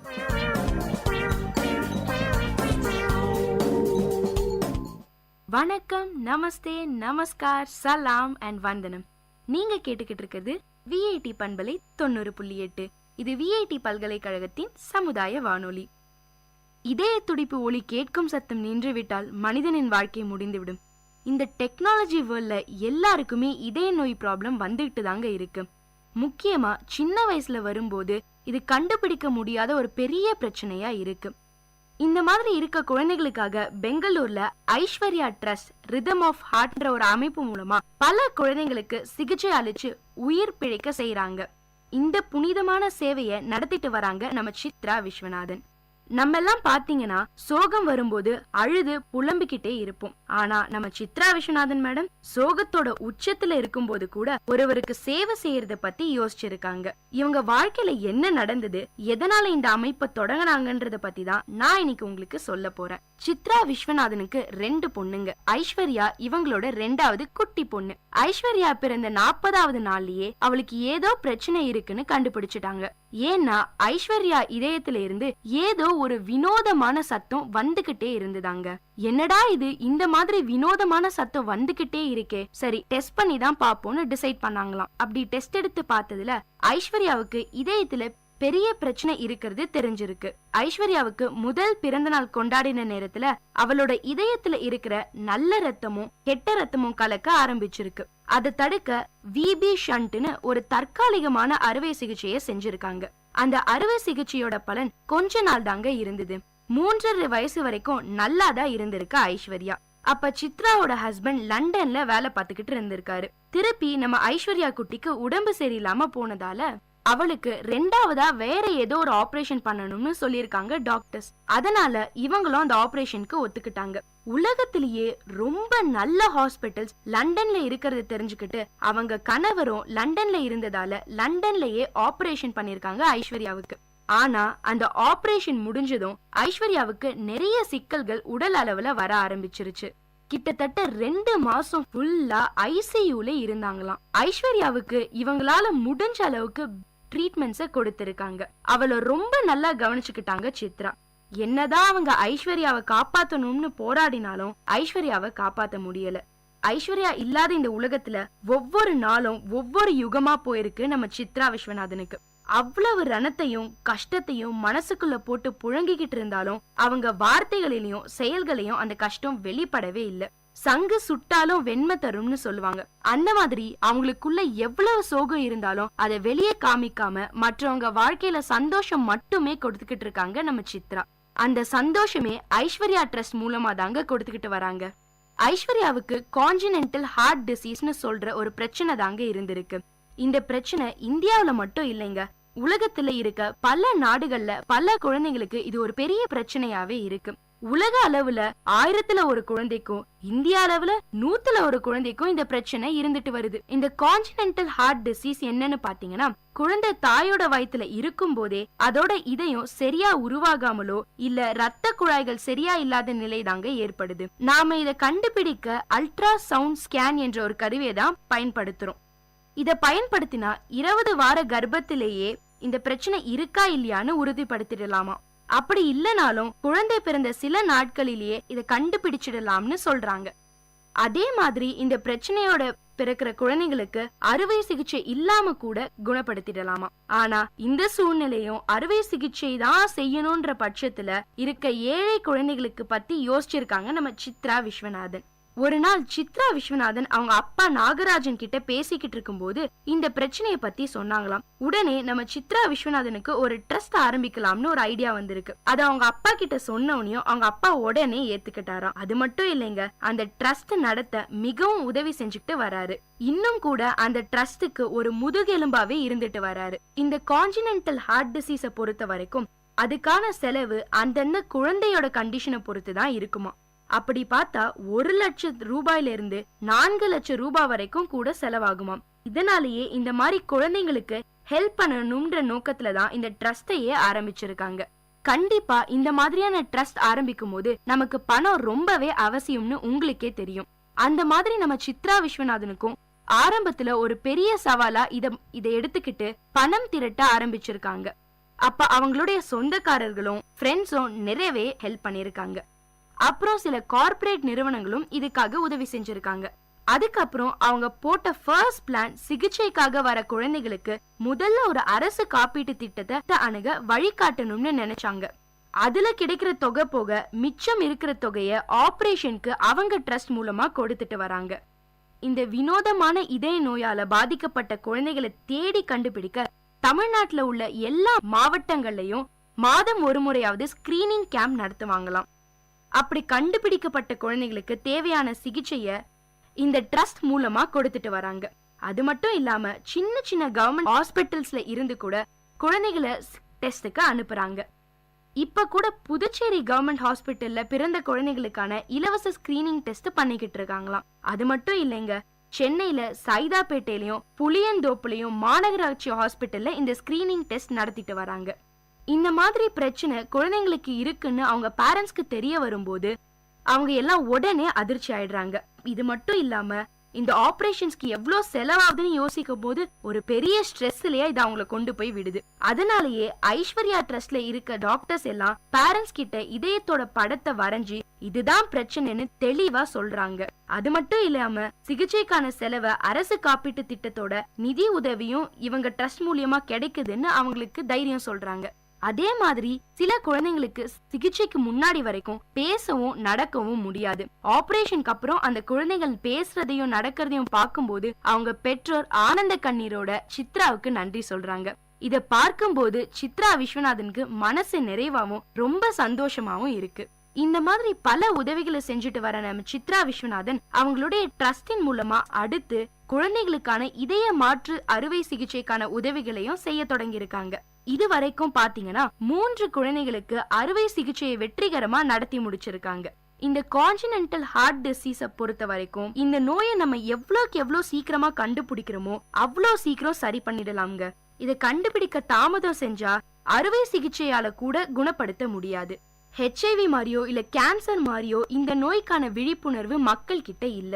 அது மட்டும் இல்லாம இந்த ட்ரஸ்டின் மூலமாக சென்னை, மும்பை, பெங்களூர்னு பல இடங்கள்ல இந்த நோய்க்கான விழிப்புணர்வை பரப்பிக்கிட்டு வராங்க நம்ம சித்ரா. ஒவ்வொரு குழந்தையும் இந்த நோயில இருந்து விடுவித்து அவங்களோட உயிரை காப்பாத்தணும்ன்றதுதான் இந்த ஐஸ்வர்யா ட்ரஸ்டோட நோக்கமேங்க.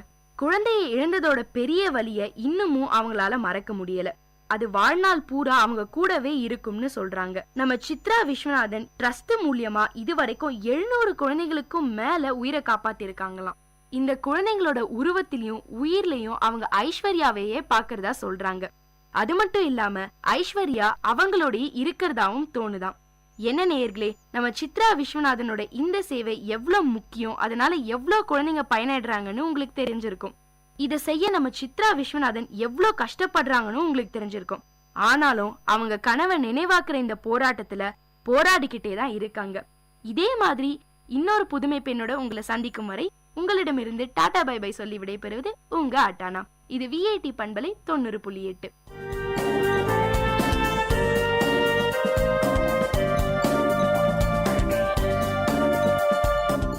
இந்த நிகழ்ச்சி உங்க எல்லாருக்கும் ஒரு பெரிய உற்சாகத்தை தந்திருக்கும்னு நம்புறேன். இதே மாதிரி பல விஷயங்களை தெரிஞ்சுக்கணுமா? அப்போ VIT பண்பலை 90.8 கேட்டுக்கிட்டே இருங்க.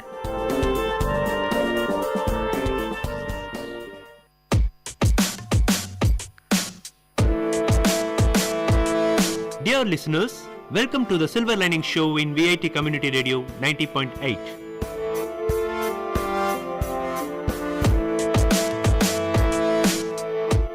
The program to reach heights, a motivation to enhance the positivity in you.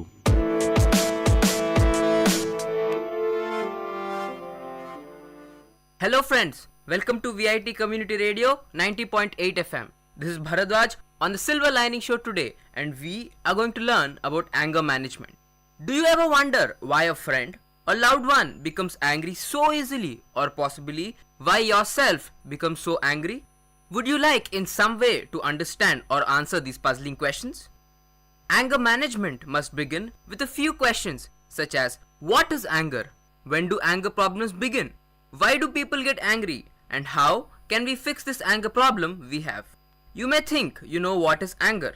You're saying to yourself, know that it is an emotion that occurs when you are disappointed, upset or confessed. Anger is more than just a normal feeling. So, let's explore the essence of anger so you can feel better or realize what yourself may be dealing with. Let's begin with who anger can affect your life. Anger can be destructive for your relationships with your friends and co-workers. Anger is an emotion that can vary in intensity from an irritation to a strong outburst of rage that can be harmful to others and harmful to yourself. Anger can be result of unfulfilled desires and expectations you may have for people in your lives. With this unfulfilled desire or expectation, we become upset and troubled with this person, so we become angered. Anger can be triggered from internal and external affairs that can mean that you become angry at a friend or angered by a train on your way to work. Anger can also be revealed by a person with worries or doubts they may have with their own lives and how they may be living it. Anger, an expression that we humans and animals alike show to provide your surroundings a little bit of info of a conflict we have with someone or something. If a person has a severe problem with their anger, it may be because they were but through abuse or saw abuse in their own childhood, which is shown to them, and they may very well become just as aggressive with their own anger in their adulthood. There are 3 ways to express our anger: assertive, suppressed and unexpressed anger. Assertive anger is a non-aggressive expression of anger. It is considered the healthiest form of expression. You determine your needs and compose it a way to come about to get them by being respectful of others and yourself. Suppressed anger is where you try to convert the anger into a motivation of completing a goal. But this is a difficult way to express your anger and maybe even dangerous for yourself and others. You may develop a hypertension, high blood pressure, and develop a strong case of depression. Unexpressed anger is where you may develop a passive aggressive behavior that is cynical and hostile to others, wherein case you butt others down and become to feel better to yourself that way. This can damage your way to sustain any sort of a relationship. This is anger in the simple way of explanation. This will help you find an answer for the direction of managing anger. The goal of anger management is to help calm us when we are in a range of anger, not to subdue our anger issues. First stage to dealing with our anger issues is to realize that it is our unfulfilled expectations, desires, traumatic and enraging events that take place in our lives, which in conclusion will really never make us happy. So we must say what we feel and move on with our lives. The second is to use these 4 simple steps of dealing with our anger issues, which consist of identifying problems in our relationships and childhood. Let's start with these 2 first. First, start with your relationships and determine who really throws you off and upsets you. Then, talk with people so that they can compromise for your feelings and not theirs, so that you may come to terms with the most difficult of your so-called buttons. And this will really lower your bar for explosions. Second, figure out what factor of your childhood denies you from showing your anger the correct way rather than showing the physical attack of your anger at a time of explosion. This is to relieve the tension built up over the years of not expressing or over expression of your anger. The third is to appropriate and learn to keep a dispute at a low level attack. To do this, you must listen to their reason and must also listen to your reason. In a relationship, when one is anxious or depressed, that is a sign of suppressed anger, which may buy a step to an end of that particular relationship. And the depression caused by this is unrealized by the person within the relationship. The fourth is to close any wounds left from any devastating impacts of your life which may had fuel your anger. So, if you do not finish with this closing of your wounds, you will feel the anger and rage eating away at your soul. With these 4 steps, you can learn to breathe correctly to help calm your anger and rage. So, you should know, reflect on your own anger and do what is fit to help you out. Now, anger is a completely normal, usually healthy human emotion. But when it gets out of control and turns destructive, it can lead to problems. Problems at work, problems in your personal relationships and in the over quality of your life. And it can make you feel as though you are the mercy of an unpredictable and powerful emotion. The nature of anger. Anger is an emotional state that varies in the intensity from mild irritation to intense fury and rage, according to Charles Spielberger, a psychologist who specializes in the study of anger. Like other emotions, it is accompanied by physiological and biological changes. When you get angry, your heart rate and blood pressure go up, as do the levels of your energy hormones, adrenaline and noradrenaline. Anger can be caused by both external and internal events. You could be angry at a specific person, such as a co-worker or a supervisor, or even a traffic jam or a cancelled flight, or your anger could be caused by worrying or brooding about your personal problems. Memories of traumatic or enraging events can also trigger angry feelings. Expressing anger. The instinctive, natural way to express anger is to respond aggressively.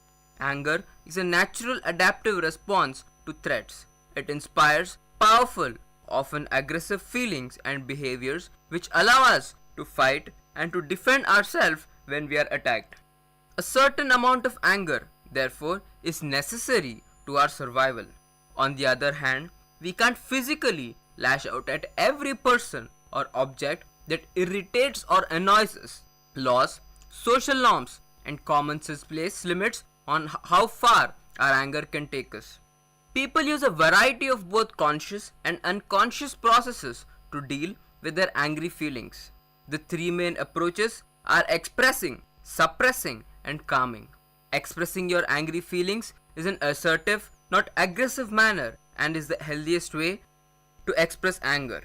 To do this, you have to learn how to make clear what your needs are and how to get them met without hurting others. Being assertive doesn't mean being pushy or demanding. It means being respectful of yourself and others. Anger can be suppressed and then converted or redirected. This happens when you hold in anger, stop thinking about it, and focus on something positive. The aim is to inhibit or suppress your anger and convert it into more constructive behavior. The danger in this type of response is that if it isn't allowed outward expression, your anger can turn inward on yourself. Anger turned inwards may cause hypertension, high blood pressure, or depression. Unexpressed anger can even create other problems. It can lead to pathological expressions of anger such as passive aggressive behavior, that is, getting back at people indirectly without telling them why rather than confronting them head on, or a personality that seems perpetually cynical and hostile. People who are constantly putting others down, criticizing and making cynical comments haven't learned how to constructively express their anger. Not surprisingly, they aren't likely to have many successful relationships. Finally, you calm down inside. This means not just controlling your outward behavior, but also controlling your internal responses, taking steps to lower your heart rate, calm yourself down, and let the feelings subside. As Dr. Spielberger notes, when none of these three techniques work, that's when someone or something is going to get hurt. The goal of anger management is to reduce both your emotional feelings and the physiological arousal that anger causes. You can't get rid of or avoid the things or people that enrage you, nor can you change them, but you can learn to control your reactions. Are you too angry? There are psychological tests that measure the intensity of angry feelings. How prone to anger are you, and how well you handle it. But chances are good that if you do have a problem with anger, you already know it. If you find yourself acting in ways that seem out of control and frightening, you might need help finding better ways to deal with this emotion. Why are some people more angry than others? According to Jeffrey, a psychologist who specializes in anger management again, some people really are more hot-headed than others. They get angry more easily and more intensely than the average person does. There are also those who don't show their anger in a loud, spectacular ways but are chronically irritable and grumpy. Easily angered people don't always curse and throw things. Sometimes they withdraw socially, sulk, or get physically ill. People who are easily angered generally have what some psychologists call a low tolerance or frustration, meaning simply that they should not have to be subjected to frustration, inconvenience, or annoyance. They can't take things in stride, and they are particularly infuriated if the situation seems somehow unjust. For example, being corrected for a minor mistake. What makes these people this way? A number of things. One cause may be genetic or psychological. There is evidence that some children are born irritable, touchy, and easily angered, and that these signs are present from a very early age. Another may be socio-cultural. Anger is often regarded as negative. We are taught that it's always right to express anxiety, depression, or other emotions, but not to express anger. As a result, we don't learn how to handle it or channel it constructively. Research has also found that family background plays a role. Typically, people who are easily angered come from families that are disruptive, chaotic, and not skilled at emotional communications. Is it good to let it all hang out? Psychologists now say that this is a dangerous myth. Some people use this theory as a license to hurt others. Research has found that letting it rip with anger actually escalates anger and aggression and does nothing to help you resolve the situation. It's best to find out what it is that triggers your anger and then to develop strategies to keep those triggers from tipping you over the edge. Now, let us look at a few anger management strategies. Relaxation.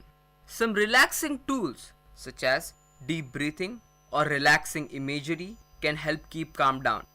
There are books and courses that can teach you relaxation techniques, and once you learn the techniques, you can call upon them in any situation.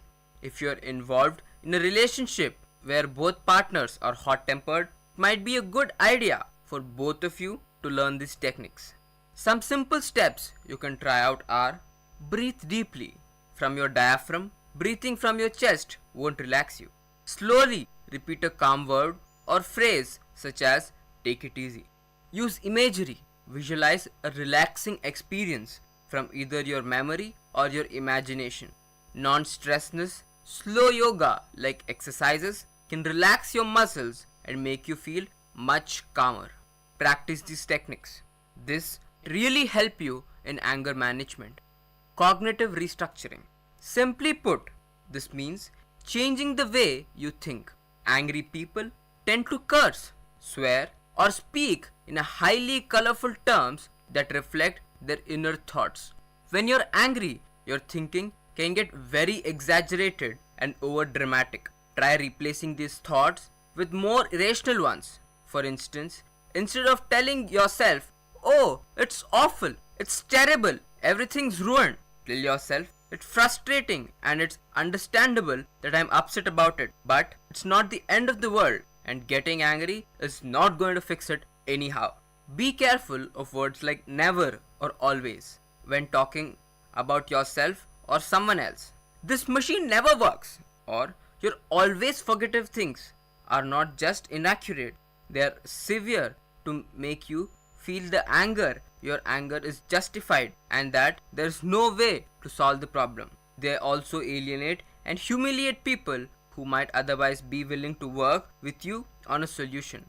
Remind yourself that getting angry is not going to fix anything, that it won't make you feel better. Logic defeats anger, because anger, even when it's justified, can quickly become irrational. So use cold, hard logic on yourself. Remind yourself that the world is not out to get you. You're just experiencing some of the rough spots of daily life. Do this each time you feel anger getting the best of you, and it will help you get a more balanced perspective. Angry people tend to demand things: fairness, appreciation, agreement, willingness to do things their way. Everyone wants these things, and we are all hurt and disappointed when we don't get them. But angry people demand them, and when their demands aren't met, their disappointment becomes anger. As part of their cognitive restructuring, angry people need to become aware of their demanding nature and translate their expectations into desires. In other words, saying "I would like" something is healthier than saying "I demand" or "must have" something. When you're unable to get what you want, you will experience the normal reactions: frustration, disappointment, hurt, but not anger. Some angry people use this anger as a way to avoid feeling hurt, but that doesn't mean the hurt goes away. Problem solving. Sometimes our anger and frustration are caused by very real and inescapable problems in our lives. Not all anger is misplaced, and often it's a healthy, natural response to these difficulties. There is also a cultural belief that every problem has a solution, and it adds to our frustration to find out that this isn't always the case. The best attitude to bring to such a situation then is not to focus on finding the solution, but rather on how you handle and face the problem. Make a plan and check your progress along the way. Resolve to get it your best, but also not to punish yourself if an answer doesn't come right away. If you can approach it with your best intentions and efforts and make a serious attempt to face it head on, you will be less likely to lose patience and fall into all or nothing thinking, even if the problem does not get solved right away. Better communication. Angry people tend to jump to and act on conclusions, and some of those conclusions can be very inaccurate. The first thing to do if you are in a heated discussion is slow down. and think through your responses. Don't say the first thing that comes into your head, but slow down and think carefully about what you want to say. At the same time, listen carefully to what the other person is saying and take your time before answering.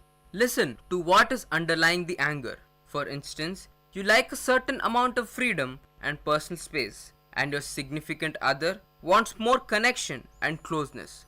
If he or she starts complaining about your activities, don't retaliate by painting your partner as a jailer, a warden, or an albatross around your neck. It's natural to get defensive when you're criticized, but don't fight back. Instead, listen to what's underlying these words. The message is that this person might feel neglected and unloved. It may take a lot of patient questioning on your part. It may require some breathing space, but don't let your anger or a partner's let a discussion spin out of control. Keeping you cool can keep the situation from becoming a disastrous one. Using humor. Silly humor can help diffuse rage in a number of ways. For one thing, it can help you get a more balanced perspective. When you get angry and call someone a name or refer to them in some imaginative phrase, stop and picture what that word would literally look like. If you're at work and you think of a coworker as a dirtbag or a single cell life form, for example, picture a large bag full of dirt sitting at your colleague's desk, talking on the phone, going to meetings. Do this whenever a name comes into your head about another person. If you can, draw a picture of what the actual thing might look like. This will take a lot of the edge off your fury, and humor can always be relied on to help and not a tense situation. The underlying message of highly angry people, Dr. Diefenbacher says, is things ought to go my way. Angry people tend to feel that they are morally right, that any blocking or changing of their plans is an unbearable indignity, and that they should not have to suffer this way. Maybe other people do, but not them. When you feel that urge, he suggests, picture yourself as a god or goddess, a supreme ruler who owns the stress and stores and official space, striding alone and having your way in all situations while others defer to you. The more detail you can get into your imaginary scenes, the more chances of you have to realize that maybe you are being unreasonable. You'll also realize how unimportant the things you're angry about really are. There are two cautions in using humor. First, don't try to just laugh off your problems. Rather, use humor to help yourself face them more constructively. Second, don't give it into harsh, sarcastic humor. That's just another form of unhealthy anger expression. What these techniques have in common is a refusal to take yourself too seriously. Anger is a serious emotion, but it's often accompanied by ideas that, if examined, can make you laugh. Changing your environment. Sometimes it's our immediate surroundings that give us cause for irritation and fury. Problems and responsibilities can weigh on you and make you feel angry at the trap you seem to have fallen into, and all the problem and all the people and things that form the trap. Give yourself a break. Make sure you have some personal time scheduled for times of the day that you know are particularly stressful. One example is the working mother who has a standing rule that when she comes home from work, for the first 15 minutes, nobody talks to mom unless the house is on fire. After this brief quiet time, she feels better prepared to handle demands from her kids without blowing up at them. Some other tips for easing up on yourself at times of anger. Timing. If you and your friend tend to fight when you discuss things, perhaps you're tired or distracted, or maybe it's just a habit. Try changing the times when you talk about important matters so these talks don't turn into arguments. Avoidance. If your child's chaotic room makes you furious every time you walk it, shut the door. Don't make yourself look at it. What infuriates you? Don't say, well, my child should clean up the room, so I won't have to be angry. That's not the point. The point is to keep yourself calm, finding alternatives. If your daily commute through traffic leads you in a state of rage and frustration, give yourself a project, learn or map out a different route, one that's less congested and more scenic, or find another alternative such as a bus or a commuter train. Do you really need counseling? If you feel that your anger is really out of control, if it is having an impact on your relationships and on important parts of your life, you might consider counseling to learn how to handle it better. A psychologist or other licensed mental health professionals can work with you in developing a range of techniques for changing your thinking and your behavior. When you talk to a prospective therapist, tell her or him that you have problems with anger that you want to work on, and ask about his or her approach to anger management. Make sure this isn't only a course of action designed to put you in touch with your feelings and express them. That may be precisely what your problem is. With counseling, psychologists say a highly angry person can move closer to a middle range of anger in about 8 to 10 weeks, depending on the circumstances. What about assertiveness training? It's true that angry people need to learn to become assertive rather than aggressive, but most books and courses on developing assertiveness are aimed at people who don't feel enough anger. These people are more passive and acquiescent than the average person. They tend to let others walk all over them. That isn't something that most angry people do.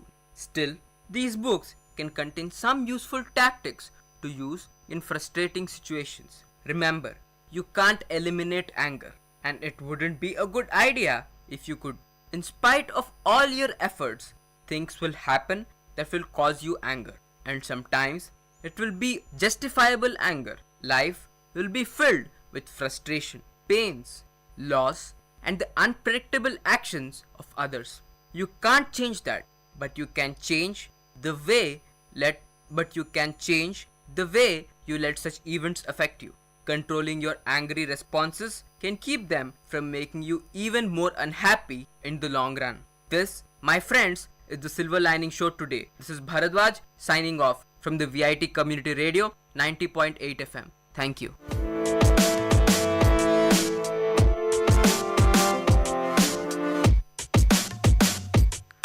Dear listeners, you had listened to the program Silver Lining Show. We will meet you with another interesting positive topic in our next show. Till then, tune in to VIT Community Radio 90.8.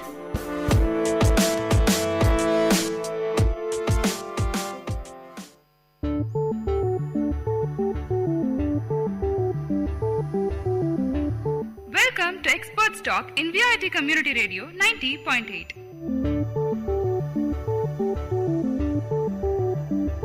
Clay pottery to galaxy, agriculture to astronaut, teaching to technology, a discussion on anything and everything. In this episode of Experts Talk in VIT Community Radio, we will listen to the interaction between Arshita AVL, a Google software engineer, and VIT students at the event Breaking Barriers, a session on inclusive education organized by IEEE Women in Engineering.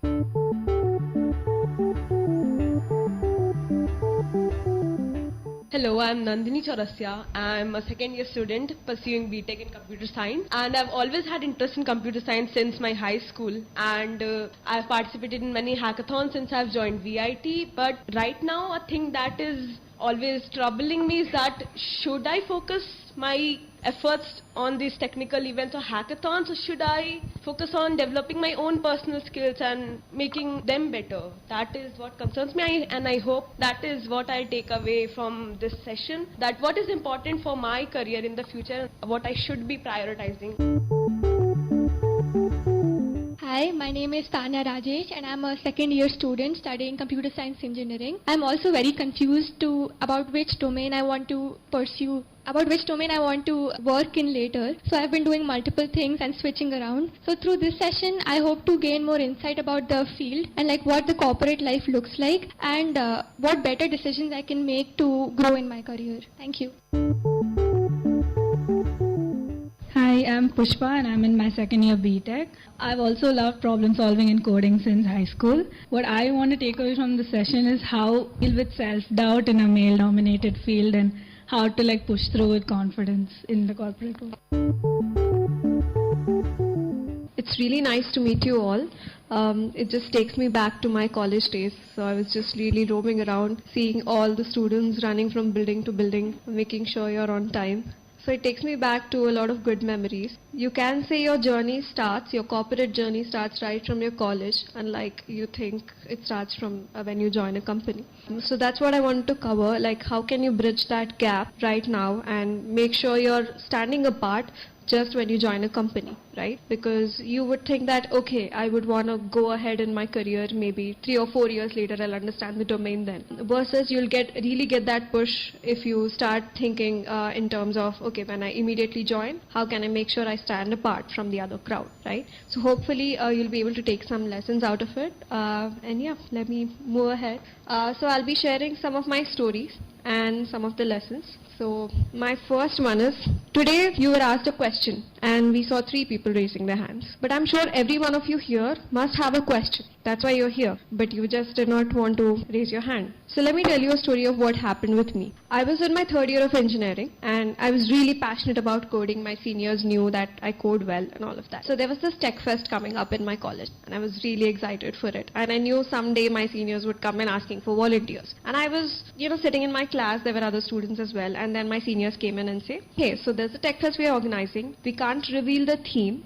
We want people who know how to code in C++. Everyone knew C++ in our class because we had that course. But there were just 3 hands raised, 2 guys and me. And then the seniors decided, okay, you get up. They did not take me. They just took those 2 guys and went out. I was like, my seniors know I code well. They are not those kind of people who differentiate based on gender. Then what did this happen suddenly? So I just stood up. I went out and I asked those seniors what happened. Like, I code well. I want to participate in Tech Fest. And then they said, hey, the theme is game development. We assumed you wouldn't be interested in games, so we didn't pick you. But what they didn't know the backstory was, I had a PlayStation 1 since I was in 1st class. I am at level 50 in Mortal Kombat. I love playing games. But they didn't know that. It's just that they assumed. And I'm telling you, it's not the fault of seniors as well because they never showed difference in gender. They just assumed certain things about me. And this could have happened with anyone. It's not based on gender, right? So the point I'm trying to make here is, people assume a lot of things about you. They might assume, oh, you do not know this certain technology when you join in. Because if you join in as a fresher, what do the seniors know about you? Or what does your manager know about you? They don't know your whole life. They don't know the projects that you've done. They just know what's there on your resume. And sometimes the managers don't even see your resume. They'll say,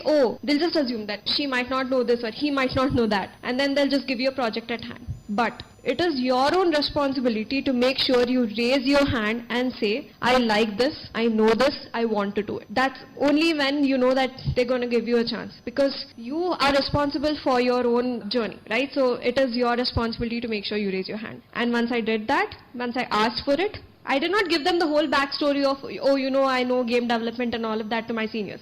I just said, I'm here, I want to do it, and you will see that I'll do it. And they gave me the chance. And then I was the person who started the game development along with 2 others. I was the person who said, no, we'll integrate it with cloud. And that game was a huge success. We had people all over the college participating in it and all of that. And this whole thing wouldn't have happened, this experience wouldn't have happened for me if I had not raised my hand. If I would have just thought, what will people think of me if I raise my hand? What will people think of me if I walk out of the class, right? And this can happen with any one of us. It's not gender specific. So remember, anytime in your career or in your life, if people think you're stupid or foolish, let them think. There's no think as a stupid question or a foolish question. Just raise your hand, ask for it and go for it. So if you'll see, this was my Tech Fest team. So I was the only girl and the girl behind me was working on something else, not from coding. But yeah, we had a lot of fun. I wish there were more girls here. I wish Again, as I said, even in the class, everyone knew C++, but there were only 3 hands raised. So I hope there were more hands raised and more representation. But yeah, this is a lesson you guys can take on. Second is exposure and environment. The 2 E's that really matter anywhere. So let me talk about a little bit background of my own. My home. So I was lucky enough to be born to two educated parents. My dad works in government. My mom's a professor. She teaches for MBA. In my family, both sides, all the ladies were working, all the men were working. So it was very natural for me, and normalized for me, because I thought, okay, everyone is supposed to, earn for themselves. Unless and until I came out of the world and then realized, oh, it's not the general case that happened. There was this hustle culture in my family on both sides, like you have to work hard. There's no other option for you, kind of a situation. So that was pretty normal for me, right? And then coming to college. College, more or less, I had a similar culture for hustle, but then again, I did not have any good men. I tried to reach out to my seniors. I was always confused about, should I do, in first year I was doing C++, and second year I was so fascinated about ML, I started a Stanford course, and then, and then I realized I'm stuck there, and then I started Android development, thinking that would be good, and then I started again going back to ML, and then I did some web development. I did not have any direction. I was confused and frustrated because I was going nowhere, doing multiple things at the same time. And that's when I met my mentor, who was my 1-year senior in my college. So that's when I got a direction and a little bit of help. But again, I was really confused and didn't know what to do, because yes, I got a mentor, but what I did not have was a proper direction. So then in my third year, I got selected into a program called Women in Software Engineering in Microsoft. So there you're expected to do a project. Your mentors are these great leaders from Microsoft, right? Like you have these VPs and directors and all of that, women VPs and women directors. For me, engineering was all about maybe, I'll do a normal job. I'll have a normal life. I never aimed to be a VP or a director. I thought engineering is just engineering, like you'll become an engineer. But then when you meet those strong, independent women standing out there, and it's not that they spoke about all of this gender diversity stuff, right? They were just standing there, breaking barriers as it is, because there's a lot of subliminal messaging that goes on. They're just being casual around it. They're talking about growth mindset and all of that. You see that, so that is possible, because all around you've seen, all the CEOs, most of them are men and all of that, but then you see that's a possible thing. If they are able to do it, they are a VP, they are standing there, I can also do that. So from the WISE mentorship, I think what I've gained more than mentorship is that I can aim higher. I think which we all fail to do irrespective of gender. Ours is, okay, let's get a job and then you'll get some money and out of it. But why can't we aim to be a VP, let's say very early on in our career? What are we doing? We realize after 5 years, we want to do something with our life. Why can't we start dreaming for it now and working for it now? For that, a mentor is very important. So again, mentor can be 2 types. A technical mentor who helps you sort out your direction versus a mentor who has 10 years of experience in the industry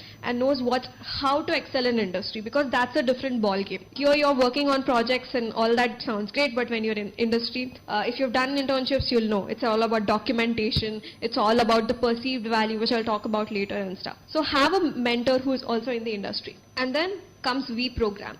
So I was also part of Women Engineers program, which was supported by Talent Sprint and Google. So that's when I met a lot of girls just sitting in a room and coding. So that's where I found my community. I found my working group, which really helped me to say, okay, there are so many people ambitious as me, because I couldn't get that environment in my college. I was the only one who was running behind, people and wanted to ask this person, that person, but no one was helping me out. Versus here, I had so many mentors with different perspectives. People with different perspectives to talk to. So that's what really, really matters. So finding an environment where you can have, and having just one mentor also won't make sense, because you need different perspectives in life to analyze all your thoughts. So this was my journey. But how do you get your ENE, which is exposure and environment? In this group, we might all have a mixed crowd, right? So you might have that exposure at home or might not, right? And so what can we do about it? Nothing for now. But you all have the same platform in your college, right? You have a good environment right now. You have all the resources available. But what you don't have is mentorship, right? So it is on you to first of all seek out to your seniors. If you're already doing that, great. But if not, it is important you seek out to your seniors, 1 or 2 years older than you, to find out what they've done, what their mistakes were, and what they feel they could have done better, and ask them for a technical direction. Talk out to them, hey, this is what I want to do and what matters and what not. Because you'll be doing 100 things and they'll know if that 100 things matter or not. Hardly 1 or 2 would matter for your goal. And you should should define your own goal. If it's you want to do masters, you want to do work in a startup, or you want to start your own startup, right? And then again, mentorship, as I said, get your own mentors from the industry as well. Now I've talked about all the other things you can do from outside, right? But then how do you have your own inner environment? Because you might have the greatest mentors, you might have everything sorted out, but if you do not have that inner environment to work hard, nothing's going to work. And I see that a lot of people, including myself, so I would stay awake till 4 o'clock, 3 o'clock in the morning and be coding, like literally doing projects and all of that. And then there would be a phase where I would be burnt out, and then I would not do anything, and then again I would start that up. So what I've realized over time is that pattern does not work out, especially if you start getting older. If you get out of college, that pattern doesn't work out. So what does? Discipline and consistency. So I'm a sports player. I really like this analogy of, if you see, every day a sports person works out. If they're an Olympic player, it's not that they just start before their Olympics, right? They are working out every day. They are playing the game every day. They are failing every day. So that's what you need to focus on. If your goal is to crack something, if your goal is to do something, every day be disciplined. Say that, hey, every day I'm going to give 2 hours irrespective of anything. Even if I have that problem existing anymore, I'll just do 2 hours and not more than that. Because 2 hours every day, when being consistent on those 2 hours, will pay off a lot versus doing a lot of stuff at once and then burning out. And that's not even going to get registered in your brain. So focus on getting discipline and consistency rather than anything else. So these are few pictures of the environment and exposure that I had, and hopefully you guys can try to seek out more, is my advice. And comes next is working supportive group. So I have a small story here as well.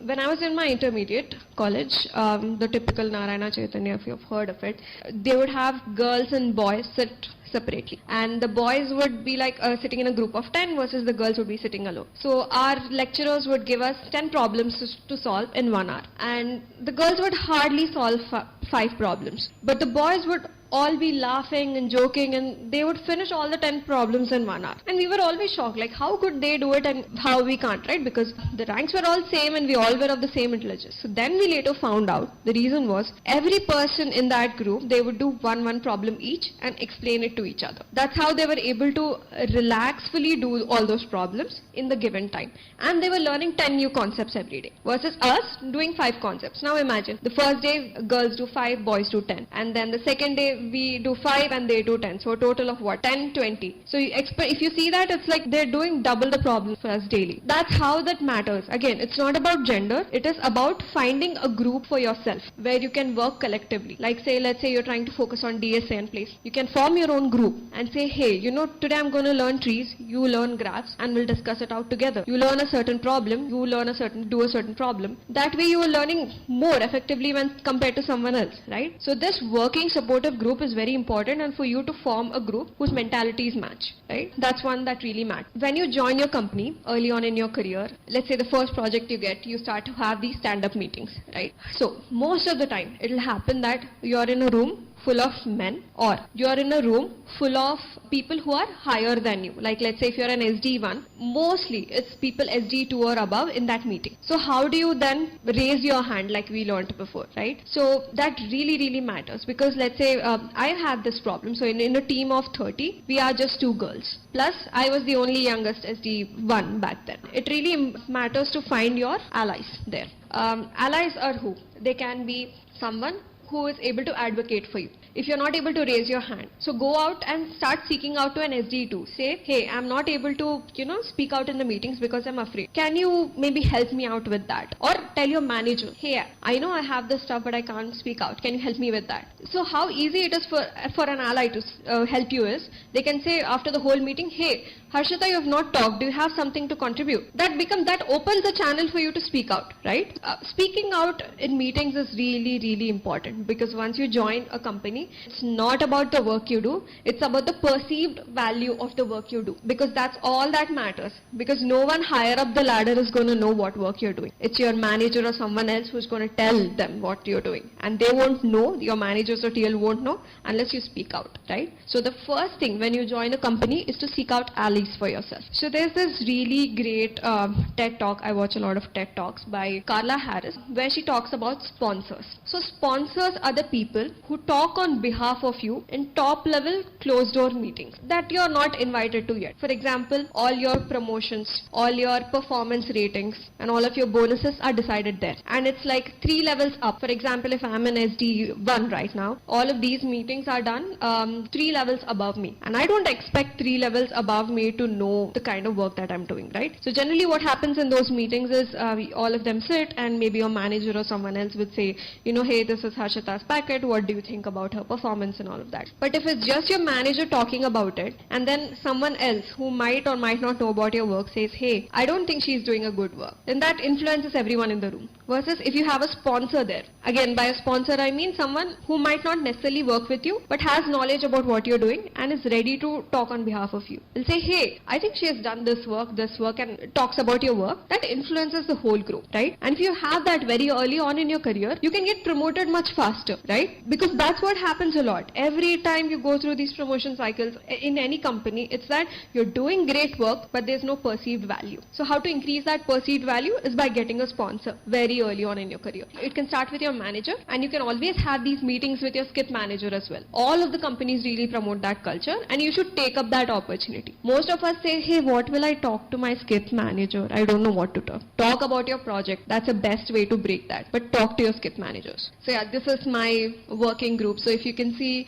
this is my talent sprint group who support me a lot. We just talk about stuff and then these are my parents, this is my mentor and this is my office gang. So all of these people have been part of my journey. My favorite topic, aim for bravery but not perfection. Why? So there's this study done by HP that said men apply to any job if 60% of the qualifications are met versus women apply only when 100% of the qualifications are met. That is, women feel confident only when they feel they are near to perfect or up, right? So okay, let's just assume that this is the trend in everyone, that women have this need to feel perfect, only then they are confident. So how do we break that, right? So there's this, again, wonderful talk by Reshma.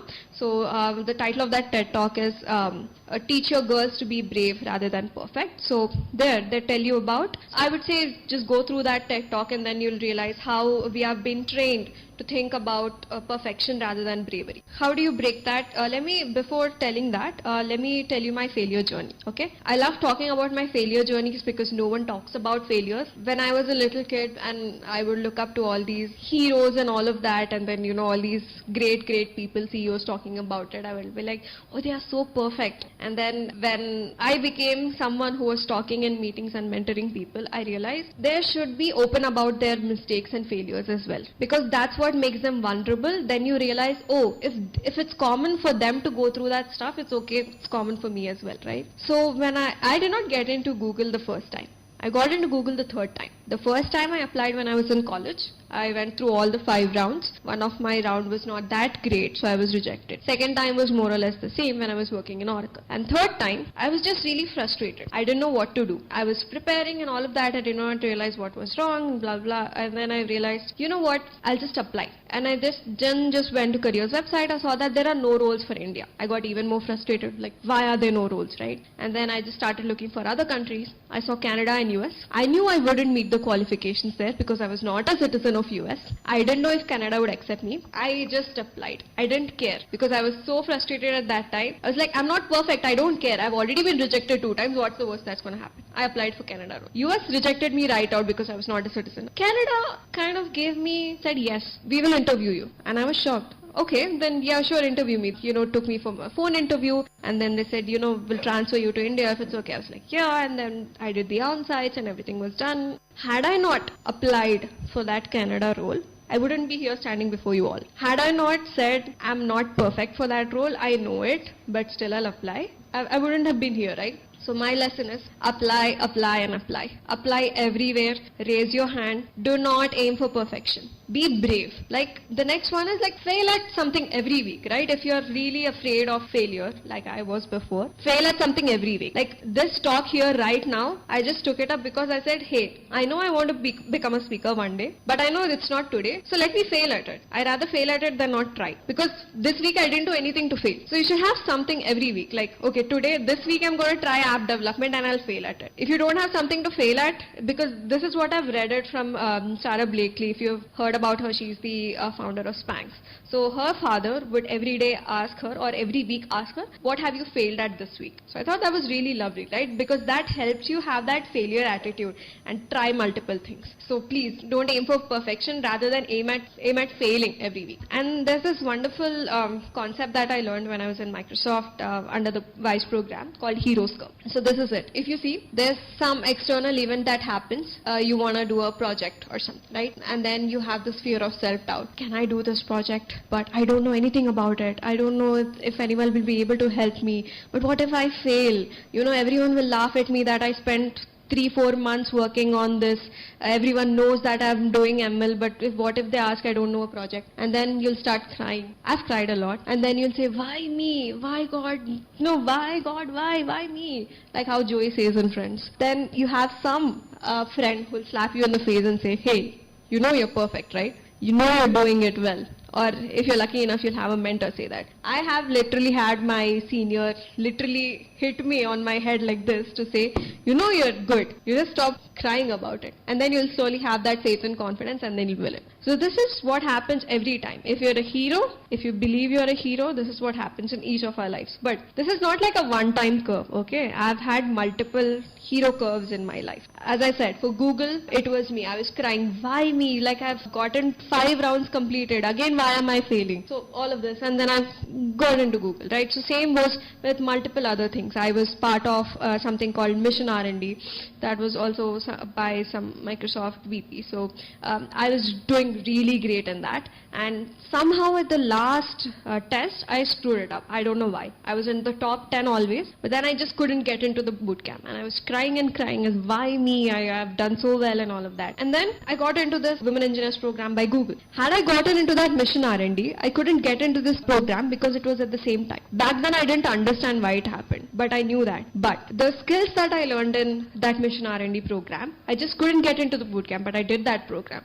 So I learned Python there. All that I learned there paid off in this Women Engineers. People were looking at me saying, hey, you're doing it effortlessly and all of that. Yes, because I put that effort there. My skills didn't get wasted. So the point is, even if you fail, focus on learning the skills. Don't fear failure. Rather focus on skills because that is definitely going to pay off. It might not right now, maybe after 2 years. But if you look back, you'll be like, oh, I learned that time, now it's paying off. And yes, this is me in Google US. I applied to Canada. Couldn't go to Canada, but at least I took a picture, Google US. And yes, coming to vexing nature of brilliance. So I'll show you 2 scripts of 2 people. So this is a Medium article basically. Let me read it out. We all think Fred is brilliant. So this is a manager, giving a performance review. We all think Fred is brilliant. He's very clever. He's not very enthusiastic about methods, but he knows a lot about programming. Yes, said the manager. He swiveled around in his chair to face a huge flowchart stuck to the wall. 200 symbols, hundreds of connecting lines. Fred did that. The build-up of gross pay for our weekly payroll. No one else except Fred understands it. Fred tells me that he's not sure he understands it himself, right? But to the manager, it looks like, oh my God, see, he has put up so much of paper, he has so many symbols, he has done like a huge set of work, right? Versus next. But what about Jane? I thought Jane was very good. She picked up the program design ideas very fast. Yes, said the manager. Jane came to us with a great reputation. We thought she was going to be as brilliant as Fred. But she hasn't really proved herself yet. We've given her a few problems we thought were going to be really tough, but when she finished it, they turned out it wasn't really difficult at all. Most of them turned out pretty simple. She hasn't really proved herself yet. I don't want you to see it in terms of gender. I just want you to see it in terms of person A and person B. I have multiple people in my team who are really, really brilliant. And I'm not talking about gender. I also know guys who are very, very intelligent.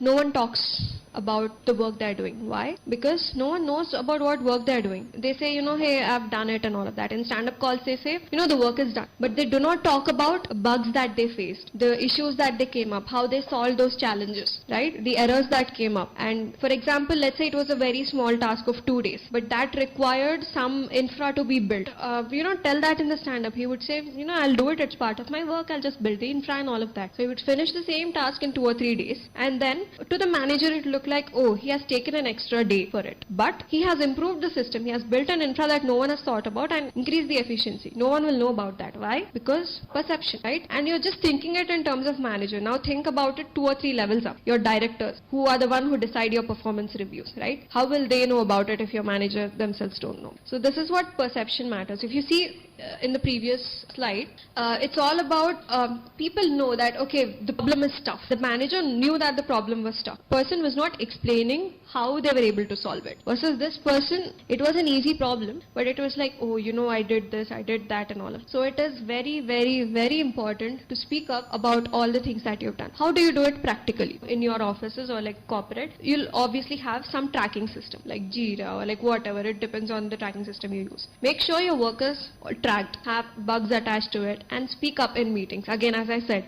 if you're not able to speak up in meetings, find an ally who will help you speak up in meetings, right? Or you can always use your one-on-ones with your manager to talk about. Next, make sure your manager and skip manager know about it, right? And then documentation. Whatever work you've done, if you've built something, take credit for it. Don't let anyone else take credit for it. How do you avoid that? By documenting it. Your document will have your name on it. It will have version history on it, right? Because what happens is if you're working in a team, 2 people are working on the same project, it might have been your idea. You might have suggested it, right? And then you might have built the infra. But because you're not speaking in the meeting, your other teammate would speak up in the meeting and take the whole credit, right? How do you avoid that? Maybe you're not that confident enough. Easy thing, build documentation. And then slowly you'll get that confidence to speak up in meetings and claim your work. Next, a very, very important thing about perception and this is make sure whatever project that you're working on is aligned with the leadership goals. Let's say your leadership goal is to increase revenue, right? But if you're working on a project that brings user value, you need to cross-check with your leadership and say, is this what we want? Because think about it in terms of the company, right? Every company has an OKR to achieve, goals to achieve. If the project that you're doing is not according to their goals, what value are you bringing as an engineer to the company, correct? So it is not just because your manager gives you a project, it is on you to check with the manager and skip manager about the work that you're doing and what value it is getting. You always have an option to say no to them and choose another project. So it's very important for you to think about it and also bring up new ideas. Just because you're in SD1 very early on in your career doesn't mean that you just say, hey, I'll just do what my seniors tell. You find holes in your system. You say, this is the problem that I found and I'm going to fix. So that's going to hugely say, this guy has stuff. And then that's how you also find sponsors for yourself, If you say, I found this issue, I fixed it, someone higher up the chain will say, oh, this girl has potential. Let me actually sponsor them. And then they will use something called their relationship currency to influence other people. I have a nice question for this. So I have 2 questions. What do you think my team, so this is an office, right? This was my Google office. What do you think my team might have thought when they saw me like this? And what do you think when you see this? Okay, so if I were in your place, I would have thought, what is this girl doing, behaving weirdly, sitting there, with she has a chair and, a Sprite can over there, she might as well use it, and why she's sitting under the table. Typically people would have thought that. Why was I sitting under the table? Because I was just bored. I just wanted to sit down, feel relaxed, because there was too much light and everything. And I don't know, I just decided to do that and I did it immediately. I did not think about weirdly what people would think at that point of time. So how did I achieve that state, right? Because every time I would always worry about what will people think of me? What will people think of me? I mean, if few years back, I wouldn't have done this because I would be like, oh my gosh, what if people judge me, right? So be your own self. That's a very, very important lesson. If they say you're weird, it means you have out of box thinking. That's what I would say. When my teammates ask me why you're sitting under the table, I'm like, why do you always sit on the chair? Why not, right? If they say you're dramatic, right? I say I'm passionate. They say, oh, you're talking so loud about the project. I'm just confident about it. That's it. And then I've had people, so I work for Women Engineers Alumni Program in Google, right? So I've had people, not in my team, outside Google, or everyone say that, hey, she's this girl who just does community contribution. And how did I take that up? I didn't say anything at that time. I just got promoted. I was the youngest in my team to get promoted. And I started V Alumni Program at the same time. That's how I showed people. I didn't care. Because as long as your manager is okay with it, people higher up your chain are okay with it, you should just be yourself, right? So that's an important lesson, because the only way to stand out right now, because everyone are there, engineers, robots sitting in front of, the laptop and working. What makes you different is your ideas, your unique self, and what you bring to the table. I feel I am unique because I'm not just an engineer, I think about the product as well. I am passionate about it. I think about different ways. So think about it that way. If you're not yourself, there's nothing setting you apart. Bring a change. So now let's say after all of this, in the 2 years or so, 3 years, you're an amazing software engineer, right? But how do you bring a change? Because this cycle has to continue. Because I was in your place long ago and I've had speakers come in and talk about it. They influenced me. They changed my life. I am here because of them. So when you guys hopefully will come here to give a talk again later, so how are you going to change the next set of people, right? You have to bring a change, women or men. So how do you do that? Let me talk about the change that I made, right? So I started this Women Engineers Alumni Program in Google. Why? Because I was part of the program, I realized we are catering to students, but what after they graduate from the program, right? Because there's a lot of things that you need to learn once you start getting into a company. Essentially all the things that I shared now. So I started this program for that, and I have 17 work streams under it. Work streams like, we have internal networking events, we have external networking events, we have a newsletter, we have something called Agony Art where you can just share your troubles. We have speakers from monthly mentoring sessions, speakers from various companies coming and talking about it, and etc. And I lead a team of 26 people there, and we have conducted 20 plus events, and we have impacted 500 plus women engineers. So this is, a team of one cohort where they had come to Google and we showed them around. And I think I'm just here. But yeah. How did I bring this change? First of all, I raised my hand. I was in Google. I thought, hey, we need to do something about the people who have graduated from the program. I said we need to give back. So I raised my hand. I went to the people who were doing this program already, and I said, hey, I want to be a part of it. I want to add this to our program, which is Women Engineers Alumni Program. They said, what are your thoughts? I did a documentation and went back to them and said, this I want to do. And they said, okay, you can actually start doing it. Next, I created the exposure and environment. How did I do that? I made sure I had the right set of people in my team. I made sure there was a mission and vision statement for my team. I created that environment in which people could feel safe to talk about issues, feel safe to actually get the recognition for their work, and etc. etc. I made a working supportive group. The engineers that we have right now, the 26 team members, we all make sure that it's a safe space to talk about issues. It's a safe space, and we all brainstorm against ideas. There's no hierarchy, there's nothing, right? And then, very important thing. So I had to pitch this idea to a VP because they are the sponsors for this program who actually pay the money for it. So he is just third under Sundar, the CEO of Google, right? So he was a very, very big person. So for me to present before him was a really big thing, and I was just just a SD1 or SD2, right? So I decided that the aim of this presentation or the aim of the program is to get it out into the world, is to just start. And the aim was not to be perfect. I knew it was going to be, it'll have its own issues.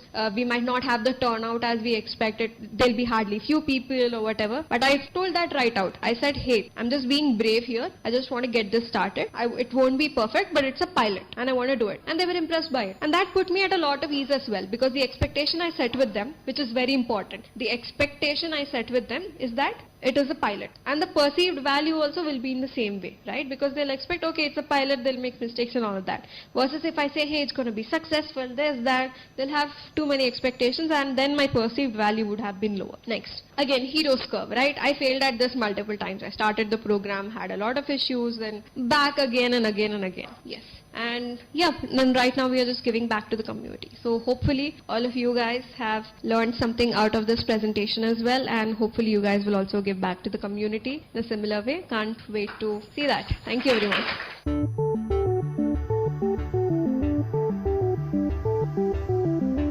We have listened to the experts talk in VIT Community Radio, a discussion between Harshita AVL, a Google software engineer, and VIT students that occurred during the event Breaking Barriers, a session on inclusive education organized by IEEE Women in Engineering.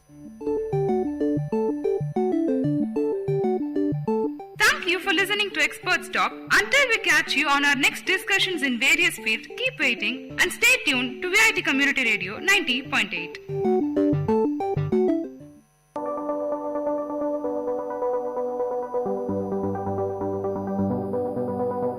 Hello VIT, you are listening listening to your favorite show, VIT Achievers, on VIT Community Radio 90.8 FM, and this is your host, RJ Shashank. Today I am present before you with a pack of achievers, yet another pack of achievers from the Triple E branch. As last year we had second year toppers, this week we are having first year toppers, Priyamvada Bhatnagar and Shashank Chandrasekharan. Shashank stood the first rank and Priyamvada she climbed and achieved and flagged on the third position. So welcome Shashank and Priyamvada to the studio. Thank you so much, Shashank. Thank you so much. So how are your feelings? You must be viewing this atmosphere of the studio for the first time. Yes. Yeah, it's quite exciting. Actually, I've been a part of Indore, and there we used to have a lot of radio shows. So I really wanted to be a part of one sometime in my life. And it's really nice of you to call us here. Okay, Shashank, your views? I've just seen these in videos and other channels, but I have never been inside. I always wanted to, be there and feel how it is to sit there. And in fact, we are very glad to have you here, and you people are great achievers, and you have performed exemplarily well in your academics. So, what was the first semester like? Means you must be having some 4 or 5 lab classes, something like that. So how did you cope up with that, digital assignments, the entire pattern of academic evaluation at VIT? Shashank, first you tell us. Yeah, time management. I just fix what to do in a certain time. I keep just 7 hours to sleep. I sleep at 11, get up at 6, do all my work. You sleep at 11 and you get up at 6. Yeah. So it's a very strictly based in routine. Yeah, I'm kind of the odd one out in the hostel, so. Yeah. Even I do that, but I don't manage to get anywhere near first rank. Priyamvada, what about you? Yeah, I was actually dwindling down in Cat 1. I was a bit underconfident, but after that I picked up a pace, and what I've learned from that was if you take interest in a subject, you would eventually learn to score better in that. So I tried to develop my interest in the subject. That is how I did it. Certainly. So apart from your academics, that is your academic excellence which you have achieved, what are the other any extracurricular ventures which you have gone into? I can play the keyboard. I've got a Limca book of record. I was actually part of a symphony with 75 people, and under MS Martin, you might have heard of him. Yeah. And then on, I was part of a 125 people crew where we actually got a Guinness World Record for the largest number of people playing a symphony for 6 minutes. And even here, also he is making some records of a different. So what was the feeling when you climbed up the stairs of the stage, the steps of the stage in Anna Auditorium, and you were awarded probably by the Vice Chancellor? Yeah, Pro VC. So when he handed over the prize, what did he say to you? He just said congratulations. Yeah. And when you looked to the crowd and they were clapping thunderously on your achievement, what was your feeling? Repeat this 3 more times. Yeah, I just wanted to repeat this 3 more times for the next 3 years. Okay, you want to repeat your achievement? Yeah. Certainly. We hope you will do that. Priyamvada, what was your feelings? It was really great to see so many people over there clapping for you, and it was a really nice feeling to be there on stage and get a prize for like a 3rd rank. I was not expecting anything, but it was like really nice to be there. Okay, so like what were the reaction of your peers? Like did they call you a grade spoiler or something like that? Yeah, something like that. Being silent and doing all the work, but I used to hang out a lot with my friends, but they never expected me to get 9.91 and get the first rank. So that's really a very big high CGPA, because the topper which we have in my year, he has 9.7 something, but still that is also a great achievement. And in Triple E it's a bit tougher because toppers means good students get huddled up in the same class because we have less number of batches as compared to other branches. So Priyamvada, what was the reaction of your peers? Yeah, some of my friends didn't talk to me for 2 days because they were expecting themselves to get a rank. Okay. And so it that was, was like the how the girls competition. behave, the way some girls behave, but it was fine at the end. I was really happy because my best friends were very happy for me, and the thing was my best friends also got a rank. Okay. So we were all happy about it. So in the top 10, how many girls were there in total? I don't exactly remember. I think 4 to 5 girls. 4 to 5. So the what can 50% of country's population has found its exact and appropriate place. They have carved their niche, and we have, I think, 3 only in my third year, but your people are 5, so it's improving. Women empowerment is getting strengthened. So Shashank, there is a saying that excellence is not a mere occurrence, it is an attitude or a habit. So in your own perspective, or in your own life, or your own basket of achievements, how do you see this saying? I actually don't agree to this directly, because till class 12 I was just an average person. I was actually below than average. Same thing was said by the person who was sitting on your seat just a week back, the second year topper, that he was somewhat a mediocre student in the standard 12. Yes, Yeah, continue. Yes, I was a mediocre student, but I got my board marks. I got 470 on 500, which is comparatively less, because the people in my school, yes, but people in my school, the lowest mark was like 465 on 500. So the competition was that high in my school. Board, CBSE, yes, I was in CBSE. Okay. So I was like, people who don't have I kind of have some ego. So the people who don't have proper brain or a proper functioning brain are getting this much, and I'm able to think, but I'm getting this much. So I was like, I decided, okay, from now on I have to do this, do that. And you have achieved, means like, I never thought I'll be first rank. I just wanted what were your expectations, both of you? Shashank first, tell us. 9.5, I guess. I never expected to get S in physics, because the sir was a little bit strict. No. Chidambaram sir. Director. Yeah. So. Okay. So strict professors make exemplary students like you. Yes, exactly. What about you? What were you expecting? Actually, I just wanted to get above 9. Actually, the things Okay. were like my friends, all the friends whom I have in second year, they were like, you cannot go beyond 8 or something like that. So I was not expecting a high score, but when I got the results, I got a 9.74. So I was really happy. Okay. And since childhood only, I have a habit of like studying a lot every day. So what is your academic past? Like he told he was a mediocre. I have always been like first or second in my class. And This was the same thing which 4th rank Aishwarya K from second year Tripoli was telling, that she was also one of the toppers in her school days, and a position or a stature which she retains in college. This is what she is telling. So like we should do something. Girls are really becoming outstandingly good. Yes, continue.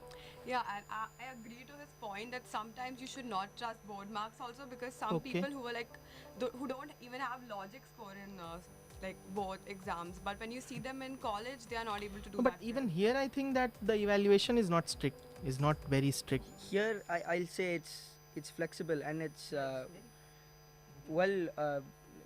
don't know how to put it in words. It's good. As a senior, Triple E professors are much lenient as compared to other branches. As you will accent towards the core subjects, you will feel that. The microcontroller professor in this branch, the electronic drives professors in this branch, those gigantic courses of Triple E, you will sail through easily, and you people will sail through an S grade easily, because the virtue of those professors count there. That will be there. Yes, continue, Priyamada. Yeah, that's it, like Okay. on my side. Okay, so like what have been your journeys in VIT till now? Means it's just you are in the second semester, but still, tell us something about it. Did you find first semester very hectic? Did you find that? No. It was not hectic. No. For you. Why? Generally, even the toppers find. Now tell us why. The thing is, I just don't get pressurized. I manage time well, so that's the reason why I was able to. I didn't find anything difficult at all first semester, like shuttling between classes, or I can also say that I was given a very smooth timetable.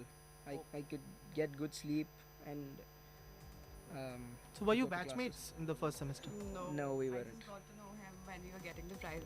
Okay, then you got to know him. Yeah. So she's always gets into her room and studies. She's not aware of her peers in the branch, isn't it, Shashank? Yeah, She maybe. studies too much, no? You feel a potential threat from her? Do you feel that? Confess. Maybe yes. That's the spirit of competition. I'm more of a person who enjoys a lot, so She enjoys studying. Now you think how easy she is taking it. No, certainly she is going to flag another peak next time. We hope. Okay, Priyamada, your journey at VIT? Yeah, it's been great. It was a bit hectic in the first semester, yeah, because of a bit of the timetable and especially because of CS. I was not able to cope up that well with CS. Okay. Because of You were from a non-CS? Yeah, I was from a non-CS thing. But the thing was, I knew a bit of it, but the pace at which they go was like quite fast. Even So how you are finding it now? Now it's fine. Now I'm fine with it because I got a grasp on that, so I'm happy with it. And first semester was way chilled out, and I compared the second sem with, because now we are a part of chapters or clubs, or we are working for something. So like which chapters you are part of? I'm a part of now IEEE, WIE and ISOI. Okay. Shashank, about you? Are you a part of any chapter? Yes, IEEE MTTS.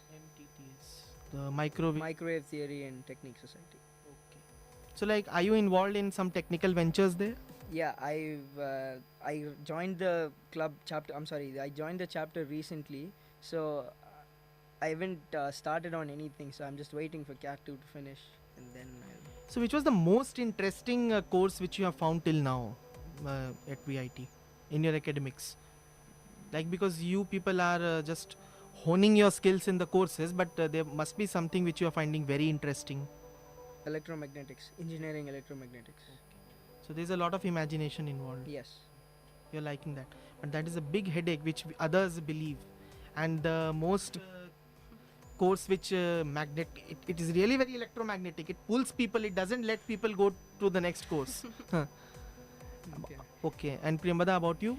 Yeah, actually, I have scrolled down through the VIT course list, and there are courses like artificial intelligence I want to study, like when I go into further semesters in robotics. That's what I'm interested in right now. Correct. And the other courses are fine for now, like good for exposing us to the other. Okay, so my listeners must be having a very nice time listening to this interaction, and it's time to go for a short break. We'll be right back after that. You are listening to VIT Achievers Show. This is your host RJ Shashank. Stay tuned to VIT Community Radio 90.8 FM.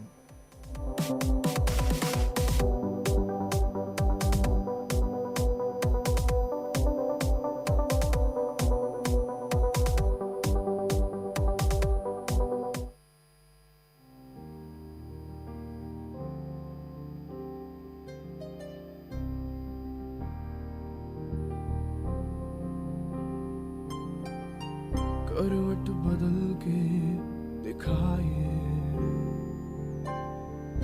अधूरी राह पे सवार है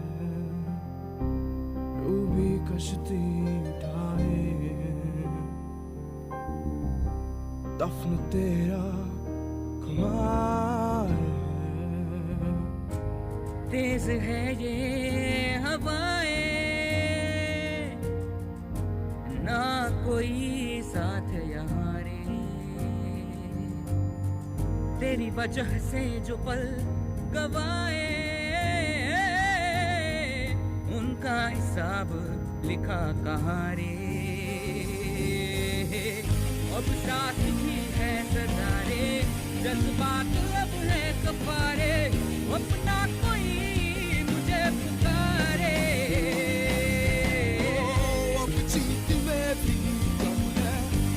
aşkı seviyorum Abi hadsiz adam sahane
कच्चे धागे रिश्तों के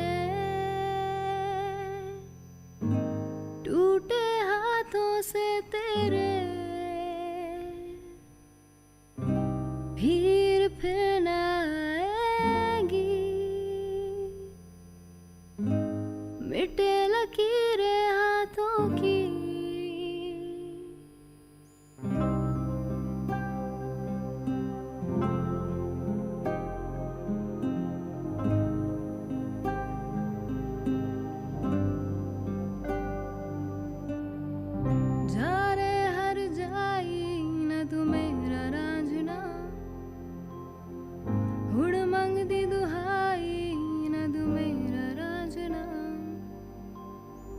झूठी कसमें खाई न तू मेरा रांझना मांग दी तेरे हाई न तू मेरा Raanjhanaa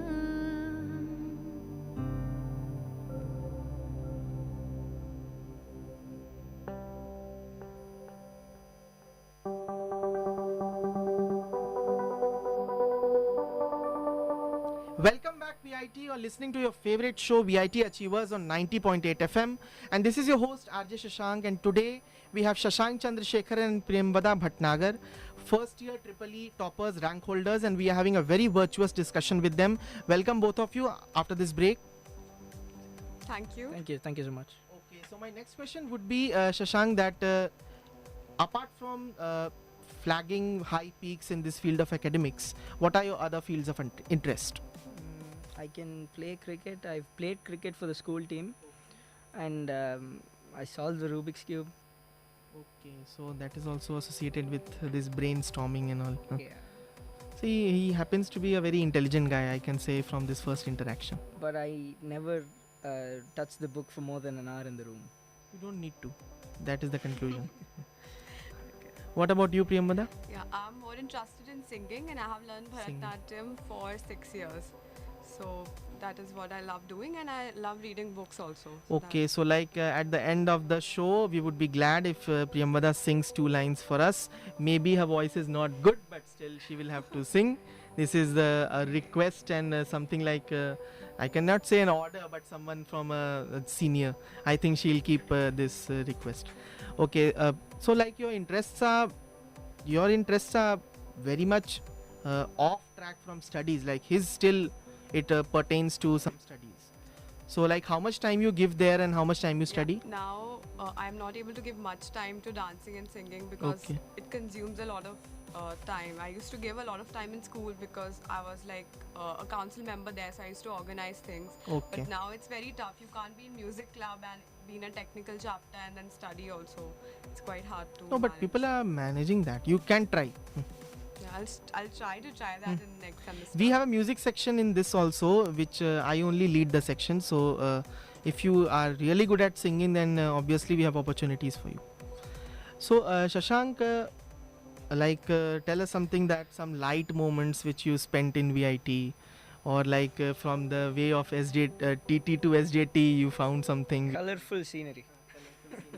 So something that which really caught your attention and it surfaces in your mind from time to time. Was it any such experience? Yes. Not yet. Okay, that's smart answer. No, you're not going to give the same answer. Now give me the correct answer. Correct answer for this. So I usually enjoy with my friends, so that's the light moment I have in a day. Okay. Like the time I spend with my best friend and my all other friends, that's the light moment I have. Nothing else yet. Okay. So during the break we were discussing, my listeners, that Shashank hails from Tamil Nadu, from Chennai. Yes, Chennai. Okay, and Priyamvada is from Indore. So I would like to ask them that since they are in the first year, do they miss their home place? Do they miss their friends from the school or the coaching institute or their family members? Tell us something about this, Shashank. I actually don't miss my home that much because I get to go home every alternate weekend. And I didn't have much friends in school, so just 1 or 2 guys, and they're also here. Okay, they are here. Okay, what about you, Priyamvada? Yeah, my parents shift a lot, so now I'm staying in Mumbai. Yeah, I do miss Mumbai because as a city, it's a really good city to live in, especially when it comes to socializing and enjoying. I thought she'll say especially when it comes to monsoon, then it is a very good city to live in. Yeah, it's very good to live in monsoon, but now the temperature. No, but there is waterlogging Yes, problems. Yeah, Hmm. that's in like. I think areas I would have chosen Indore better than Mumbai to stay. No, if you see Indore right now, there's a lot of. It's like mini Bombay only. There's a lot of construction going on. It's like mini Bombay only. Okay. Earlier it used to be better, but yeah, I do miss Mumbai when I miss my parents. I'm a bit like. It's obvious. So he told us about his some technical ventures in his chapter. What about you, Priyambada? Yeah, in IEEE, we are learning app development now. Okay. And in ISOI, we'll be they'll be giving us projects later. They are just training. They'll start training us after Cat 2, and we'll be getting our projects from there. Okay. So which one do you like more, Priyambada? Electrical or electronics? Electronics, I think right now electronics. Okay. But I have an interest for electrical. That's why I took the branch. So both of them, So but for now electronics. which domain in electrical are you interested in? Electrical, I think I want to go for energy renewable resources or maybe smart grid. That's what my plan is right now. Okay, so that combines electronics also. Like you'll have the semiconductor, power converter stuff in that. What about you, Shashank? Electrical. It's a very bold answer. Yeah. Okay, what in electrical? High voltage engineering. Transmission lines. Transmission lines. Smart grid comes in it. Are you interested? I actually don't know what that is. So. Okay, yeah. Maybe I'll gain knowledge later. Okay. So high voltage, you will get your first course in the. Now it is they're getting in third year. Mhm. So till that, what you are going to do it technically to brush your skills? Maybe the small projects which they give in the student chapter, just gain knowledge from what they are giving and. Do you have PBL? Okay, many courses are project based in Cal. Yes. Yeah, my semiconductor course is project based and. What are you making? A low cost LPG leakage detector. Yeah. Okay. So what type of sensor are you using? MQ6 gas leakage sensor. Okay, it senses what? The odor? It senses the odor, yes. And what are you having the same course? Yeah, I have the same course. What are you making? Like we are making a 20 watt amplifier. Like this time we are making a 20 watt amplifier. It's like Using transistors only or op amps? we are using ICs and transistor both to make the amplifier. So suppose if we give music to it, it's gonna amplify it too. And we use in guitars or So how you are giving that input of the music signal? Yeah, we're just trying to develop that right now. We just did the circuitry. Okay. So we are trying to learn how to give the input right now. That's what. Certainly. So the last 5 minutes, and I have a small rapid fire round in store for you. So first it will go to Priyambada. Okay. So you have to just instantaneously whatever comes to your mind, just vomit it, just emit it, and please don't don't do signal processing, and then don't give the output. So it starts like this. Which was your favorite faculty? Name of the faculty. Kaushalya. The faculty you dislike the most. Sunil Kumar Kashyap sir. Sorry. Okay, your biggest moment of embarrassment at VIT? Embarrassment. Not yet. It's not happened yet. I'm waiting for it. Okay. Your happiest day at VIT? When I got the prize here. Your saddest day? Saddest day when I fight with my friend. Name of your crush? No, it's not there yet. Okay, he's not there. Still, you can just name. I didn't associate it VIT only. If he would be listening somewhere in the. Somewhere. I still don't have a crush yet. Okay, Shashank. Your rapid fire. She did it very nicely. Your favorite faculty? Belvin sir. Many people will say that. The faculty you dislike the most? Chidambaram sir. Your biggest moment of embarrassment in VIT? I spilled water in my pants and everyone thought I peed my pants. Okay. Your happiest day? University day. Your saddest day? I haven't had a saddest day. And I think it is useless to ask the last question because yes. he is very studious and he only loves books and technical stuff. He won't have any stuff like that to share. Thank you. So at last, what are your future plans in life, your goals in life, on a serious note? I would pursue electrical engineering maybe in Cambridge or Oxford. Yes, master's degree. And because I tried UG there, I didn't get UG, so I just don't want to lose my hope. Yeah. So that you need solid base in projects. That is what I. Yes. And you are absolutely very well equipped to do that. Priyambada, what are your future plans? Yeah, I want to do master's degree abroad. I want to give GRE and pursue master's. So all EEE first years should listen that your placement chances have been enhanced. Both of these toppers want to do masters, and maybe you'll get some chance in placement. Yeah, continue. Yeah, that's it. That's it for now. Okay, so listeners, I hope you had a very enthralling experience as I interacted with first year EEE toppers, Shashank and Priyambada. So this was your favorite show, VIT Achievers.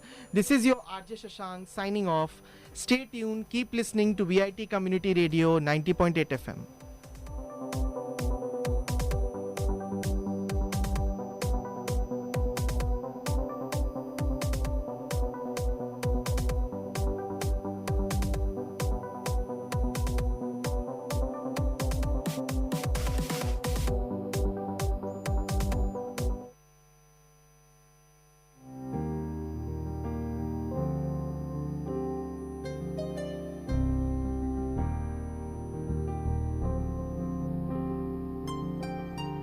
करवट बदल के दिखाए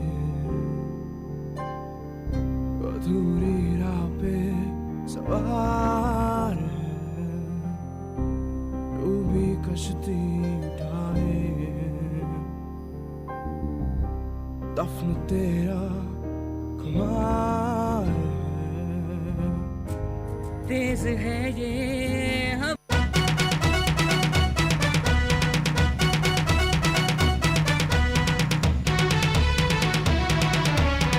பசுமை பாசற எங்களின் கல்லூரிதான் கோட்டை நகரத்தையே தூக்கி நிற்கும் கல்லூரிதான் ஊரை கொஞ்சம் யோசி வாழ்வில் வண்ணம் பூசி வந்தனோ சொல்லு எங்கள் எஃப்எம்முக்கு தான் பசுமை பாசற எங்களின் கல்லூரிதான் கோட்டை நகரத்தையே தூக்கி நிற்கும் கல்லூரிதான்.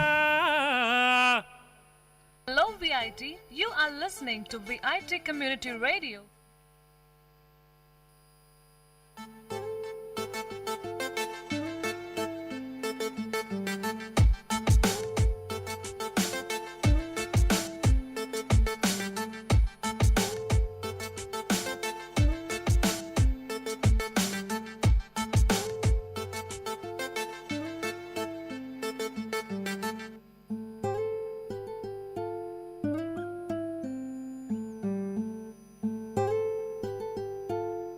Hello everybody, this is VIT Community Radio 90.8 and you are listening to Second Look.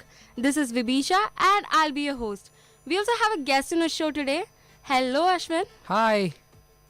Happy to have another movie buff here. I'm so glad that you invited me. I'm pretty excited actually. Chill, it's just gonna be a casual chit chat. So how was your day today? It was a kind of really hectic day. I had a review, what VIT thinks, right? Well, I got lucky. I just had 2 classes, one at 8 a.m. and the other at 2 p.m. Well, that's weird and lucky for you. So, Ashwin, what are some of your favorite animation movies? Ice Age, Despicable Me 2, Inside Out, Frozen, Up. Come on, Ashwin, you pretty much covered all my favorites too. Hello, my fabulous listeners. Today, we're gonna share our love for the movie Inside Out. It is Pixar's another landmark and unmissable film that raises the bar on what animation can do and proves that live action doesn't have depths in cinematic art. The movie Inside Out takes place almost entirely within the mind of a preteen girl, where 5 personified emotions struggle to guide her through a life crisis. Vibesha, I have a question. Can movies think? Well, Ashwin, it's a toughie. This has been a long-standing critical question, usually answered in the negative. Literature, the thinking goes, is uniquely able to show us the flow of thought and feeling from within. But the camera's eye and the 2-dimensional screen can't take us past the external signs of consciousness. We can look at faces in various configurations of pleasure or distress, but minds remain invisible, mysterious, beyond the reach of cinema. Dear listeners, one of the many accomplishments of Inside Out, a thrilling written for Pixar Animation Studios after a few years of commercially successful cinema, is that it demolishes this assumption. The movie, directed by Pete Docter, solves a thorny philosophical problem with the characteristically Pixaresque tools of whimsy, sincerity, and little-mindedness. And did I say it was funny? It is uproariously so when you're not brushing away a tear. Yeah, it was funny. I laughed like crazy. Vibesha, now give me a glimpse of the story. Okay. The story takes place mostly in the head of an 11-year-old girl named Riley, who's just moved with her parents from Minnesota to San Francisco. What happens to Riley on the outside is pretty standard. A dinner table argument with mom and dad, all of us have that. A rough day at school. A disappointing hockey tryout. But anyone who has been or known a child Riley's age will understand that such mundane happenings can be the stuff of major interior drama. Yeah, I'm becoming nostalgic now. Remember, Ashwin, when we were that age, we used to get angry or disappointed at the drop of a hat? Yeah, I still remember when I was 11. There was an incident where in my school, I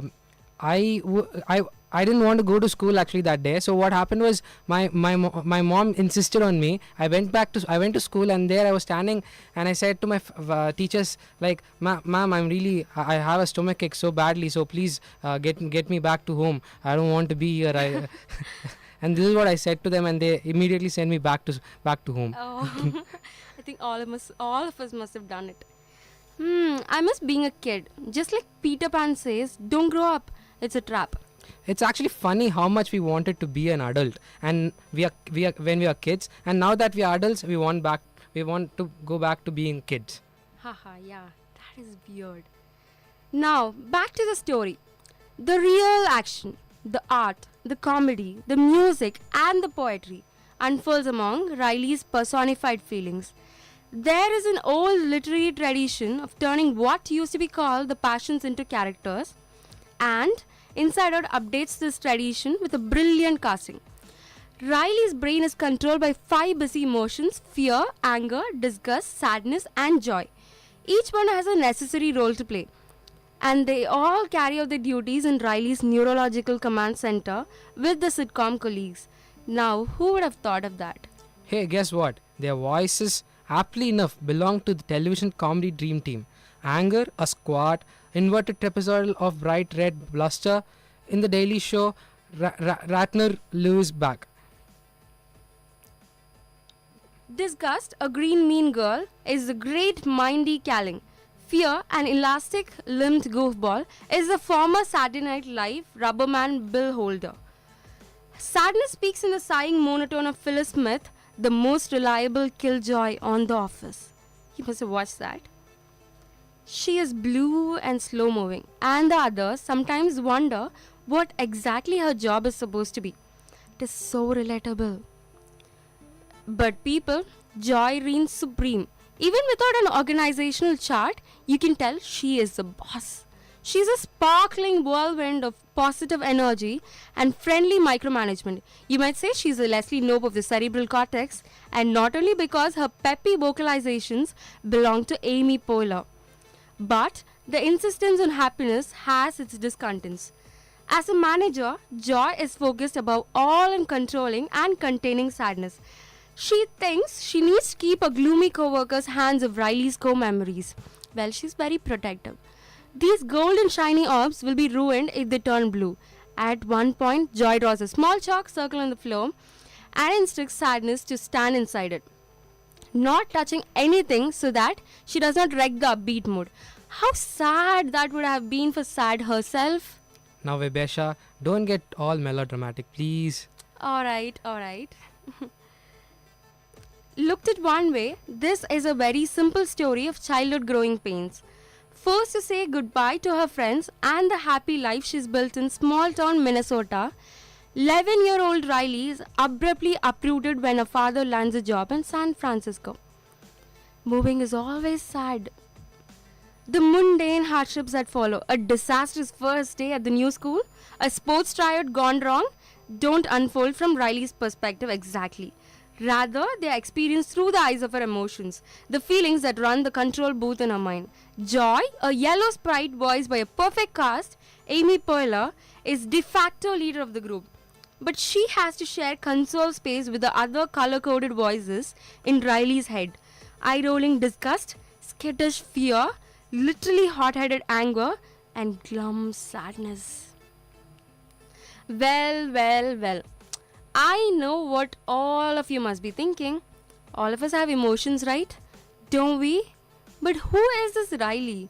What is she like? What does she do? Let me answer that for you. Riley's personality is represented through a series of themed islands like honesty, family, and all important hockey. Memories, the currency of her headspace, arrive in the form of glowing orbs. It is colored by a particular shade of emotion. The script pokes fun at these various laws by having the characters literally consult brain manuals, something that audience won't require, thankfully. As the film is mostly efficient in that blessedly breezy Pixar way at keeping the plot humming along. Eventually, joy and sadness find themselves sucked out to the warehouse-like recesses of Riley's mind, leaving the other three emotions to run damage control from the Pale Tar headquarters. When I was watching this, I got thinking what I might be having in my mind's recesses. We never know, right? Then, from here, Inside Out runs on parallel tracks, cleanly cross-cutting between Riley's inner and outer worlds. The meat of the movie is a buddy comedy adventure embarked upon by joy and sadness, whose mismatched rapport. The former is a Leslie Knope like go-getter. The latter, an incorrigible defeatist, provides a parks and recreation event we never even knew we wanted. The filmmakers have cutesy fun with the characters of the cerebral kingdom. A little train of thought zigzags around the crumbling personality islands as joy and sadness venture into the horror show. Basement of Riley's subconscious get flattened by her capacity of abstract thinking, and the film's most inspired gag bumble on to the movie set her dreams. Hello everybody, it's time for a break. This is VIT Community Radio 90.8 and you are listening to Second Look. Stay tuned and we'll be right back.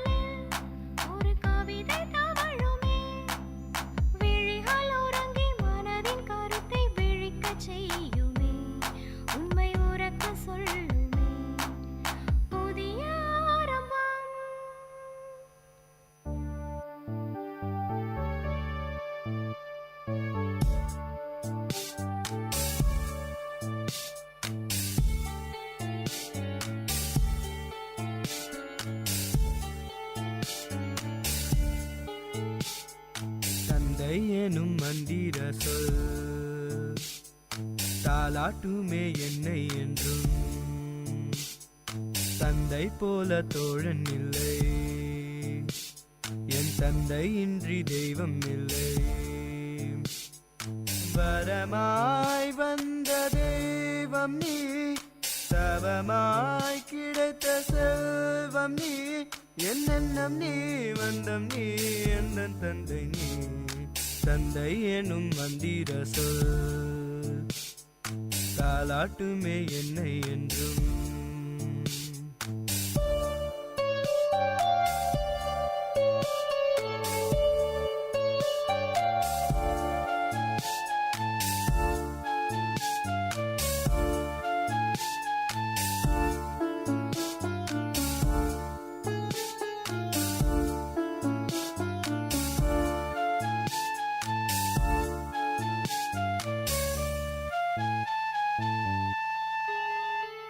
உன் கரம் பிடித்து நடைபயின்றேன் நீ தோள் சுமந்தாய் உலகை ரசித்தேன் உனை உருக்கி என்னை வளர்த்தாய் நீ ஒளி கொடுத்தாய் நல் வழி நடந்தேன் தவம் என்ன செய்தேனோ நான் உந்தன் மகனாய் பிறக்கவே என் எண்ணம் நீ வண்ணம் நீ எந்த தந்தை நீ தந்தை எனும் மந்திர சொல்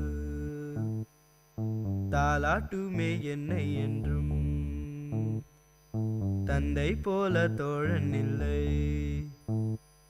என் தந்தை இன்றி தெய்வம் இல்லை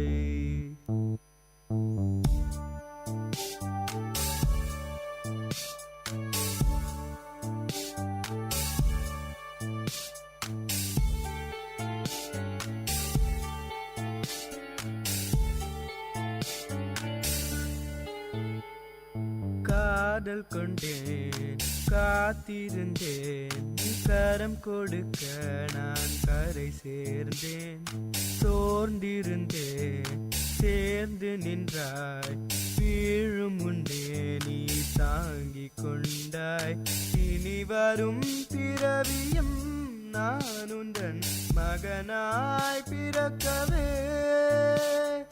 வரம் ஒன்று கேட்கிறேன் அதை தருவாய் தந்தை எனும் மந்திர சொல் தாலாட்டுமே என்னை என்றும்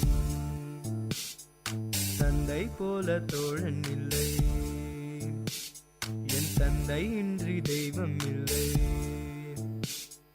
வரமாய் வந்த தெய்வம் நீ தவமாய் கிடைத்த செல்வம் நீ என் எண்ணம் நீ வண்ணம் நீ எந்த தந்தை நீ. கேட்ட பாடலை பாடியவர் அஜய் ரமணா, இசை முருகானந்தம், பாடல் வரிகள் முனைவர் மோகன ஸ்ரீனிவாசன், தயாரிப்பு விஐடி பண்பலை 90.8.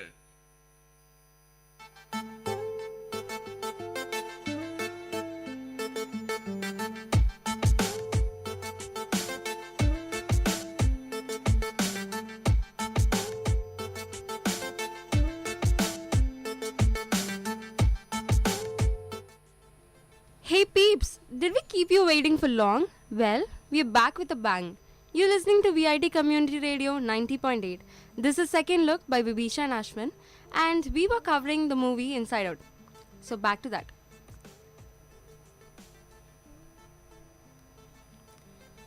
Meanwhile, the other emotions struggle to navigate the minefield of early adolescence. Unterrifically funny set piece teased in the trailer puts them in a stalemate with the emotions running her parents' minds. Visually speaking, this isn't one of the company's most spectacular creations, nor does it fully exploit the comic possibilities of its premise. One can't help but imagine the bustling bureaucracy Andrew Stanton might have constructed in Riley, or the madcap mayhem Brad Bird could have wrecked. But people don't just look to Pixar for wit and invention. They crave those little detonations of emotional truth, a hallmark of the studio's output since Woody met Buzz 2 decades ago. His most casually devastating creation is Bing Bong, Riley's nearly forgotten imaginary friend, part elephant, part dolphin. Bing Bong scavenges the dusty shelves of his creator's memory bank. He is the most important symbol of what the movie is really about, the gradual demise of childhood. Inside Out will reduce more than a few viewers to hot messes. Come far, high concept, stay of the lump in the throat. That's a pretty powerful metaphor for repression. Of course, an Inside Out turns a critical eye on the way the duty to be cheerful is imposed on children by well-intentioned adults. Where is my happy girl? Riley's parents are fond of saying when she seems down, and the first smile that results is quietly heartbreaking. Not that Riley's mother and father are bad people, we see that their own heads are just as crowded as hers. They also have their own external worries and stresses, including a new house, a fledgling business, and a child on the brink of momentous changes. Those unfold in a mental landscape that ranks among Pixar's greatest visual trims. But up there, in the coral reef, in Finding Nemo, the garbage dump in WALL-E, and the sinister daycare center in Toy Story 3, the studio's earlier features have often served as demonstrations of technical breakthroughs. Pixar animators conquered water and movement in Nemo, metal in Cars, fur in Monsters Inc. and flight in Up. The achievement of Inside Out is at once subtler and more impressive. This is a movie almost entirely populated by abstract concepts moving through theoretical space. This world is both radically new, you've never seen anything like it, and instantly recognizable as familiar aspects of consciousness are given shape and voice. Now, are you people getting nostalgic? Remember your imaginary childhood friend? Your earliest phobias? Your strangest dreams? You will, and you will also have a newly inspired understanding of how and why you remember those things once you watch this movie. You will look at the screen and know yourself. I would gladly catalogue the movie's wittiest inventions and sharpest insights, or try to draw a world map of Riley's brain. Nothing would be spoiled, but I think I'll leave you the pleasure of discovery, noting only that you should keep an ear out for Michel Giacchino's music and Richard Kind's voice. Inside Out is an absolute delight, funny and charming, fast-moving and full of surprises. It is also a defense of sorrow, an argument for the necessity of melancholy dressed in the bright colors of entertainment. The youngest viewers will have a blast, while those older than Riley are likely to find themselves in tears, not of grief, but of gratitude and recognition. Sadness, it turns out, is not joy's rival, but a partner. Our ability to feel sad is what stirs compassion in others and empathy in ourselves. There is no growth without loss, and no art without longing. Inside Out is a must watch. Watch it this weekend with a ball of popcorn and mull over your childhood. Ashwin, you were a blast. Thank you. We, the movie buffs, so need a high-five now. Yeah. High-five. You know what, Ashwin? After all this, I feel I have to curl up in my bed and watch this movie once again. What say? Yes, sure. Okay, peeps. Thanks for listening. Hope you like the show. See you all next Thursday on Second Look. Keep listening to VIT Community Radio 90.8. Until then, it's a big bye from your host Vibisha and a special guest Ashwin. Bye-bye.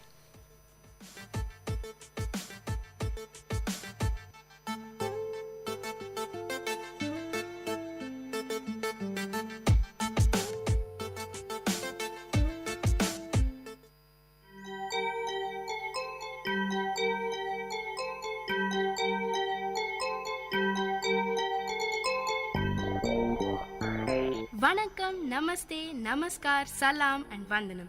நீங்கள் கேட்டுக்கொண்டிருப்பது VIT பண்பலை 90.8. இது VIT பல்கலைக்கழகத்தின் சமுதாய வானொலி.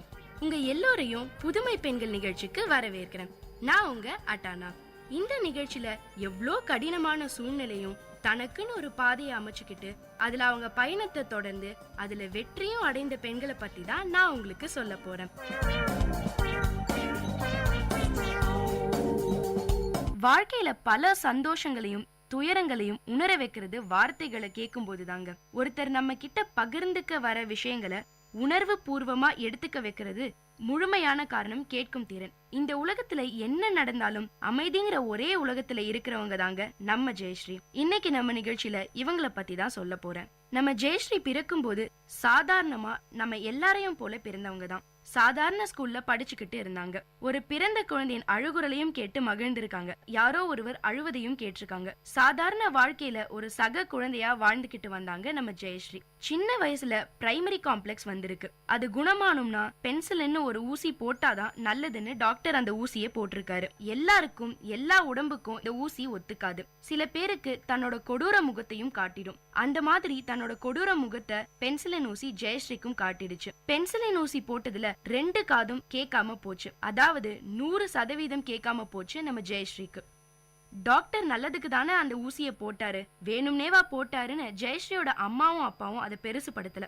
அப்படியே பெருசு பண்ணினாலும் தான் பொண்ணுக்கு காது கேட்கும் திறன் திருப்பி கிடைச்சிடவா போகுதுன்னு விட்டுட்டாங்க. தான் பொண்ணை நல்லா வளர்த்தே ஆகணும்னு தெளிவா இருந்தாங்க. ஜெயஸ்ரீயோட பெற்றோர் தொடர்ந்து படிக்க வச்சாங்க நம்ம ஜெயஸ்ரீய. ஆனா ஜெயஸ்ரீயோட அப்பாக்கும் அம்மாக்கும் கேட்கும் திறன் இல்லாதவங்களுக்காக சிறப்பு பள்ளி இருக்கிற விஷயமே தெரியல. ஜெயஸ்ரீயும் சிறு பிள்ளையா இருந்ததுனால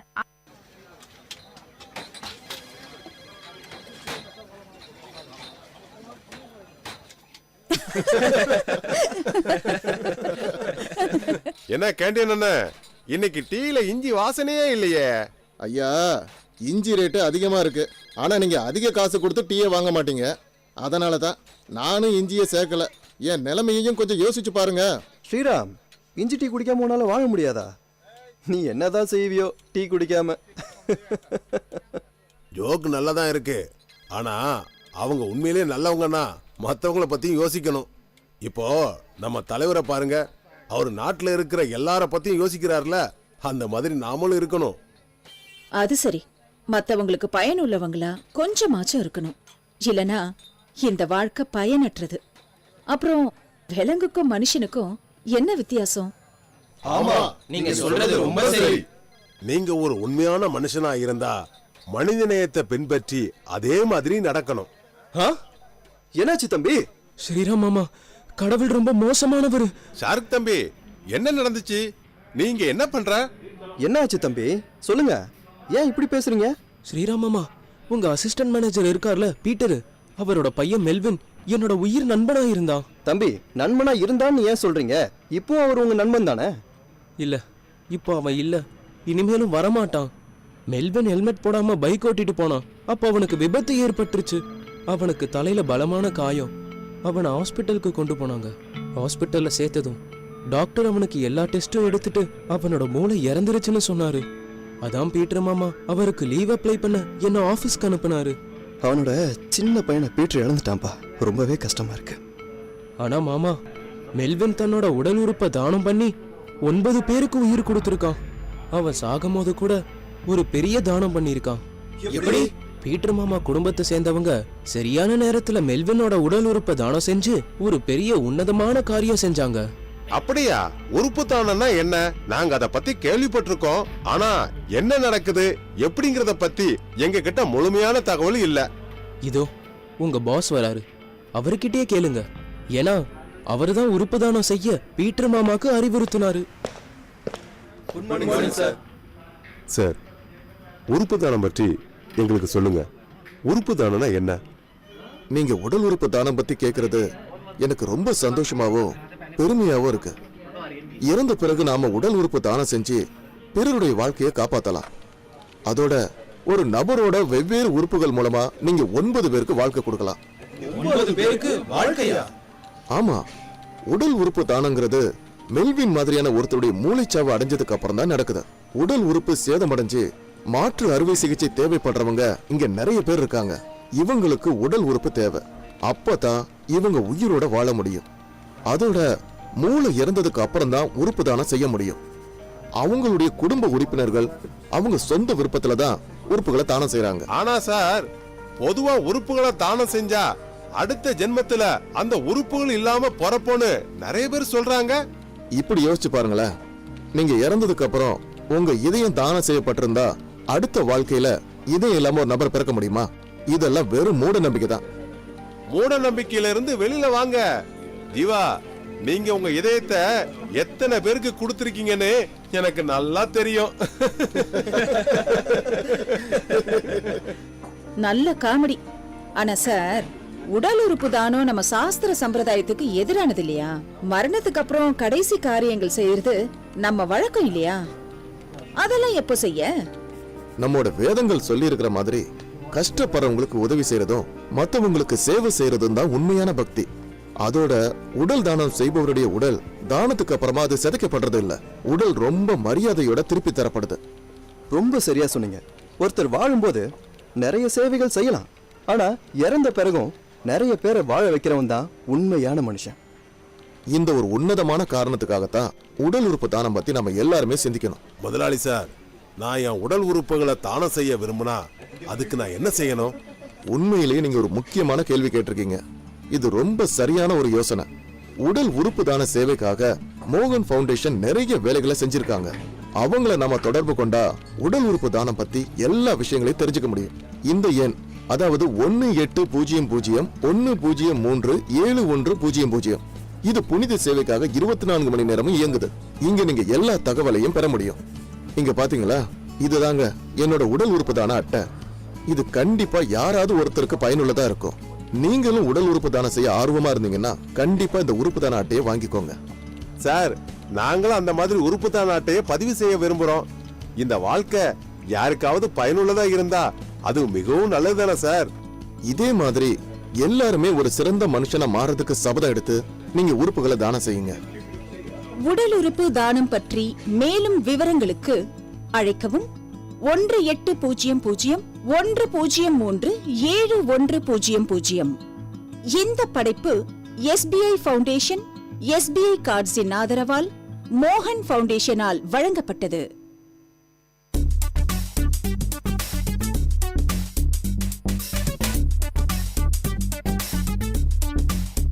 And you're listening to the show Travel Bonanza with, of course, your host Ashika.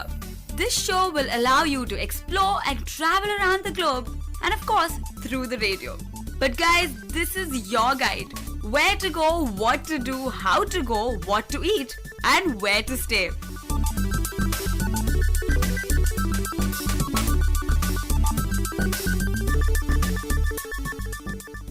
How better to kickstart our pilot show by beginning by venturing into our very own India. You know how they say, think globally, act locally. Maybe that's not apt to this show, but guys, whatever, let's just start. I've traveled to a few places to begin with, so I thought to get a better aesthetic sense of it for you and for me through the broadcast, let's begin, or let's say, let's commence by the places which I have been to. Let's travel away to Rameshwaram. As soon as I told my friends this, that I am going to Rameshwaram, all their reactions were, you're a Muslim and that's a temple city. How does it go? Well, that's not it, guys. There is much more to the place than that. Of course, it's a great pilgrimage place, and you have hundreds of devotees just flooding in, and especially during Diwali. Let's say it's a cleaner version of Varanasi. Before we begin with the religious aspect, let's explore why it is definitely a place worthwhile to be. Of course, you have the confluence of Bay of Bengal and Indian Ocean. You have the Adams Bridge, or let's call it the Ram Setu Bridge, which links Sri Lanka and India. One should not be asking how to go, where to stay, or what to eat in Rameshwaram, but they should ask what to do. Yes, guys, why is this a famous tourist destination? Of course, let's begin by describing the Pamban Bridge. So the Pamban Bridge is a phenomena that connects the Rameshwaram island to the entire India, as I stated below.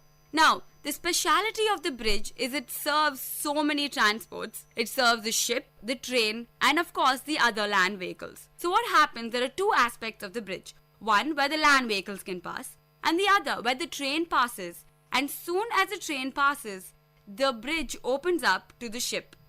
And as you guys stand above the Pamban Bridge, you see the beautiful view. You see the fisherman's village all across the coast. And if you observe even for a moment, you could witness their lifestyle. So guys, Pamban Bridge is definitely a place you have to be to. Now the next thing about Rameshwaram, the ghost town. Now this sounds scary as you hear it, and probably it has few spooky ideas here and there, but I know, not really. Car or your cab cannot go. But of course they have hired a van. The van goes into the interiors of the strip where Dhanushkodi lies. What's so special about this ghost town? And is it really haunted? Dhanushkodi is a place that has been ruined by the cyclone of 1964. And if you visit there, you would see broken churches, broken memorials, broken temples, broken town halls, and of course, you would see ruined railway stations. That's how harsh the cyclone was of 1964. You could see how developed the place was once you visit there. You would see the ruins which are present still today, and the structure that has been built has withstood so much of catastrophe over the years. Dhanushkodi was an important port before it was ruined. And this was an important port because right now, if you see, all the ships which come from the east of the world, East Asia in specific, they have to travel all the way around Sri Lanka to reach India. But when Dhanushkodi was there, that was not necessary. It was the port that connected India to the rest of the world. But after the 1964 cyclone, everything was ruined. And it's beautiful to see the civilization still standing with half of the buildings collapsed. Now you guys must be wondering, what about the tsunami of 2004? Well guys, I must say Rameshwaram was a very lucky place. And of course the devotees would call it's a blessed place. Because Sri Lanka blocks the Rameshwaram strip. Thus Sri Lanka got the impact of the tsunami of 2004. So guys, Dhanushkodi is definitely a place that you have to visit. And it's also special because it has a Bay of Bengal on one side of the strip and Indian Ocean on the other side of the strip. You have two huge water bodies meeting at the same place. Of course, you can go there and play on the beach, but that is not the purpose of the place. The purpose is to see the calamity of the cyclone of 1964. And there are beaches all over Rameshwaram, so you do not have to worry. Now the next most important place, the Adams Bridge, or let's call it the Ram Setu as the legend calls it. Now if you go to Google Map, you can see the actual remains of the bridge. And guys, if you want to go and see the bridge, you have to walk away from Dhanushkodi. Dhanushkodi itself is the tip of Rameshwaram. Then imagine a narrow strip goes past it, and that is where your Ram Setu lies. Most of the times during the monsoons or during any depressions in the ocean, that area is blocked and not allowed for the tourists. But if you have all the time and if the weather is lovely, you can always take a stroll. It's a long walk, about 2 kilometers, and you would be there at the edge of Rameshwaram, or let's say the edge of India, where it connects or leads to Sri Lanka. And how can I forget not to highlight the shallow beaches all around Rameshwaram? This is definitely not something to miss. It's actually pretty private. It's not on the travel guide that you would see. When we had entered Rameshwaram, you see shallow beaches as you enter. Now these shallow beaches, why are they so special? Well guys, you can almost go into the horizon of the ocean. There would be rocks that are till the brim of the water, and the sand is white and it's beautiful. And of course, there's nobody out there. So you will have a brilliant time. All you have to do is hop onto the rocks between the beaches and you could go any depth of the ocean and into the horizon. Beaches of Rameshwaram are, and it's not, so you have to explore yourself. So guys, this was it about Rameshwaram. Do visit this incredible place, one of the most beautiful treasure coves. This is the closest you'll get to nature, geographical phenomena. With this, we come to the show. This was the start to our weekly series, Travel Bonanza. I hope you enjoyed exploring along. So guys, next week, same time, but now, different place.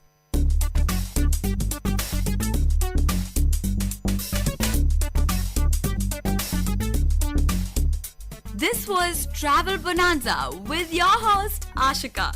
So stay tuned to VIT Community Radio 90.8.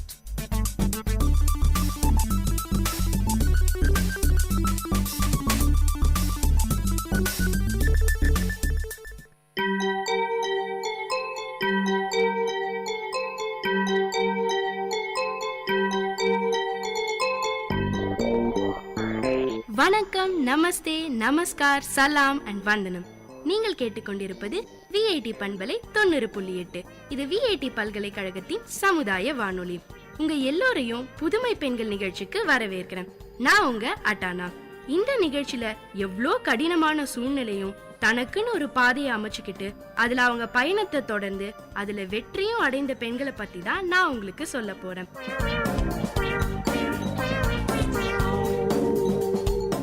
தேடிச்சோறு நிதம் தின்று பல சின்னஞ்சிறு கதைகள் பேசி மனம் வாடி துன்பமிக உழன்று பிறர் வாடா பல செயல்கள் செய்து நரை கூடி கிழப்பருவம் எய்தி கொடுங்கூறு கிரையான பின் மாயும் பல வேடிக்கை மனிதரைப் போலே நானும் வீழ்வேன் என்று நினைத்தாயோ என்ற பாரதியாரோட வரிகளை செயல் மூலமா இந்த உலகையே கேள்வி கேட்டவங்க தாங்க நம்ம மலாலா. இன்னைக்கு உங்களுக்கு நான் மலாலா பத்தி தான் சொல்ல போறேன். 1997ஆம் ஆண்டு ஜூலை மாசம் 7ஆம் தேதி நம்ம மலாலா இந்த பூமியில கால் பதிச்ச முதல் நாள். மலாலா பிறந்த போது அந்த ஊர்ல இருந்த மக்கள் அவ அம்மாவை பார்த்து பாவப்பட்டாங்களாம். ஏன்னா அவங்க ஊர்ல ஆண் குழந்தை பிறந்தா கொண்டாடுவாங்களாம். இதே பெண் குழந்தை பிறந்தா யாருக்கிட்டையும் தனக்கு குழந்தை பிறந்திருக்குன்னு கூட சொல்லாம மூடி மறைப்பாங்களாம். இவங்க பஷ்டியோன்ஸ் பழங்குடியினரை சேர்ந்தவங்க. நம்ம மலாலாவோட அப்பா ஜியாவுதீன் நம்ம மலாலா பிறந்ததை இனிப்புகள் வழங்கி கொண்டாடினாராம். அவரை பெண் குழந்தை பிறந்ததுக்கு போய் ஏன் இப்படி கொண்டாடுறேன்னு கேட்டப்போ அவ கண்ணை பார்த்த அந்த நொடி அவளை நான் நேசிக்க ஆரம்பிச்சிட்டேன், அவ இந்த உலகத்துல ஏதோ புதுசா பண்ணுவான்னு நம்பிக்கை இருக்குன்னு சொன்னாராம். மலாலாக்கு என்ன பேரு வைக்கலாம்னு யோசிச்சுட்டு இருந்தாங்களாம். அப்போதான் அவங்க அப்பாக்கு மலாலாங்கிறவங்க ஆப்கானிஸ்தான் போர்ல அவங்க நாட்டு வீரர்கள் போர்ல வீழ்ந்ததை பார்த்து தன் முகத்தை மூடி இருந்த முகத்திரையை விலக்கி போர்க்களத்துக்குள்ள போனாங்களாம். என்னதான் அந்த போர்ல அவங்க குண்டடி பட்டு இறந்து போயிருந்தாலும் அவங்களோட தைரியமும் வார்த்தைகளும் வரலாற்றுல பதம் பதிச்சுது. இதனாலதான் மலாலான்னு பேரு வச்சிருக்காங்க. மிங்கோரா கிராமம் ஒரு அழகான இடமாம். அந்த ஊரை சுத்தி மலைகள் ராஜ்யமும் பெருக்கெடுத்து ஓடும் நீர்வீழ்ச்சி முகக்கண்ணாடி போல மின்னுகிற ஏரிகளும் இருந்துதாம். இந்த ஊரே விழாக்காலம் போல எப்பவுமே இருக்குமாம். வெளிநாடுகள்ல இருந்து பல டூரிஸ்ட் வந்து இந்த ஊரை சுத்தி பாப்பாங்களாம். மலாலா பிறந்தப்போ அவங்க குடும்பம் ரொம்ப ஏழ்மையாத்தான் இருந்துதாம். அவங்க அப்பாவும் அவரோட தோழரும் சேர்ந்து ஒரு சின்ன பள்ளிக்கூடம் ஒண்ணு தொடங்கினாங்களாம். மலாலாக்கு அப்புறம் வீட்ல குஷலும் அட்டலும் பிறந்தாங்க. மலாலாவோட அப்பா ஜியாவுதீன் அவர் மனைவிய ரொம்ப மதிப்பாராம். அவங்க சொல்ற பல அறிவுரைகளையும் கேட்டுப்பாராம். பெண்கள்னாலே ஒதுக்கி வைக்கிற இந்த ஒரு கூட்டத்துக்குள்ள இப்படி ஒரு மனுஷரை பாக்குறது எவ்வளவு ஆச்சரியமா இருக்குங்க.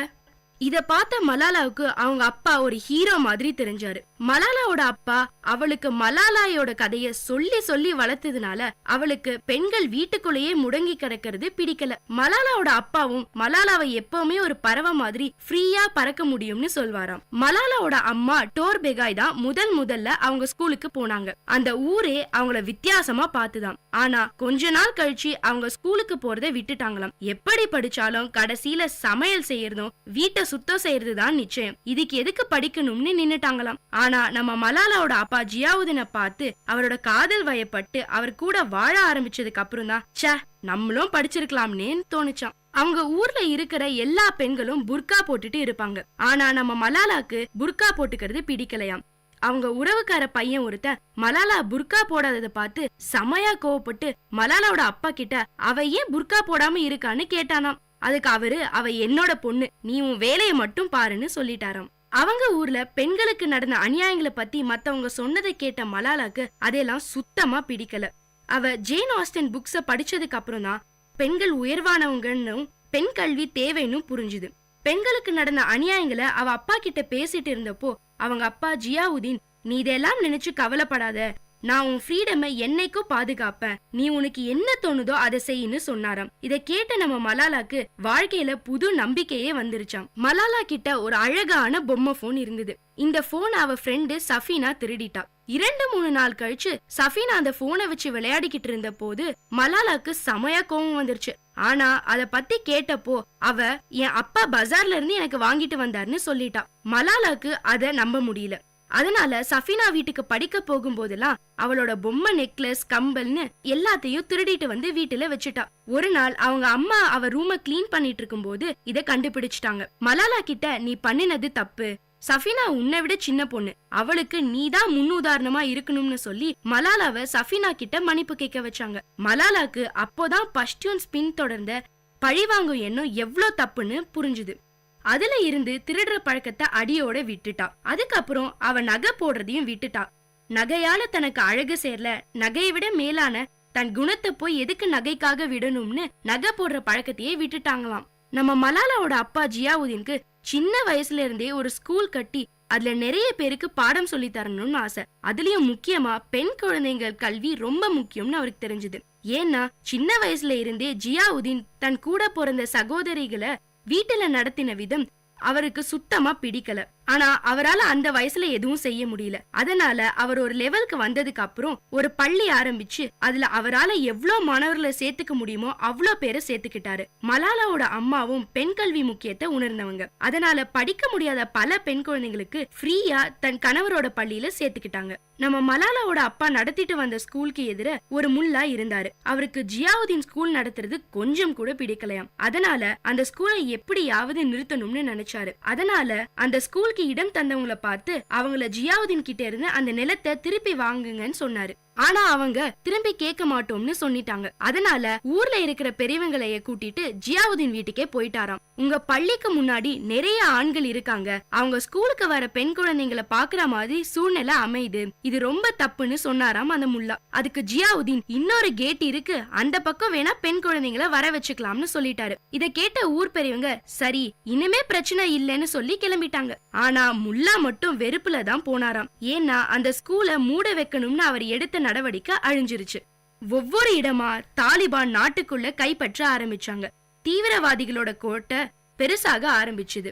நம்ம மலாலாக்கு 10 வயசாமாப்போ திடீர்னு ஒரு நாள் தாலிபான் தீவிரவாதிங்க ஸ்வாட் வாலிக்குள்ள நுழைஞ்சாங்க. ஆனா அவங்க யாருமே தாலிபான் மாதிரியே இல்லையா. மௌலானா ஃபசூல்லா டேரின்னு ஒரு சின்ன கிராமத்துல ஒரு ரேடியோ ஸ்டேஷன் ஆரம்பிச்சாராம். அது சட்டத்துக்கு விரோதமா இருந்தாலும் அவர் பேசின தேன் வார்த்தைகளை கண்டு பல பேர் அதை கேட்க ஆரம்பிச்சாங்க. இதுக்குள்ள நம்ம ஜியாவுதீன் நடத்தி வந்த ஸ்கூல் கொஞ்சம் கொஞ்சமா பெருசாச்சு.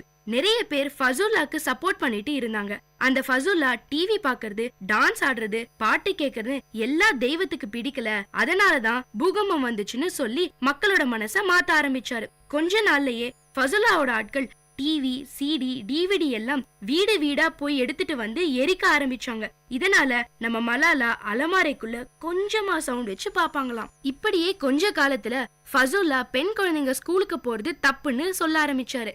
எந்த பெண் குழந்தை எல்லாம் ஸ்கூலுக்கு போகுதோ அது நரகத்துக்கு தான் போகும்னு சொன்னாரு. பெண்களை மார்க்கெட்ல பார்த்தா வீட்டுக்கு போக சொல்லியும் மிரட்டுவாங்களாம் தாலிபான்க. அது மட்டும் இல்லைங்க, அந்த வருஷம் ஈத் பண்டிகைக்கு யாரெல்லாம் தாலிபானுக்கு எதிரா நடந்துட்டு வந்தாங்களோ அவங்க எல்லாரையும் வெட்டி கொன்னுட்டாங்களாம். ஈத் பண்டிகையப்போ மலாலாவை குடும்பத்தோட கார்ல போனப்போ தாலிபான் செக் பாயிண்ட்ல மலாலாவை பார்த்து ஒரு தாலிபான், நீ நம்ம எல்லாரையும் அசிங்கப்படுத்துற புர்கா போடாம இனிமே புர்கா போடுன்னு சொன்னானாம். இத கேட்ட மலாலாக்கு செம்மையா கோவம் வந்துருச்சாம். ஈத் முடிஞ்சு பள்ளிக்கு போனப்ப ஒரு பெரிய அதிர்ச்சி. தாலிபான் ஸ்கூல் கேட்ல உன் பள்ளி இஸ்லாமுக்கு எதிரா நடக்குது, இத நிறுத்தலனா உனக்கு பெரிய துன்பம் மட்டும் இல்லாம உன் குழந்தைங்க உனக்காக அழ வேண்டிய சூழ்நிலையும் ஏற்படும்னு எழுதியிருந்துதாம். உடனே ஜியாவுதீன் பள்ளி சீருடைகளை மாத்திட்டாராம். இப்படியே பல காலம் போயிருச்சு. பெனாசிருக்கும் தாலிபானுக்கும் பல சண்டைகள் நடந்தது. நாடே போர்க்களமா மாறிச்சு. பெனாசிரோட இறந்த செய்தி கேட்டப்போதான் மலாலாக்குள்ள ஒரு கேள்வி எழுந்தது, நான் ஏன் பெண்களோட உரிமைகளுக்காக போராடக்கூடாதுன்னு. மலாலாவோட படிப்பு தான் இவ்ளோ கஷ்டங்களுக்கும் பிரச்சனைகளுக்கும் நடுவுல அவளை நல்ல வழியில நடக்க வச்சுது. ஆனா அவளால ஸ்கூல் யூனிஃபார்ம போட்டுக்கிட்டு பைய தூக்கிக்கிட்டு ஆனந்தமா நம்மள மாதிரி ஆடி பாடி ஸ்கூலுக்கு போக முடியல. கொஞ்சம் காலத்துல தாலிபானோட ஆதிக்கம் அதிகமா ஆக ஆரம்பிச்சுது. ஊர் பெரியவங்க எல்லாரும் சேர்ந்து ஒரு கூட்டணி அமைச்சாங்க. அதுல நம்ம மலாலாவோட அப்பாவும் ஒருத்தராம். அவருதான் எல்லா மீட்டிங்லயும் பேசுவாராம். மலாலாவும் பல இன்டர்வியூ கொடுக்க ஆரம்பிச்சாங்களாம். நிறைய இன்டர்வியூல பேச பேச அவளுக்கு தைரியம் வந்துதாம். இந்த மாதிரி எல்லாத்துக்கும் தைரியமா சப்போர்ட் பண்ற அப்பா யாருக்கு கிடைப்பாங்கன்னு தோணுச்சாம். ஃபசூல்லான்னு ஒரு நபர் எல்லாத்தையும் அழிக்கிறப்போ நான் ஏன் ஒரு பொண்ணு எல்லாத்தையும் நிறுத்த கூடாதுன்னு தோணுச்சாம். பல ஸ்கூல்ல குண்டு வச்சு அழிச்சிட்டாங்க.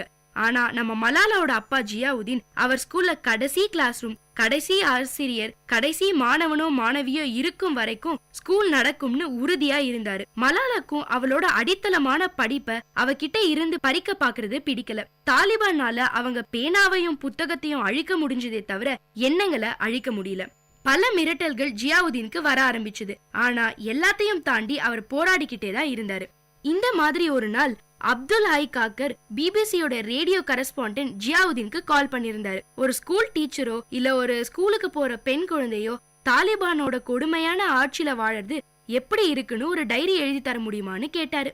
அதை நம்ம மலாலா ஏத்துக்கிட்டு அவளோட ஒவ்வொரு நரகமான நாட்களை போன் மூலியமா ஹை காக்கருக்கு சொன்னான். மலாலாவோட பேரை யூஸ் பண்ணா அவளுக்கு ஆபத்து வரும்னு அவளுக்கு குல் மக்காய்னு ஒரு பேரு கொடுத்தாங்க. அவளும் தைரியமா பேச ஆரம்பிச்சா. இந்த நேரத்துல 5000 பெண் குழந்தைங்களோட படிப்பை அழிச்சிட்டாங்க தாலிபான்க. ஆடம்னு ஒருத்தர் இவங்களோட இந்த நரக வாழ்க்கைய படம் பிடிச்சு உலகத்துக்கு காட்டணும்னு நினைச்சாரு. ஆனா அவர் ஒரு ஃபாரினர், அவரால வர முடியாததுனால இர்ஃபான் ஒருத்தரை அனுப்பிச்சாரு. மலாலாவும் அந்த படத்துல நடிச்சா. அதுக்கப்புறம் அவங்க மிங்கோரா நகரத்தை விட்டு சில மாதங்களுக்கு போயிட்டாங்க. திரும்பி வந்ததும் ஆகஸ்ட் 1ஆம் தேதி ஸ்கூல் மறுபடியும் திறந்தது. இதுக்கப்புறம் பல தொந்தரவுகள் இருந்தாலும் மலாலா தன் படிப்பை தொடர்ந்தா. அக்டோபர் மாசம் 2011ஆம் ஆண்டு மலாலாவும் international peace prize of kids ரைட்ல 5 பேர்ல ஒருவரா பரிந்துரைக்கப்பட்டாங்க. 2001ஆம் ஆண்டு டிசம்பர் மாசம் 20ஆம் தேதி பிரைம் மினிஸ்டர் பாகிஸ்தானோட முதல் நேஷனல் பீஸ் பிரைஸையும் செக்கையும் வழங்கினாரு. அப்போது எல்லா வருடமும் 18 வயசுக்குள்ள இருக்கிற குழந்தைங்க சாதனையாளர்களுக்கு மலாலா பிரைஸ் கொடுப்போம்னு தெரிவிச்சாங்க. இது எவ்வளோ பெரிய சாதனை! பெண்களுக்கு முக்கியத்துவம் கொடுக்காத நேரத்துல ஒரு பெண் குழந்தையோட பேர்ல பரிசு வழங்குவது. அக்டோபர் 8ஆம் தேதி மலாலாவோட எக்ஸாம் ஸ்டார்ட் ஆச்சு. முதல் எக்ஸாம நல்லபடியா எழுதிட்டா மலாலா. இரண்டாவது எக்ஸாம் பாகிஸ்தானி ஸ்டடீஸ். அதையும் நல்லா படிச்சு எழுதி முடிச்சுட்டு சந்தோஷமா வேன்ல வீடு திரும்பிட்டு இருந்தாங்க. அப்போதான் திடீர்னு 2 பேர் யாரு மலாலான்னு கேட்டுட்டு அவ மேல 3 புல்லட்ட சுட்டுட்டாங்க. இந்த நியூஸ் மிங்கோரா முழுக்க பரவிருச்சு. இந்த விஷயம் அவங்க அப்பாவுக்கு தெரிஞ்சதும் அவர் இருந்த மீட்டிங்ல பேசிட்டு உடனே கிளம்பி ஹாஸ்பிட்டலுக்கு வந்துட்டாரு. ஆனா மலாலாவை பேஷ்வர் ஹாஸ்பிட்டலுக்கு ஹெலிகாப்டர்ல தூக்கிட்டு போனாங்க. அவங்க அம்மாவும் தம்பியும் 4 மணி நேரம் கழிச்சுதான் வர முடிஞ்சது. கொலோனல் ஜுனைன்ற டாக்டர் தான் மலாலாவை ட்ரீட் பண்ணாரு. 1:30 மணிக்கு ஆபரேஷன் தொடங்கினாங்க. 5 மணி நேரம் ஆபரேஷன் போச்சாங்க. யோசிச்சு பாருங்க, ஒரு சின்ன பொண்ணு அவளோட படிப்புக்காக போராடினதுக்கு அவ உயிருக்காக போராட வச்சுட்டாங்க தாலிபான்க. மலாலாவோட கண்டிஷன் கொஞ்சம் கொஞ்சமா மோசமாயிட்டே போச்சு.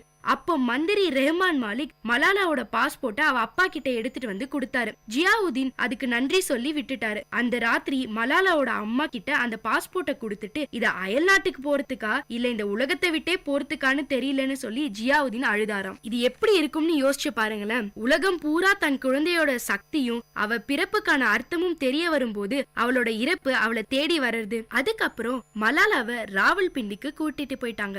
இந்த நியூஸ் தெரிஞ்சு நிறைய பேர் அவங்களோட எதிர்ப்பை தெரிவிச்சாங்க. இந்த நேரத்துல மலாலாவோட கண்டிஷன் ரொம்ப மோசமான காரணத்தினால மலாலாவை அக்டோபர் 15ஆம் தேதி 5 மணிக்கு காலையில குவீன் எலிசபெத் ஹாஸ்பிட்டலுக்கு கூட்டிட்டு போயிட்டாங்க. அக்டோபர் 16ஆம் தேதி மலாலா திரும்பி இந்த உலகத்துக்கு வந்த நாள். மலாலா திரும்பி அவ ஊருக்கு வந்து பார்த்தப்போ எல்லாமே அமைதியா இருந்தது. எங்கேயும் குண்டு சத்தம் இல்ல, தாலிபான் இல்ல.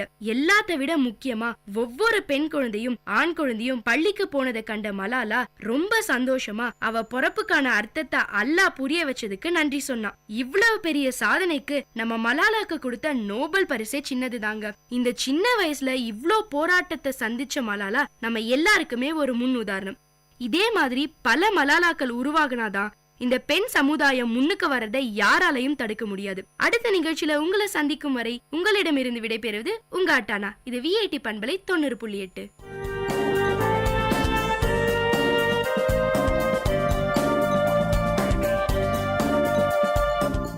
இந்த நிகழ்ச்சி உங்க எல்லாருக்கும் ஒரு பெரிய உற்சாகத்தை தந்திருக்கும்னு நம்புறேன். இதே மாதிரி பல விஷயங்களை தெரிஞ்சுக்கணுமா? அப்போ விஐடி பண்பலை 90.8 கேட்டுக்கிட்டே இருங்க.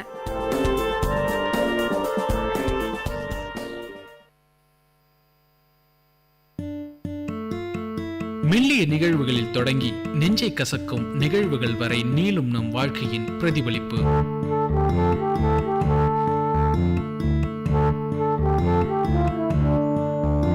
உங்கள் விஐடி பண்பலை 90.8 உணர்வுகள். உணர்வுகள் இது எதை குறிக்குது? நம்மோட அன்றாட வாழ்க்கையில நடக்கிற சின்ன சின்ன நிகழ்வுகளால நம்மோட மனசுல ஏற்படுற அழுத்தம், அந்த அழுத்தத்தால நகர்த்தப்படக்கூடிய நம்மளோட வாழ்க்கை, உணர்வுகளும் நிகழ்வுகளுமா மாறி மாறி நம்மளோட வாழ்க்கைய உந்தி தள்ளிக்கிட்டே இருக்கிற ஒரு நிலை. இந்த நிலைய நம்ம மனசு திரும்ப திரும்ப அலசி பார்த்துக்கிட்டே இருக்கிறது தான் உணர்வுகள். உங்க மனசு என்ன உணர்தோ அதுதான் உங்களோட நடவடிக்கையா பிரதிபலிக்குது. அப்படி பிரதிபலிக்கிற விஷயங்களை தான் விஐடி பண்பலையில இப்ப கேட்க போறீங்க.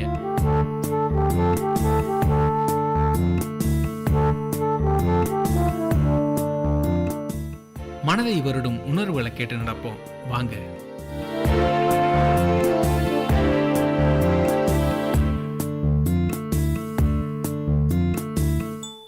தினமும் நம்மளோட வாழ்க்கை பயணத்துல எத்தனையோ பொருட்களை தவறுதலா பல இடங்கள்ல மறந்து வச்சிடறோம், இல்லைன்னா தொலைச்சிடறோம்.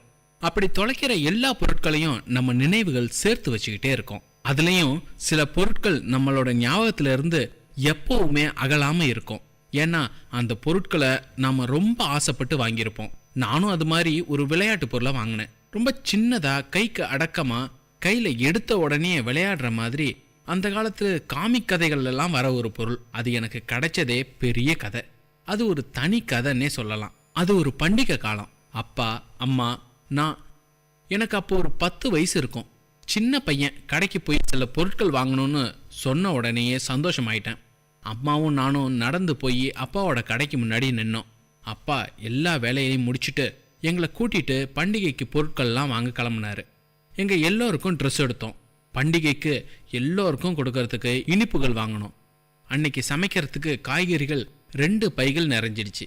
கடைகளில் வாங்க வேண்டிய பொருள் எல்லாத்தையும் வாங்கிட்டு ஒரு பேக்கரியில் தின்பண்டங்கள்லாம் வாங்கலாம் அப்படின்னு நின்னோம். எல்லாருக்கும் காரமாக வாங்கினாங்க. ஆனால் எனக்கு மட்டும் பால்கோவா, சின்ன பையன் தானே, அதான் இனிப்பு வாங்கி கொடுத்தாங்க. அந்த பேக்கரிக்கு பக்கத்தில் ஒரு சின்ன கடை இருந்தது. அந்த கடையோட பேர் லக்கி ஸ்டோர்ஸ்.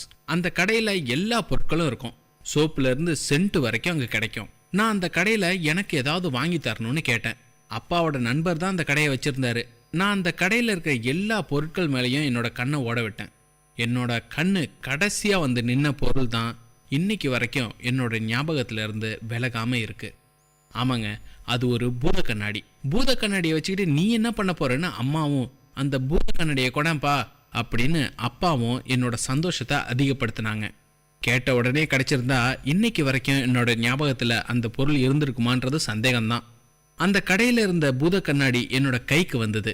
ஆனால் ஏற்கனவே 2 பைகளில் நிறைய பொருட்களை வாங்கி வச்சிருந்தோம். அதனால வீட்டுக்கு போன பிறகுதான் அதை விளையாண்டு பார்க்கணுன்ற ஒரு சூழ்நிலை. ஒரு தடவை உள்ளங்கையை பார்த்து உள்ளங்கை இறகைகள் பெருசாகிறப்ப என்னோட மனசுல சந்தோஷமும் அதிகமாயிடுச்சு. ஆனா அம்மா அதை வாங்கி பைக்குள்ள வச்சுட்டாங்க. அதுக்குள்ள ராத்திரி 9 மணி ஆயிடுச்சு.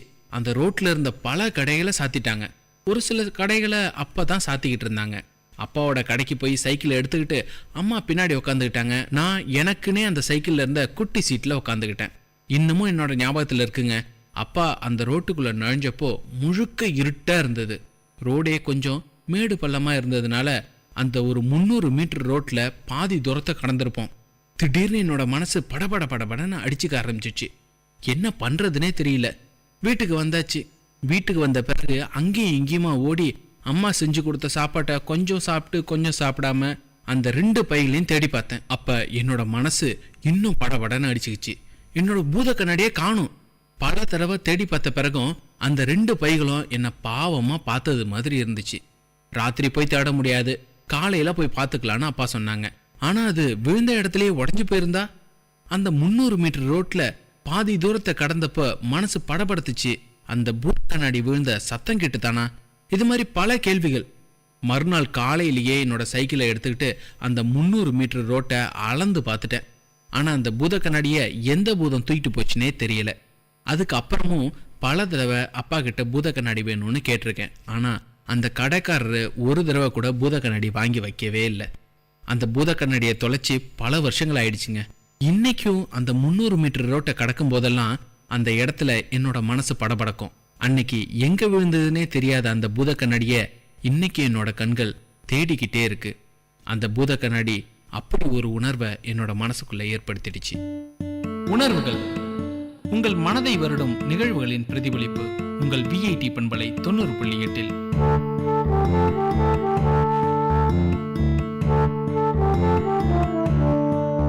உங்க வாழ்க்கையில உங்க மனதை வருடிய நிகழ்வுகளை வேலூர் மக்கள் அனைவரோடும் பகிர்ந்து கொள்ளலாம். உணர்வுகள் நிகழ்ச்சியில கலந்துக்கங்க. எங்களுக்கு எழுதி அனுப்புங்க.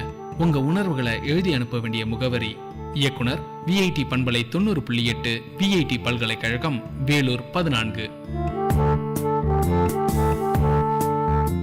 உணர்வுகள், மனதை வருடும் நிகழ்வுகளின் பிரதிபலிப்பு.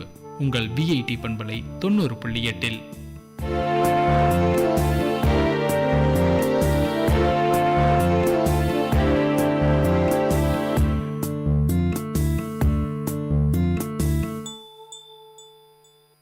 என்னாச்சு பிரியா, சோகமா இருக்க? ஏன்டி ஸ்கூலுக்கு வரல? இனிமே நான் ஸ்கூலுக்கு வர மாட்டேன்டி. எனக்கு கல்யாணம் பண்ணி வைக்க போறாங்க. என்னடி சொல்ற? உனக்கு இன்னும் 18 வயசு கூட ஆகலையேடி. உங்க அப்பா அம்மாக்கு தெரியுமா? எங்க மாமா பையன் கூட தாண்டி கல்யாணமே. எனக்கு பிடிக்கல, நான் படிக்கணும்டி. முதல்ல இந்த காலை கட் பண்ணிட்டு 1098 நம்பருக்கு கால் பண்ணி சொல்லுடி. அவங்க ஹெல்ப் பண்ணுவாங்க. எனக்கு பயமா இருக்குடி. அவங்க எப்படி எனக்கு ஹெல்ப் பண்ண முடியும்? சொல்றது செய் பிரியா. 1098க்கு உடனே கால் பண்ணு. ஹலோ, சைல்ட் லைன், சொல்லுங்க. சார் எங்க அம்மா அப்பா எனக்கு கல்யாணம் பண்ணி வைக்க பாக்குறாங்க சார். நான் படிக்கணும் சார். நீங்க எந்த ஊருமா? அட்ரஸ் சொல்லுங்க. நாங்க சைல்ட் லைன்ல இருந்து வரோம். எங்க உங்க பொண்ணு? குழந்தை திருமண தடை சட்டத்தின்படி 18 வயது பூர்த்தியாகாத பெண் குழந்தைகளுக்கு திருமணம் செய்தல் தண்டனைக்குரிய குற்றமாகும். சமூக பாதுகாப்பு துறை, சைல்ட் லைன், 1098, காவல்துறை என பல்வேறு வழியாக புகார் அளிக்கலாம். குழந்தை திருமணங்களை தடுப்போம், பாதுகாப்பான தமிழகத்தை உருவாக்குவோம். குழந்தைகள் நலன் கருதி வெளியிடுவோர் மாநில குழந்தை பாதுகாப்பு சங்கம், சமூக பாதுகாப்பு துறை, தமிழ்நாடு அரசு.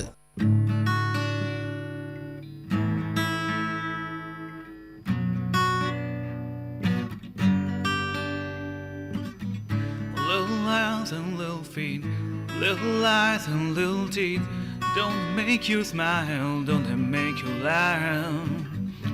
Little hands and little feet, little eyes, those little teeth, don't they make you smile, don't they make you laugh? Wiggle man, wiggle man, wiggle home. Wiggle man, wiggle man, wiggle home. Every weekend that goes by, run to you, they climb on you. You know you love them so, and they can feel it too. Every weekend that go, they run to you and they climb on you. Can't get enough of you. Wiggle man, wiggle man, wiggle home. Wiggle man, wiggle man, wiggle home.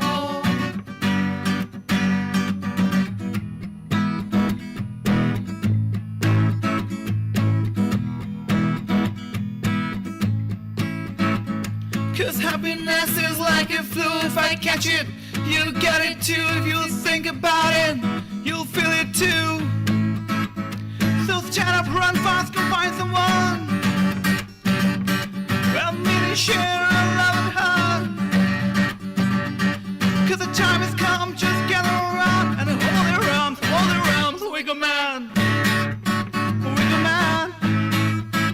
Wiggle home.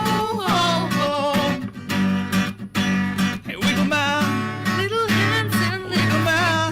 little eyes, those little teeth, don't they make you smile, don't they make you laugh? Wiggle man. Every weekend that Wiggle man. run to you, they climb on you. You know you love them so, and they can feel it too. Wiggle man.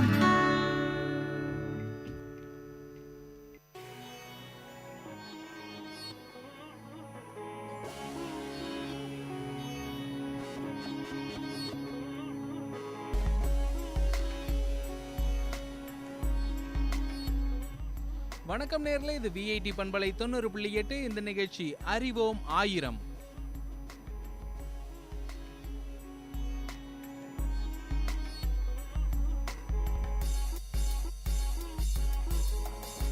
அறிவோம் ஆயிரம் நிகழ்ச்சியில் பலவிதமான தகவல்களோட நான் இன்னைக்கு வந்திருக்கேன். என்னோட பேர் KP Anand. என் கூட 2 பேர் இணைஞ்சிருக்காங்க. அவங்க யாருன்னா நிதிராஜ், ரஞ்சித் குமார்.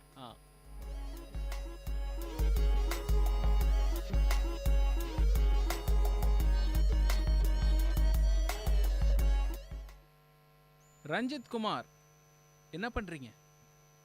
கம்ப்யூட்டர்ல மெயில்லாம் செக் பண்ணிட்டு இருக்கேன். கம்ப்யூட்டர்ல மெயில்லாம் செக் பண்ணிட்டு இருக்கீங்களா? சரி, கம்ப்யூட்டர்னா என்ன? கம்ப்யூட்டர்னா என்ன? கணினி. கணினினா என்ன? கணினினா கணினி. கணினினா கணினி. இன்னைக்கு கணினியை பற்றி தான் நம்ம இன்னைக்கு அறிவோம் ஆயிரத்தில் பேச போகிறோம். அறிவோம் ஆயிரம் நிகழ்ச்சியில் ஒரு நாளும் வித்தியாசமான தகவல்களோடு வந்துகிட்டு இருக்கோம். இன்னைக்கு கணினியை பற்றி தான் பேச போகிறோம். கணினினா என்ன, அதோடைய செயல்பாடு எப்படி இருக்கும், எதுக்காக கணினி நமக்கு தேவை, கணினி அத்தியாவசியமான ஒரு பொருளாக இன்னைக்கு மாறிடுச்சா, அப்படி மாறி இருந்தால் அது எதை நோக்கி நம்மளை இட்டுட்டு போகுது அப்படின்ற விஷயங்களை பற்றி தான் இன்னைக்கு பேச போகிறோம்.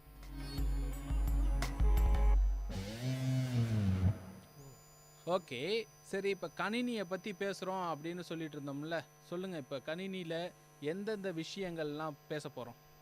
கணினி வந்து நீங்கள் சொன்னோடனே கம்ப்யூட்டரோட ஹிஸ்ட்ரி பார்த்தீங்கன்னா வந்து சொல்லுவாங்க இல்லையா, பழைய புகைப்படம்லாம் பார்த்துருக்கேன். இப்போ இருக்கிற அளவுக்கு சின்னதாக இல்லாமல் பெருசாக, அதாவது 2 ரூமுங்க அளவுக்கு வந்து அதனுடைய சிபியூ, அதோட மானிட்டரோ இல்லை மற்ற விஷயங்களாக இருக்கிறதா வந்து நான் அந்த புகைப்படங்களில் வந்து இன்டர்நெட்டில் பார்த்துருக்கேன். ஸோ அந்த லெவல்லேருந்து இப்போ பார்த்தீங்கன்னா கையடக்கம் கிட்டத்தட்ட நம்மளுடைய மொபைலே ஒரு ஒரு அளவில் கம்ப்யூட்டராக தான் நம்ம யூஸ் பண்ணிட்டு இருக்கோம். ஆமாம், பல நிறுவனங்கள் வந்து இன்றைக்கி கணினியில் என்னென்ன விஷயங்கள்லாம் இருக்குதோ எல்லாத்தையும் கையடக்கமாக இருக்கக்கூடிய மொபைல்லையும் கொண்டு வந்துட்டாங்கன்றது தான் உண்மை. அடுத்து வந்து ஒரு சில படிநிலைகள் தாண்டி போகிற ஒரு சில விஷயங்கள்லாம் வந்துட்டுருக்கு. அந்த சாதனம்லாம் எப்படி இருக்கும் அப்படின்னா, மொபைல்லேருந்து ஒரு சின்ன கனெக்ஷனை ஒரு மானிட்டருக்கு கொடுத்தோம்னா போதும், அந்த மானிட்டர் வந்து ஒரு கம்ப்யூட்டராக ஒர்க் ஆகும் அப்படின்ற மாதிரிலாம் வந்துருச்சு. சொல்லுங்கள் நித்தி சார். சரி, இதனுடைய வரலாறு நான் வந்து அதாவது பார்த்தீங்கன்னா வந்து பெருசாக இருக்கும் அது மட்டும் தான் சொன்னேன். இதனுடைய வரலாறு உங்களுக்கு ஏதாவது தெரியுமா? இதனுடைய வரலாறு அப்படின்னுட்டு சொன்னோம்னா, முதல்ல வரலாறுக்கு முற்பட்ட விஷயங்களையும் பேசி ஆகணும். அதாவது கணிப்பான் அப்படின்ற ஒரு சில விஷயங்களெல்லாம் நம்ம பார்க்கணும். கணிப்பான்றது யார் அப்படின்னு பார்த்தீங்கன்னா, ஏதாவது ஒரு சின்ன டிவைஸ் வச்சுக்கிட்டு அந்த டிவைஸ் மூலமாக ஒரு சாதனத்து மூலமாக ஒரு சில கூட்டுத்தொகை, மல்டிப்ளிகேஷன், டிவிஷனு இந்த மாதிரியான விஷயங்களை எல்லாம் செய்யக்கூடிய ஒரு ஆள் தான் கணிப்பான் அப்படின்னு சொல்லிட்டு இருந்தாங்க. அந்த கணிப்பான் வந்து ஏதாவது ஒரு சாதனத்தோடைய அடிப்படையில் இருக்கும். இது வந்து உதாரணத்துக்கு சொன்ன போனோம்னா, கிமு 87 அன்டி கைதிரா அப்படின்னு சொல்லிட்டு ஒரு சின்ன சாதனம். அந்த சாதனம் தான் வந்து முதல் கணினிக்கு அடிப்படையாக இருந்த ஒரு கணிப்பான் அப்படின்னு சொல்கிறாங்க. ஸோ இது வந்து கிரேக்க காலத்தில் இருந்த ஒரு விஷயம். ஆனால் இதோடைய தொழில்நுட்பம் எப்படி அப்படின்றது வந்து பல பேருக்கு தெரியாததுனால அது அப்படியே நின்று போச்சு.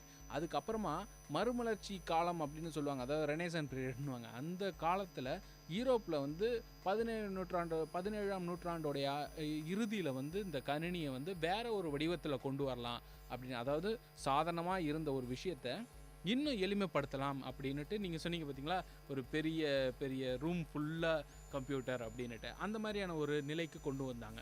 அப்படி கொண்டு வரும்போது 2 விஷயம், ஒன்று துளைப்பட்டை, இன்னொன்று வந்து வெற்றிட கட்டுமலம் அப்படின்னு சொல்லுவாங்க. அதாவது துளைப்பட்டைன்னா சின்ன சின்ன ஹோல்ஸ் இருக்கக்கூடிய ஒரு மாடல்லேருந்து ஒரு கம்ப்யூட்டர் அப்படியே க்ரியேட் பண்ணுறது. இன்னொன்று வெற்றிட கட்டுமலம் அப்படின்றது பார்த்திங்கன்னா வேக்கம் டியூப் கம்ப்யூட்டர்னு கேள்விப்பட்டிருக்கோம். ஸோ அந்த வேக்கம் டியூப் கம்ப்யூட்டரை வந்து இந்த 17ஆம் நூற்றாண்டு இறுதியில் வந்து ஆரம்பிச்சிருக்காங்க. இதை ஆரம்பித்தது யார் அப்படின்னு கேட்டிங்கன்னா, சார்லஸ் பேபேஜ். எல்லாருக்குமே தெரியும். ரஞ்சித் சார் உங்களுக்கு தெரியும்ல? கண்டிப்பாக.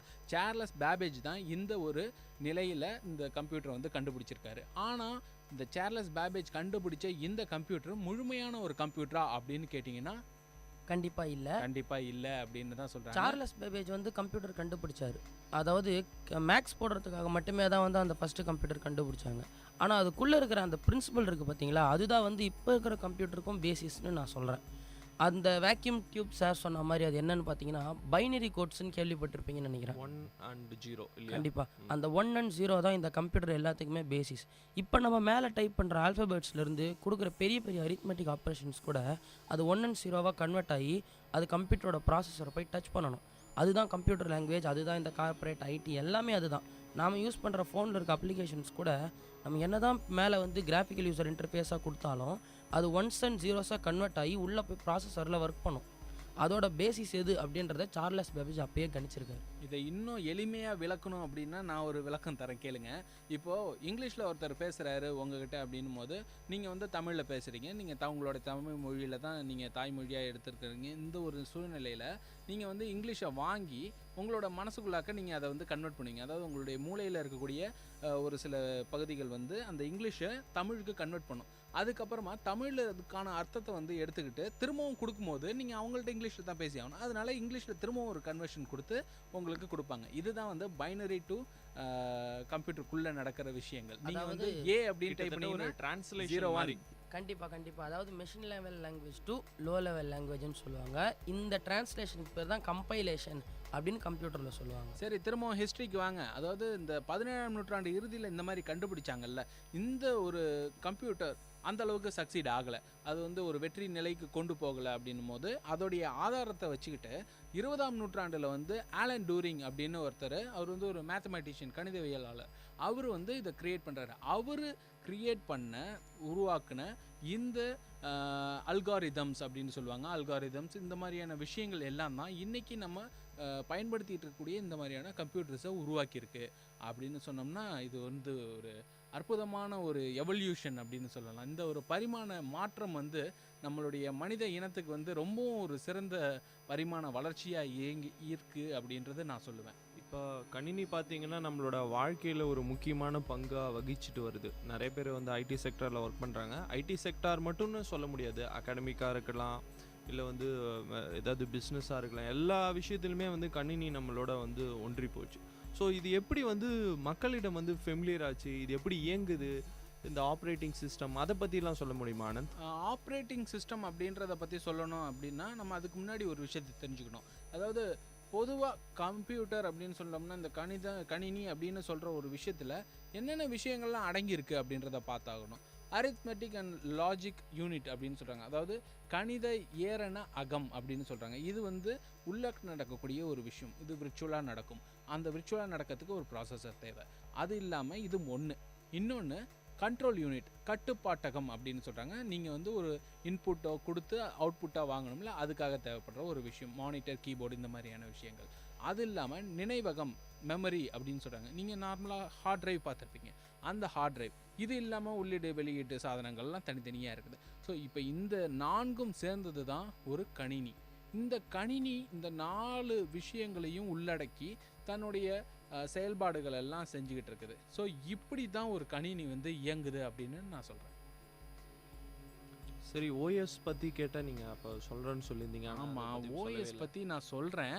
ஆனால் அதுக்கு முன்னாடி முக்கியமான ஒரு விஷயம் இருக்குது. அது என்னென்னா ஒரு சின்ன இடைவேளை. அதுக்கு போயிட்டு வந்துட்டு நான் இந்த ஓஎஸ் பற்றி உங்களுக்கு சொல்கிறேன். நேரில் இது விஐடி பண்பலை 90.8. இந்த நிகழ்ச்சி அறிவோம் ஆயிரம்.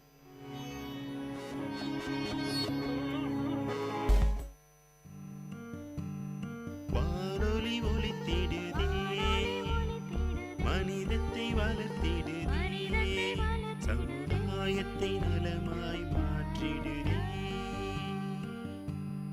செவிகளை வருடிடுதே, கவிதைகள் வார்த்திடுதே, பண்பலைகளின் பயன்களை பரவிடுதே.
கேட்ட பாடலின் இசை முருகானந்தம்.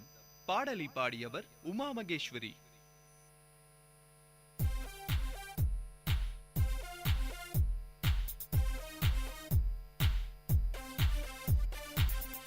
Hey Mintu.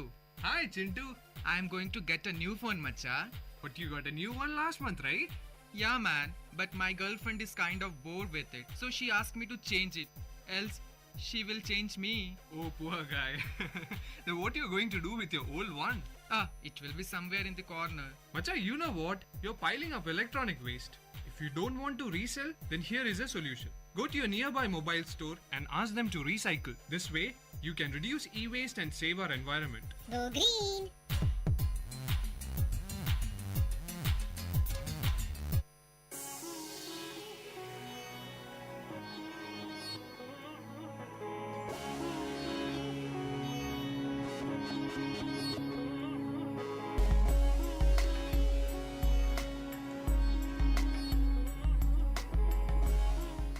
நேரில் இது விஐடி பண்பலை 90.8. இந்த நிகழ்ச்சி அறிவோம் ஆயிரம்.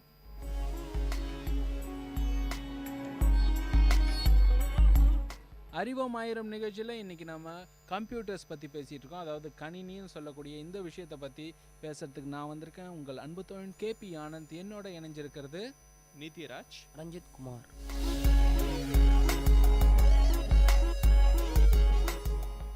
இடைவெளிக்கு முன்னாடி நம்ம இந்த வரலாறு பற்றி பேசிகிட்டு இருந்தோம். கம்ப்யூட்டர் அப்படின்ற ஒரு விஷயம் எப்படி உருவாச்சு, இதுக்கு முன்னாடி எப்படி அதெல்லாம் இருந்தது, எப்படி அது எவால்வ் ஆகிருக்குன்றதை பற்றிலாம் பேசணும். இப்போது கம்ப்யூட்டர் அப்படின்னா அந்த ஒரு 4 வித்தியாசமான பாகங்கள் உள்ளது தான் கம்ப்யூட்டர் அப்படின்றத இடைவெளிக்கு முன்னாடி சொல்லியிருந்தேன். இப்போ அடுத்து கம்ப்யூட்டரை இயக்கணும்னா நம்மளுக்கு முக்கியமாக ஒன்று தேவை. அது என்னென்னு பார்த்தீங்கன்னா ஓஎஸ், மென்பொருள் அப்படின்னு சொல்லுவாங்க, ஆப்ரேட்டிங் சிஸ்டம்னு சொல்லுவாங்க. ஆப்ரேட்டிங் சிஸ்டத்தை பற்றி இப்போ பேசலாம். நம்ம ரஞ்சித் சார் வந்து ஆப்ரேட்டிங் சிஸ்டத்தை பற்றி நான் தான் பேசுவேன் அப்படின்னு சொல்லியிருக்காரு. சரி, பேசுங்க ரஞ்சித். ஆப்ரேட்டிங் சிஸ்டம் அதாவது உடம்புக்கு எப்படி உயிரோ அந்த மாதிரி தான் கம்ப்யூட்டருக்கு ஆப்ரேட்டிங் சிஸ்டம். கம்ப்யூட்டர்ன்றது பார்த்திங்கன்னா ஒரு பெரிஃபரல், ஒரு ஹார்ட்வேர். அதை வந்து ஹியூமன்ஸ் இன்ட்ராக்ட் பண்ண போகிறாங்க. இவங்க 2 பேருக்கும் நடுவில் ஒரு மீடியேட்டராக இருக்க போகிறது தான் வந்து இந்த ஓஎஸ் அப்படின்னு சொல்லுவாங்க. இந்த ஓஎஸ்ன்றது முழுக்க சாஃப்ட்வேர் சம்மந்தப்பட்ட விஷயம் மட்டுமே. ஒரு செட் ஆஃப் இன்ஸ்ட்ரக்ஷன்ஸ், அதாவது ஒரு தகவல்களை சேர்த்து அதை வந்து கம்ப்யூட்டர் லாங்குவேஜாக மாற்றி அதற்கு ஒரு உயிரோட்டமாக கொடுத்துருக்காங்க. அதை தான் ஆப்ரேட்டிங் சிஸ்டம் அப்படின்னு சொல்கிறாங்க.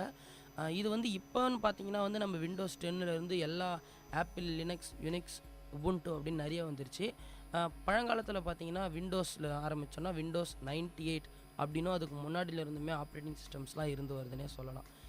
இப்போ நம்ம இந்தியாவில்னு பார்த்தீங்கன்னா வந்து பாஸ் அப்படின்னு சொல்லிட்டு ஒரு ஆப்ரேட்டிங் சிஸ்டம் யூஸ் பண்ணுறாங்க. அதை பற்றி நம்ம கேபி சார் சொல்லுவார். சரி, ஓகே, உங்களுக்கு தெரியாதுன்றதுனால என்கிட்ட தள்ளி விட்டீங்க. சரி, பாஸ் அப்படின்றது என்ன அப்படின்னு பார்த்தீங்கன்னா, பாஸ்ன்றது ஒன்றும் ஒரு பெரிய வித்தியாசமான விஷயம் இல்லைங்க. பாரத் ஆப்ரேட்டிங் சிஸ்டம் சொல்யூஷன்ஸ் அப்படின்னு சொல்கிறாங்க. இது வந்து ஒரு ஓஎஸ். இந்த ஓஎஸ் வந்து எதுக்காக தயாரிக்கப்பட்டது அப்படின்னு பார்த்தீங்கன்னா, நம்ம இந்தியாவில் இந்த ஓஎஸை வந்து உருவாக்கியிருக்காங்க. இது எதுக்காக உருவாக்குனதுன்னா, நம்மளுடைய அலுவலக பணிகளுக்காக, இந்தியாவில் இருக்கக்கூடிய அரசாங்க அலுவலக பணிகளுக்காக இந்த பாஸ் அப்படின்ற ஓஎஸை உருவாக்கியிருக்காங்க. இது எதன் அடிப்படையில் உருவாக்கப்பட்டது அப்படின்னு பார்த்தீங்கன்னா, லினக்ஸ். நம்ம ரஞ்சித் சார் சொன்ன மாதிரி விண்டோஸ் அப்படின்றது ஒரு வகையான ஆப்ரேட்டிங் சிஸ்டம். இன்னொன்று iOS அப்படின்னு சொல்லுவாங்க, ஆப்பிள் கம்பெனியோடது. அது ஒரு வகையான ஆப்ரேட்டிங் சிஸ்டம். அது இல்லாமல் லினக்ஸ் அப்படின்ற ஒன்று இருக்குது. லினக்ஸ்ன்றது பார்த்திங்கன்னா ஓப்பன் சோர்ஸ் அப்படின்னு சொல்லக்கூடியது. யார் வேணாலும் அதை டவுன்லோட் பண்ணி யூஸ் பண்ணலாம். அது வந்து விற்க மாட்டாங்க. ஆனால் அந்த ஓப்பன் சோர்ஸெல்லாம் இருக்கக்கூடிய இந்த ஓஎஸ்சியும் கூட எடுத்து வேறு சில மாற்றங்கள் செஞ்சு அதை விற்கக்கூடிய கம்பெனிகளும் இருக்குது. இது மாதிரியான ஒரு நிலையில தான் பாஸ் அப்படின்ற இந்த ஆப்ரேட்டிங் சிஸ்டத்தை இந்தியா வந்து உருவாக்கியிருக்காங்க. இதுக்காக நம்ம வந்து எதுவும் பே பண்ண தேவையில்லை, நம்ம அப்படியே எடுத்து டவுன்லோட் பண்ணி யூஸ் பண்ணலாம். ஸோ இது வந்து ரொம்பவும் ஈஸியான ஒரு ஆப்ரேட்டிங் சிஸ்டம் அப்படின்னு சொல்லலாம். இது வந்து இது வரைக்கும் பார்த்திங்கன்னா மொத்தம் ஒரு 6 ஸ்டேஜஸை கடந்திருக்கு. ஒரு ஸ்டேஜும் எப்படின்னா ஒரு நாள் சொல்லிவிடுவாங்க, இந்த நாளில் இதை நாங்கள் அப்டேட் பண்ணி கொடுக்குறோம் அப்படின்னு சொல்லுவாங்க. ஸோ அப்படி வந்ததில் அவங்க பேர்லாம் கொடுத்துருக்காங்க. ரொம்ப சுவாரஸ்யம். ஏன்னா நம்ம இந்தியாவில் தயாரிச்சிருக்காங்க, அது வந்து இந்திய பேர்கள் தானே கொடுப்பாங்க. முதல்ல இந்த பாஸ் ஆப்ரேட்டிங் சிஸ்டம் வந்தப்போ இதுக்கு சேது அப்படின்னு பேர் கொடுத்துருந்தாங்க.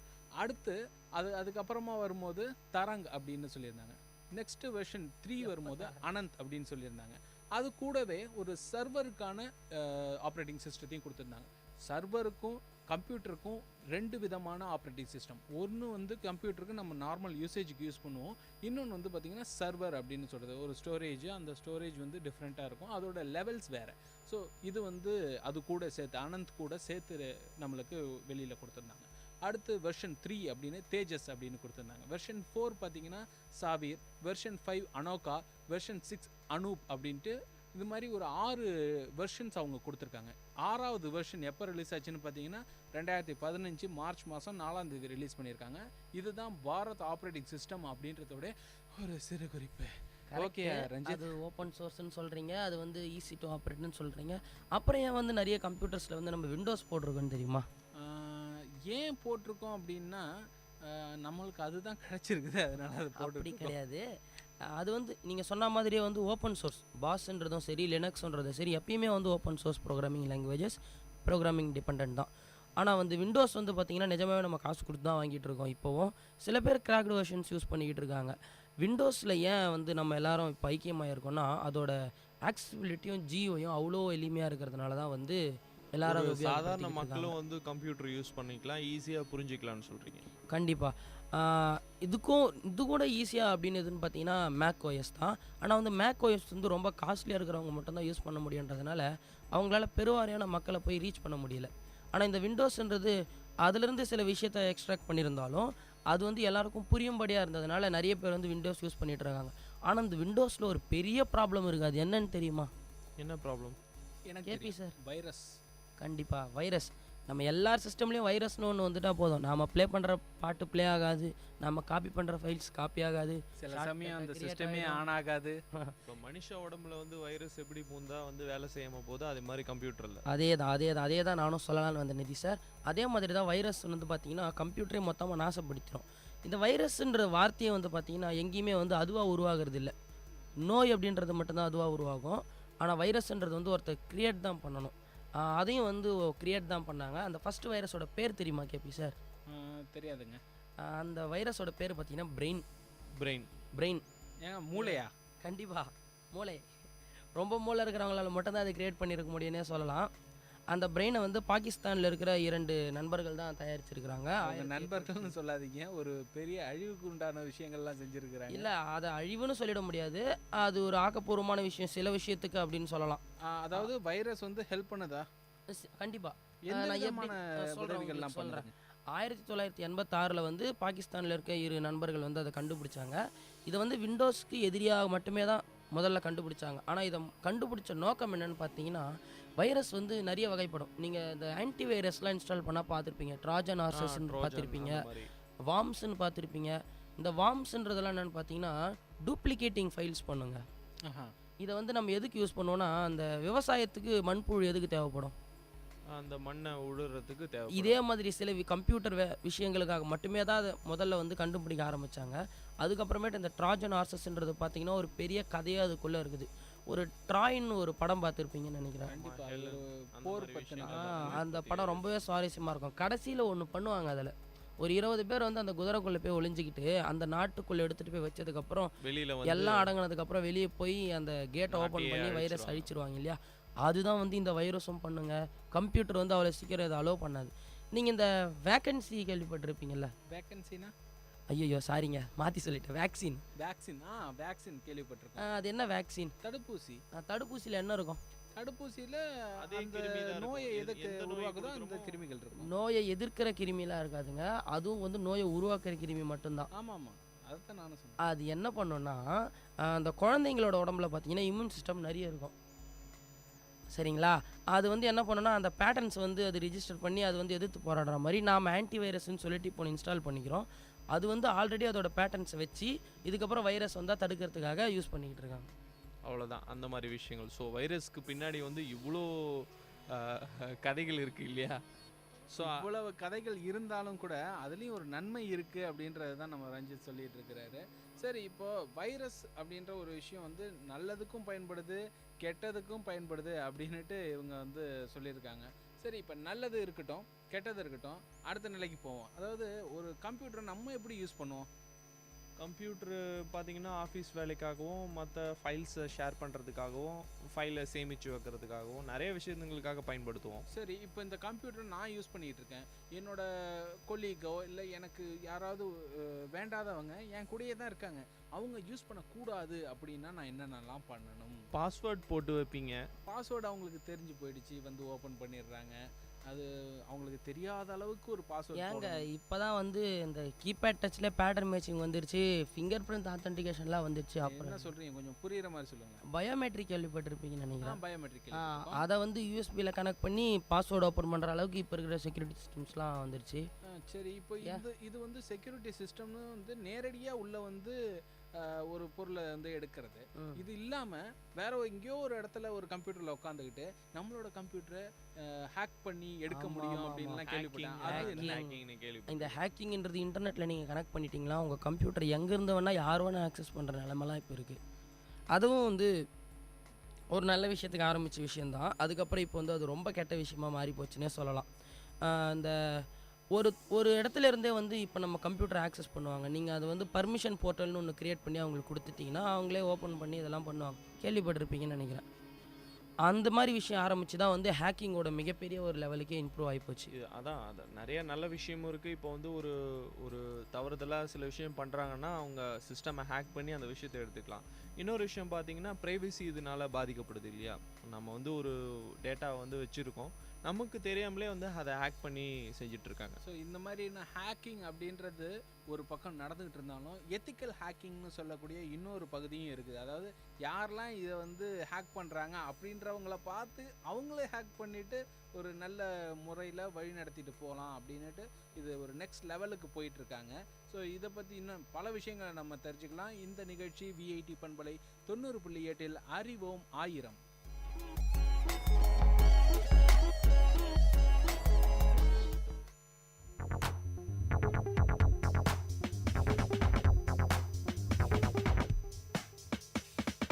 விஐடி வானொலி உங்களின் செவிகளில் தேனை பாய்ச்சிடுதே, மனதின் கவலைகள் மறந்து போயிடும் மாயம் செய்திடுவே.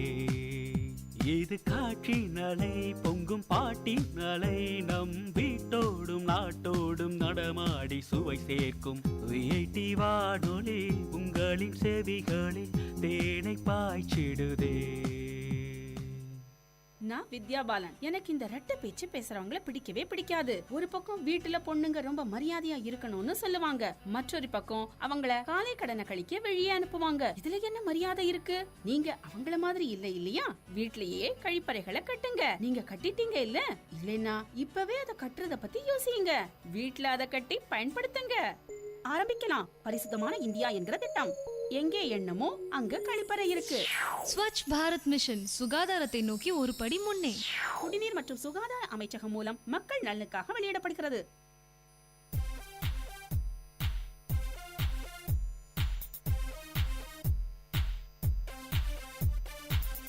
Hey Mintu, do you know anything about waste sorting? Now, is that any of your new eco-conservation ideas? Exactly, you know me so well. Yeah. Tell me, what is it? Actually, this is very simple. Just sort waste into biodegradable and non-biodegradable waste bins, and this way, you can do some waste management. That sounds cool.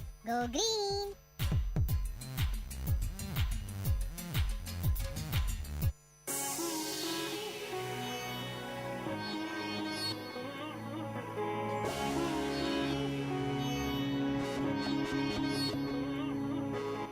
இது VIT பண்பலை 90.8. இந்த நிகழ்ச்சி அறிவோம் 1000.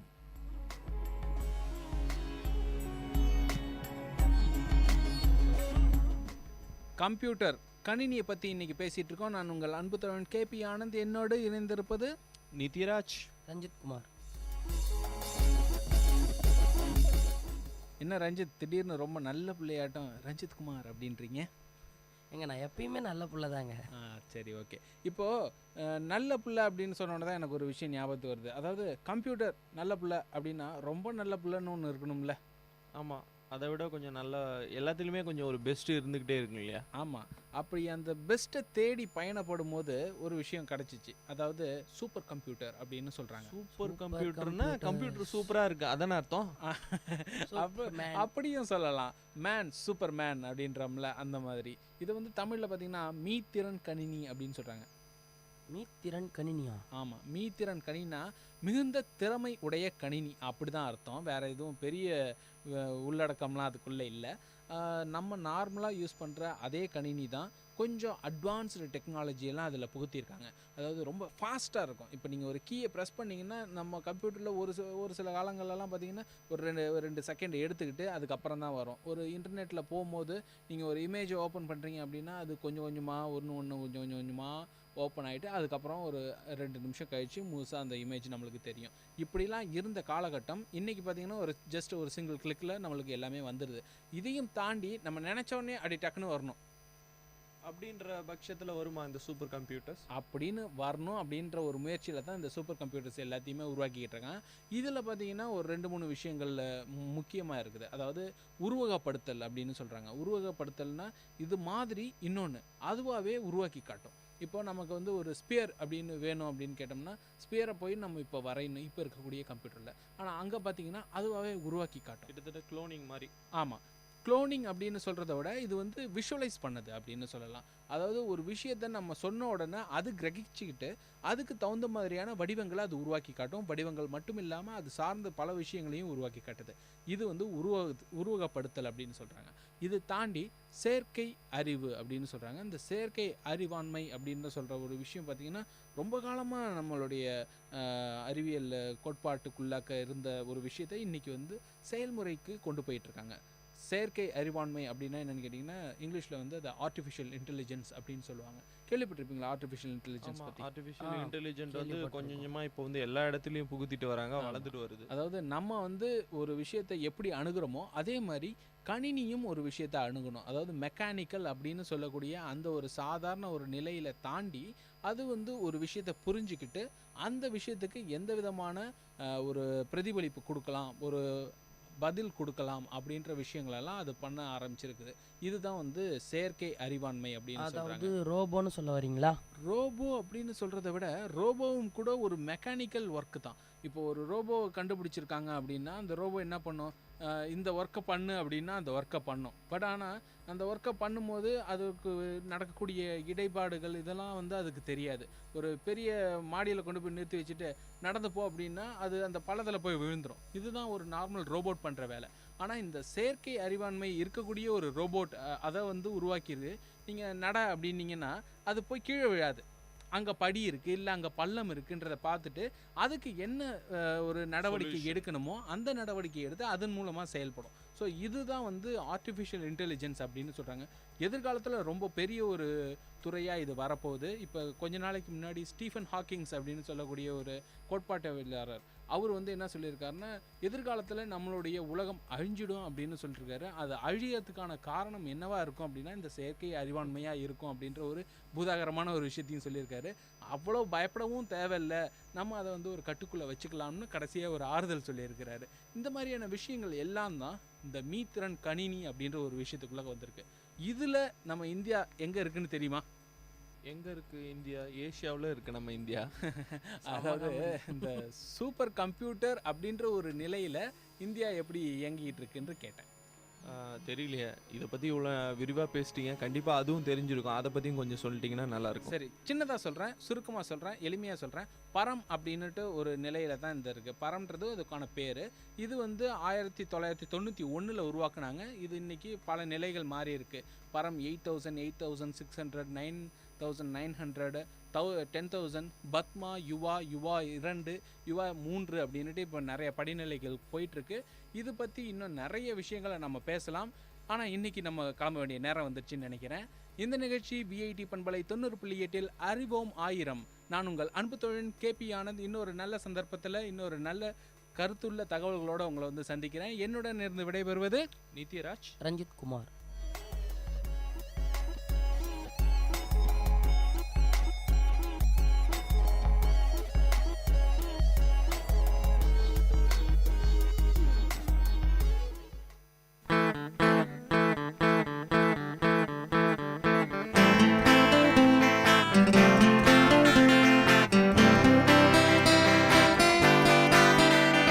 உங்கள் இல்லம் நுழைந்திடும், உங்கள் செவிகளை தீண்டிடும், உங்கள் மனதினை வருடவே பண்பலையாய் மலருதே.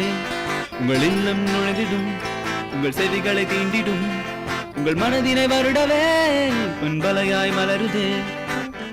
விஐடி 90.8 வேலூரில் நாங்கள் Tambe. VIT 90.8. Ladies and gentlemen, you're listening to Vit Community Radio 90.8 FM. Engage, evolve, empower.